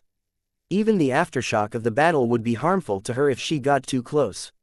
The purple and the black glows in the air lasted for a short while before the winner was revealed. Soon after, the purple glow smothered the black glow. Before the black glow started to fade, the evil spirit immediately retreated as it attempted to distance itself from Lin Huang. Thousands of meters away, the evil spirit glanced at its right hand. Lin Huang's attack had almost managed to cut its palm in half. Even the recovery rate of its body was much slower than before. It then looked at Lin Huang's combat sword, which was shrouded in the purple glow, with fear. Apparently, there was something special with the sword which hindered its recovery rate. In just one hit, the evil spirit suffered a great loss beyond its expectation. The sharpness of Lin Huang's air slicer was far beyond the supreme relic which he used earlier. Initially, the effect of his attack could do no harm to the evil spirit type, and its wound could be healed in just a blink of an eye. However, the attack which he just made almost caused his opponent to lose an arm. Although the evil spirit type was covered by black mist, still, Lin Huang saw that he almost managed to cut his opponent's palm in half. I can finally break through its defense. That's an encouraging start, he grinned. Before the evil spirit's wound could fully recover, Lin Huang seized the opportunity, raising his sword up again and dashing towards the evil spirit. Midair, the black and the purple glows clashed with each other again. Each time after the collision, the purple glow grew bigger and bigger. On the contrary, the black glow was now weaker than before. A new wound was formed on the evil spirit's body after each collision. The evil spirit's physique was capable of healing the ordinary sword wounds in an instant. However, there was something special about Lin Huang's air slicer, and that it most probably hindered its ability to recover. The more collisions they had, the more wounds there were on the evil spirit's body. Even after multiple collisions, the first wound made on its body had not recovered yet. Despite the fact that it tried to avoid the important body parts, the increasing number of wounds had caused it to become weaker. Noticing that its body was getting weaker and weaker, the evil spirit's eyes flashed with a trace of fury. When Lin Huang was about to assault it again, it did not dodge and even ignored the attack, striking a blow at Lin Huang's brain. Are you trying to exchange wound for wound? Soon, Lin Huang figured out what its intention was. He then shifted the direction of his sword. He wanted to attack its waist and turned out to be attacking his opponent's arms instead. After several attacks, the evil spirit had less control over its body. In addition to having just struck at full force, it could no longer hold back. The next moment, as the blood-red sword sliced through it, black blood started oozing out from its wound and its arm was blown high up in the sky. The limb had completely detached from the evil spirit's body. With just one mistake, the evil spirit had lost an arm. As for the upcoming battles, the evil spirit could no longer fight back. It looked like a collapsing dam that could no longer stop the torrential flow of blood. In less than 3 minutes, Lin Huang ended the battle, cutting the evil spirit in half with his blood-red sword. Seeing the two halves of the body that had fallen to the ground, Lin Huang frowned. I didn't receive any notification that I've obtained the dropped item, and there isn't any notification regarding the extraction of the tinder as well. Is it still alive? Lin Huang gradually descended, staring at the upper body of the evil spirit. The evil spirit with only half of its body remained glaring at Lin Huang without an ounce of fear. It laughed wryly instead. Human brat, the battle isn't over yet. Chapter 756, Revived. Human brat, the battle isn't over yet. After having those words uttered, the evil spirit looked at Lin Huang with an insulting expression. It grinned, then let out a wicked, loud laugh. What are you laughing at? Lin Huang ignored its strange behavior. He moved his arms slightly, slicing through the evil spirit with his bloody sword again. On its ferocious face, blood started flowing out from its forehead to its chin. The next second, the evil spirit's head was cut in half. Black brain juice dripped from its skull to the ground, and the copper scent of the blood permeated the air. The next moment, Lin Huang frowned and looked towards the half of its dead body from which its head had already exploded. It's strange, I didn't receive any notification saying that it's been killed, Lin Huang mumbled. As he gazed at the headless half of the corpse, it seemed like a certain substance had melted it as it quickly turned into a black mist and vanished. Soon, the same happened to the evil spirit's lower body as it disappeared as well. Seeing the strange phenomenon, Lin Huang picked up his sword again, tearing towards the black mist with his air slicer. However, his sword penetrated through the black mist and his attack was rendered useless. With his trial attack, he realized that his offense had no effect on the evil spirit. Lin Huang then retreated tens of meters away in a flash. He observed the region enveloped by the black mist from afar.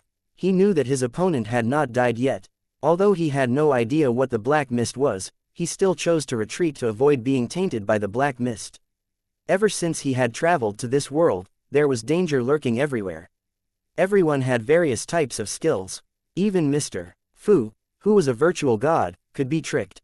Therefore, Lin Huang was more cautious about the things which he was unsure of. Lin Huang was unfamiliar with the current situation.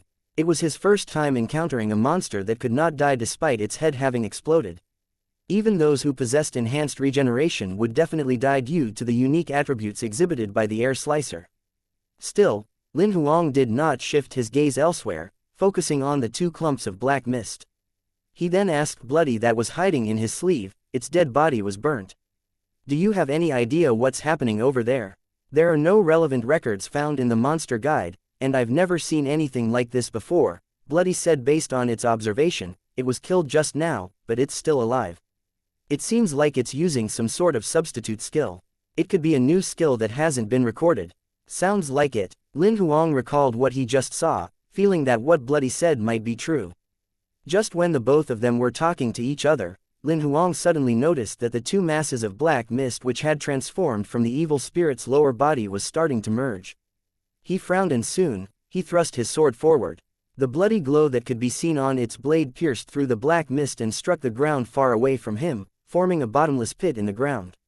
The black mist remained unaffected and continued to merge. Although Lin Huang found it worrisome, since his attack had no effect on his enemy, he was not going to waste his energy on it. Following the merging of the black mist, a human figure gradually formed. Witnessing the human figure was getting clearer and clearer, Lin Huang could vaguely guess what was going to happen next. Within seconds, the human figure that was formed from the black mist became so clear as if it were real.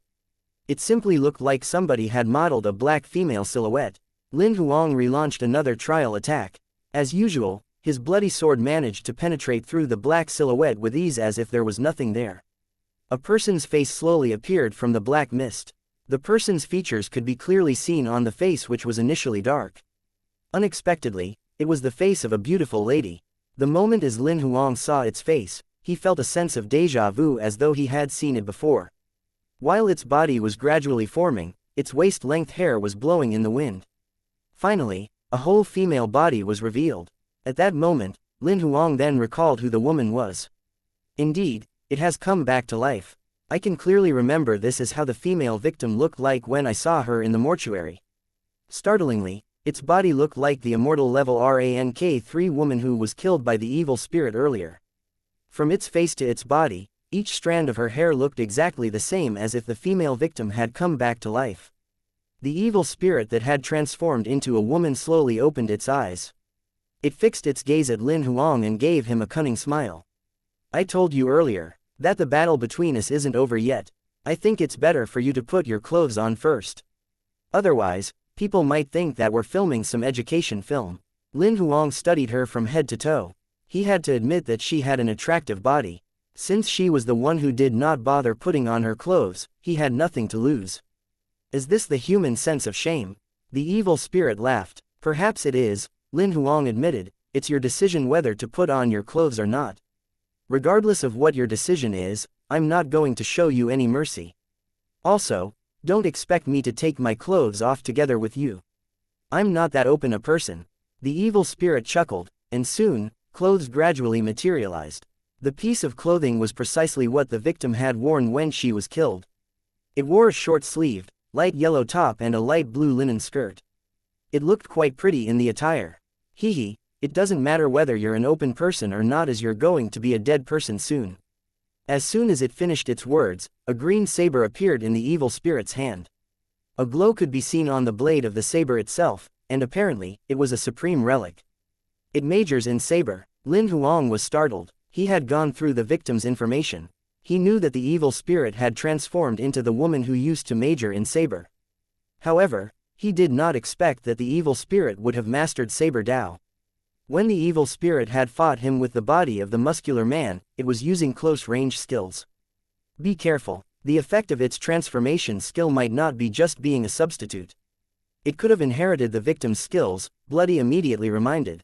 Just as he saw the evil spirit taking out the supreme relic, Lin Huang had already made such a guess. However, Lin Huang was excited. Since there were arguments between sword and saber, as those who majored in both schools had equally powerful attacks, the cultivators from both sides argued that each of their weapons was the strongest. Despite such a thought never having come across Lin Huang's mind, since he believed that different weapons would have different effects, it was inevitable that he would want to know who would be stronger. After all, he never had the opportunity to bump into a person who majored in saber Dao and was as strong as him so far. I hope that your saber will be stronger than your fist. Otherwise, I'll feel really disappointed. Chapter 757. I definitely want it. The saber-wielding woman which the evil spirit transformed into was pretty. As it looked at Lin Huang, charm oozed out of it. Seemingly, its personality would change together with its body after each transformation. The first time when it had transformed into a muscular man, its beast mode was activated. Not a single weapon was used, and its attack mode was precisely what the body was good at, which was the close-range combat. As for the second transformation, it had apparently activated the demonic saber mode. Looking at the saber itself, one would know that there would be significant changes in its attack mode after its transformation. However, despite the woman being a saber major, there were different types of saber specializations. Before striking, Lin Huang could not identify which stream it specialized in. In this era, the three major streams of the saber major were speed stream, assassination stream, and attack stream. They were then categorized into 10 sub-streams, and based on physique alone, one would not be able to judge which stream they specialized in. In addition to that, his opponent was a transcendent instead of an ordinary person whose strength could be judged based on their muscularity and their body size. Seeing the woman's body gradually form and the evil spirit taking out a green saber, Lin Huang's intention to fight grew. I'm afraid that I might damage the previous body. That's why I didn't give it my all during the strength upgrade when I was using his body. The evil spirit's voice was suddenly heard. I'll not repeat the same mistake again in the next round. As soon as it finished its words, the evil spirit's aura started to grow again. The situation was exactly the same as what had happened during the muscular man's combat strength upgrade. In just a blink of an eye, the woman's combat strength had reached immortal level rank -3. Soon after, it managed to go through the levels as if there were no obstacles at all. Immortal level rank -4. Immortal level rank -5. Immortal level rank 6. Right after it got to immortal level rank 6, which was at the same level as the muscular man's, the saber-wielding woman's combat strength still did not stop growing. Instead, it managed to make a breakthrough, leveling up to immortal level rank 7. As the beautiful woman got to that level, it seemed like its body had reached its limit as well. It revealed a pained face and veins started bulging in its neck and forehead, looking extremely ferocious. The beautiful woman, who seemed about 20 years of age, was now at least twice as old as before. Obviously, immortal level rank 6 was the maximum limit which the saber-wielding woman could achieve. Exceeding this limit, its body would go into overdrive. When its body was overloaded with stress, its body could not sustain for the long term. However, the evil spirit decided to do so as it wanted to defeat Lin Huang. Despite it being highly possible that the evil spirit would lose the body forever if the body were overworked, the body could somehow strengthen its abilities, increasing its probability of winning the fight. It would definitely be better than losing the battle and being killed by Lin Huang. However, what caught Lin Huang's attention during the evil spirit's transformation was not the upgrade in its combat strength. It was the supreme relic which the saber-wielding woman was holding instead. Unexpectedly, the quality of its supreme relic had also been upgraded, and it was now an ancient relic. The aura exuded by the ancient relic could not be disguised. The supreme relic has evolved to an ancient relic. How could it have done that? Lin Huang found it unbelievable. It was his first time encountering someone who was capable of upgrading a supreme relic to an ancient relic.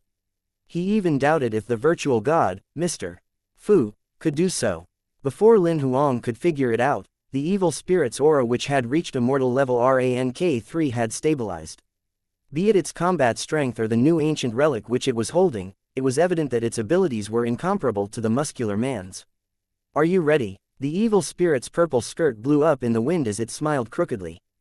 Before it could even finish its words, the green saber had turned into a beam of light and ripped out at a breakneck speed. Its speed was at least 10 times faster than the muscular man's. Holy cow, that's quick! Lin Huang exclaimed. He had encountered many enemies in the past few years. However, this attack was undoubtedly the fastest he had ever seen. At almost the same time when the green glow flashed, the tip of the saber was already less than a meter away from Lin Huang. Despite his territory skill being activated and completely capturing the evil spirit's movement, the attack was so agile to the point that Lin Huang could not pick up his sword in time. Seeing the green glow tearing apart the layer of air and arriving right between his eyebrows, Lin Huang frowned and his fingers on his left hand twitched slightly. When the green blade was less than 20 centimeters away from Lin Huang's brows, it suddenly stopped. A black wave appeared out of nowhere as if a drop of water had fallen into the contaminated black water and the ripples spread. A black mirror that resembled the surface of the water appeared in front of Lin Huang, and the attack was dodged. The evil spirit did not expect Lin Huang to possess a defensive skill like that.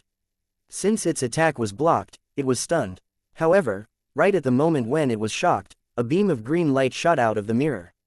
It was the glow of the saber, striking towards the evil spirit's brows at a similar speed.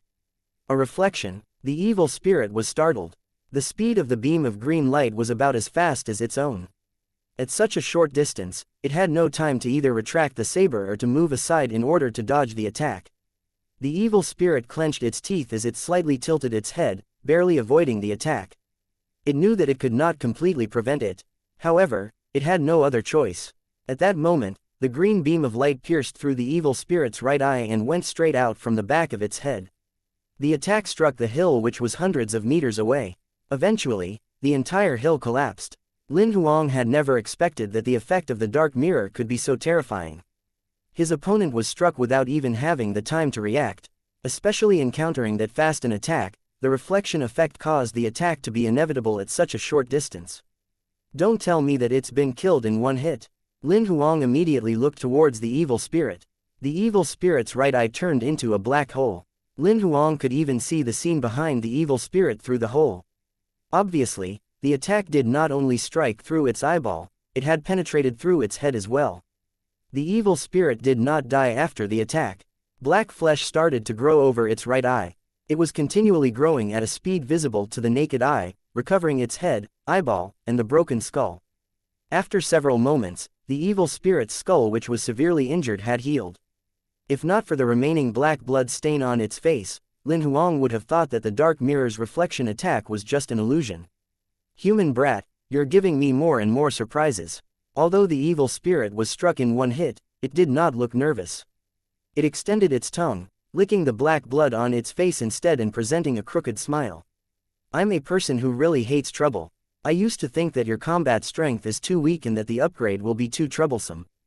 Initially, I wasn't interested in your body as I've collected a few human bodies with similar talents. However, your combat strength is much stronger. I've changed my mind now. I certainly want your body. Chapter 758. Second kill. The evil spirit was lingering midair. Half of its head that was struck by the dark mirror recovered in a blink of an eye. It was not surprised even though Lin Huang's dark mirror had almost killed it. It stared at Lin Huang without fear, looking possessive instead. It seemed like an irrational fan who had just met their favorite idol. The only thing was that it did not scream, "Marry me." Lin Huang did not comment on the evil spirit's possessive instinct. It was not because he did not want to insult it. It was because his opponent was terribly fast. It might attack him when he was unaware, which was why he decided to keep quiet, maintaining his focus on the discernment of his territory. Seeing Lin Huang not bothering to respond, the evil spirit seemed to know what he was thinking about. He laughed softly and said, "Since you remain silent, I'll consider that you've agreed to surrender your body to me."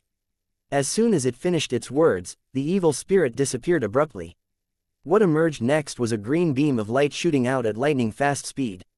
Although he could capture the complete path of his opponent's movements with his territory skill, he still did not manage to pick up his sword in time.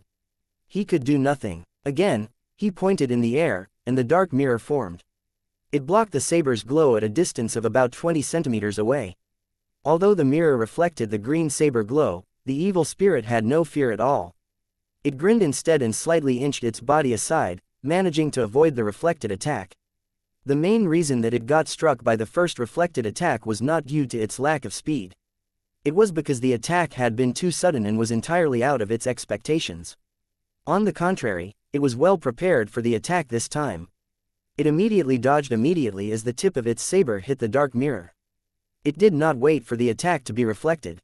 However, it was still a little bit slow as the reflected green glow sliced through the left of its face, leaving a bruise that was about 5 centimeters long. However, the injury meant nothing to it. It felt nothing at all. Instead, the smile plastered on its face looked even more ferocious, as if it was gleeful that the attack did not strike its head. Although the evil spirit's combat strength was only on immortal level rank 7, its attack speed was on par with the imperial level. Even Lin Huang, who had upgraded to immortal level rank 3, was no match for it. Perhaps even Kylie, who was extremely fast, could not compare to her. Still, Lin Huang did not manage to lift his sword during the second attack. Nevertheless, he did not feel upset. He had already activated his omniscient nature just as the evil spirit advanced. The moment when he was analyzing his opponent's attack with his boundless vision, he managed to record the entire process of his opponent's attack with his third eye. His failure to avoid the attack was not because he did not have a clear picture of the evil spirit's movement, since his territory and his boundless vision skills were capable of capturing his opponent's movement and its attack pathway. The most significant problem was that his body could not react in time. Although his combat strength had leveled up to immortal level rank 3, whereby his body strength and his sensory abilities had improved by leaps and bounds, it would still take some time to adapt to the upgrade. If it were an ordinary battle, one might not realize it. However, since he was encountering a pro, it would be difficult for him to hide his flaws. The slightest discoordination would be apparent to a pro like the evil spirit. Of course, despite having a well-coordinated body, Lin Huang's speed was still incomparable to that of the evil spirits. At least, the situation would not be the same, as he did not even have the chance to fight back now. "What happened to you, human brat? Are you going to hide in your shell for the rest of your life? I thought you used to be very arrogant. Why are you behaving like a cowardly bastard now? Battling is for the adults. A little brat like you should go home and drink your milk." The evil spirit launched several saber attacks, and at the same time, he taunted Lin Huang again and again. Still, Lin Huang was not offended. He knew that the evil spirit was merely trying to trigger him, forcing him to fight back. After several attacks, the evil spirit soon mastered the order of the reflection. It managed to dodge the reflected attacks without getting injured at all, instigating it to react more aggressively. Also, Lin Huang gradually adapted to his body with the powerful combat strength during each attack. After confirming that his body had adapted to his opponent's attack speed, Lin Huang's face still preserved a neutral expression as he patiently waited to attack his opponent's weak point. The evil spirit launched its attack one after another. Each attack was driven at the maximum speed of an imperial level. Within half an hour, Lin Huang was completely pinned down by the evil spirit without a single chance to fight back. Human brat, how long do you think your life power can sustain the shell? Half an hour. An hour. While talking nonsense, again, the evil spirit cast his saber forward. The green glow of its saber streaked across the sky and appeared less than 30 centimeters away from Lin Huang. The water-like black mirror appeared out of nowhere again. The tip of the green blade struck it. The attack was capable of killing an immortal level rank -9. However, black ripples appeared as usual, and the attack could not go any further. The evil spirit was not surprised by that though, as it had already made several attempts. It was Lin Huang's absolute defense and the evil spirit was unable to break through it. Regardless of that, it was not worried about it at all. Before the reflected attack appeared, it dodged again. It moved its body a few centimeters away, slightly to the right. It knew that it could evade the attack right there. At this moment, the reflected green glow suddenly blasted off. However, it deviated from its expected direction and struck right in front of the evil spirit. How could that be? The evil spirit was shocked.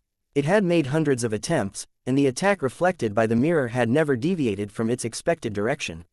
However, this time was different. At that moment, it finally understood the reason that had happened, but it was too late now. Less than a meter away, it was too weak to block the attack.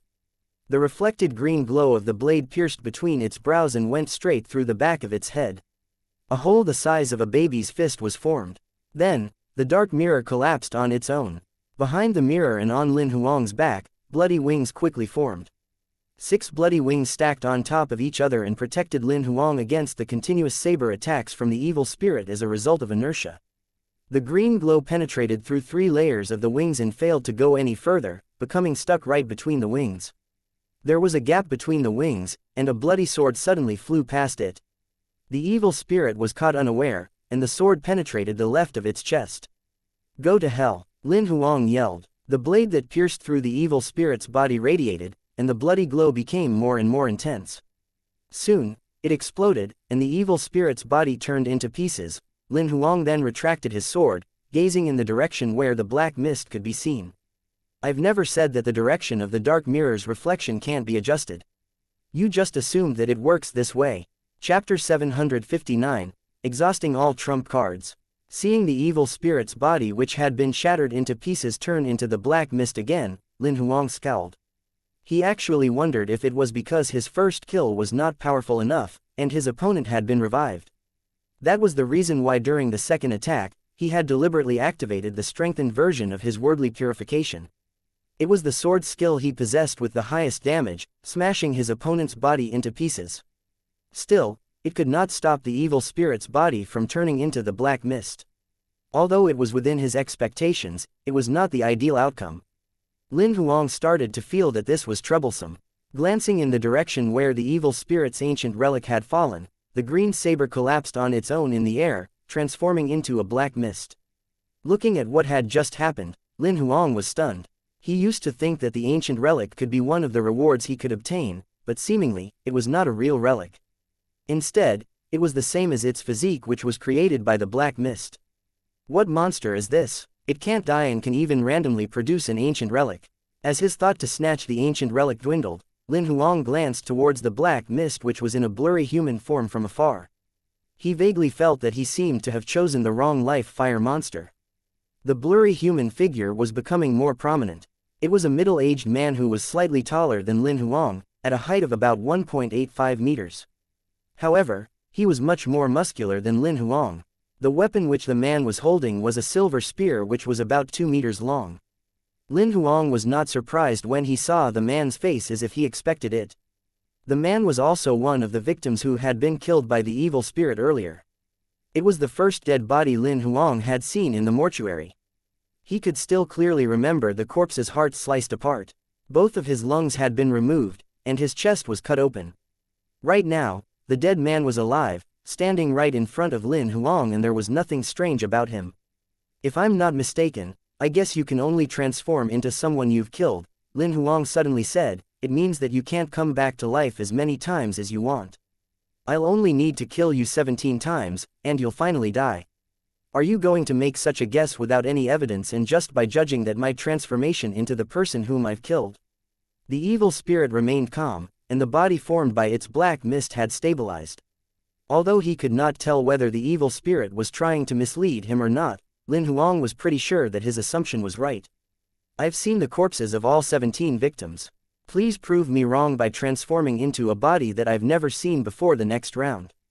Since you're kind of interested in my secrets, why not agree to give me your body and I'll tell you my secrets? I'm afraid that you can't afford to have my body. After uttering his words, the bloody wings on Lin Huang's back fluttered. Before the evil spirit could upgrade its combat strength, he tore his sword towards it, attempting to kill it. Lin Huang appeared right in front of the evil spirit in an instant and thrust his sword forward.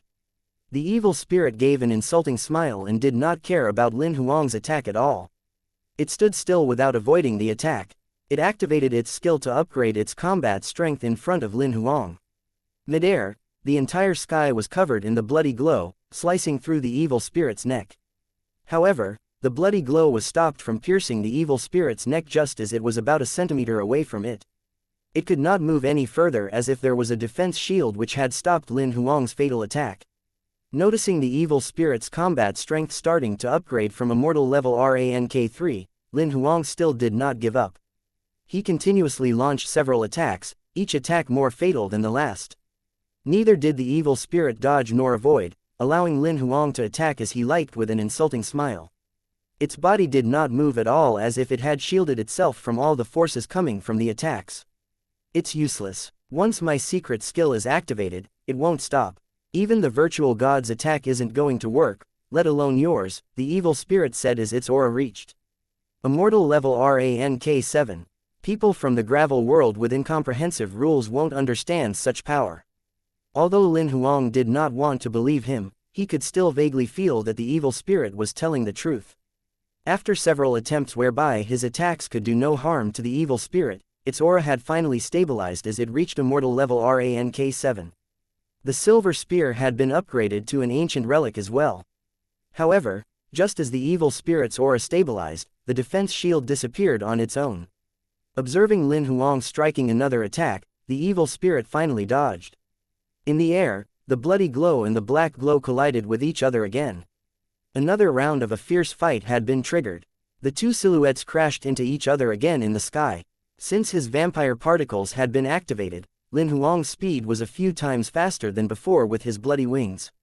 The evil spirit's body did not have a speedy attack this time. It lost to Lin Huang in terms of speed instead. Despite its speed being incomparable to Lin Huang's, it had excellent eyesight. In addition to its achievements in Spear Dao, each of its attacks was on par with Lin Huang's attack. Though slow, it was not lagging behind. After fighting for almost half an hour, the outcome of the battle was still unknown. Lin Huang had no idea how many times his opponent's attacks had hit him and how many injuries he suffered from. However, his wounds were quickly healed by his divine regeneration without leaving any scars. Lin Huang had inflicted hundreds of wounds on his opponent's body as well. However, the evil spirit managed to avoid the fatal parts, and the injuries were all minor ones. Although his air slicer exhibited unique characteristics which slowed down his opponent's recovery rate, he could not tell how long it would take to kill it since it had the advantage of its weapon on its side. It's going to exhaust a lot of my life power. Almost all the attacks he made within the half an hour were his best shots. The life power in a third of his 10 life wheels had been depleted, but his opponent seemed to have infinite strength. If this continued, even after using up all 3 of his life power refill cards, he could only kill his opponent 11 times. Lin Huang guessed that it would have at least 17 bodies. Despite the evil spirit having been killed twice previously, he would still be unable to kill it even after exhausting all his 3 life power refill cards. What happened? Don't you have sufficient life power for that?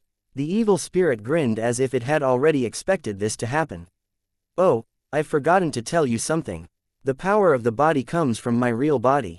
Having a body with strength like this, even if the battle continues for 10,000 years, my real body will be able to refill the power depleted in merely one breath. Indeed, Lin Huang had thought of this earlier, and the evil spirit had finally proven him right. He knew that it was not likely that the evil spirit would lie to him. However, he did not panic at all. It seems like I have to use some of my trump cards. As the thought struck him, Lin Huang knew that he had to fight with every fiber in him this time. 3 cards suddenly appeared in his right hand, and these were his last 3 provisional combat strength upgrade cards. When he made Wu Ji into a combat soul card, he had used up almost all the reward card draws. Only a few of the cards remained. The provisional combat strength upgrade card would put too much load on one's body, and only 3 cards could be used at once. However, it was enough for him. The game shall end here. Having uttered these words, Lin Huang's left hand exerted a slight force on the 3 provisional combat strength upgrade card, and they were instantly crushed, transforming into a luminous glow and going into his body. The evil spirit did not notice that though. However, it could clearly sense that there was an upgrade in Lin Huang's combat strength again. Immortal level rank -4. Immortal level rank -5. Immortal level rank 6. Chapter 760, The Undead. How could it be? How could you achieve a 7-level upgrade without affecting your body? The evil spirit could not tell how Lin Huang had done that. Despite his real body being extremely strong, it only managed to achieve a 4-level upgrade in its combat strength. It would not be able to maintain the stability of its body if there was any further improvement. Regardless of how strong its physique was, a 4-level upgrade was simply its limit. It was an absolute rule. One thing that the evil spirit did not know was that Lin Huang's transformation card was not used for the sake of strengthening his body but was only a substitute. Once the transformation card was activated, it was equivalent to duplicating a monster's body with Lin Huang's consciousness, and his body was sealed on the other side of the dimension. The provisional combat strength upgrade card which he had used later was applied to the monster's body, whereby a further upgrade could be performed on them. Although it seemed like he managed to break through from purple flame level to immortal level rank 6, equating to a 7-level upgrade, in fact, Lin Huang only managed to achieve the upgrade in his combat strength after using 3 provisional combat strength upgrade cards. Moreover, he was only restricted to using 3 combat strength upgrade cards at once. In addition to Xiao He itself being powerful enough, directly using all the 3 cards would do no harm to Lin Huang's body. Of course, Lin Huang was not going to tell the evil spirit about it. He was gleeful to see the evil spirit being so confused. When he was on immortal level rank 3, the both of them were equally powerful. After 3 consecutive upgrades, Lin Huang's strength, power, speed, life power in his body and many other aspects were completely different now. Even the evil spirit who would not die after several kills appeared panicked. Without any facial expression, Lin Huang looked towards the evil spirit. It seemed like the 6 bloody wings on his back could breathe, sending chills down one's spine. He slowly lifted the combat sword in his hand, pointing in the direction where the evil spirit was. I don't care where you're from, and I don't care how many times you can revive yourself either. I certainly want your life fire tinder today. Just as his voice rang out in the air, the bloody wings on Lin Huang's back fluttered, and soon, he disappeared from his original position. The evil spirit's pupils dilated as Lin Huang's speed far exceeded what it could see. It tried its best to squint, but could just see a bloody glow streaking across the sky at a tremendously terrifying speed. It could only block the bloody glow with its spear in both its hands instinctively. In the next moment, the bloody glow suddenly appeared right in front of the evil spirit. It resembled an electric current that collided with the evil spirit's long spear. Bang! A loud explosion was heard. At almost the same time, the black glow flew backwards and smashed through several mountains. 7 consecutive mountains collapsed in an instant after being hit by the black glow. Deafening booms were echoed throughout the area. Lin Huang knew very well that evil spirit was not killed by his attack, as it had managed to dodge the attack at the very last minute. If it were using a supreme relic, perhaps Lin Huang would have cut the evil spirit and its spear into half. However, since it was using an ancient relic, even an imperial level could hardly inflict a scratch on it. Since it still survived, Lin Huang did not mind giving a few more strikes. He appeared at the mountainous region in a flash where the evil spirit was stuck. With just one hit, the evil spirit knew that it could no longer defeat Lin Huang. It seemed like getting killed was a foregone conclusion. Regardless of how it struggled to survive, all its efforts were in vain. Outside the kingdom, I might have the chance to flee by shedding my outer skin. However, the kingdom is a sealed dimension. Even if the human brat doesn't have full control over the kingdom, it's extremely easy to detect my aura in the kingdom. I have nowhere to go. In the mountains region, the evil spirit frowned. Despite the previous attack not causing serious injury to it, the minor injuries it suffered from the shock resulted in pain in its lungs each time it breathed. It had a headache which refused to go away due to the intense collision. Although its broken bones were instantly cured, its body was still stiff. Fighting Lin Huang now would be akin to knocking on death's door. Several thoughts quickly ran through the evil spirit's mind. Soon, it sensed that Lin Huang was not waiting for it to break out of the mountains from his original position. Instead, he was coming after it. "Since you're not coming out, I shall go in then." As soon as his voice was heard, he appeared right in front of the evil spirit. Before it could respond to him, his long bloody sword raced towards it again. A loud thud was heard again, spreading throughout the mountain range. A black silhouette fled out of the mountain range. Before the mountains collapsed, the bloody silhouette streaked across the sky at a terribly fast speed, chasing after it. Mid-air, the evil spirit spat a mouthful of black blood out. It knew that its body condition had worsened. Despite having managed to dodge Lin Huang's second attack with its long spear, the effect of the aftershock was more severe than before. Its chest had collapsed and its internal organs had shattered. Both of its hands had been crushed by Lin Huang's attack and it no longer had the grip to hold its spear tightly. Lin Huang could sense that his opponent was severely injured by his second attack. He also knew that it possessed the enhanced regeneration skill. He was not going to give the evil spirit any chance to recuperate. "I'd like to see how many attacks you can dodge." Along with his scream, Lin Huang leapt towards it. Seeing Lin Huang was chasing after it, the evil spirit struggled. It felt like there was a way to overcome this, but it was unsure of whether it should use the skill. While it was hesitating, Lin Huang advanced nearer. This time, he was holding a sword in both of his hands, slicing through the air vertically. As his sword ripped the sky apart, it resembled a bloody lightning bolt striking down from the sky and aiming right at the evil spirit's forehead. The evil spirit's face turned ghastly. If it happened to strike it, perhaps it would be chopped into half from its forehead to its thigh. It immediately lifted its spear and fueled its arms, which had not fully recovered yet, with all its strength. A huge black shield was created out of nowhere, attempting to block the attack. It knew very well that if it failed to dodge the attack, it had to abandon this body. The beam of bloody electric current collided with the huge black, misty shield. A loud explosion was heard as if hundreds of lightning bolts had struck at the same time. The bloody glow struck like the torrential downpour of a waterfall. Despite the mystery of the misty shield, it still could not defend itself against the bloody glow's attack. It only managed to block it for a while, until spider web-like cracks started spreading across the huge shield. Beams of bloody electric current penetrated through the cracks. The shield sustained for less than 3 breaths and eventually, it collapsed. The broken pieces of the shield then transformed back into its black mist form. As the bloody glow had penetrated through the black mist and was about to strike it, a flicker of fury flashed through the evil spirit's eyes while they suddenly turned midnight black. In the next second, the gushing bloody glow penetrated through the black mist and the black glow within the evil spirit's eyes exploded abruptly. Lin Huang instantly discovered that something was wrong and a spike of anger flashed through his eyes. He immediately retracted his sword, retreating thousands of meters away next to Kylie. At the same time, he activated his dark mirror, covering Kylie and himself. After all that, the black glow suddenly exploded at the position where the evil spirit had been initially at. A frightening white glow then started spreading everywhere.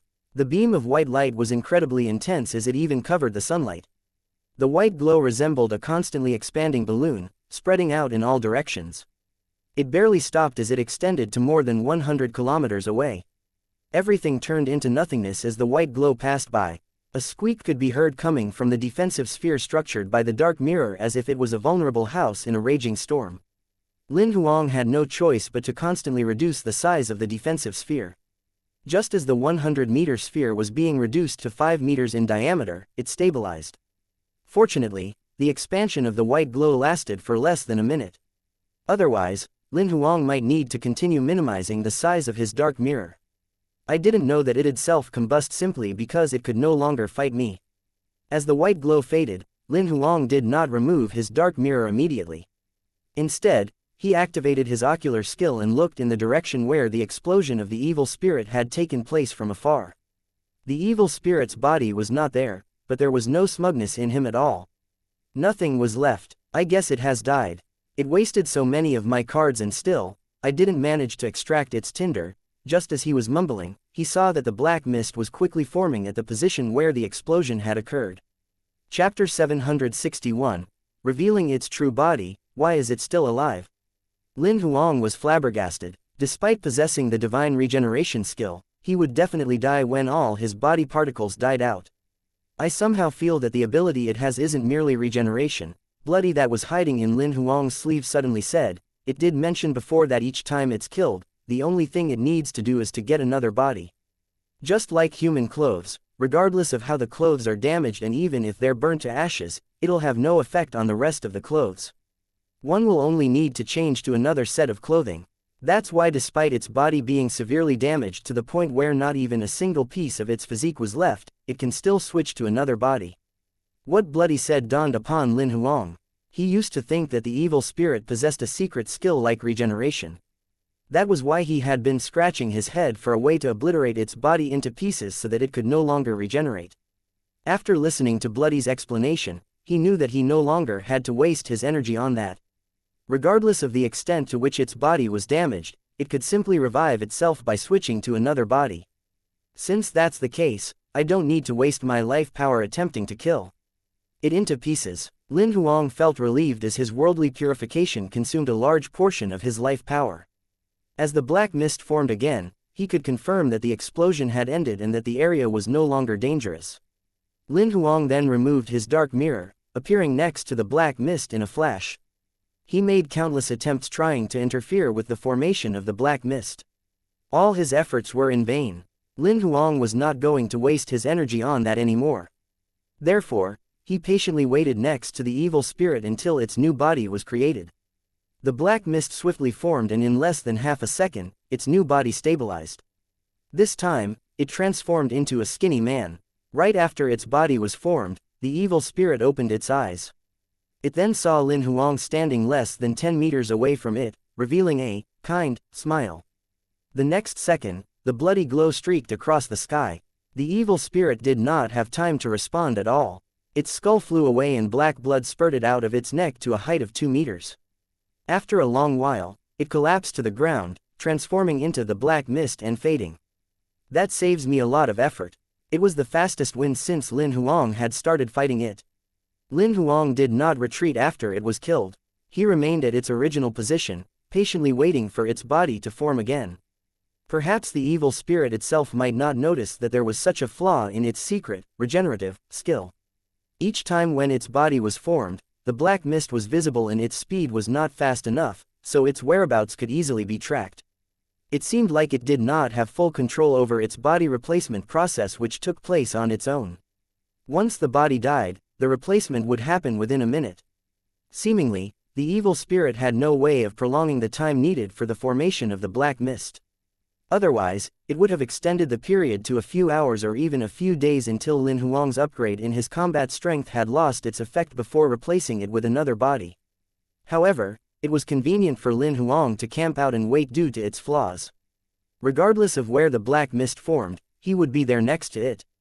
Before using the provisional combat strength upgrade card, it would have been difficult for him to kill the evil spirit despite being a camper because it could react to his attacks in time. However, after achieving an upgrade by another 3 levels, Lin Huang's speed was so swift to the point that the evil spirit could no longer catch sight of him. Therefore, being a camper and killing it would become much easier. The evil spirit did not have enough time to respond right after it was revived. Noticing the black mist moving away from him, Lin Huang remained calm and leisurely followed after it. Despite traversing the sky, the formation of the black mist did not slow down. The new body was being formed while it moved. It seems like I guessed it correctly. As long as the body dies, a new body will automatically replace it. The entire process is out of its control. Bloody noticed that as well. It then whispered to Lin Huang, otherwise, it would have extended the duration needed for the body replacement process until you lost the combat strength increment effect since the process wouldn't be interrupted by any external factor. That's good. Since it does not have control over it, it's easier for me to just camp out. Lin Huang smirked. In just a short while, the evil spirit's body was formed again. Impressively, the body formed was the victim who had helped them figure out who the murderer was. It was Li Jingbao's substitute. The evil spirit with the chubby face gradually opened its eyes, shooting Lin Huang a deadly stare. At almost the same time as Lin Huang hurled his sword forward, the black glow in its eyes started to grow. Its brutal self-combusting force caused its plump body to expand as if it was a balloon. Lin Huang backed off to where Kylie was a few kilometers away. He took out his dark mirror again, producing a defensive shield 5 meters in diameter. Kylie and he were enveloped by the shield. The evil spirit's plump body eventually collapsed as its body could no longer sustain the force from within. A black energy was emitted as well, releasing a dazzling white glow that resembled the sunlight and spread everywhere. In less than a minute, a tsunami-like white glow had engulfed the entire region, covering more than 100 kilometers in circumference. The same thing happened again and the burnt ground was lit up. Aside from the dark mirror's defensive sphere being in pristine condition, not a single item on the ground was left unharmed. As the white glow faded, Lin Huang removed the dark mirror, looking in the direction where the evil spirit's self-combustion had happened. He shook his head and laughed. It's decisive. It decided to go for self-combustion, knowing that it doesn't have the chance to counterattack. It's actually a wise decision. Unfortunately, you're the one it encountered. Within a certain distance, the force that resulted from its self-combustion was actually capable of killing those whose abilities range from black gold level to imperial level. However, your dark mirror is capable of defending against its self-combustion. If this happened to any of them who had yet to get to imperial level, most probably they'd have been killed. Bloody's voice was heard again. It was just bad luck that it met me. Lin Huang chuckled. After the white glow faded, the black mist was quickly created again. The evil spirit switched to another body again. It saw Lin Huang as soon as it opened its eyes. However, it did not choose to go for self-combustion this time. In just one hit, Lin Huang chopped its body in half with ease. Did I just kill it? Wasn't it able to respond? As soon as the thought flashed through Lin Huang's mind, Bloody's voice was heard. Run! Lin Huang immediately fled without asking why. Right when the evil spirit's body was chopped in half, the black glow in its left eye suddenly radiated. The next moment, a white glow appeared abruptly, engulfing the corpse which had been chopped in half. The white glow spread towards Lin Huang in just a blink of an eye. Lin Huang initially wanted to go to Kylie. Right then, he had no choice but to activate his dark mirror and cover himself. As the white glow passed through the dark mirror and continued spreading towards Kylie at a breakneck speed, Lin Huang immediately recalled Kylie into its card form. Seeing the white glow had again engulfed almost everything surrounding him, Lin Huang's face turned pale. It's really evil. It managed to activate self-combustion even after its death. His back was drenched in sweat. His t-shirt was all wet. Even if he was a fraction of a second slower, he might have been killed by the evil spirit's white glow and could have possibly lost Kylie. Encountering such an opponent, you have to be extra careful. Bloody's voice was deep. I must kill it. Lin Huang was incensed as he realized that he had almost been defeated. Seeing its body being formed again, Lin Huang decided to stand right next to the corpse without fear. As soon as its body was formed, the evil spirit gave Lin Huang an insulting smile. Still, it did not go for self-combustion immediately. Lin Huang killed it without a moment of hesitation. This time, the evil spirit's self-combustion became creepier. It activated it just as it was killed. However, Lin Huang was prepared for it. He did not even bother to flee and immediately activated his dark mirror at his original position. The defensive sphere shrank to only a meter in diameter. He was at the center of the explosion and managed to overcome the evil spirit's self-combustion. Regardless of what the evil spirit did, Lin Huang did not give up camping. He overcame all the explosions. A few of the explosions tore the defensive sphere of the dark mirror apart and even penetrated through the defenses of the bloody wings, causing injuries to Lin Huang's body. However, they were quickly healed by Lin Huang's divine regeneration. By doing so, Lin Huang managed to kill his opponent 17 times. Witnessing the 17th body of the evil spirit self-combust and disappear, Lin Huang then saw the black mist gradually appear at the ruins again. Lin Huang frowned. After several moments, he could no longer shift his gaze. The black mist did not apparition into a human figure this round. A monstrous face gradually formed instead. Despite not being completely formed, Lin Huang could recognize it as the semi-transparent monster that had killed the 2 immortal level rank 9s at Chengxing building. Its true body has been revealed. Lin Huang smirked, staring deadly at the monster which was about to fully form. Chapter 762, A Play of the Tentacles in the Air. The semi-transparent monster floated where the evil spirit's last body had disappeared. It looked like running water lingering in the air and not look like a living creature at all. Until the liquid creature started forming a whip-like tentacle, it looked about 50% similar to a jellyfish on Earth. Despite having seen how the monster actually looked like through the backtracking mirror, at the moment when he saw its true body, he somehow felt relieved. It's finally revealing its actual form.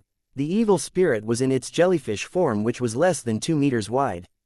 However, each of its tentacles measured a length of at least 7 meters and there were more than hundreds of them. Lin Huang had seen the evil spirit killing people with its tentacles. The tentacles that appeared soft had very easily penetrated through the immortal level's supreme relics in their bodies. It was a very sharp killing weapon. However, what made Lin Huang feel strange about it was that the evil spirit's combat strength was only on immortal level rank 2. It was way weaker than most of the bodies it had transformed into previously. So, immortal level rank 2 is your real combat strength? Lin Huang thought to himself. However, just as the thought came to his mind, the evil spirit's combat strength started to grow. Within seconds, it managed to get to immortal level rank 6, which was at the same level as him. It seems like it's kind of powerful. Despite the fact it had undergone an increment in its combat strength, the evil spirit's combat strength was still no match to the bodies it had transformed into. Lin Huang could sense that the evil spirit was intimidating right after it went through the upgrade. He rarely encountered opponents of a similar combat level that could make him feel in this way. Lin Huang could clearly feel that after the upgrade, the evil spirit was fixing its gaze on him. Although it did not have eyes since it was in its jellyfish form, Lin Huang could clearly tell how it must feel like being stared at by the predators on top of the food chain. It was definitely not an illusion. The evil spirit was floating high in midair, gazing upon Lin Huang. It moved its body slightly and the clear water instantly became even more transparent, merging with the surroundings. It then disappeared from Lin Huang's sight. Lin Huang frowned at the strange phenomenon that he had just seen. Although he was unable to see it, he could still sense every moment of the evil spirit since it was within the range covered by his territory. It looked like it had just moved slightly. In fact, it was but a remaining shadow as it moved and became completely transparent right after it moved. Lin Huang monitored the entire process as the evil spirit moved with his territory. Apparently, it was afraid of stirring up the atmosphere and being discovered. Therefore, the movement of the evil spirit was not quick. It moved its tentacles alternately in midair as if it was a long-legged spider spinning a web. It did not make any noise. It secretly moved towards the left in steps. After a few moments, it was right behind Lin Huang. Raising up a few of its tentacles, it quietly aimed towards the back of Lin Huang's head, backbone, and heart. It was about to pierce through the vital parts of his body. Lin Huang pretended as if he knew nothing. He was grasping his sword, getting ready to defend against the evil spirit in the direction where it had originally been at. At the same time, Lin Huang looked to the left and to the right, pretending as if he did not know where the evil spirit was. Just as the evil spirit was about to strike, Lin Huang suddenly rolled to another side clumsily and managed to dodge the attack as the sharp tentacles were about to pierce through his body. The evil spirit was stunned as its fatal attack had missed its target. When it launched its attack, it had shielded its aura to its maximum. It had never missed a target, hence it doubted if Lin Huang knew its exact position. However, Lin Huang was still playing on the defense and appeared panicked. Seeing that he was looking around and did not fix his gaze on itself, it then snapped out of its thoughts. I don't think that I've been discovered. He might have the ability to predict danger, that's why he managed to avoid my attack. After missing its target, the evil spirit was now ready to deal with Lin Huang again. It took another step forward and moved towards the back of Lin Huang's body from the right. Again, several tentacles formed, quietly targeting the vital parts of his body. Before the attack struck, Lin Huang leapt aside and dodged the evil spirit's second attack. As the second attack missed its target again, the evil spirit suspected it. How did he successfully avoid the attack? Just show up if you're strong. Let's fight face to face. Do you think you're strong if you were to secretly attack a person? Lin Huang raised his voice as if in alarm, looking around as he yelled. Obviously, his acting confused the evil spirit as it no longer doubted him. The evil spirit did not attack immediately after missing its target twice. Instead, It stared at Lin Huang from its original position for a couple of moments, and soon after, it seemed like it had a new plan. This round, it moved about 10 meters away from Lin Huang but did not attack. Instead, it gradually extended several vine-like tentacles. They resembled little snakes that slithered across the ground, not wanting to be noticed. Lin Huang immediately figured out what the evil spirit was going to do. It wanted to approach him and secretly tie him up with his tentacles so that his movements would be restricted. Then, he would definitely be killed. Lin Huang did not have any facial expressions, but he had a plan. A card secretly appeared between his fingers on his left hand. He exerted a slight pressure on it and the card was crushed. The next moment, the evil spirit's tentacles extended towards his legs and exploded into motion when they were less than 10 centimeters away. Lin Huang could not respond to it at all. The tentacles twisted around his ankle. It was too late when he wanted to get rid of them. The two tentacles that twisted around his ankle got tighter and were constantly moving upwards. The other tentacles entangled his arms and neck, so it would be impossible for him to escape or counterattack. Seeing that it had successfully captured Lin Huang, the evil spirit's body gradually exited its hidden state, turning back into its semi-transparent form again. "I've finally captured you." A face gradually appeared on the evil spirit's jellyfish-like body. It was like a floating sculpture of the human face on a semi-transparent wall. The lips on the big carving-like face spread open and the voices of hundreds of males and females could be heard. "I've released more than 3,000 God's blood pods into different gravel worlds. These pods are going to encounter countless opponents during their growth phase. Among the opponents, you're one of them with the lowest combat strength, yet, you're the one who's the most difficult to deal with. You managed to destroy all the bodies of the God's blood pods all on your own. But that's fine since your body is way better than all the bodies that you've destroyed. As long as I can possess your body, the losses that I've suffered mean nothing to me." After uttering its words, two tentacles of the evil spirit transformed into sharp thorns and blasted off into the sky, penetrating Lin Huang's eyeballs and going right into his brain. Chapter 763. Ink feather. Just as the tentacles pierced through Lin Huang's eyeballs, the evil spirit noticed that something was off and it froze for a while. At that moment, a bloody glow that looked like a lightning bolt struck on top of the evil spirit's head. The red glow moved so quickly that the evil spirit could not react to it at all. Its huge body then slumped to the ground. Half of the blade of the bloody sword that was about 2 meters long had penetrated through the evil spirit's head from the top, and the person who was holding the sword was no other than Lin Huang, whose body was shrouded in his bloody life power. Till then, Lin Huang, who had his head pierced by the evil spirit, transformed into a starry glow and vanished. Lin Huang was holding a sword with both of his hands. He exerted more force, attempting to pierce deeper into it with his air slicer. The evil spirit roared angrily, and soon after, hundreds of tentacles ripped out at almost the same time, heading straight for Lin Huang. It wanted to rip him into pieces. As the countless tentacles went after him, Lin Huang immediately whipped out his sword. He then stomped the ground hard and retreated. Black blood constantly oozed out from the evil spirit's wounds. Due to the special characteristics exhibited by his air slicer, despite it possessing an extraordinarily strong recovery ability, it was difficult for its wound to heal in such a short period of time. Enduring the pain that it suffered, hundreds of tentacles that resembled bones headed out for Lin Huang. The tentacles that were initially about 7 meters long extended to thousands of meters and continued growing. With the help of his vampire particles, Lin Huang's speed was slightly faster than those who just got to imperial level. However, the evil spirit's tentacles were even faster and ambushed him. They were initially tens of meters away, but the distance between them was constantly reducing. How long can the tentacles actually extend to? Lin Huang thought to himself in bewilderment as he fled. Since he had encountered monsters like this in the past, he already knew that the evil spirit's tentacles could extend. He used to think that escaping from the tentacles' attack range would not be difficult, but the extension of the tentacles was far beyond his expectations. As the tentacles were less than 2 meters away from his ankle and were still approaching him, Lin Huang had no choice but to wave his hand, forming the dark mirror out of nowhere. Hundreds of the tentacles completely ignored the mirror which blocked them and went straight towards him. However, they were blocked by the tentacles that were reflected by the mirror. Seeing this, Lin Huang did not continue fighting them and immediately fled. As soon as he left, the dark mirror lost the forces supporting it and collapsed. The evil spirit's tentacles continued to chase after him. Blocked by the dark mirror, Lin Huang managed to distance himself tens of meters away from the tentacles. Although the dark mirror could block the attack of the tentacles, Lin Huang did not want to exhaust his strength by using the dark mirror to fight the evil spirit. In order to use the dark mirror's secret skill, the exhaustion of his life power depended on the attack of his opponent. The stronger the attack and the higher the frequency of attack, the larger the consumption of his life power. According to what the evil spirit had said, its forces originated from its real body and were infinite.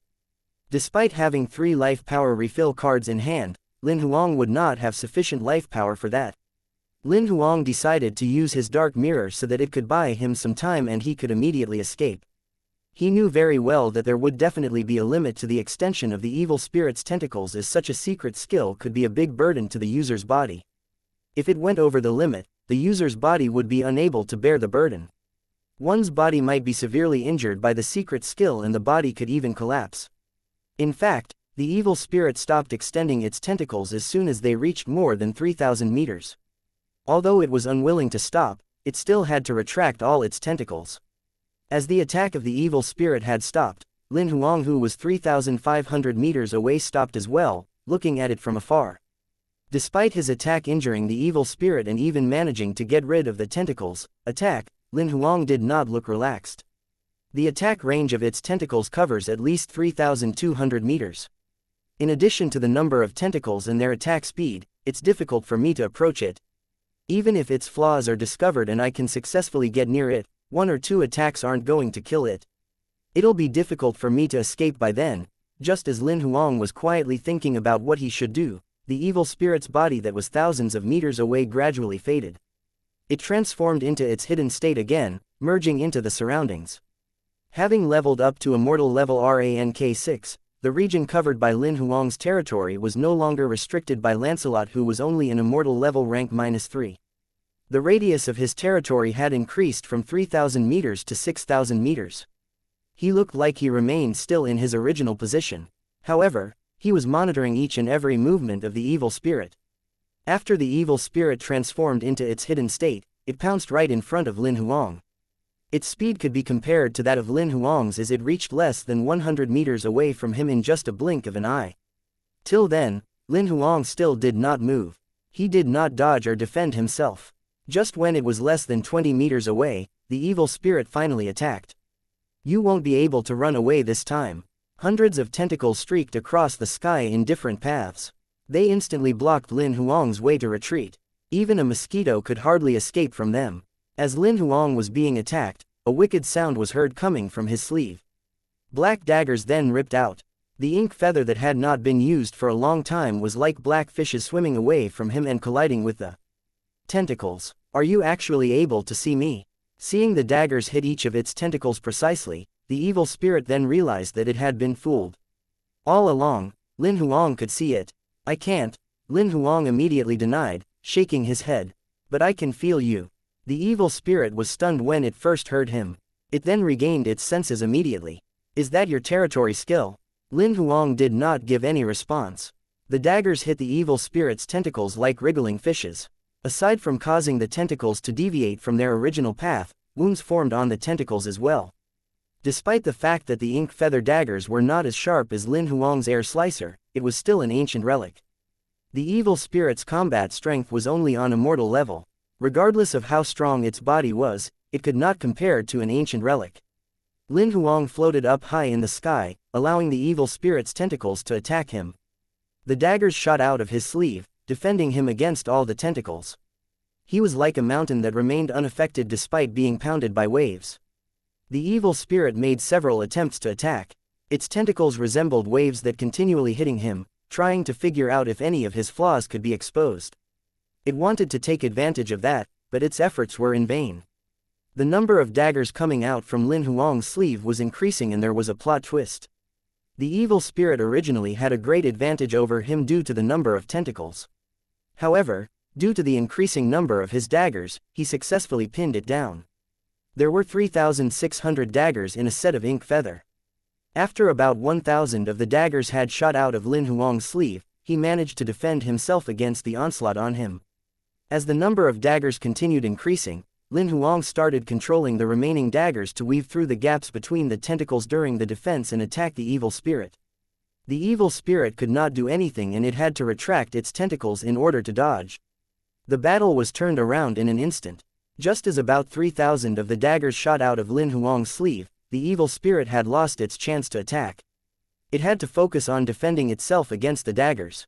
The daggers flashed in the air like piranhas swimming in the river and scaring every creature. The evil spirit still did not want to retreat, although hundreds of its tentacles were injured and blood stains were everywhere. None of its limbs got away scot-free.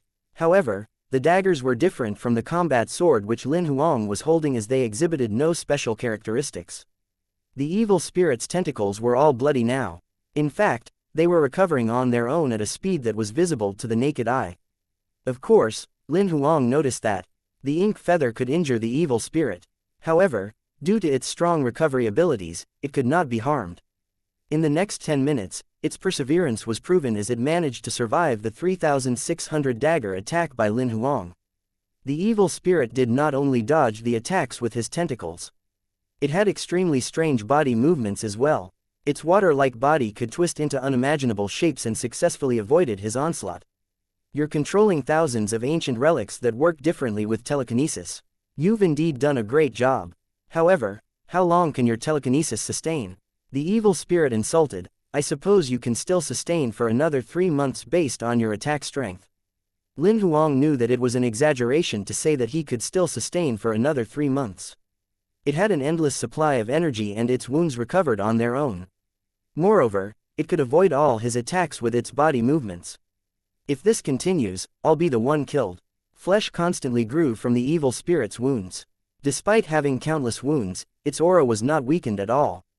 It became stronger instead. Sensing the slight changes that occurred in the evil spirit's body, Lin Huang, who was still struggling, finally made up his mind. A flicker of fury flashed through his eyes. Since one set of ink feather isn't enough for you, let's have 2 more sets.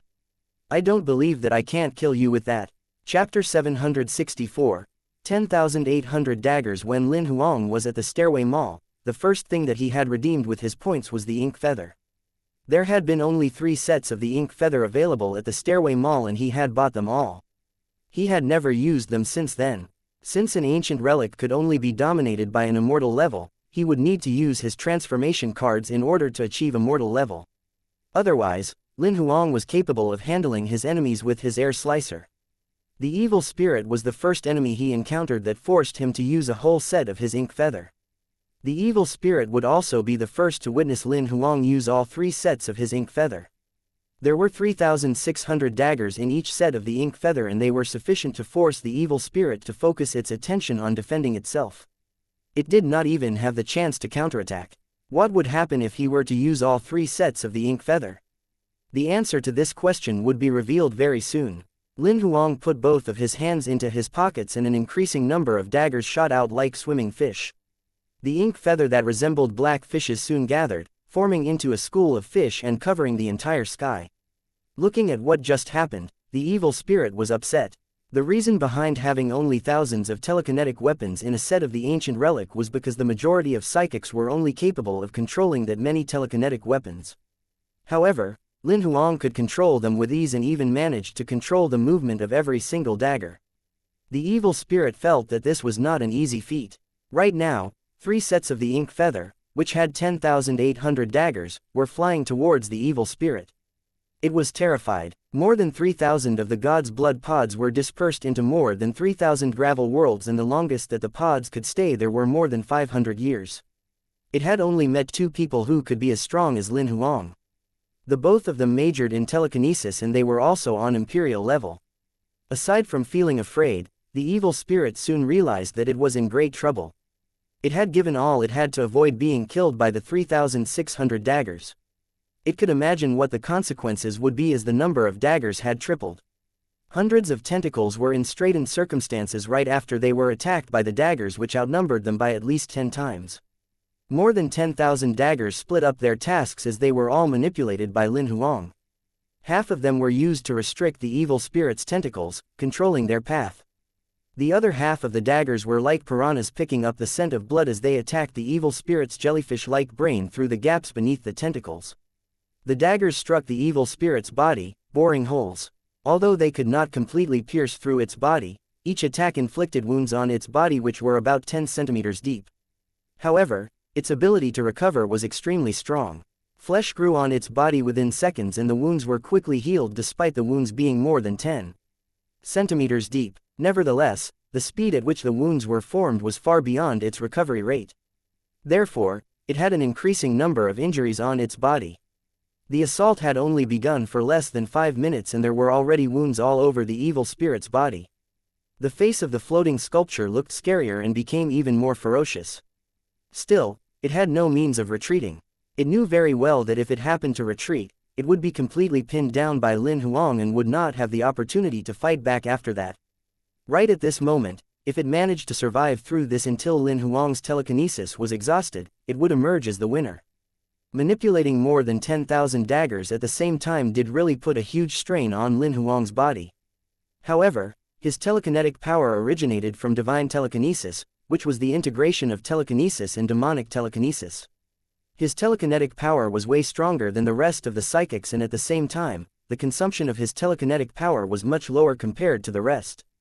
Otherwise, with his combat level, his telekinetic power would have been depleted in less than 10 minutes if he were to control this amount of weapons. The evil spirit struggled to survive for another half an hour, concentrating all its efforts to defend and dodge. It could no longer maintain in its hidden state. Its movement skill was at its peak performance, performing various forms mid-air which even the best yoga masters would not be able to do. Hundreds of tentacles wove in the air at their maximum speed and not a second's rest was allowed. However, there were countless wounds on its body and there was blood all over.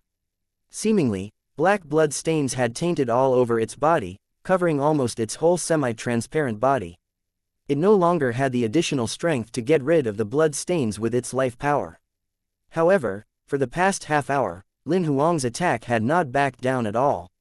Be it his attack frequency or his attack strength, they were comparatively strong.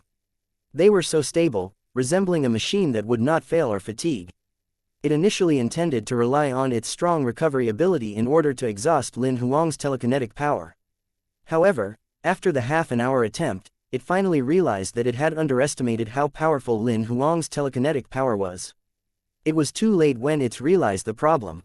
Despite the fact that the wounds on its body were recovering, there were too many injuries that had accumulated over the last half hour which resulted in excessive blood loss. Its condition was deteriorating. It began to feel dizzy and no longer had control over its body. Its defense was slowing down as well. It's dying. Lin Huang noticed that the evil spirit's movements were slowing down and its defense had become much weaker. Its condition had worsened. Still, he remained calm, maintaining his attack rate, frequency, and damage.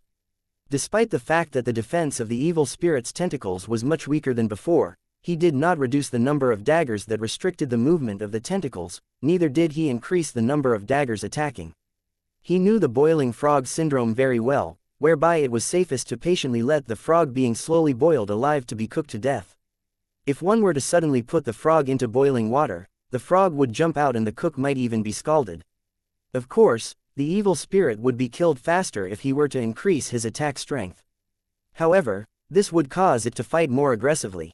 If he were to slowly torture the evil spirit, it would suffer from more severe injuries. Even if it were to counterattack, its damage impact would definitely become weaker. The evil spirit panicked and its body became substantially weaker due to excessive blood loss. After all, this was its initial body through which the god's blood pod had been first dispersed into this world. If it happened to lose its original body, the consequences would be very grave. In order to avoid being rejected by the gravel world's rules, each of the god's blood pods created by the evil spirit carried a limited amount of energy. All the god's blood pods had to parasitize its host within 24 hours as soon as they entered the gravel world. After parasitizing its host, the pods would use up a large portion of the energy within its body in order to create its initial body, exploiting the host's potential so that the pods and the body itself could be integrated perfectly. If it happened to lose its initial body which it had put in so much effort to cultivate, the god's blood pods would not have any extra energy to enter another host for the second time. Of course, it did not mean that the hosts could not spread the god's blood pods to others. There were two ways to do so. The first way would be to accumulate sufficient energy within its body. Then, it would need to parasitize another host and perform some modification.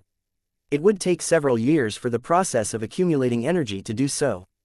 The evil spirit had said earlier that it wanted to possess Lin Huang's body. In fact, it wanted to spread the god's blood pods into Lin Huang's body this way. Another way was known as summoning the body, which required the will of the body itself. With its will, the god's blood pod could leave its initial body without causing harm to its body, spreading it to another host.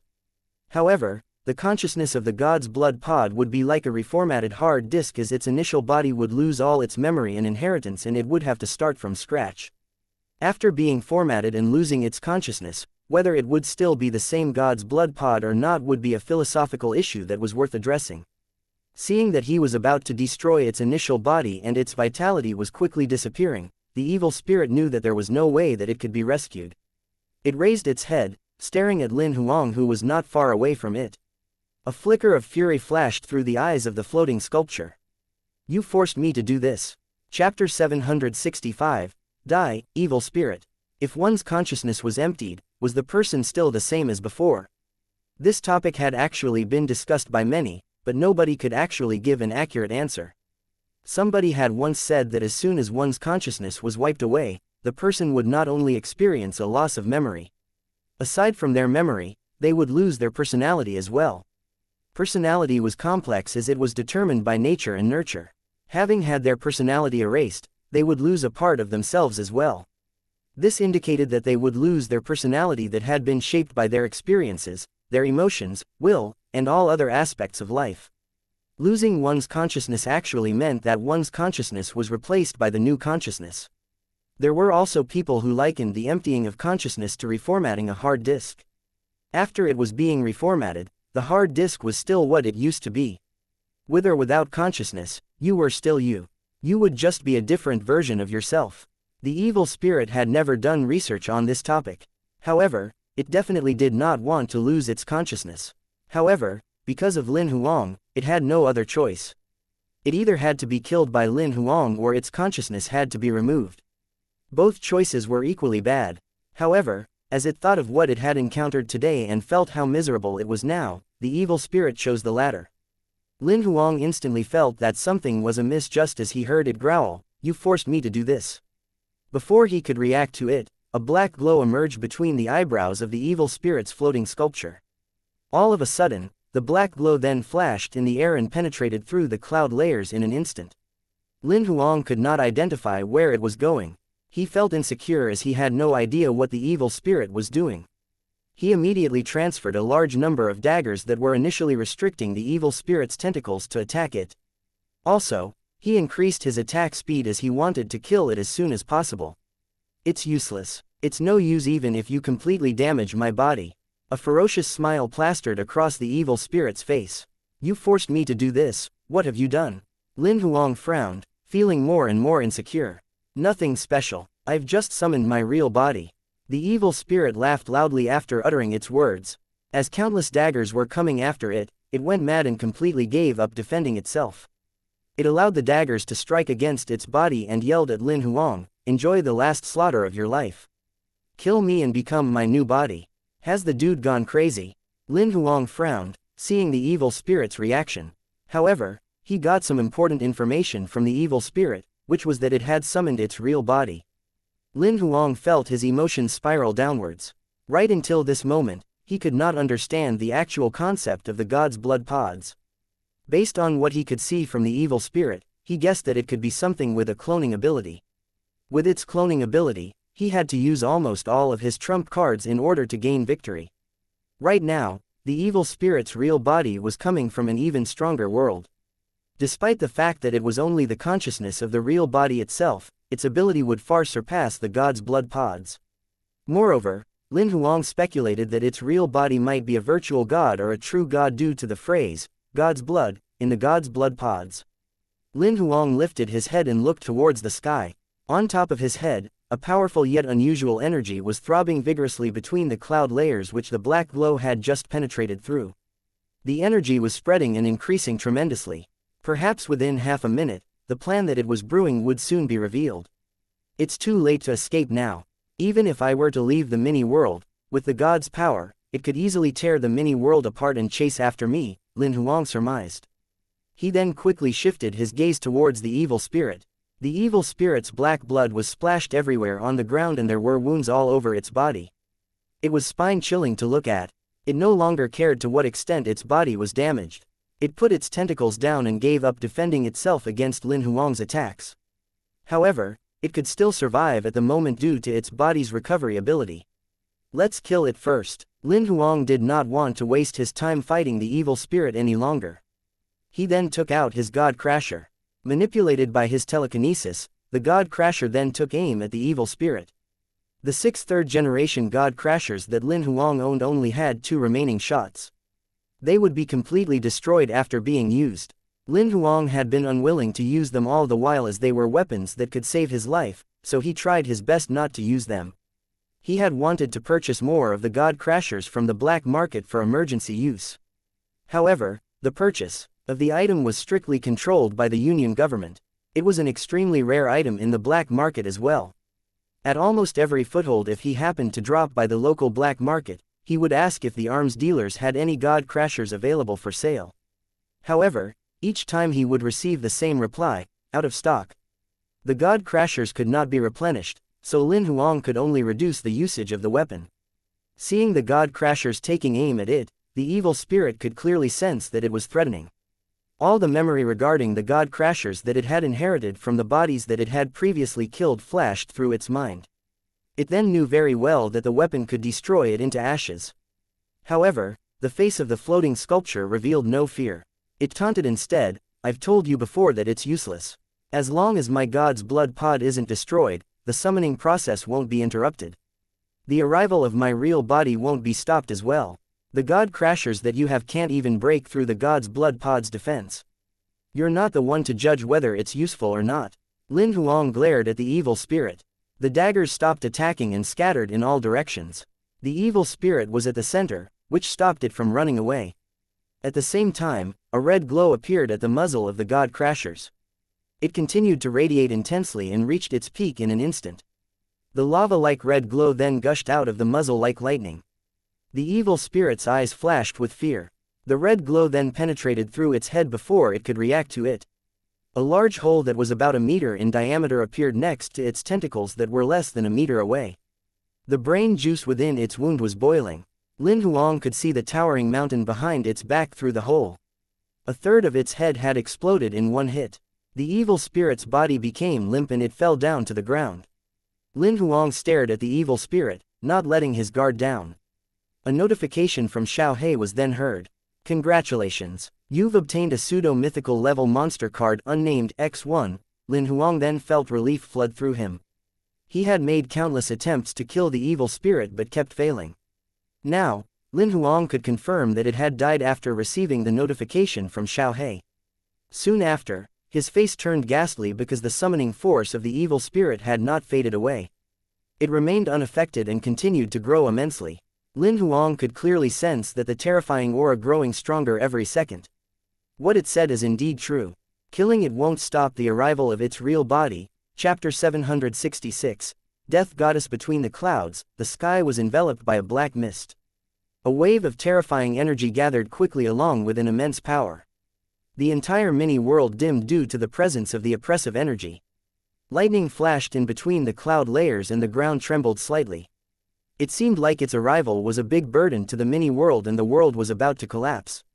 By unleashing his ocular skills, only then could Lin Huang see the layer of black mist in the air and the scar-like crack that was spreading quickly in midair. Lin Huang frowned as he shifted his focus away, figuring out what he should do.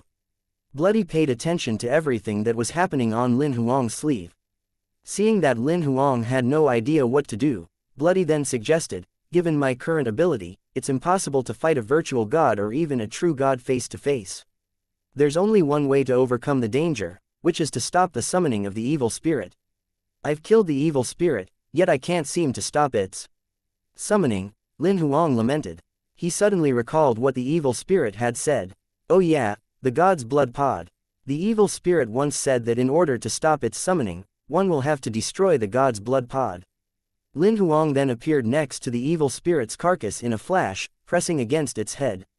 He quickly inserted his life power into it, searching for the so-called God's blood pod. After a short while, he discovered a very weak and unusual energy fluctuation near the root of its tentacles. The fluctuation of the energy was weak and obscure. They were more difficult to discover compared to Bloody's leech pods. He was familiar with the weak energy fluctuation since he possessed the ability to control the leech pods, without which, he would have neglected the presence of the energy fluctuation despite having inserted his life power into the corpse. I've found it. After targeting where the unusual fluctuation of energy originated from, Lin Huang recalled the God Crasher that could not be recharged in time, summoning the rest of his 5 God Crashers. He retreated hundreds of meters away. Soon after, the 5 God Crashers were arranged in a row less than 10 meters away from the evil spirit's dead body. The God Crashers accurately took aim at the dead body where the unusual energy fluctuation came from. Soon, red flames appeared on the muzzles of the God Crashers. The lightning-like red flames then gathered and shot out at the same time. Bang! Attacks from the 5 God Crashers were launched at the same time. Of course, the effects of the attacks were way more effective than having just one God Crasher. As a consequence of the energy generated by the 5 God Crashers, a chain reaction occurred with an intense explosion. Its power far exceeded Lin Huang's expectations. A bloody sphere that was completely made of fire began to expand like a balloon and covered a radius of 10 kilometers in an instant. The ground was burnt as soon as the bloody glow passed by. A red mushroom cloud shot up into the sky and a loud explosion was heard. Lin Huang was thousands of meters beneath the ground with his dark mirror activated, trembling. He had realized that something was off and managed to use his transformation card in time, transforming himself into Spectre and went underground. Otherwise, he would have been caught in the explosion. Is this the effect of the God Crashers? Sensing that the vibration of the ground had stopped, Lin Huang then went up to the surface. What he saw was burnt marks all over the ground and a gaping, round pit that was more than 100 meters deep where the explosion had occurred. Lin Huang felt anguish when he saw that the evil spirit and the 5 God Crashers had turned into ashes. 2 out of 5 of the God Crashers had one remaining attack each. Soon after, Lin Huang noticed that right at the bottom of the big pit was a thumb-sized black crystal. Thanks to Lin Huang's terribly good eyesight, he saw it. Otherwise, nobody would have noticed the black crystal that was almost similar in color to the charred black ground. Could it be the God's blood pod? Lin Huang appeared at the bottom of the pit so that he could have a closer look at the black, jade-like crystal. The crystal was of the size of a female adult thumb. It was slightly larger than a water droplet. However, it was not round in shape. Instead, it looked like a diamond with countless crystal structures. A layer of faint black mist spread on the surface of the crystal and it was soon covered by the smoke coming out from the burnt ground. Lin Huang saw it as he went closer to it. Lin Huang stopped approaching it when he was about 10 meters away. He could vaguely sense that the layer of black mist surrounding the surface of the crystal was threatening. It seems like it's not been destroyed at all. Lin Huang's face turned ghastly as he carefully observed it. However, he could then confirm that the black crystal was the God's blood pod. All 5 of his God Crashers had been used and that was Lin Huang's most powerful skill. The God's blood pod was not damaged by the attack at all, and Lin Huang had no idea what he should do now. An opening could be seen in the sky where the scar-like crack in the air had been torn apart. Black, sticky liquid that looked like asphalt gradually dripped out of the opening. In the mini-world, the sky had completely turned dark as though the day had turned to night in an instant. The sky was overcast with dark clouds and beams of golden lightning flashed continuously. The ground trembled vigorously as if there was an earthquake. The howl of the wind resonated through the area, resembling the devil's cry. It was like a phenomenon before the apocalypse. Is there any way to stop this from happening? In the air, Lin Huang saw that the black, sticky liquid was still gushing into the mini-world and a humanoid feature was gradually forming. Lin Huang had been staring at the sky all the while and he did not realize that the surface of the God's blood pod was emitting a faint black glow. Seemingly, it echoed the real body's consciousness. Right at this moment, Lin Huang received a notification from Xiaohe. A divine pod is detected. Its consciousness has collapsed and it can be turned into a card. Do you want to make it into a card? What? Lin Huang was stunned. He then shifted his gaze to the God's blood pod and noticed the changes. He soon understood that the divine pod that Xiaohe had mentioned must be the God's blood pod right in front of him. He immediately nodded his head and said, "Get it." After finishing his words, the god's blood pod was immediately shrouded in a golden glow that appeared out of nowhere. The god's blood pod vibrated vigorously as it was covered by the glow. It struggled to get rid of the golden glow. Soon after, it got weaker as it struggled. It was completely suppressed and could no longer move. The golden glow then began to shrink, transforming into a card form. It then collapsed, turning into a golden beam and flowing in between Lin Huang's brows. Congratulations! You've obtained a divine pod, true god level. After the arrival of the notification, before Lin Huang could even respond to it, his body stiffened. He could feel an immensely strong and oppressive aura coming from the top of his head. He felt like he was being suppressed by a huge mountain. The crack in the air soon sealed and the black, asphalt-like, sticky liquid dissipated, flowing back into the crack in the air. However, between the cloud layers, a huge, demonic face formed and gazed down at the mini-world. The demonic female face covered tens of thousands of square meters. A pair of black, jade-like eyes shot Lin Huang a deadly stare. Its glare alone could petrify Lin Huang. A holy fire level managed to destroy my god's blood pod. That's kind of interesting. Human brat, please remember my name, the Death Goddess. I'll come back to you after I've finished my stuff. You won't be able to run away so easily next time. Your body is fated to be mine. After having uttered those words, the demonic face's left eye suddenly flashed with a black glow. Lin Huang felt that his chest was burning. He lowered his head and soon, he noticed that a black imprint was quickly forming on his chest. At this moment, the opening in the air had completely closed. The demonic face had disappeared as well as if it had never appeared. The dark clouds that covered the mini-world had cleared and the howling of wind had stopped. There was no more trembling of the ground as well. Lin Huang stood at his original position as he looked at the imprint on his chest, remaining quiet. Chapter 767. Xiao Hei's suggestion. The imprint on Lin Huang's left chest turned black as if his skin had been inked. It was about the size of an adult fist and its shape looked like a complicated witchcraft rune. However, Lin Huang could clearly tell that it was not the witchcraft rune. It was something from another system as the lines were not structured by any fundamental witchcraft runes. Moreover, its style was way more different from the witchcraft rune. Although he had no idea what the imprint was, he could confirm that it was definitely not something good. He stood still, carefully checking his body from head to toe. He checked his soul, the life wheels in his body and also his physique. Not even a single strand of his hair was neglected. He checked thrice but still, he found nothing odd.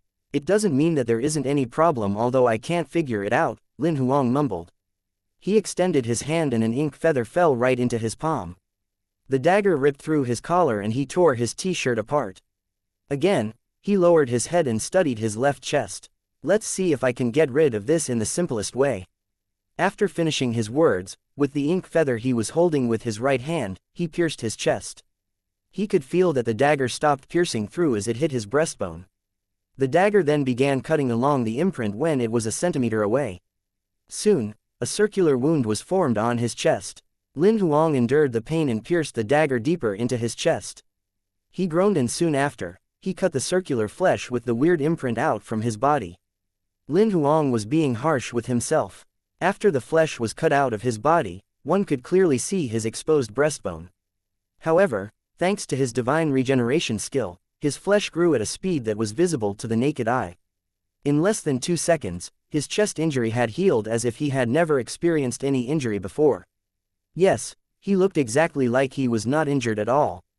The imprint was still there and it could clearly be seen on the flesh that had just grown back. The position of the imprint was exactly the same and its size and angle remained unchanged. It seemed like Lin Huang's flesh had never been cut from his body before.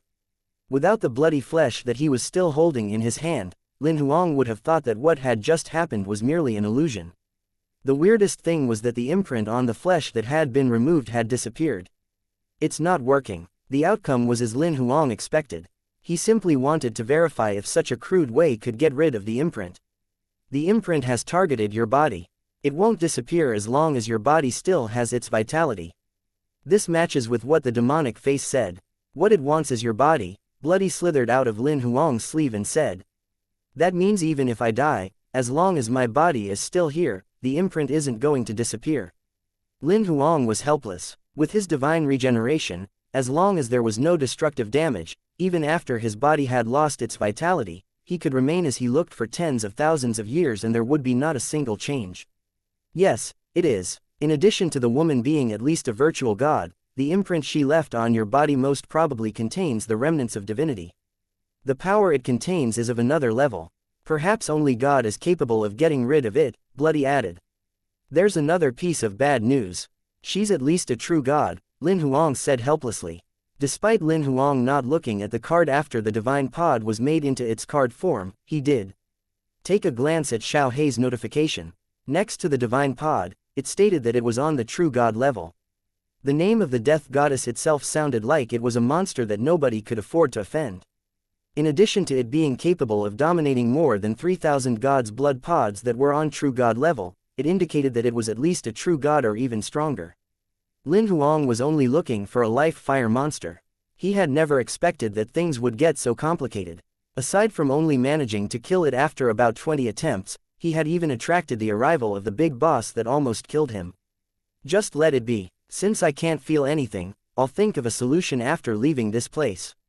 Lin Huang shook his head, snapping out of his thoughts. After recalling all the daggers, he crushed his flesh with his left hand and it vanished. It's too bad that the evil spirit's body has been destroyed. I don't have time to extract its tinder. I have to look for another tinder monster. Lin Huang lowered his head, looking at the deep pit caused by the god crashers. Nothing was left of the evil spirit's body. Obviously, it had been destroyed due to the high temperature generated from the explosion caused by the god crashers. Just as Lin Huang was about to leave the mini word, Xiao Hei's voice was suddenly heard. I helped you to extract the tinder. When did you extract it? Why don't I know it? Lin Huang found it strange. Lin Huang had to touch the monster's carcass after it was killed each time during the extraction of tinder. Lin Huang had never touched the evil spirit's dead body at all, yet Xiao Hei said that the tinder had been extracted. The divine pod can be used as tinder. Isn't it the divine pod on the true god level? Do I have sufficient authority to activate it? Lin Huang immediately asked. It's indeed on true god level. However, since the divine pod is artificially made, it can be used by a holy fire level. In addition to its previous body having a low combat level, its activation state remains on the beginner level. Therefore, a low level of authority is sufficient to activate it. You can use it. Are you sure that it can be used as tinder? Is it going to affect the upgrade in my combat strength in future? Still, Lin Huang was worried. I've made a thorough analysis. The core structure of the divine pod and the life fire in the human body is 70% similar. Perhaps, the person who made it referred to the structure of the life fire which causes it to be completely compatible with the human body. Of course, its structure is much stabler and stronger than the tinder's. If it's used as tinder, it won't influence the upgrade in your combat strength. Instead, you'll become even stronger. Of course, if it influences the upgrade in your combat strength in future, I can turn it into its card form again. Then, you can look for a new tinder to replace it. Stroking his chin, Lin Huang then agreed with Xiao Hei's suggestion. Alright, then, I'm going to use it as tinder. It was not easy for him to look for a tinder monster like the evil spirit. If he were not going to use the divine pod, it would take him a few more months to look for a suitable tinder. Be it on Mr. Fu's cider at the abyss brink, he could not afford to waste any more time. After making up his mind, Lin Huang took out the divine pod card. The golden card floated above Lin Huang's palm. The animated image on top of the card was a diamond-like black crystal. There was a layer of faint black mist on its surface and it looked exactly the same as the real item that Lin Huang had seen previously. Staring at the card for a moment, Lin Huang took a deep breath. Two of his fingers exerted force and the card was crushed. Chapter 768, Leveled Up. To gold flame level, the golden card was crushed in between Lin Huang's fingers. Soon, it transformed into a beam of black light and flowed into Lin Huang's chest. Lin Huang then snapped out of his thoughts, carefully observing the changes that had occurred in his body. If the god's blood pod were in its original state, he certainly would not have inserted it into his body. Since it was a true god-level item, if there were any problems, he would be putting his life at risk. However, after Xiao Hei had transformed it, he was relieved to use it as a card. After inserting the divine pod into his body, it then went into Lin Huang's main life wheel, becoming a black tinder. The black tinder began to engulf the life power in Lin Huang's body as soon as it formed. It expanded rapidly at a speed that was visible to the naked eye. In less than 3 minutes, in his main life wheel, the dozen circles of the purple life power in the 360 columns were depleted. Lin Huang was about to activate the 9 other life wheels and insert the life power into his empty life wheel so that more energy could be used to replenish the black tinder. Just as he was about to do so, the black tinder that had grown to a height of 10 meters began to exude a layer of faint black mist, enveloping the 4 life fire next to it. Lin Huang frowned as he witnessed the phenomenon. He could not tell if the change was beneficial or malevolent. Soon, the 4 purple life fires were tainted black as they were shrouded in the layer of black mist. Not only did the color change, but even their shape also began to merge with the black flame. Naturally, the state of his life fire should be made of 5 life fire, and there would be 5 life fire petals. However, the 4 life fire which he initially had started to merge with the black life fire as if they were merging into 1 life fire. Xiao He, are you sure what's happening right now is normal? Lin Huang did not immediately stop the strange phenomenon from happening because he could clearly feel that the process of leveling up was somehow normal. There was no sign that he had failed to level up. Perhaps the divine pod is too powerful. It might have treated your life fire as food and engulfed it. Do you need me to stop the process so that the divine pod can be separated? Before finishing the merging, it can be separated anytime. However, after it's completed, I'm not sure if it can still be separated. Lin Huang hesitated when he heard what Xiao He said. He was no longer sure how the leveling up process worked and he could vaguely feel that the unknown might not be necessarily bad. Seeing the rest of the life fire starting to merge with the divine pod, Lin Huang made a decision courageously. No, I'd like to see how it'll look like later. In his life wheel, the 4 life fires then merged with the black flame. The black flame had already grown 300 meters tall, and it was the same height as the most towering life fire. However, Lin Huang could feel that the new life fire was much stronger than the previous 4. Before Lin Huang could react to it, the black flame suddenly separated into 9 thumb-sized flares in his main life wheel. They shot towards the remaining 9 life wheels.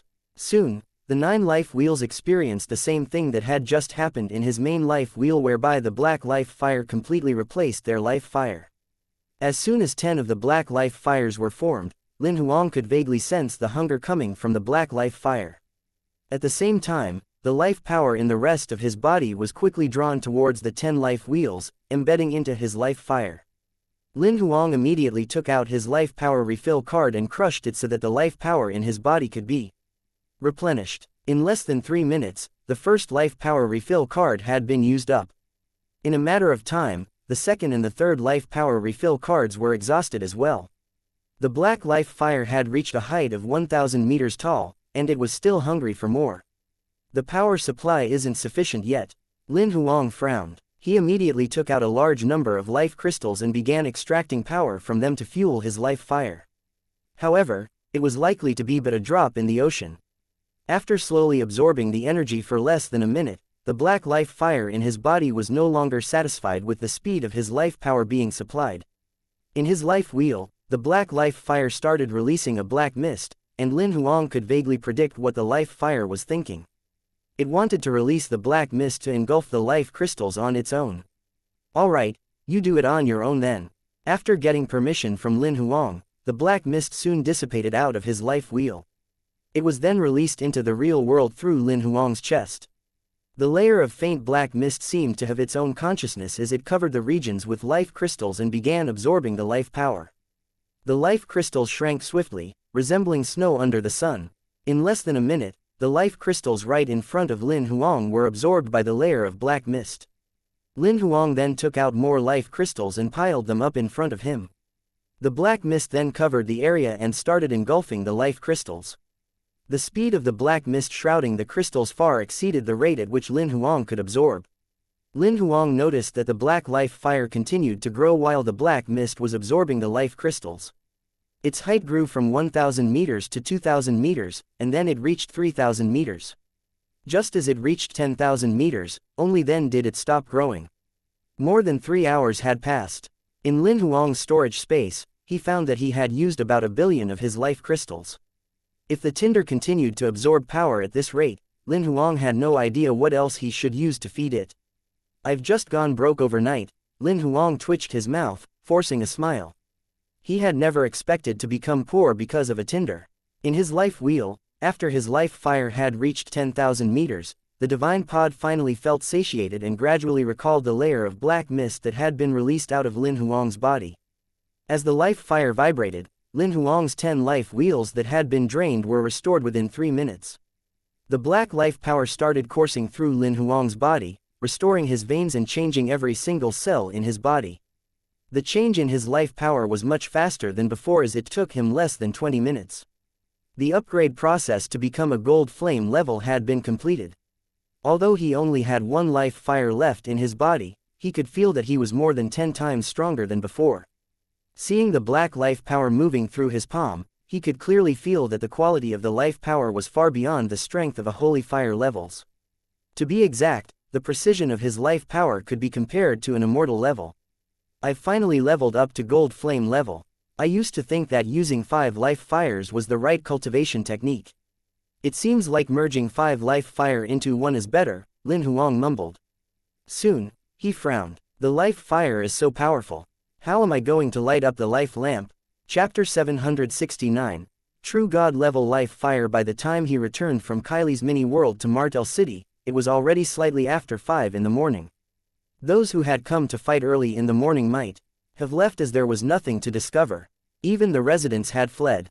After the fight, what remained were the ruins and the vacant buildings. Some of them also forgot to turn off the lights in their houses. Watching the sunrise, Lin Huang felt like he was in another world. This was by far the most miserable battle he had ever experienced. The first thing he did as soon as he went back to his hotel was sleep. After fighting overnight, he was well and truly exhausted. Despite his body feeling energized after leveling up, he was mentally tired, which was why he could fall asleep so quickly. Bloody was reading various sources of information through the Emperor's heart ring next to him. Lin Huang woke up at about 6 p.m. and felt recharged. A person called Xia who visited you at about 8 o'clock in the morning. He knocked on the door for a while, but I ignored him. He then left. I was afraid that he'd wake you up, so I blocked the noise out, Bloody said when it saw that Lin Huang was awake. Xia, reminded by Bloody, Lin Huang then recalled that he was the investigator who had investigated the crime with him. He must have heard about the incident that happened last night, so he should be asking me to investigate. Since I've killed the evil spirit, it's fated that they won't get any results for their investigation. Is there any other person who came? Lin Huang asked. No. Bloody shook its head. It then added, I've done some research on what you asked me to look for this morning. The imprint on your body is known as the True God imprint. During the old era, it was a mark the True God left on their slaves. It was mainly used as a symbol of authority over all their slaves. It can be used to locate them, but they don't have full control over their slaves. It can only be used as a mark. There's no way to destroy the imprint. Only the one who made the imprint or those who are of the same level are capable of removing it. It can only be used as a mark. Lin Huang felt relieved when he heard that. Soon, he secretly contacted Xiao He and asked, is there any healing card that can be used to remove it? Nothing strange is detected in your body. The healing card can't be used. It's fine. If it can't be destroyed, I shall just leave it there. Since there was no way to get rid of the imprint, Lin Huang decided to put it aside. What about the information regarding the immortal level? The cultivation technique of an immortal level is to kill an immortal level monster and capture the monster's soul. The monster's soul serves as a container which stores the life fire in it. The monster's soul is initially used as a furnace to nurture the life fire, turning it into a life furnace. However, due to the shape of the life furnace that looks like there's a semi-transparent screen covering the life fire, it looks very similar to a lamp. Therefore, it was named as a life lamp. The people got used to calling it this way, and they seem to have forgotten what it used to be called. The name, life furnace, was then replaced by life lamp, Bloody continued. I've come across this before. In fact, the life lamp looks like an energy reaction furnace whereby the monster's soul is a container that stores the burning life fire. With the current strength of my life fire, there's no way that I can store any of the monster's souls in it. My life fire can probably burn an imperial level monster's soul into ashes within minutes, let alone an immortal level's monster's soul. The divine pod was the perfect tinder. However, its sequel had become Lin Huang's greatest problem. If none of the monster souls could bear his life fire, it was an indication that the life furnace, life lamp, could not be formed. Lin Huang would then be unable to level up to immortal level. The life fire in your body is a true god level item. Not only does the imperial level monster's soul does not affect you, in fact, aside from the true god level monster's soul that can be used as a container, all containers of other levels will be damaged. Even a virtual god level monster's soul will be destroyed later on. After finishing its words, Bloody then stated, "That's why I think that the conventional leveling technique of an immortal level no longer works for you. I have two suggestions. First, you could major in another cultivation system, but you have to look for a system that's compatible with your current training technique. Secondly, you could refer to another cultivation system and create your own set of cultivation system. Both of your suggestions are less feasible." Lin Huang shook his head helplessly. Most of the cultivation systems are independent. There are only a few of them that are compatible with each other. Even if they aren't independent, it's rare for their compatibility level to exceed 30%. If I were to major in a cultivation system with such a low compatibility level, why not I spend some time learning it again? As for the second suggestion, creating a new cultivation system can only be achieved through the efforts contributed by different tribes for tens of years or even hundreds of years. I don't have the sufficient knowledge to do so or the time. Bloody kept quiet for a while and soon, it said, "There's another way, do tell." Lin Huang nodded. "Look for something that can replace the monster's soul so that it can be used as a container that stores life fire." Bloody said, "The items that can be used to replace the god-level monster's soul are mostly soul god items or god relics. It'd be better if the god items or god relics are on a true god level. This plan could probably work." Lin Huang had a strange expression on his face. In the gravel world, god items and god relics were extremely rare. If either of them happened to be available for sale at the auction, people would have gone crazy. Lin Huang could hardly afford to buy a demigod level item even when he was wealthy, let alone a true god level item. "Also, don't forget that you have 9 life lamps," Bloody reminded. Lin Huang felt that he had just been splashed with a bucket of ice water. He stiffened. Although he had found his way out after communicating with Bloody, he knew that he had a long way to go. "So, I need 9 true god level items. That's if there are that many of them in this world.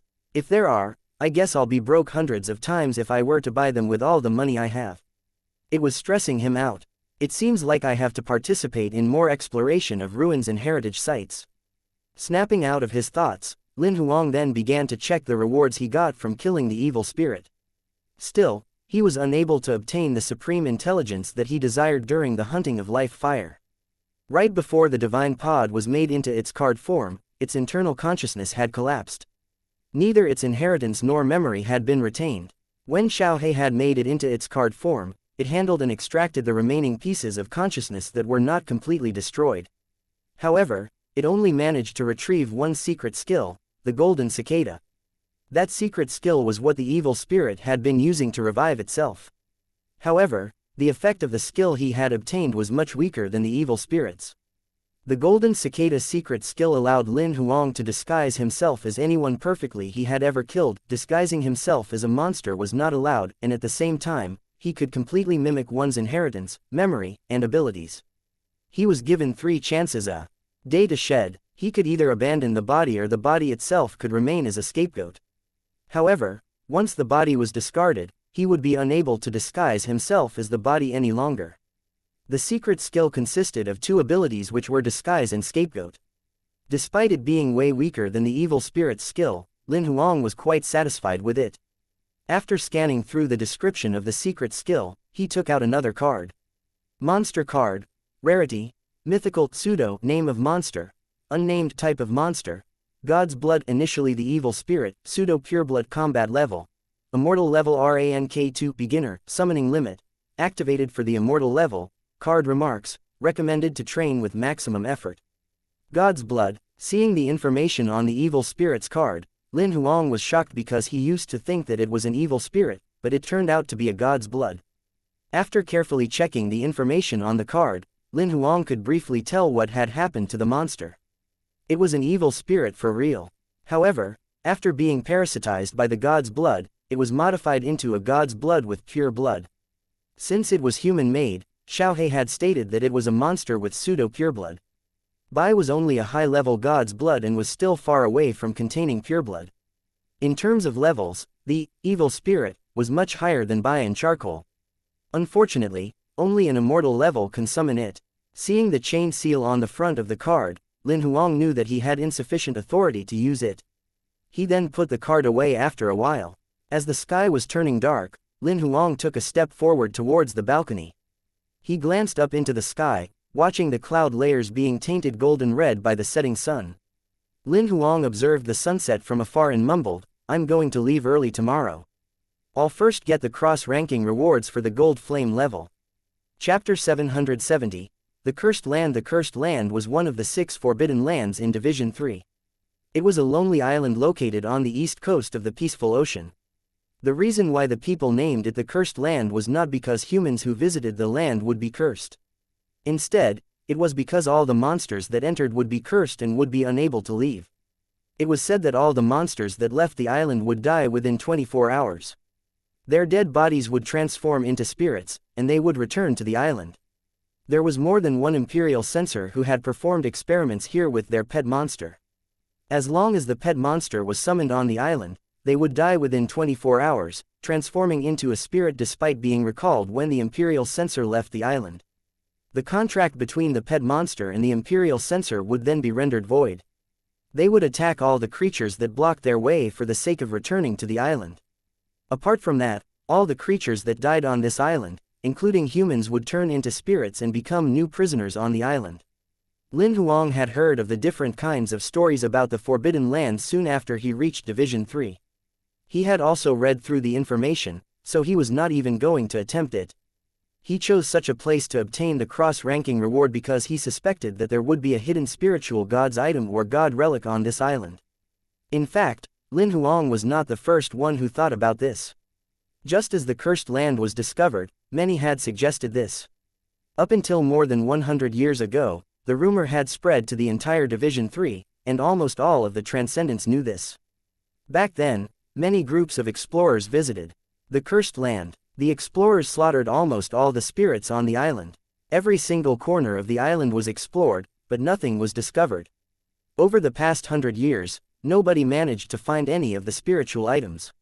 Soon, the number of people who believed in this became lesser, and the number of explorers who visited the island declined. What Lin Huang was thinking of was pretty simple. He merely wanted to look for a place with many immortal level rank 9 monsters.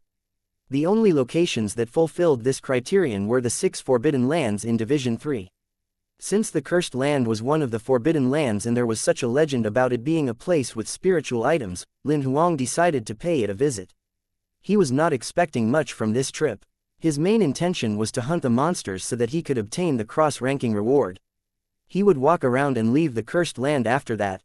He departed from Martel City and finally arrived at his destination, the Cursed Land, after 2 days. The island was not as deserted as Lin Huang expected. He used to think that a place where spirits lived would not have any living plants. However, it was an island with lush greenery. Since the island was barely visited, it looked like a primitive jungle. Most of the immortal level explorers had to be extra careful when exploring a forbidden land like this, including Lin Huang. He did not enter the jungle in the first place. He gradually floated into the air, retreating hundreds of meters away from the island. He then summoned Bloody. The curse was not going to work if one did not enter the region covered by the island. This was also the reason why the fishes nearby could leave safely after hunting for food in the vicinity. After confirming this, Lin Huang then dared to summon Bloody. However, for the sake of his monster's safety, he retreated 300 meters away before crushing Bloody's card. Is this the Cursed Land? Bloody was curious about the island. It's much livelier than I thought. That's what I thought too. Lin Huang said, smiling. I won't bring you in this round. Please help me to check the location of the immortal level rank 9 monsters, and I'll recall you back into your card form later. Bloody nodded its head. It knew that Lin Huang was doing so for the sake of its safety. The leech pods were then controlled by Bloody, spreading towards the vast island. After more than half an hour, Bloody then nodded its head at Lin Huang. I've found them. There are quite a number of immortal level rank 9 monsters on this island. I suppose that you've explored further. Is there anything else you discovered? Lin Huang knew Bloody very well. Since it knew that there were hidden spiritual items on this island, it would definitely check those out. I found nothing special. There's a burial ground situated at the west of the island. However, it seems like it's been dug countless times. There are a few lakes, which I think the people have explored as well. I'll mark them on the map for you. A map that Lin Huang had bought from the black market was then projected. Bloody marked it with different colors. The location of the immortal level rank 9 monsters was marked in yellow, whereas the location of the imperial levels was marked in red. As for the lakes, Bloody marked them with a blue water droplet, and the burial ground was marked with a skeleton symbol. Several places looked strange to Bloody, so it marked them with a yellow question mark. After getting all these done, Bloody briefly explained to Lin Huang about the condition of the places other than the burial ground. Lin Huang then recalled it back into its card form and headed towards the yellow spot, which was the nearest to him. Before exploring, he wanted to obtain all the cross-ranking rewards first. Soon, Lin Huang arrived at his first destination. The first monster marked by Bloody was a spiritual bird. It had 2 heads, but it obviously had them all along even before turning into a spirit. On top of the 2 of its heads, 4 white eyeballs without irises appeared. There were wounds on its stomach and wings. The wounds had stopped bleeding and had even begun to decay. However, it did not seem to have any reaction to it. I've no idea how long the twin-head dragon condor has died for. Lin Huang could tell what type of monster it was at first glance. After observing it for a while, Lin Huang crushed the double reward card he had and attacked the immortal level rank 9 monster in a flash. If he leveled up to gold flame level under the regular leveling process, he would not have the confidence to kill an immortal level rank 9 monster. However, he was pretty confident that he could now kill most of the immortal level rank 9 monsters. In less than 2 minutes, both the twin-head dragon condor's heads were chopped off by Lin Huang's constant attacks. Before he could even store its dead body in his storage space, a notification from Xiaohe arrived. Congratulations! You've completed Nanupal cross-ranking kill, reward card draw x60. The effective period of the double reward card was only an hour. Lin Huang then put the dead body away and did not linger there any longer. He opened his map and proceeded towards the second yellow spot. Chapter 771, Dark Knight, congratulations. You've completed Nanupal cross-ranking kill, reward card draw x60. Congratulations. You've obtained an epic monster card, Dark Knight Spirit x2. As soon as Xiaohe's second notification was heard, Lin Huang frowned. He was not expecting to obtain a complete set of monster card from the last cross-ranking kill. Thanks to the double reward card, he managed to get 2 monster cards. Lin Huang, who already owned a large number of legendary monster cards, was not interested in a double mutated epic monster card. He was going to put them away after catching a glimpse of the monster cards. There was nothing special on the front of the card. The image of the monster was similar to its real body. Both of them were also humanoid monsters with black armor, holding a long, black spear in its hand. Lin Huang took a glance at it and flipped to the back of the card. He wanted to see what skills the monster possessed. As soon as he skimmed through the first description line, Lin Huang suddenly fixed his gaze on one of the skills. After several moments, a smile was plastered across his face. How is it possible to own such a skill? Lin Huang did not expect the Dark Knight that could not perform well in battle would possess such an attractive skill. Knight. It allows the Dark Knight to ride on any non-human monsters. On a ride, the Dark Knight can unleash its true ability, and the mount's combat strength will be 1 to 3 ranks higher. It depends on the mount's grade and combat strength. At the same time, the Dark Knight can share the skills that the mount possesses, which increases the skill power anywhere from 3 to 5 times stronger. Remarks. A knight without a mount is not a complete knight. Lin Huang decided to train the 2 Dark Knights after seeing the skill. He did not act on impulse. The knight's skill seemed to be the most powerful skill Lin Huang had ever seen on an epic monster card. After reading through the skill description twice, Lin Huang already knew which mount to choose for the 2 Dark Knights. Earlier in Division 7, Lin Huang had killed 2 black serpents. After that, both the black serpents went through their 3rd mutation and evolved into dark crescent snakes with ancient blood. Both the dark crescent snakes were pretty strong, but Bai and Lancelot outshone them. That was the reason why Lin Huang rarely summoned them. However, since he now had the 2 Dark Knights, both of the dark crescent snakes could be paired perfectly with them. I'll upgrade both of the Dark Knights into a triple mutated monster after I return. After matching them with the Dark Crescent Snakes, perhaps their abilities will be on par with Bai's, Lin Huang thought to himself. However, I'm not sure whether turning the 2 Dark Knights into card form would be affected by the curse or not. Theoretically, the monster cards which he obtained after killing the Dark Knight would have nothing to do with the monster itself.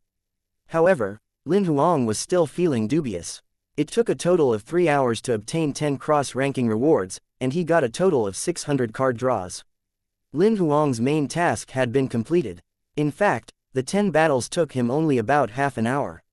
He spent 2.5 hours traveling. If he could summon thunder, perhaps he would have gotten it done within 2 hours and could have even saved a double reward card.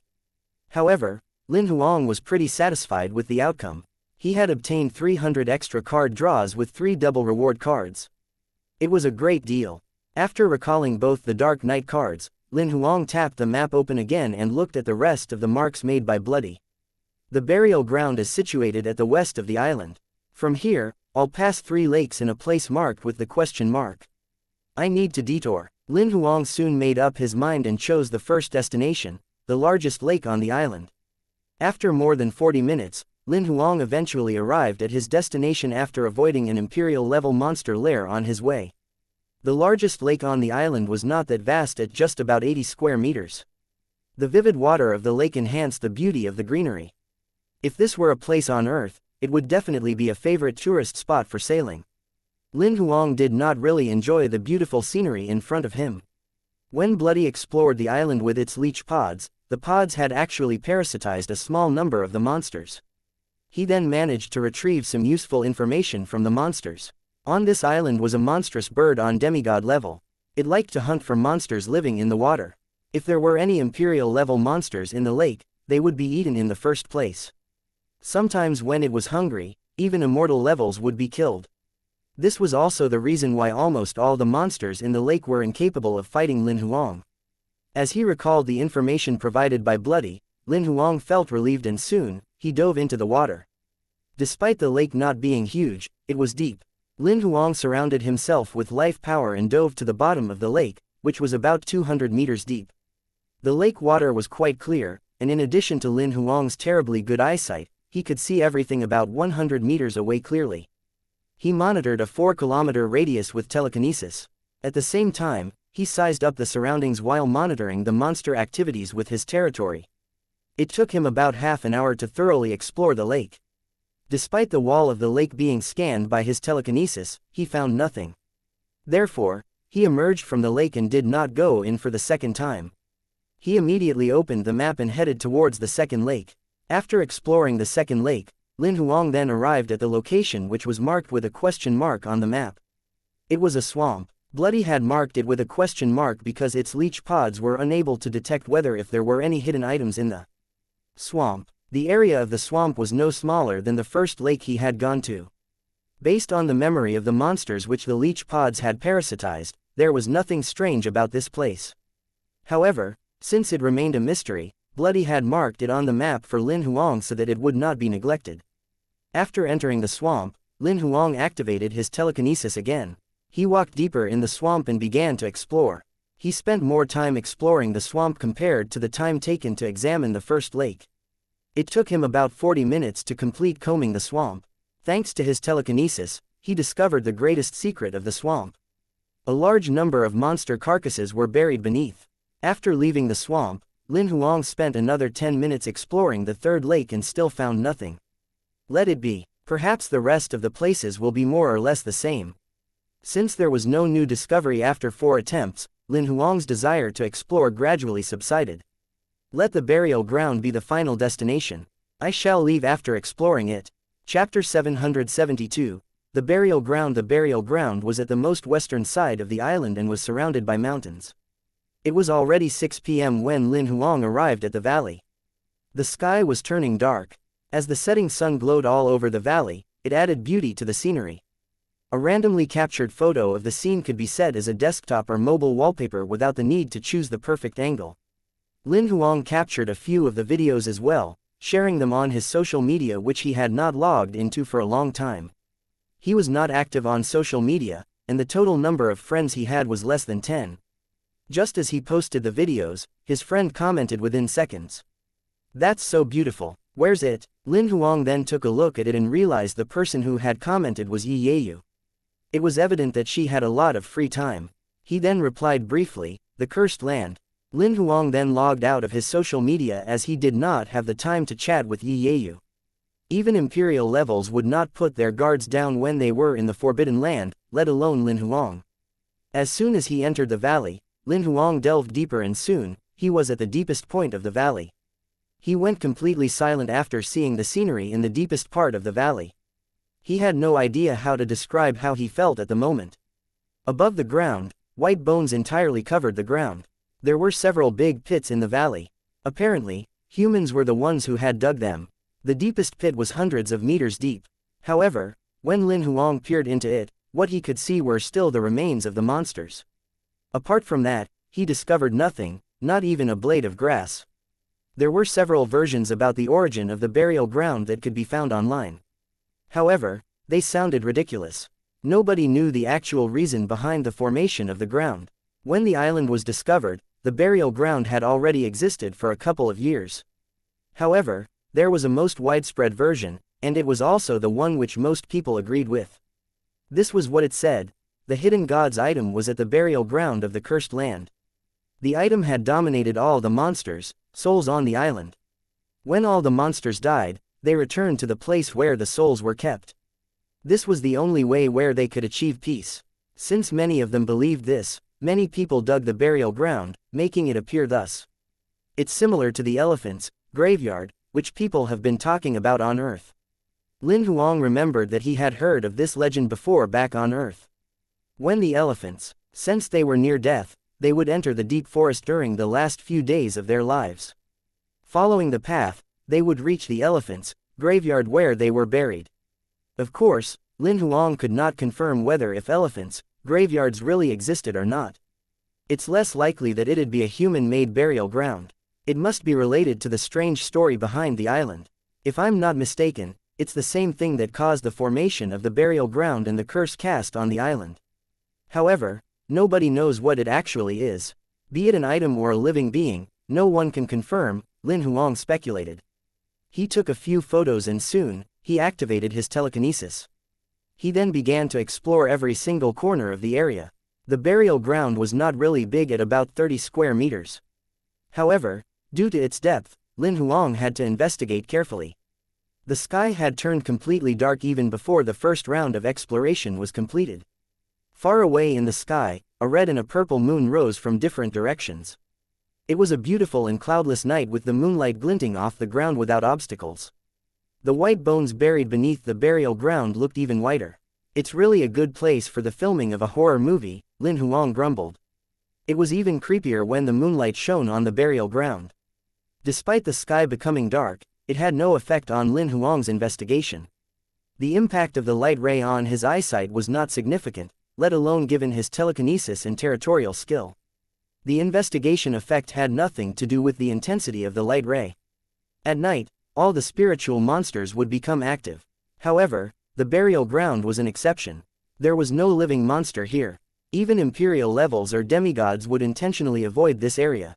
The remains buried beneath the burial ground were different from the rest of the spirits as they would not reanimate back to life and attack others. They seemed to have fallen into a deep sleep forever. I have to complete the investigation twice before 10 p.m. After that, I can go back to the hotel and take my supper. I shall sleep after taking my bath. Lin Huang secretly planned. At about 8 p.m., Lin Huang was finishing up the first round of investigation at the burial ground. His telekinesis penetrated through the gap of the remains and went 4,000 meters deep. However, he still did not manage to get to the deepest part of the burial ground. 4,000 meters was the maximum distance which Lin Huang's telekinesis could reach to retrieve information in detail. It was not because his telekinesis power could no longer be extended, but because there was a substantial decrease in his ability to control his telekinesis and risked deteriorating the accuracy of the investigation. Lin Huang was expecting to investigate with his telekinesis in the first round whereby the investigation could be done precisely.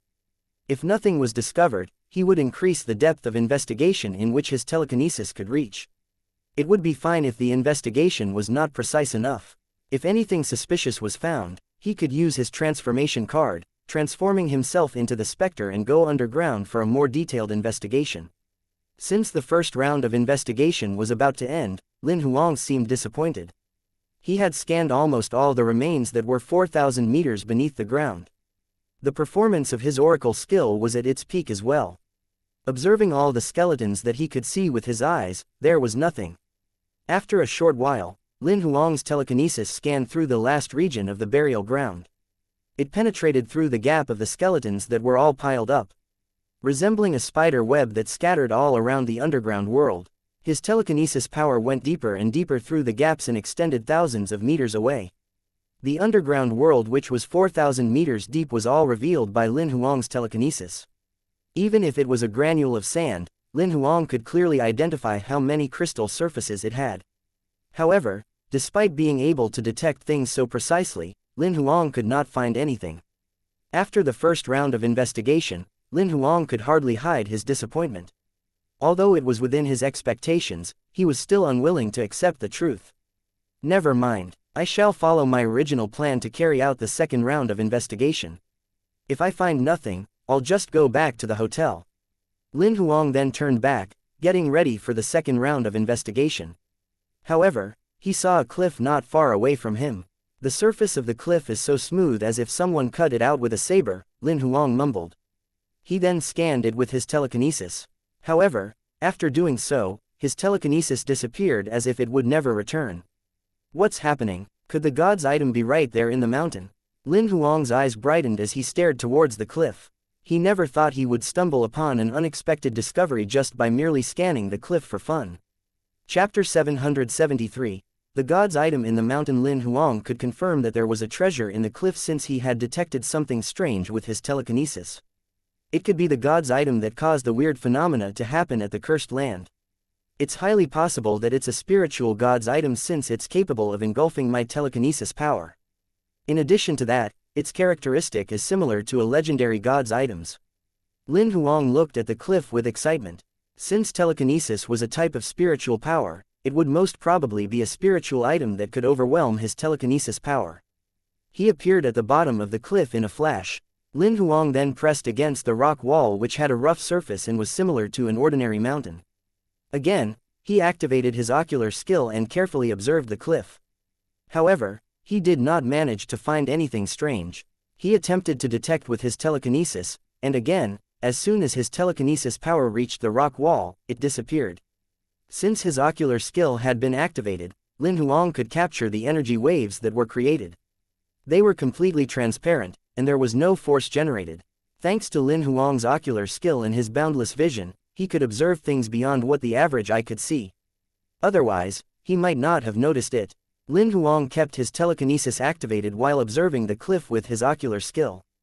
Colorless waves spread wider and wider on the surface of the cliff, which was where his telekinesis power was in contact with the cliff. It seemed like the waves tightly adhered to the surface of the cliff by an invisible isolation layer. Again, Lin Huang extended his hands towards the cliff. The position that he touched was right at the core of the waves. However, what he felt was similar to touching an ordinary rock. He could even pick up the rough texture on the surface of the rock caused by the rain, as if the isolation layer did not exist at all. Lin Huang frowned. He fell into deep thought for a while, standing in his original position. After several moments, he suddenly raised his hand up. His palm was shrouded in black life power, and he smashed into the center of the waves created on the cliff. Bang! It seemed to be an ordinary attack, but his power should never be underestimated. A gaping pit was formed on the surface of the cliff with a diameter of more than 2 meters. It doesn't have any defensive power. It seems like I made the right guess. It's an isolation layer with spirit. That's why it doesn't interfere with the substances on the surface of the cliff. It also explains why my palm can reach the rock and why my attack isn't blocked. The isolation layer has ignored all the interference effects that occurred on the surface of the cliff. Lin Huang could then be more confident that there was something hidden in the mountain. Perhaps it was the spiritual god's item, according to the legend. Upon the confirmation, Lin Huang then remained calm. He started thinking of ways to obtain the item. It was named as a god's item not merely because of its grade. It was also because it had an instinct. The instinct it had was completely different from that of some evil creatures which were influenced by negative emotions. A god's item could think independently and even could learn. Its intelligence could be compared to a human's.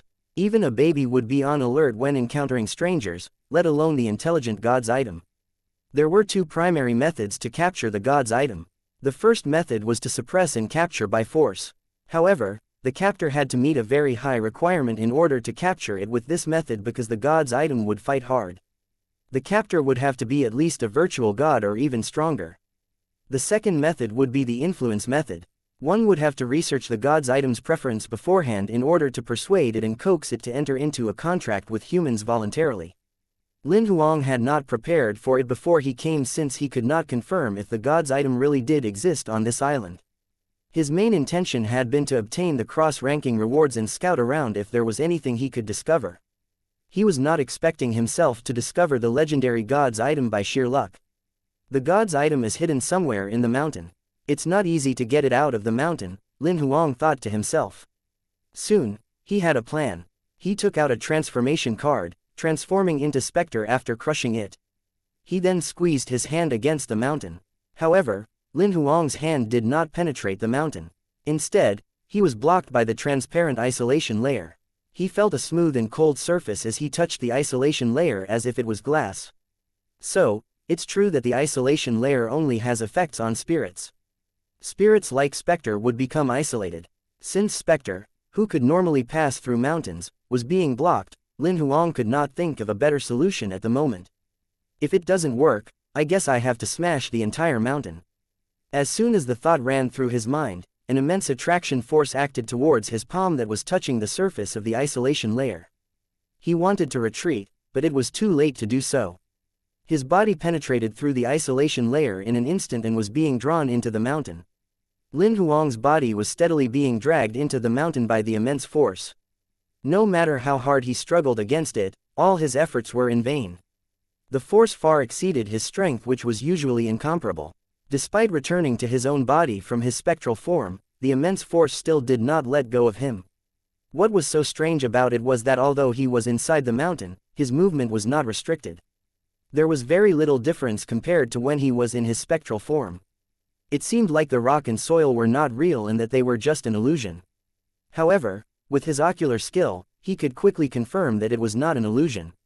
He had thought that it was not real simply because his body was entirely wrapped by the force, isolating him from touching the substances.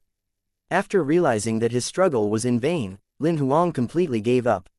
He waited until the immense force dragged him to its final destination. After a short while, Lin Huang could clearly feel that the force dragging him was weakening and he knew that they were reaching their destination.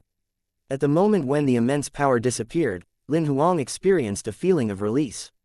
He immediately balanced himself and looked around, curious to know where he was. He was stunned as he looked around. What's happening? Lin Huang's eyes flew wide open. He had been brought to a dimension with a starry sky, and he was in zero gravity as he floated in space. Within his field of vision, the planets were so massive, making him feel insignificant. Soon, he saw an enormous object approaching him at an incredibly fast speed. It was obviously not a planet. However, its size exceeded all the planets that Lin Huang had ever seen. A stone tablet. Lin Huang gaped at the object in shock. He then quickly reacted. It must be the hidden god's item in the mountain. Chapter 774. A stone tablet in the quiet skies. The black stone tablet was so colossal to the point that it far exceeded the size of anything Lin Huang had ever seen. It was floating in the air, exuding an ancient aura. Apparently, it had existed even longer than the dimension itself. Sensing the aura coming from the stone tablet, Lin Huang was reminded of the many memories that he had left behind. These were the memories from Earth before he started traveling. It was like a playback of a video in which he could recall each and every detail clearly. Even some of the once blur memories were now like videos that had been recorded in high definition. He heard the creaking of the wooden door in his old house clearly when it was pushed open gently. The thread that was even thinner than a strand of hair could clearly be seen on his mother's black turtleneck sweater. Also, he could count precisely how many ants had escaped the ant nest in which he had poured water into when he was young and mischievous.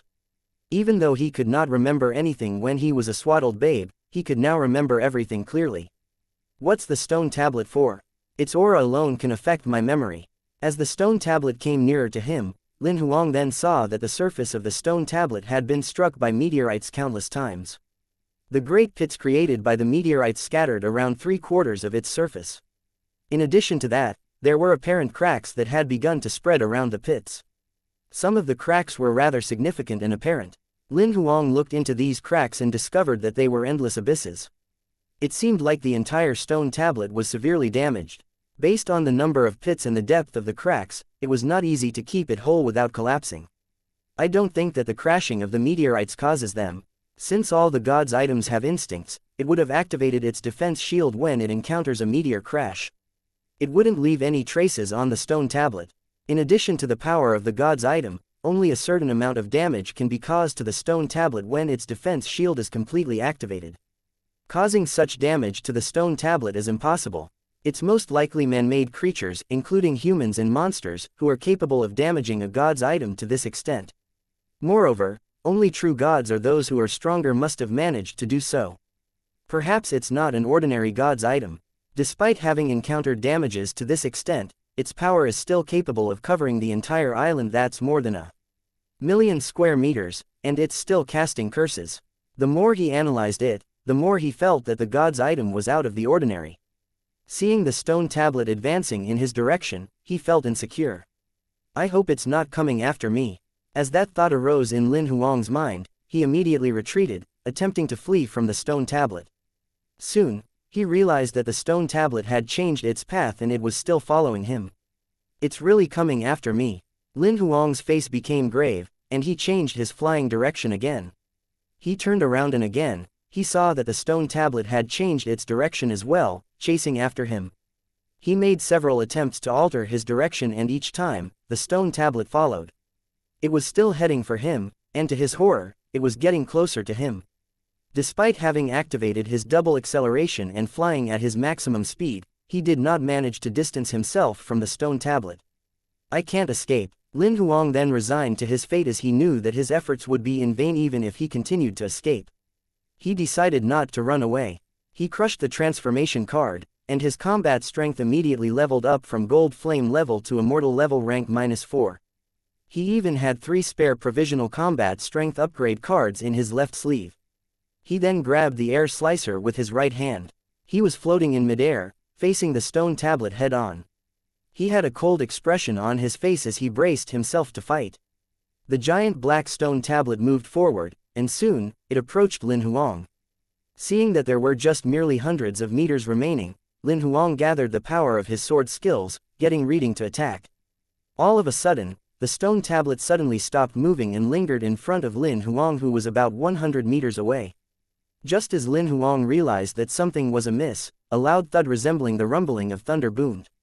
"Human, there's something special about your soul." Lin Huang froze, sizing up his surroundings with his telekinesis. However, he found nothing. He quickly regained his senses, fixing his gaze on the huge stone tablet. He then retreated hundreds of meters away, putting his guard up and staring in the direction where the stone tablet was with trepidation. There was nothing there, and obviously, the voice was coming from the stone tablet.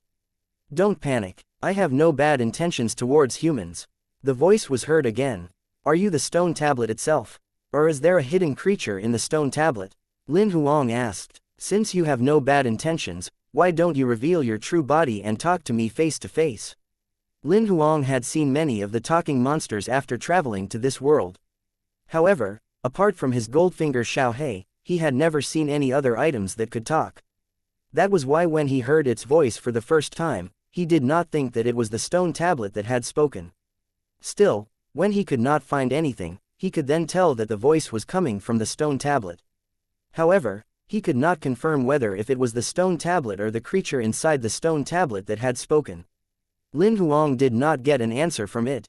After a moment of silence, he suddenly realized that the size of the stone tablet was decreasing drastically. In less than 10 seconds, the huge stone tablet that used to be larger than the stars had shrunk to a height of only 3 meters. At almost the same time, the same voice was heard again. "Now, do you know who I am?" The answer was clear. Lin Huang was startled as he stared at the stone tablet close to him. He could not imagine that the colossal item could have possibly reduced its size to this extent.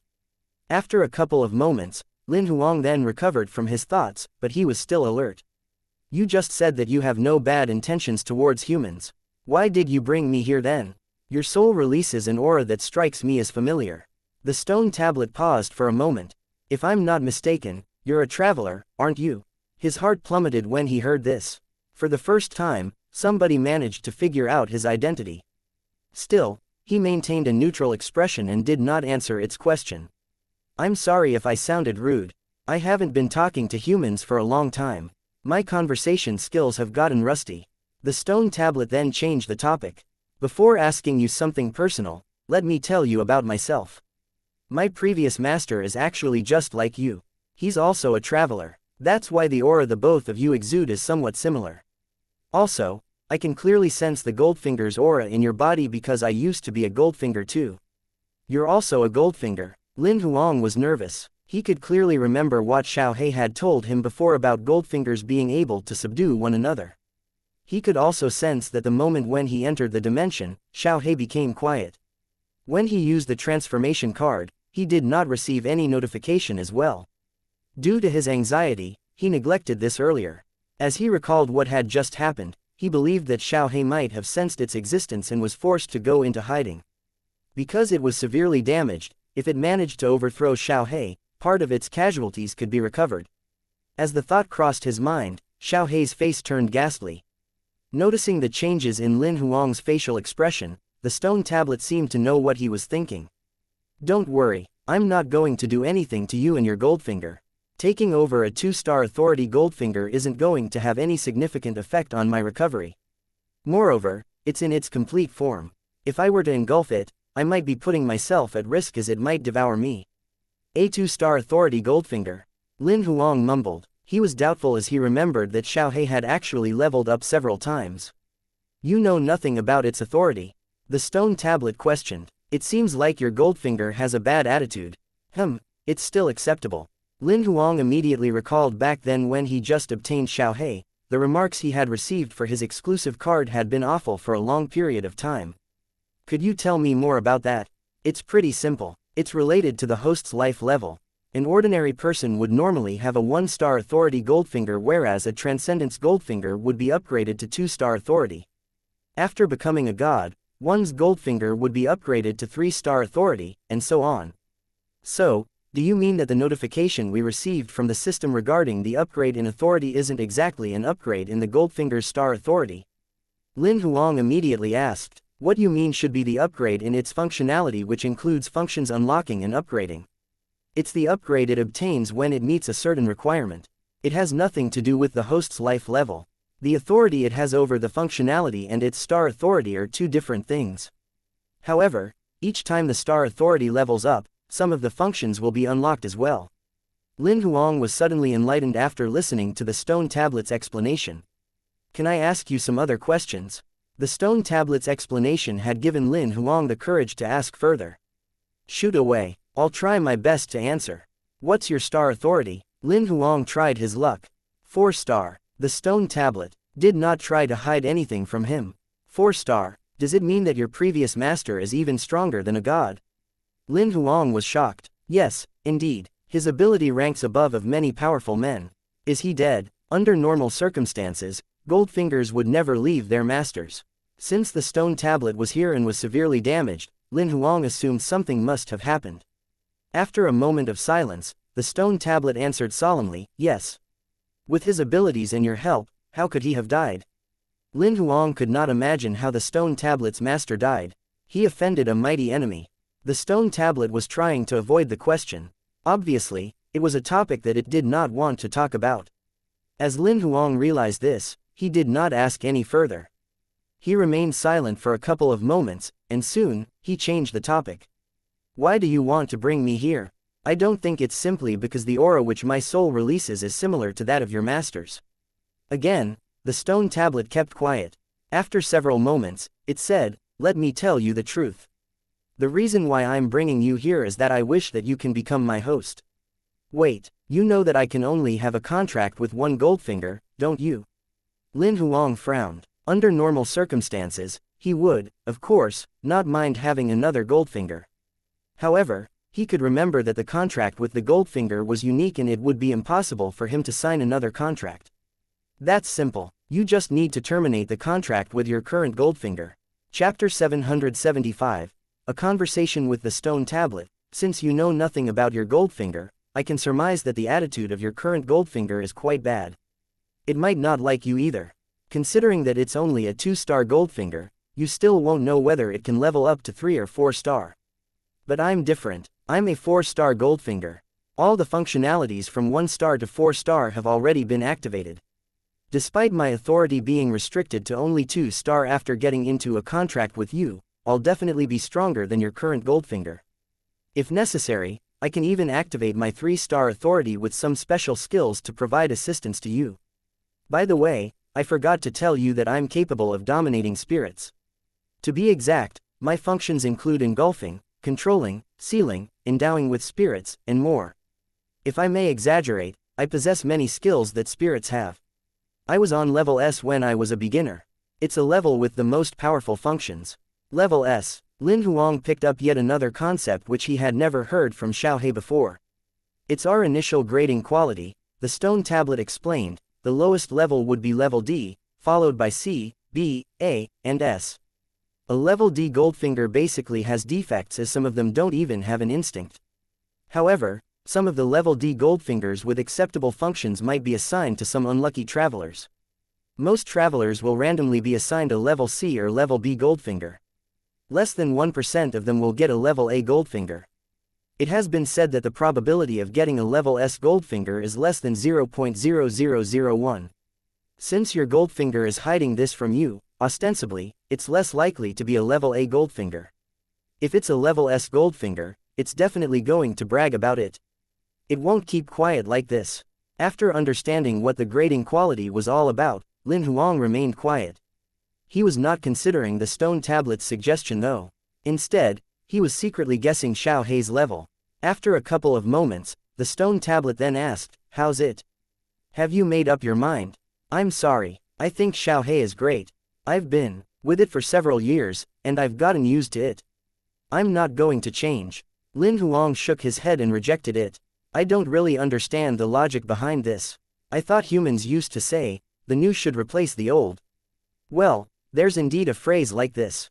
However, there's also a saying which goes, choose something that best suits your needs. Lin Huang smiled, nodding his head. "The golden axe and the silver axe aren't as good as my iron axe. Perhaps you're much stronger than Xiaohe, but I'm pretty satisfied with Xiaohe's functions. I'm not going to change." "You're a fascinating person," the stone tablet commented. "My previous master told me something like this before. People on the planet where he was born all strove to get the best car, the best house, the nicest clothing, the prettiest woman. Humans have always been doing things like that regardless of where they are. Humans have an endless desire like a bottomless dark pit. There are always more beautiful clothes, prettier women, and better cars in this world. If one were to endlessly chase after things like that, spending even a lifetime on that will not be enough for them. Perhaps giving what one desires can temporarily satisfy one's need. However, people tend to ask for more after feeling satisfied. They'll ask for more to have greater satisfaction and you'll need to give more. In the end, you'll be devoured when you can no longer satisfy them." Lin Huang shared, "This sounds like the concept of the ascetic cultivators. I've met those who only need a few essentials whereas the rest of the things are unnecessary to them. The clothes that they are wearing have patches everywhere, and they only eat once in a few years. The rest of the time, they survive by only drinking water. Even during their training sessions, they don't need external resources. What they rely on are constantly oppressing their bodies and the energy of their souls." What Lin Huang said reminded the stone tablet of the ascetic cultivators it had encountered. "There's a big difference between the ascetic cultivators and me." Lin Huang roughly guessed that they must be similar to the ascetic monks on earth. "The ascetic cultivators never strive for anything, but I will when there's the need to do so. I don't take whatever that doesn't belong to me, unlike the ascetic cultivators who refuse all worldly goods. So, do you think that I'm something that you shouldn't take?" The stone tablet asked when it heard what Lin Huang said. "If I need to exchange Xiaohe for you, I don't think that's what I should do." Lin Huang nodded. "Even if you're a 5-star Goldfinger that's in perfect condition, I shouldn't take you as well. Should I say that you're dumb or that you're stubborn?" The stone tablet had no idea how to comment on Lin Huang. If I were to replace Xiaohe with a Goldfinger that has more stars, I'd rather train Xiaohe until it reaches 4 or 5 stars. I believe Xiaohe will be on par with the Goldfingers that are on the same level by then. Lin Huang had no idea where he got the courage to say words like that. The stone tablet kept quiet for a long while before responding. Xiaohe is lucky to have met you. I think that I'm lucky to meet Xiaohe though. Without Xiaohe, I wouldn't have been able to survive in this world for even 3 months. Because of it, I'm still alive now. Lin Huang knew very well that without the monster card, he would not have passed the reserve hunter assessment. All credits should go to Xiaohe. I hope that you'll appreciate it till the end. The stone tablet sounded depressed. Lin Huang did not know if it was because it was thinking of its previous master. It stopped being emotional after a while and asked, "Human, I saw that you were digging the burial ground just now. What are you looking for?" "The god's item," Lin Huang said. He then briefly told the stone tablet about the cursed land. "I'm looking for a spiritual god's item that can store the divine fire in my body. I didn't manage to find any god's item, but I found you. How did you get a life fire of this level?" The stone tablet knew Lin Huang's body condition.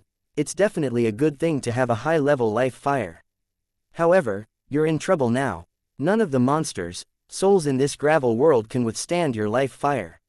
I know. That's why I'm looking for a god's item or a god's relic with a spirit that can substitute the monster soul. Lin Huang was helpless. That's right, but there are only a small number of god's items and god's relics in the gravel world, let alone those with spirit. The stone tablet could understand the gravel world quite well. I guess you won't be able to gather enough god's items and god's relics to level up to immortal level rank 9 after tens of years. Do you have any ways to overcome my problem? Lin Huang could vaguely feel that the stone tablet might have a solution. Yes, I do, but whether you want to use it or not depends on you. The stone tablet smiled. Chapter 776. The deal has been made. What's that? Lin Huang immediately asked. I've told you earlier that I've mastered many of the spirit secret skills. The stone tablet then explained. I guess one of them can help you with your problem. Which skill is that? Lin Huang asked skeptically. It's the spirit visualization skill. It did not explain any further. Do you mean that I could visualize the true god level monster's soul with the spirit visualization skill, making it the container to store the divine fire in my body?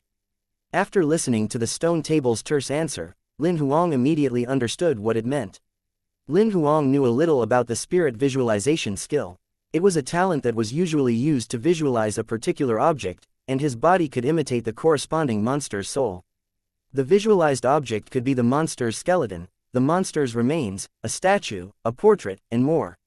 However, the difficulty level of cultivating a skill like this was extremely high. Also, it had a very high requirement of one's comprehension and intelligence, without which, it would be difficult to even master the regular visualization skill, let alone the true god level 1. Yeah, you're right. Are you interested in giving it a try? The stone tablet tempted. What would it cost? Lin Huang knew very well that the price for the skill to visualize the true god level monster soul would come at a huge cost. It was impossible that the stone tablet would give it to him for free. After raising his question, the stone tablet remained silent for a moment. Lin Huang did not urge it to answer though. He patiently waited for its reply instead. After a couple of moments, the stone tablet seemed to have made up its mind. I want to create a clone and keep it in your body. Lin Huang frowned when he heard what it said. If he allowed the stone tablet to enter his body, it would know many of his secrets. What it asked for had surpassed what his tolerance level. I'm not interested in knowing your personal issues. However, my real body is trapped in the burial ground.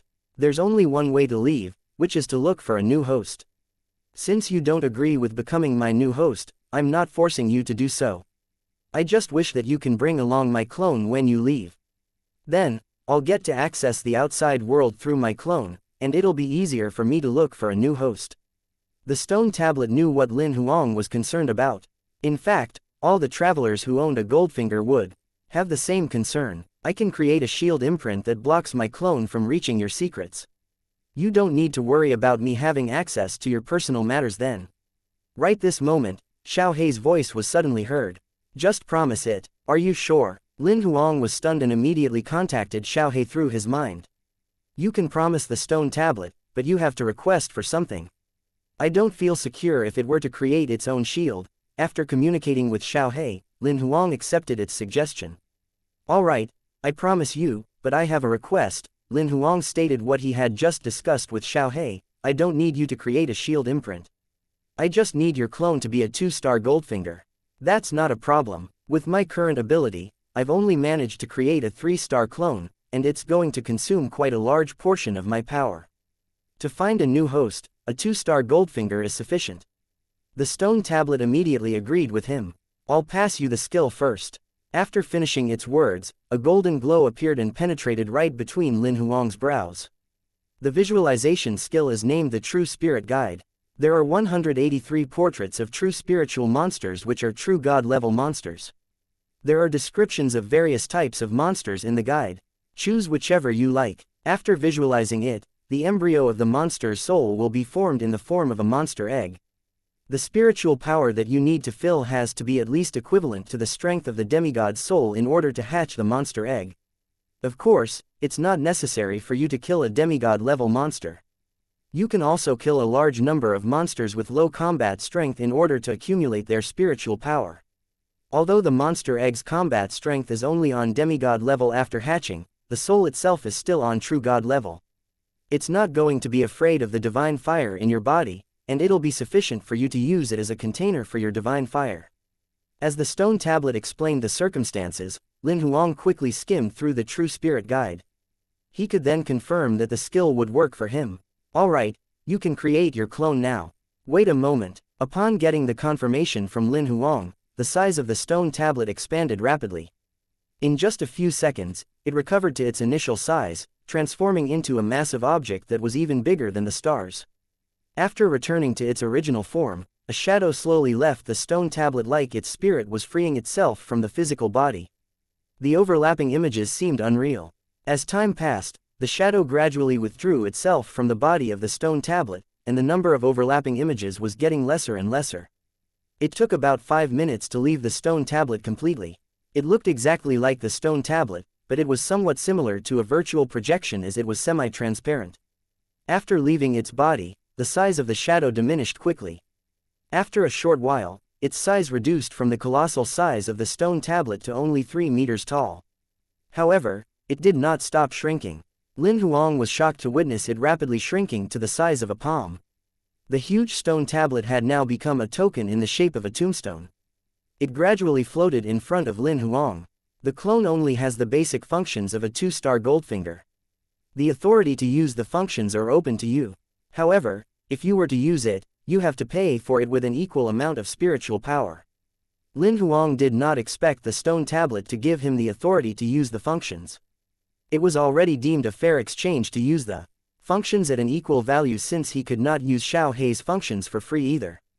In order for it to work conveniently, I've granted it consciousness, and it has inherited most of my memory. It can be considered a semi-finished 2-star Goldfinger. I hope that both of you can get along with each other happily. After the stone tablet finished its sentence, the clone flew around Lin Huang's body and soon, it transformed into a golden glow and went right between Lin Huang's brows. Lin Huang immediately inspected the world within his body. After the clone had entered its body, it circled around in his body. It noticed the existence of Xiaohe, but it did not provoke it. Instead, it moved away and kept a certain distance from Xiaohe. It then landed. After settling down, the body of the stone tablet's clone began to expand. However, it stopped changing in size after growing to the size of an ordinary planet. Lin Huang noticed that it was different from how it had looked like when it was in its shadow form. The stone tablet's clone looked like a tangible object now. Lin Huang then felt relieved. Seeing that Lin Huang had recovered from his thoughts, the stone tablet then said, "Since the deal has been done, I'll send you out if you don't have any other questions." Lin Huang gazed upon the sky, keeping quiet for a moment, and finally, he asked out of curiosity, "Where's this place? How did you manage to bring me here? Is it a teleportation dimension?" "The dimension doesn't really exist. It's a spiritual world. I didn't drag your body over. It was your soul instead. Your body is still right in front of the cliff," the stone tablet explained. "Why can't you leave then? I remember that Xiaohe told me before that once the host dies, the Goldfinger will be recalled and reassigned," Lin Huang continued. The soul of my previous host isn't completely dead. The contract between us hasn't been terminated as well. It has become a contract without a host whereby one party no longer has an instinct. The stone tablet further explained, just when the spiritual world was being created, my host integrated his soul with this world. Simply because of the remaining soul, the contract between us can't be terminated. The spiritual world has since become a prison for me. The only way to leave this place is to look for a new host and enter a new contract so the current contract can be replaced. I understand. I'll try my best to look for a new host for you, Lin Huang promised. Chapter 777. Can't afford anything at the safety zone of Division 3, Foothold No.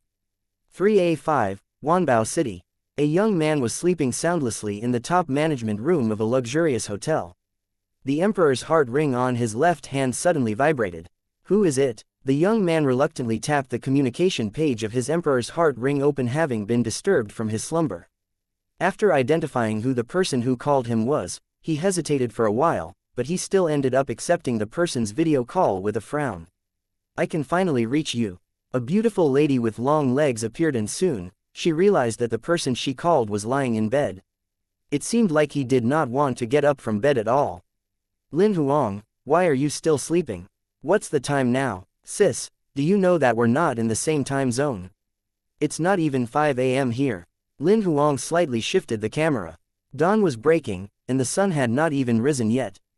I forgot.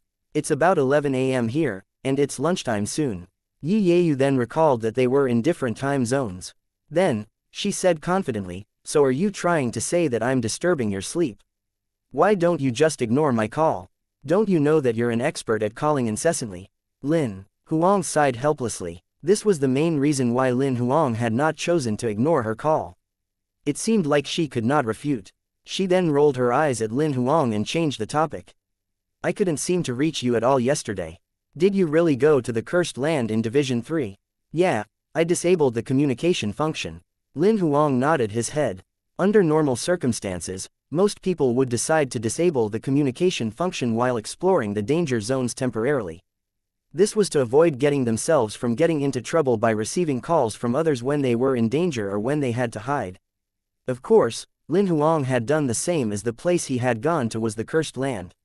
So, the videos and photos that you posted on your social media were taken in the cursed land?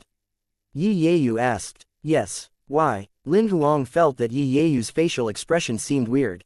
No, nothing. After uttering her words, she realized that Lin Huang was staring at her quietly. She then told him the truth grudgingly. I've shared your videos and photos on my social media. My friends shared them as well. It ended up getting more than 800,000 shares and approximately 1 billion views. The videos and photos are trending on a few of the social media platforms right now. Many of them said that they must visit the place in the video at least once in their lifetime. Yi Yeyu's voice became softer and softer. Lin Huang did not expect that the photos and videos that he had randomly captured would become the latest social media trend. Remaining silent for a while, Lin Huang then asked, did you tell them it's the cursed land? They would die if they were to enter forbidden areas like the cursed land randomly. He was worried that if Yi Yeyu revealed the location, those who were still weak would die there. No, I didn't. I just said that a friend of mine took the photos and videos in Division 3 and that I'm not sure about its exact location. I was wondering whether you were joking when you said you're going to visit the cursed land. Even then, I'm afraid that some of the dumbasses might go there and seek for death after I tell them the location. Yi Yeyu immediately shook her head. Although she would make silly mistakes, she would still consider the consequences when dealing with a serious issue. That's great. Lin Huang felt relieved. It's just been a day, and the videos and photos have become viral. I'm afraid that they'll be widespread on social media in the future.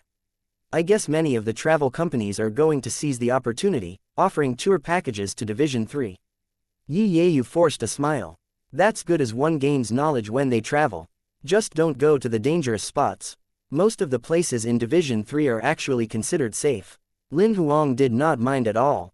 It had nothing to do with him as long as the tourists did not go to the Forbidden Land. Oh yeah, I almost forgot to tell you this. Yi Yeyu suddenly recalled why she had called Lin Huang. My brother has just leveled up to immortal level a few days ago. My family is going to send him to Division 3 for training. He's going to leave tomorrow early in the morning. I heard that his first destination is at Wanbao City, which is situated in the Great Foothold. Recently, they've organized an auction over there. You can go and have a look and ask him out for lunch.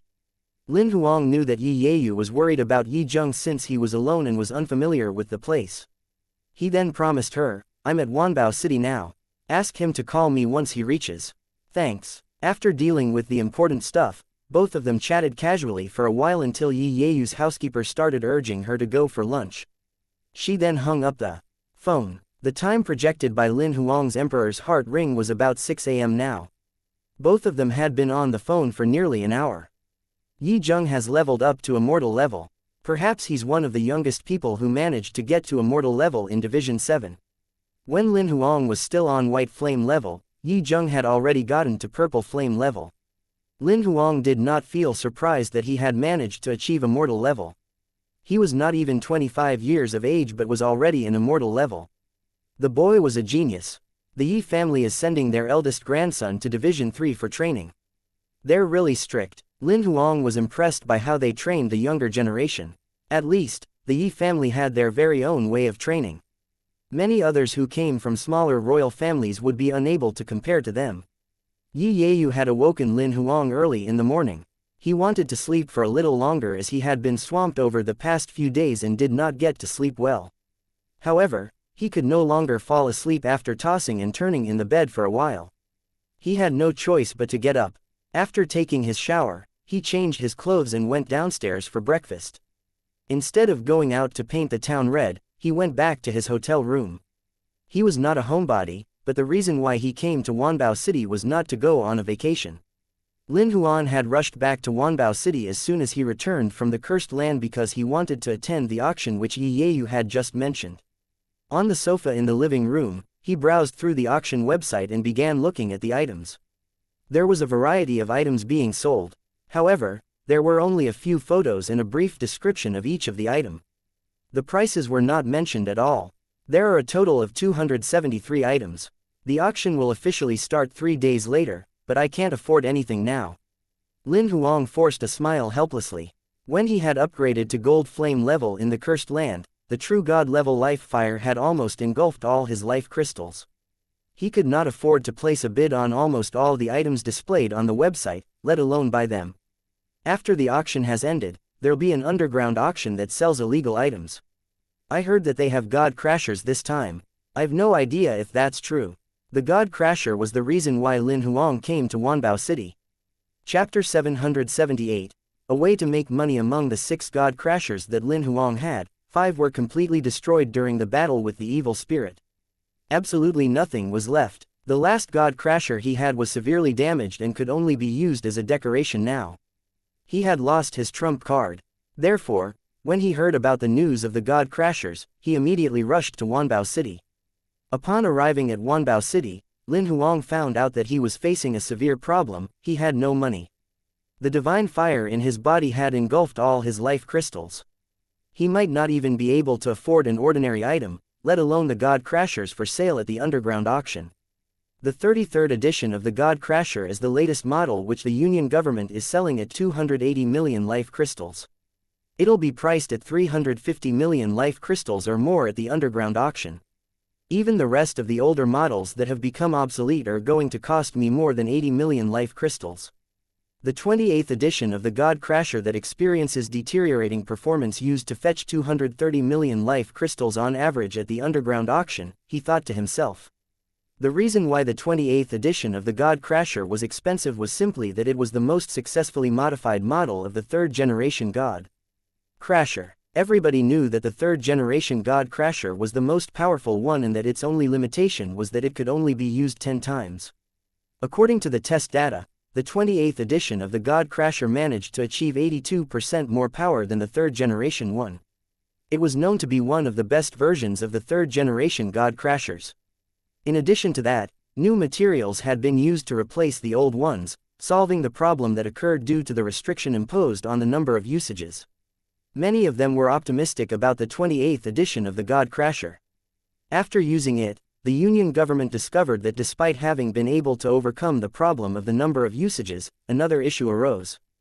The barrel of the bulk-produced God Crashers began, and the precision of its attack was affected. The higher the number of usages, the more severe the distortion in the barrel, significantly impacting the precision of its attack. The God Crasher was actually a failed product. It was once a hot-selling item when it was first launched.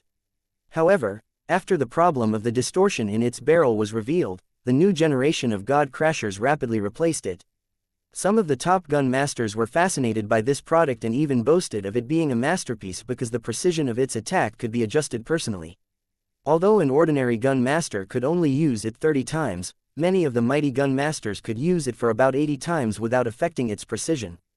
The top-ranked gun masters could even use it for more than 100 times. As a result, many of the top gun masters flaunted their abilities, comparing the number of usages between one another. Moreover, these gun masters would usually place a bid for this model of the God Crasher at the auction. I wonder if the news that about them selling the God Crashers at the underground auction is true. If it is, which model are they going to sell? Lin Huang zoned out, but soon, he snapped back to reality, thinking of the problem that he was facing. Regardless of what model they're going to sell, I need to think of a way to make money. The auction is starting in 3 days. Lin Huang had considered borrowing money from Yi Zheng, but he dismissed the thought quickly. There would surely be something that Yi Zheng wanted to buy at the auction. If he were to borrow money from him to buy the God Crasher, it was going to be a considerable sum. He did not want to affect Yi Zheng's purchasing decision. Furthermore, he was a person that did not like to owe others anything. When Lin Huang was living on Earth, he had borrowed an eraser from his classmate when he went to school. He returned it to his classmate right after using it, not wanting to keep it any longer. If he were to borrow notes from his classmate, he would send them back to his classmate's house by bicycle right after he had finished copying them. He would not keep it with him until the second day. After he began to work, he ate steamed buns for 2 months when he was in serious financial strain.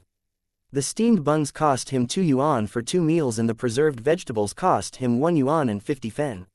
He spent only 3 yuan and 50 fen in a day. He lived in a house no bigger than 4 square meters whereby he could only put a bed in it. The rental of his house was cheap at only 220 yuan per month. Even then, he had never borrowed money from anyone. It seemed to be impossible to earn 100 million of life crystals in 3 days. However, Lin Huang soon understood what he needed to do. It isn't difficult to make money by selling the monster carcasses after killing immortal level monsters. I have 3 more days to go. Although the Abyss Brink is a place where high-level monsters gather, the immortal level monsters are scattered all around. I'll spend most of my time traveling. If it takes me 10 minutes on average to kill a monster, I'll need about 17 hours to kill 100 monsters. It won't be a problem if I'm on the stairway tree. I'm already on the 55th checkpoint at the stairway tree. The 56th checkpoint is the level to hunt monsters. The monsters on that checkpoint range from immortal level rank 7 to rank 9. According to the points on the stairway tree, I'll gain 640 points for each of the immortal level rank 7 monsters killed. I will obtain 1280 points if I kill an immortal level rank 8 monster. That's equivalent to 1.28 million life crystals. Although that was what he was thinking about, Lin Huang was not going to convert the points to life crystals. He wanted to buy some of the rare items with his points so that he could sell them at the auction. Without a doubt, he could make way more money this way. Ancient relics are a hard currency. If I were to exchange my points for an ancient relic and sell it at the auction, the life crystals I obtain would definitely be 30% more than what I can get from directly converting the points to life crystals. The ancient telekinetic weapon belongs to an extremely rare category. Selling it at 50% higher is possible. There are also some modified guns that I can sell at the auction to make some money. If that's still not enough, I'll accumulate more points to exchange for the demigod relic and sell it at the auction. There were various types of items being sold at the Stairway Mall. Aside from some of the illegal goods that were prohibited for sale by the Union government, there was nothing that one could not find from the Stairway Mall. The God Crasher was an illegal item. Since it was extremely powerful in addition to the requirements for users not being very high, it was a very dangerous weapon.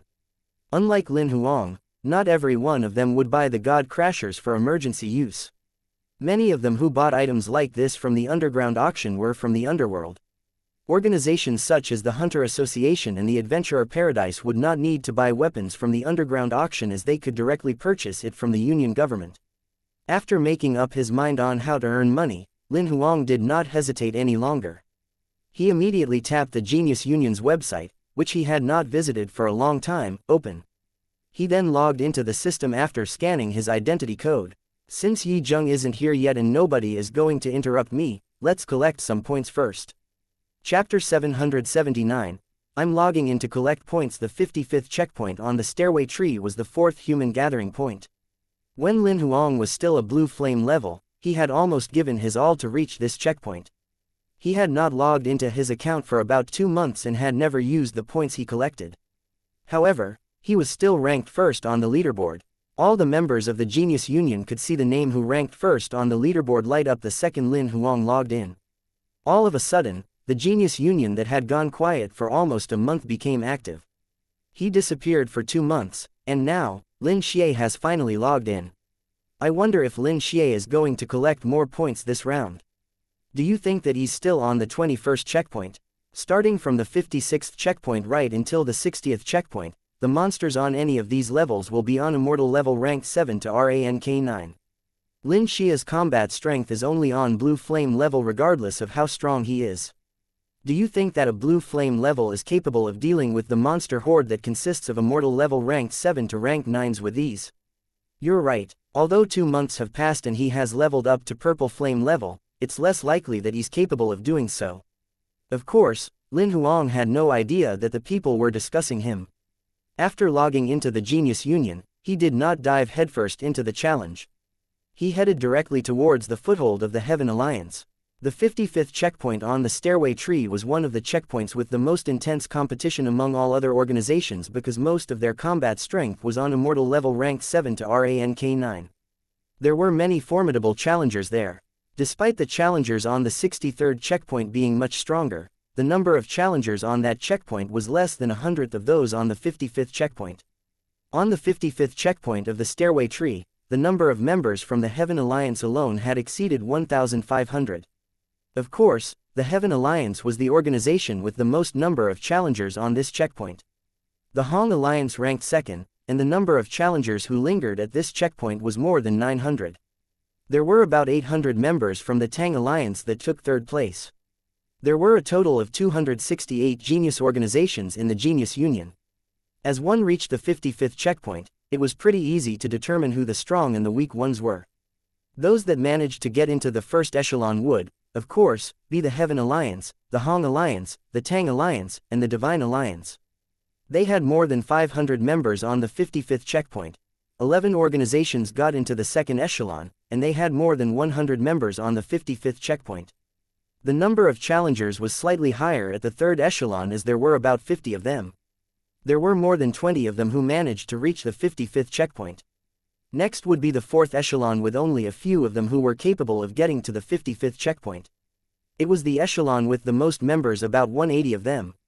Lastly, it would be the genius organizations that occupied the lowest level in the hierarchy. None of the members managed to reach the 55th checkpoint, and there were about 10 such organizations.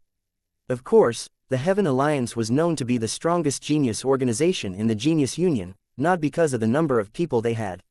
Most importantly, it was because of the existence of the dominant challengers. Excluding Lin Huang, there were 18 supreme geniuses from the Heaven Alliance, 15 of whom were on immortal level rank -9. The other 3 were on immortal level rank 7 or rank -8. Their abilities were sufficient to kill an imperial level. Despite the Hong Alliance ranking second based on their overall abilities, they only had 12 supreme geniuses. There were only 7 of them who were on immortal level rank 9, which was less than half the number from the Heaven Alliance. As for the Tang Alliance and the Divine Alliance, the number of supreme genius they had was much lesser, there were less than 10 of them. Simply because the Heaven Alliance had completely revealed how powerful it was on the 55th checkpoint, most people no longer dared to offend the members. This was different from what had happened on the previous checkpoints, whereby the challengers from the Divine Alliance dared to provoke them, as the latter did not seem to be much weaker than the Heaven Alliance's members. As Lin Huang walked towards the foothold of the Heaven Alliance, he encountered challengers from various genius organizations. He was mentally prepared to be challenged, but nothing happened at all. Many people were watching him, and each of them saluted him with their glances. None of them came to block his way. Could they have given up on challenging me as they know that I've used up all the points and there's nothing they can get from me? Lin Huang guessed. In fact, the truth was that the Heaven Alliance was immensely powerful on the 55th checkpoint. The Heaven Alliance had the most number of people at this checkpoint, occupying the 3 largest branches on the stairway tree. 3 immortal level members guarded the 3 footholds. Lin Huang was walking on the first branch where the reception of the Heaven Alliance was. Earlier, he had logged out as soon as he reached the 55th checkpoint, so he had never been to the Heaven Alliance's foothold on this checkpoint. Of course, he had to meet them now since he was here. In just a short while, Lin Huang arrived at the bubble leaf where the reception was. The building could be clearly seen through the semi-transparent white bubble. After confirming that he was at the right place, Lin Huang took a step forward and pressed his palm against the surface of the bubble. A couple of moments later, a small door that was about 2 meters tall was activated, and Lin Huang strode towards it. The moment as he entered the dimension of the leaf, a tall and young lady welcomed him. "Mr. Lin, please come with me." Lin Huang was stunned, but he immediately followed her. "Did you guys know that I was coming?" "Yes, we knew right after you logged into the Genius Union. Soon after, you headed towards the Heaven Alliance's foothold. The surveillance mosquito captured it," she said while sizing Lin Huang up. "Where are you bringing me to?" Lin Huang could roughly guess the answer, but he wanted to verify it. "To meet the Guardians." The lady's answer was as he expected. The Guardians were the 3 immortal level rank 9 supreme geniuses on the 55th checkpoint. Each of them guarded 1 foothold on the 55th checkpoint, hence they were called the Guardians. Who's the Guardian here? Aside from Chando, Lin Huang had no idea what the names of the rest of the supreme genius were. He heeded no attention to information like this. "It's Master Feng Yi." Feng Yi. Lin Huang knew nothing about this person. The lady kept quiet after that and did not explain any further. Lin Huang did not bother to ask as well since there would be no difference regardless of who the Guardian was. After a short while, Lin Huang followed the lady, and the both of them arrived at a door.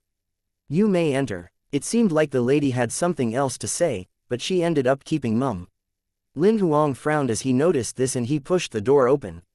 As he entered, Lin Huang realized that the room was small with an area of less than 30 square meters. There was a towering book cabinet along the wall and a sturdy man who had his back facing him.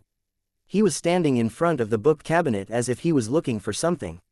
"Have a seat," the man said without turning his head around as if he heard Lin Huang's entrance. Lin Huang did not say anything as he sat down on the sofa placed on the side of the room.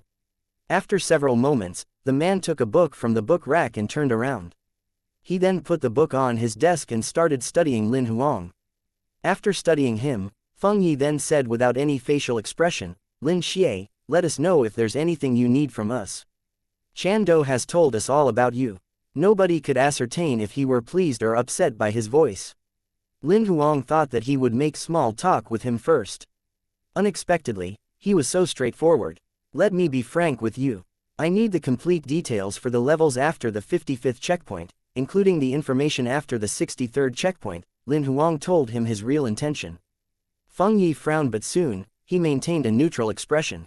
"I can send you the information starting from the 55th to the 63rd checkpoints. As for the information after the 63rd checkpoint, only the chief and the deputy chief have the authority to send that to you.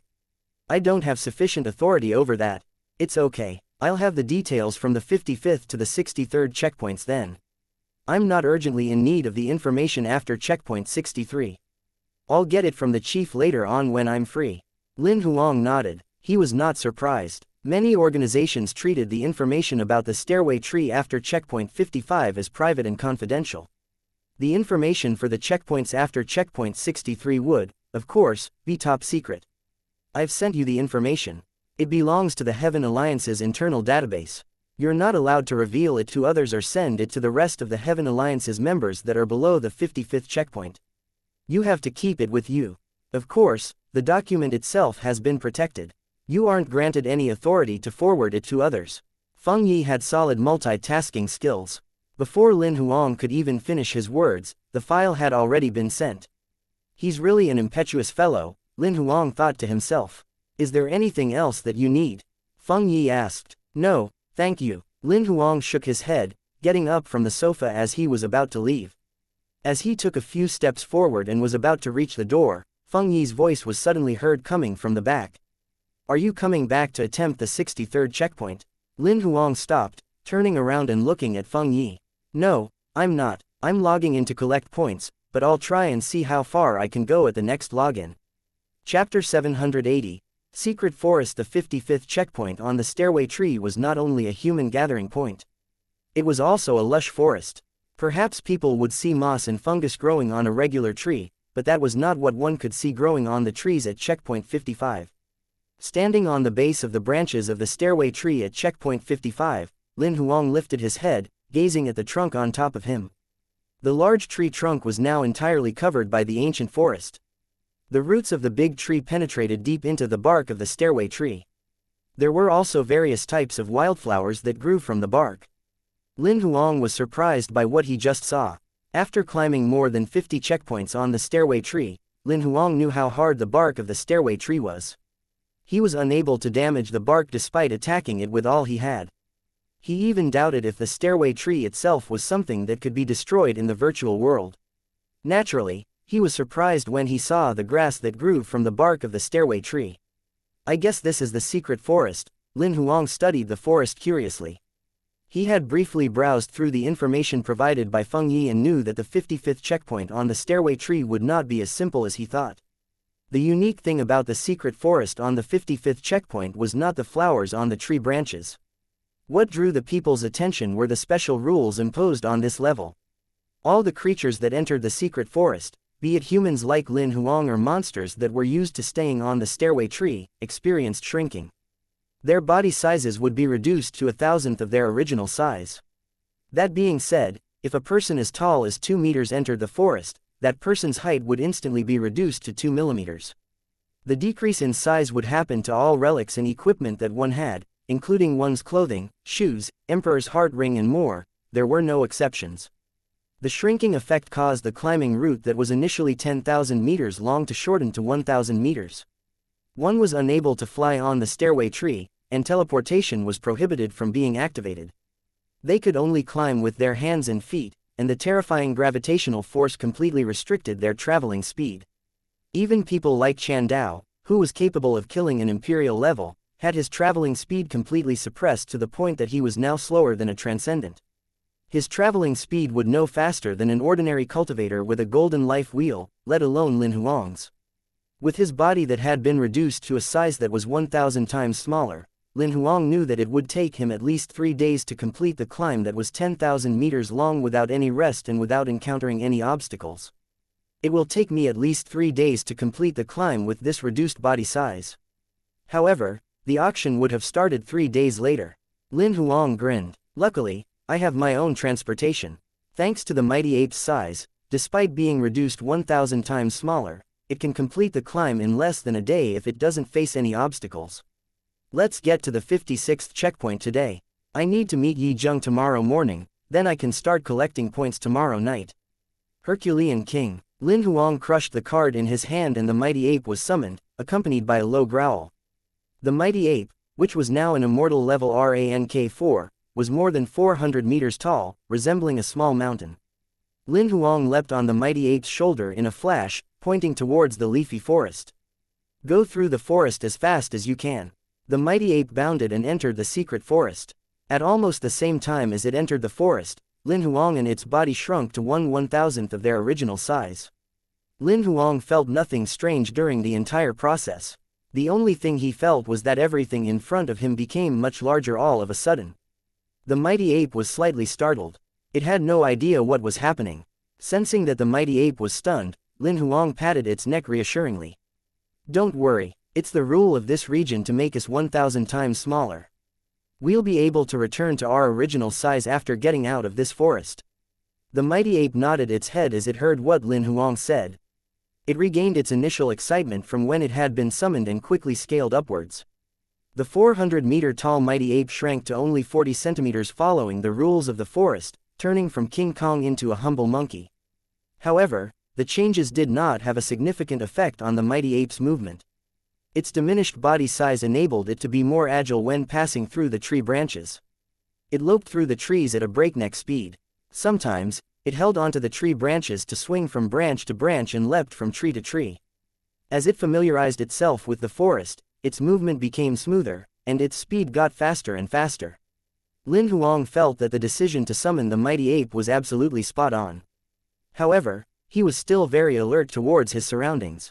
His territorial and telekinetic powers covered a 4 kilometers radius around him. The sword that he was holding in his right hand never left him. Apart from the remaining monsters in the secret forest that could be dangerous, there were some perilous plants as well. Some of their skills were rather destructive, and they could kill an immortal level rank 9 in an instant. Herculean King, stop! Lin Huang suddenly yelled. The mighty ape immediately stopped moving forward, grasping onto a tree branch with one of its arms. It then turned its head back, staring at Lin Huang doubtfully. There are witch petals in front of us.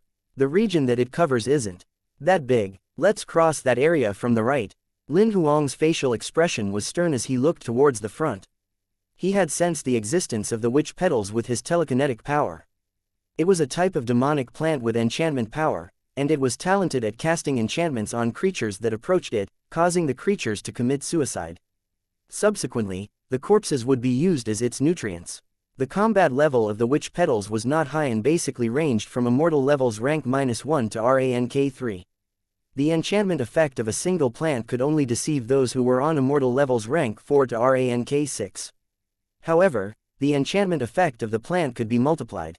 The effect might not be strong when it came to 1 or 2 plants, but it could be a huge nightmare when there were thousands of witch petals. They were capable of getting an imperial level into that terrifying state of dreamland. There were more than 8,000 witch petals in front of them. Fortunately, Lin Huang realized that in time, he could not tell if he could get out of the dreamland if the Herculean King brought him there. Despite the mighty ape not having any idea what the witch petal was, it would definitely obey Lin Huang's instructions. After turning right and moving a certain distance away from the witch petals, Lin Huang then allowed the mighty ape to turn back as soon as he could confirm that they had left the region covered by the witch petals. They then headed towards the secret forest. Thanks to Lin Huang's telekinesis, the human and the monster managed to avoid the perils around them several times. After spending the entire afternoon, the mighty ape had completed half the journey with Lin Huang on its back. At this speed, we'll be able to pass through the secret forest before 4 p.m., and we'll soon arrive at the 56th checkpoint. Chapter 781. Hornet's Nest in the Secret Forest. Lin Huang's body had shrunk to a size of fewer than 2 millimeters tall. Everything seemed so massive to him. Lin Huang felt that even an ordinary palm-sized leaf could be compared to a huge dome. Trees in the secret forest were like towering cliffs that nobody could pass through. Fortunately, his combat strength and telekinetic power were not affected. The region detected by his territory skill and his divine telekinesis were not restricted as well. He could still detect what was within a 4,000-meter radius and take great advantage of it. Under such circumstances in which all the creatures were shrunken, the coverage of his detection was expanded to 1,000 times larger. This allowed him to travel without obstacles and avoid danger. Of course, Lin Huang did not bypass all the obstacles. Most of the time, he would choose to fight through it, going through all the obstacles in the shortest possible time. Only when he encountered monsters like the witch petals or obstacles that were rather troublesome or regions that he could hardly get through in a short period of time, he would ask the mighty ape for help to make it through these areas. Standing on the mighty ape's shoulder, Lin Huang suddenly warned, "There's a hornet nest not far away from us. Let's prepare for a fight." Roar! The mighty ape let out a low growl, slowing down its crawling speed, and was on alert. After a short while, Lin Huang then detected the hornet nest with his divine telekinesis. The black hornet nest was not very large. It was approximately the size of 2 human fists and was hanging on one of the tree branches. However, the hornet nest was extremely huge to Lin Huang in his condition. Each of the hornets that were flying around the nest was a few times larger than him. Some of them were even 10 times larger than Lin Huang. The combat hornet demon is on the 56th checkpoint for real. Perhaps it's the remaining combat hornet demons on the 55th checkpoint that built these hives after the monster horde. Fortunately, the hornet nest became much smaller since the combat hornet demons shrank. There should be less than 20,000 combat hornet demons in the hive. Combat hornet demons were monsters on the 56th checkpoint. Their nests were everywhere on the 56th checkpoint of the stairway tree. Combat hornet demons were demons that liked confrontation. They had powerful territorial awareness, killing any creatures that attempted to invade their territory. Their combat strength normally ranged from immortal level rank 7 to rank 9. Their personal abilities were not that strong, but they were not afraid of death, and they liked to gather in a swarm and were venomous. Contact with their venom resulted in pain and itching. The poison would spread quickly throughout a person's body. Black pustules would grow non-stop, and the fluid inside was contagious, and the infection could spread to others. The venom would only work on the surface of the skin in the beginning.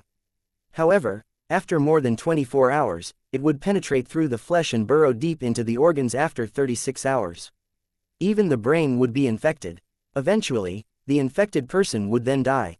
There was a slight difference in the composition of the venom in each of the combat hornet demon's body.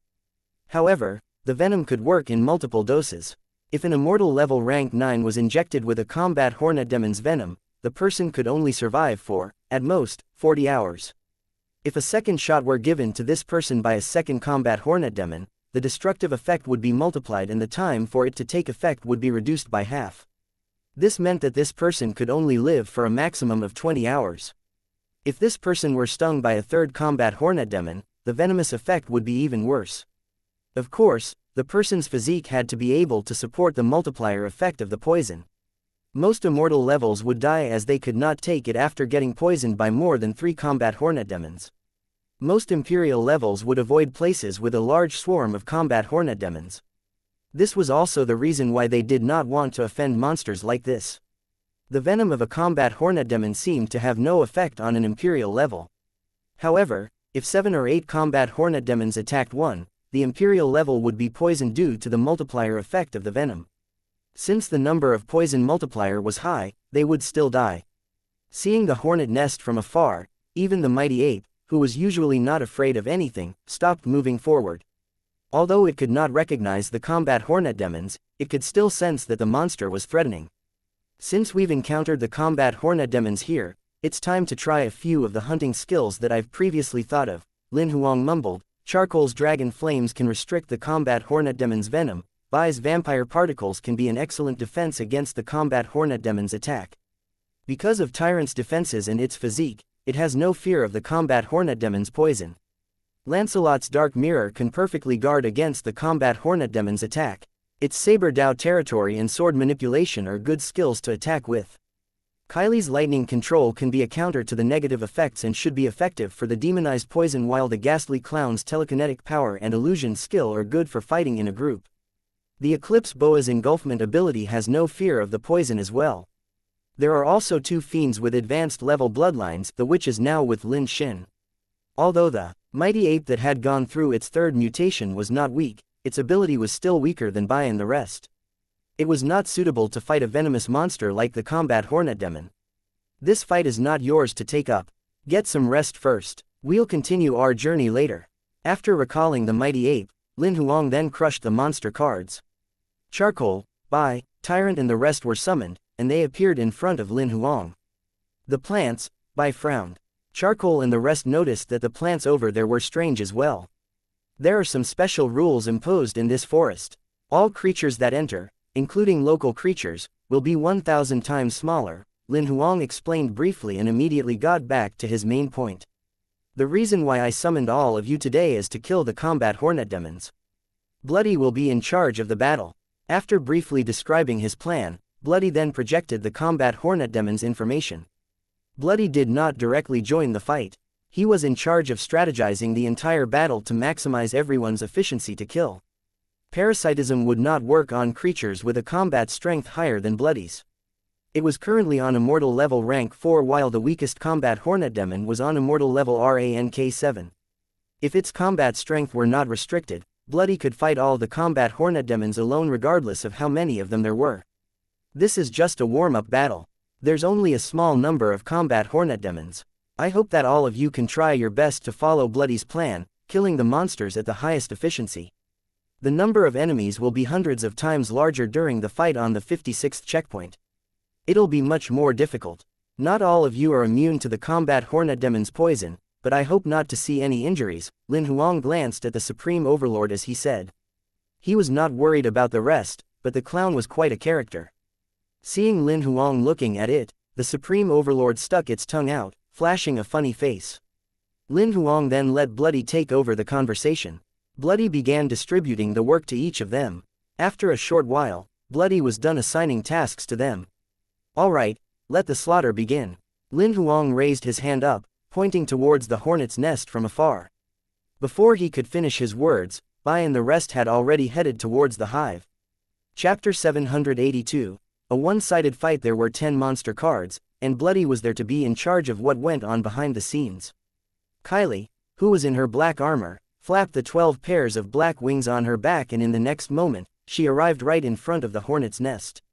Despite her flying abilities being restricted by the rules of the stairway tree and her speed being affected by her size, her short-distance flight was still the fastest among all the other monster cards. Even Thunder could not compare to her. Before everyone else arrived, Kylie picked up her spear. A razor-like, purple electric glow sparked on her black spear. As soon as the tip of the spear was flung out, a few of the combat hornet demons were engulfed by the purple electric glow and instantly turned into ashes. Just as Kylie attacked, the combat hornet demons flapped their wings and surrounded Kylie. Many of the combat hornet demons in the nest could sense the energy generated outside the hive.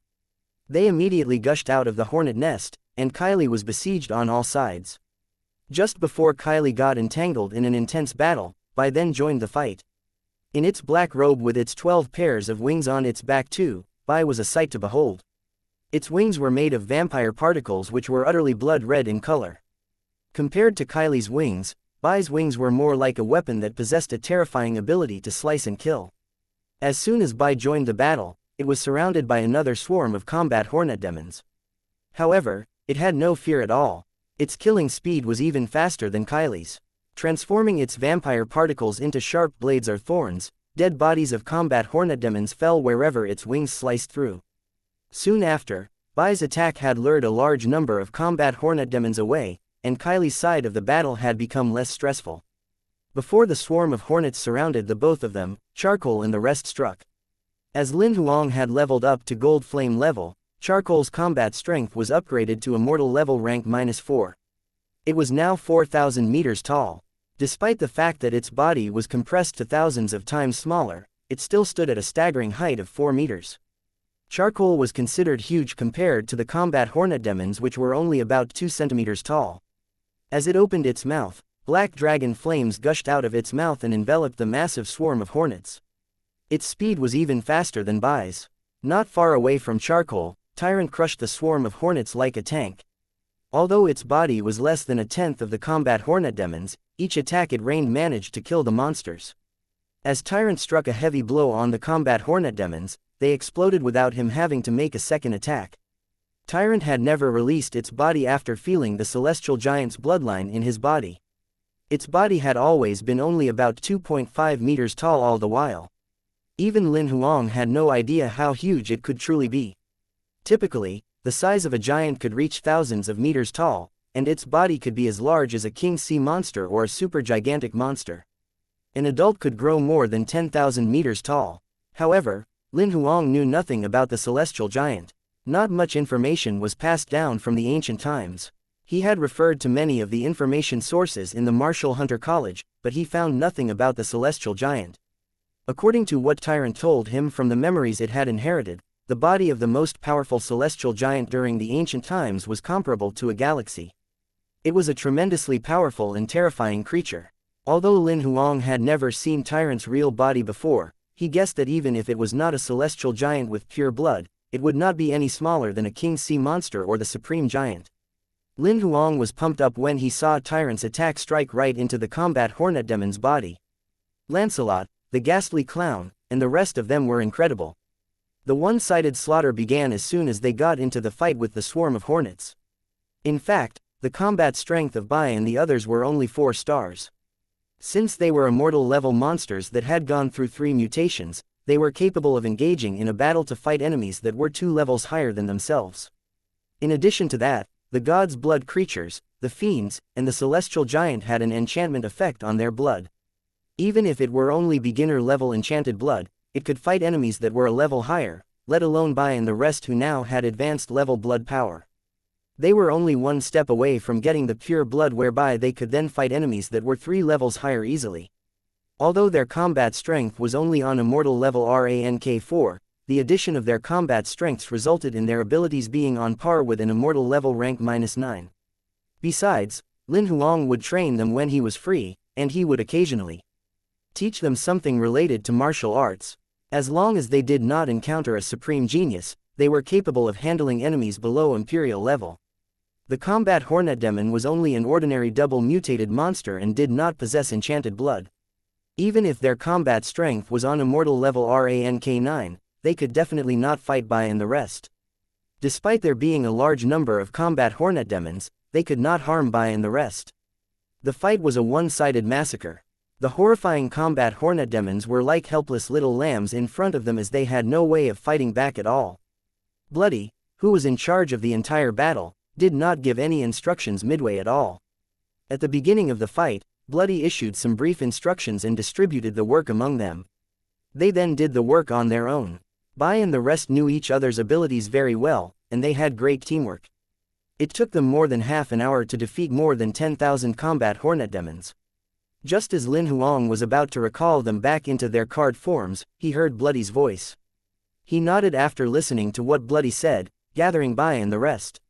Your overall performance is quite good, but there are some minor problems. Bloody, please explain to them.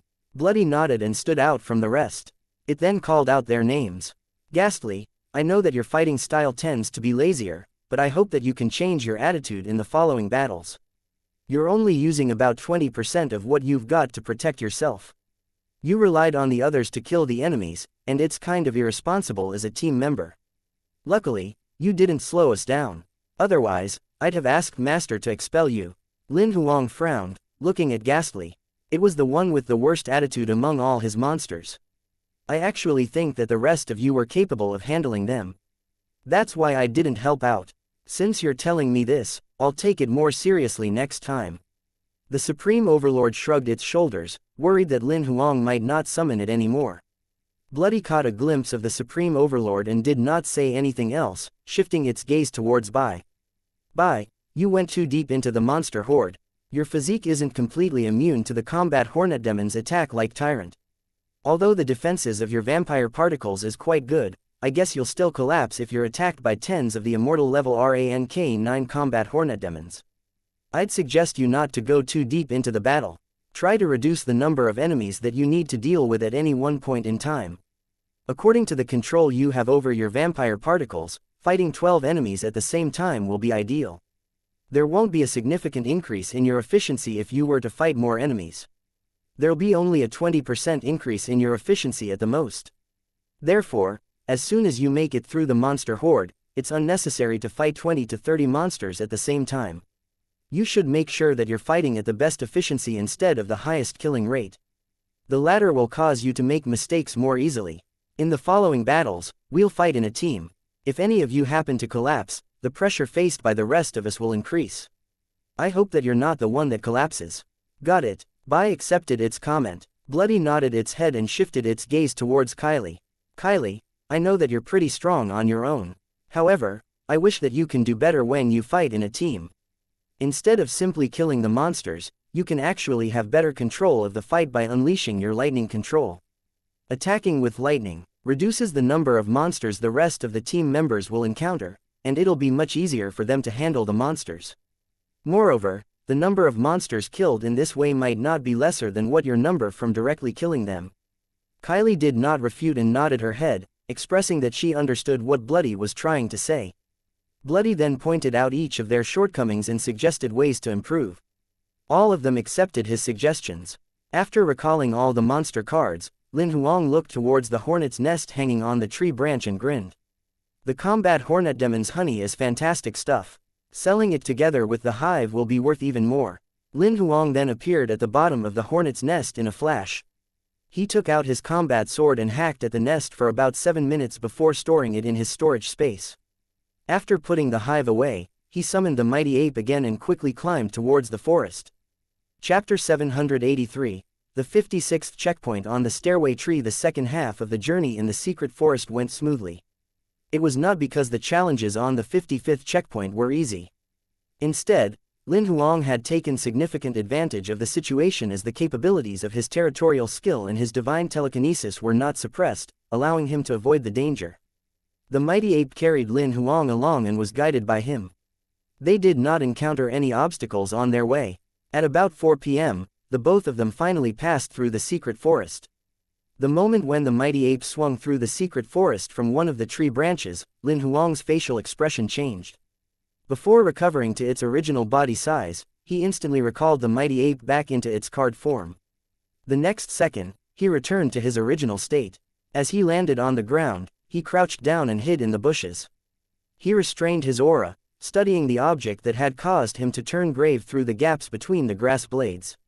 It was a massive hornet nest that was black. It was less than 300 meters away from where he was hiding. After analyzing it for a couple of moments with his divine telekinesis, Lin Huang was relieved. Oh, it's just an abandoned hornet nest. It scared me. The reason why he had recalled the mighty ape was that he had spotted the horrifying hive at first glance. If the mighty ape returned to its original body size, it would definitely become the combat hornet demon's target within such a short distance. Fortunately, the hornet nest was abandoned. Lin Huang was relieved when his divine telekinesis detected that there was no combat hornet demon in the nest. The abandoned hive could actually do no harm to Lin Huang, but he simply did not like to attack passively. Instead of being attacked by a swarm of combat hornet demons the moment he entered the 56th checkpoint, he would prefer to be the one who started the fight once he was ready so that he would be on the winning side. Shifting his gaze away from the abandoned hornet nest, Lin Huang began to sense what was happening within the region covered by his territory skill. He combed through the area with his telekinetic skill as well, overlapping with the area covered by his territory skill. He could sense anything that was within a 4-kilometer radius as if he was monitoring everything from God's perspective. He could even see what each combat hornet demon was doing through the exterior of the nest. The hornet nests are densely distributed. There are 13 hives within a 4-kilometer radius. Except for the one that's nearest to me, there are combat hornet demons gathered in the rest of the nests. Lin Huang stood up, activating his ocular skill, and headed towards the nests that he had just detected. In fact, all 13 hornet nests were clearly visible. However, Lin Huang knew very well that he would not be discovered easily because the 56th checkpoint was somewhat similar to the 55th, whereby the both of the checkpoints were rich with flora. As long as he hunched his body a little, he could hide in the bushes. Confirming that he was temporarily safe, Lin Huang then summoned Bloody. Bloody saw the hornet nest not far away from him as soon as it was summoned. Just as it was getting ready to fight, Lin Huang's voice was heard. "Don't worry, it's an abandoned hornet nest. Is this the 56th checkpoint?" Bloody observed for a while, realizing that not a single combat hornet demon was found near the hive. Only then did it begin to let its guard down. "Yes, it is. I need you to check the distribution of the hornet nests. After locating the hornet queen, please check if there are any hornet guardians on security patrol." Since the area that could be detected by Lin Huang was very limited, he needed help from Bloody's leech pods in order to expand the area to monitor their whereabouts. The hornet guardians he mentioned were directly under the hornet queen. They were triple mutated combat hornet demons as well as having a combat strength of immortal level rank -9. They were brutal and had the courage to fight even if they encountered an imperial level despite not being able to fight them. However, if 3 hornet guardians were to fight together, they were capable of dealing with an imperial level face to face. As for the hornet queen, she dominated the hornets. The queen bred hornets and hornet guardians. Under normal circumstances, the hornet queen would not leave their nest or fight. It was said that the hornet queen would only give birth to a new generation and had no ability to fight. Somebody had also once said that the hornet queen actually possessed remarkably terrifying abilities and surpassed the abilities of the hornet guardians. However, she would not easily engage in a fight. Of course, there were also the ordinary hornets, which were what Lin Huang encountered in the secret forest. Their combat strength ranged from immortal levels ranked 7 to rank 9, and they were double mutated monsters. After instructing Bloody, Lin Huang appeared at the bottom of the abandoned hornet nest in a flash. He raised his head and carefully observed the hive. The lotus-shaped hive looked like a dried lotus from which its seeds had been extracted. The only difference was that it was slightly bigger. From the front, the hornet nest had a diameter of about 150 meters long, resembling a small hill. However, Lin Huang felt like it did not seem as large as the one that had hung from the tree branch in the secret forest. He was actually right. If the hive in the forest was magnified 1,000 times more massive, its diameter from the front should be approximately 300 meters. The diameter was double of what he saw now, and its volume was about 8 times more. Although there was no honey in the hive, the value of a complete hornet nest would be comparable to an ancient relic. Aside from being highly valuable, many insects liked to stay there. Imperial censors who owned insects as pet monsters would be more than happy to pay a high price for it. Besides, after the hornet nest had decomposed, a rare constituent could be extracted for detoxification purposes. The extracted compound could be used to make an expensive broad-spectrum antidote which was effective for 80% of the known poisons. Despite Lin Huang being really eager to store the hornet nest in his storage space, he decided to put that idea on hold. The nest was too huge. If it disappeared, perhaps the other 12 hornet nests would find out that something was wrong. The rest of the nests within 20 kilometers would realize that something was off. Suppressing his desire to take the hornet nest away, Lin Huang sat down quietly and patiently waited for the detection analysis from Bloody. After about half an hour, Bloody finally opened its eyes. The hornet queen's nest is very far away from us. It's 1,000 kilometers away. Also, I can't detect any hornet guardians leaving the hornet queen's nest and patrolling. What about humans? Lin Huang asked. He did not want anyone to see him summoning 10 monsters at the same time. 2 humans are trying to level up. The one who's closest to us is about 350 kilometers away. After getting the updates from Bloody, Lin Huang grinned. Since the Hornet Queen and the Hornet Guardians have shut themselves up, and the human who's nearest to us is also 300 kilometers away, this is undoubtedly the best time to collect points. Xiao He, summoned by Tyrant, Charcoal, Lancelot. After finishing his words, Bai, Tyrant and the rest of the monsters appeared right in front of Lin Huang at almost the same time. It took Bloody about half an hour to delegate the tasks to them. Bloody then repeatedly reminded them about a few of the things that they had to be aware of. After making sure that there was no other issue, it then nodded its head at Lin Huang. Are you ready? Lin Huang gazed at each and every one of them. I'm ready. Bai and the rest answered confidently. Begin the massacre. After receiving Lin Huang's order, Bai and the rest rapidly headed towards the first hornet nest.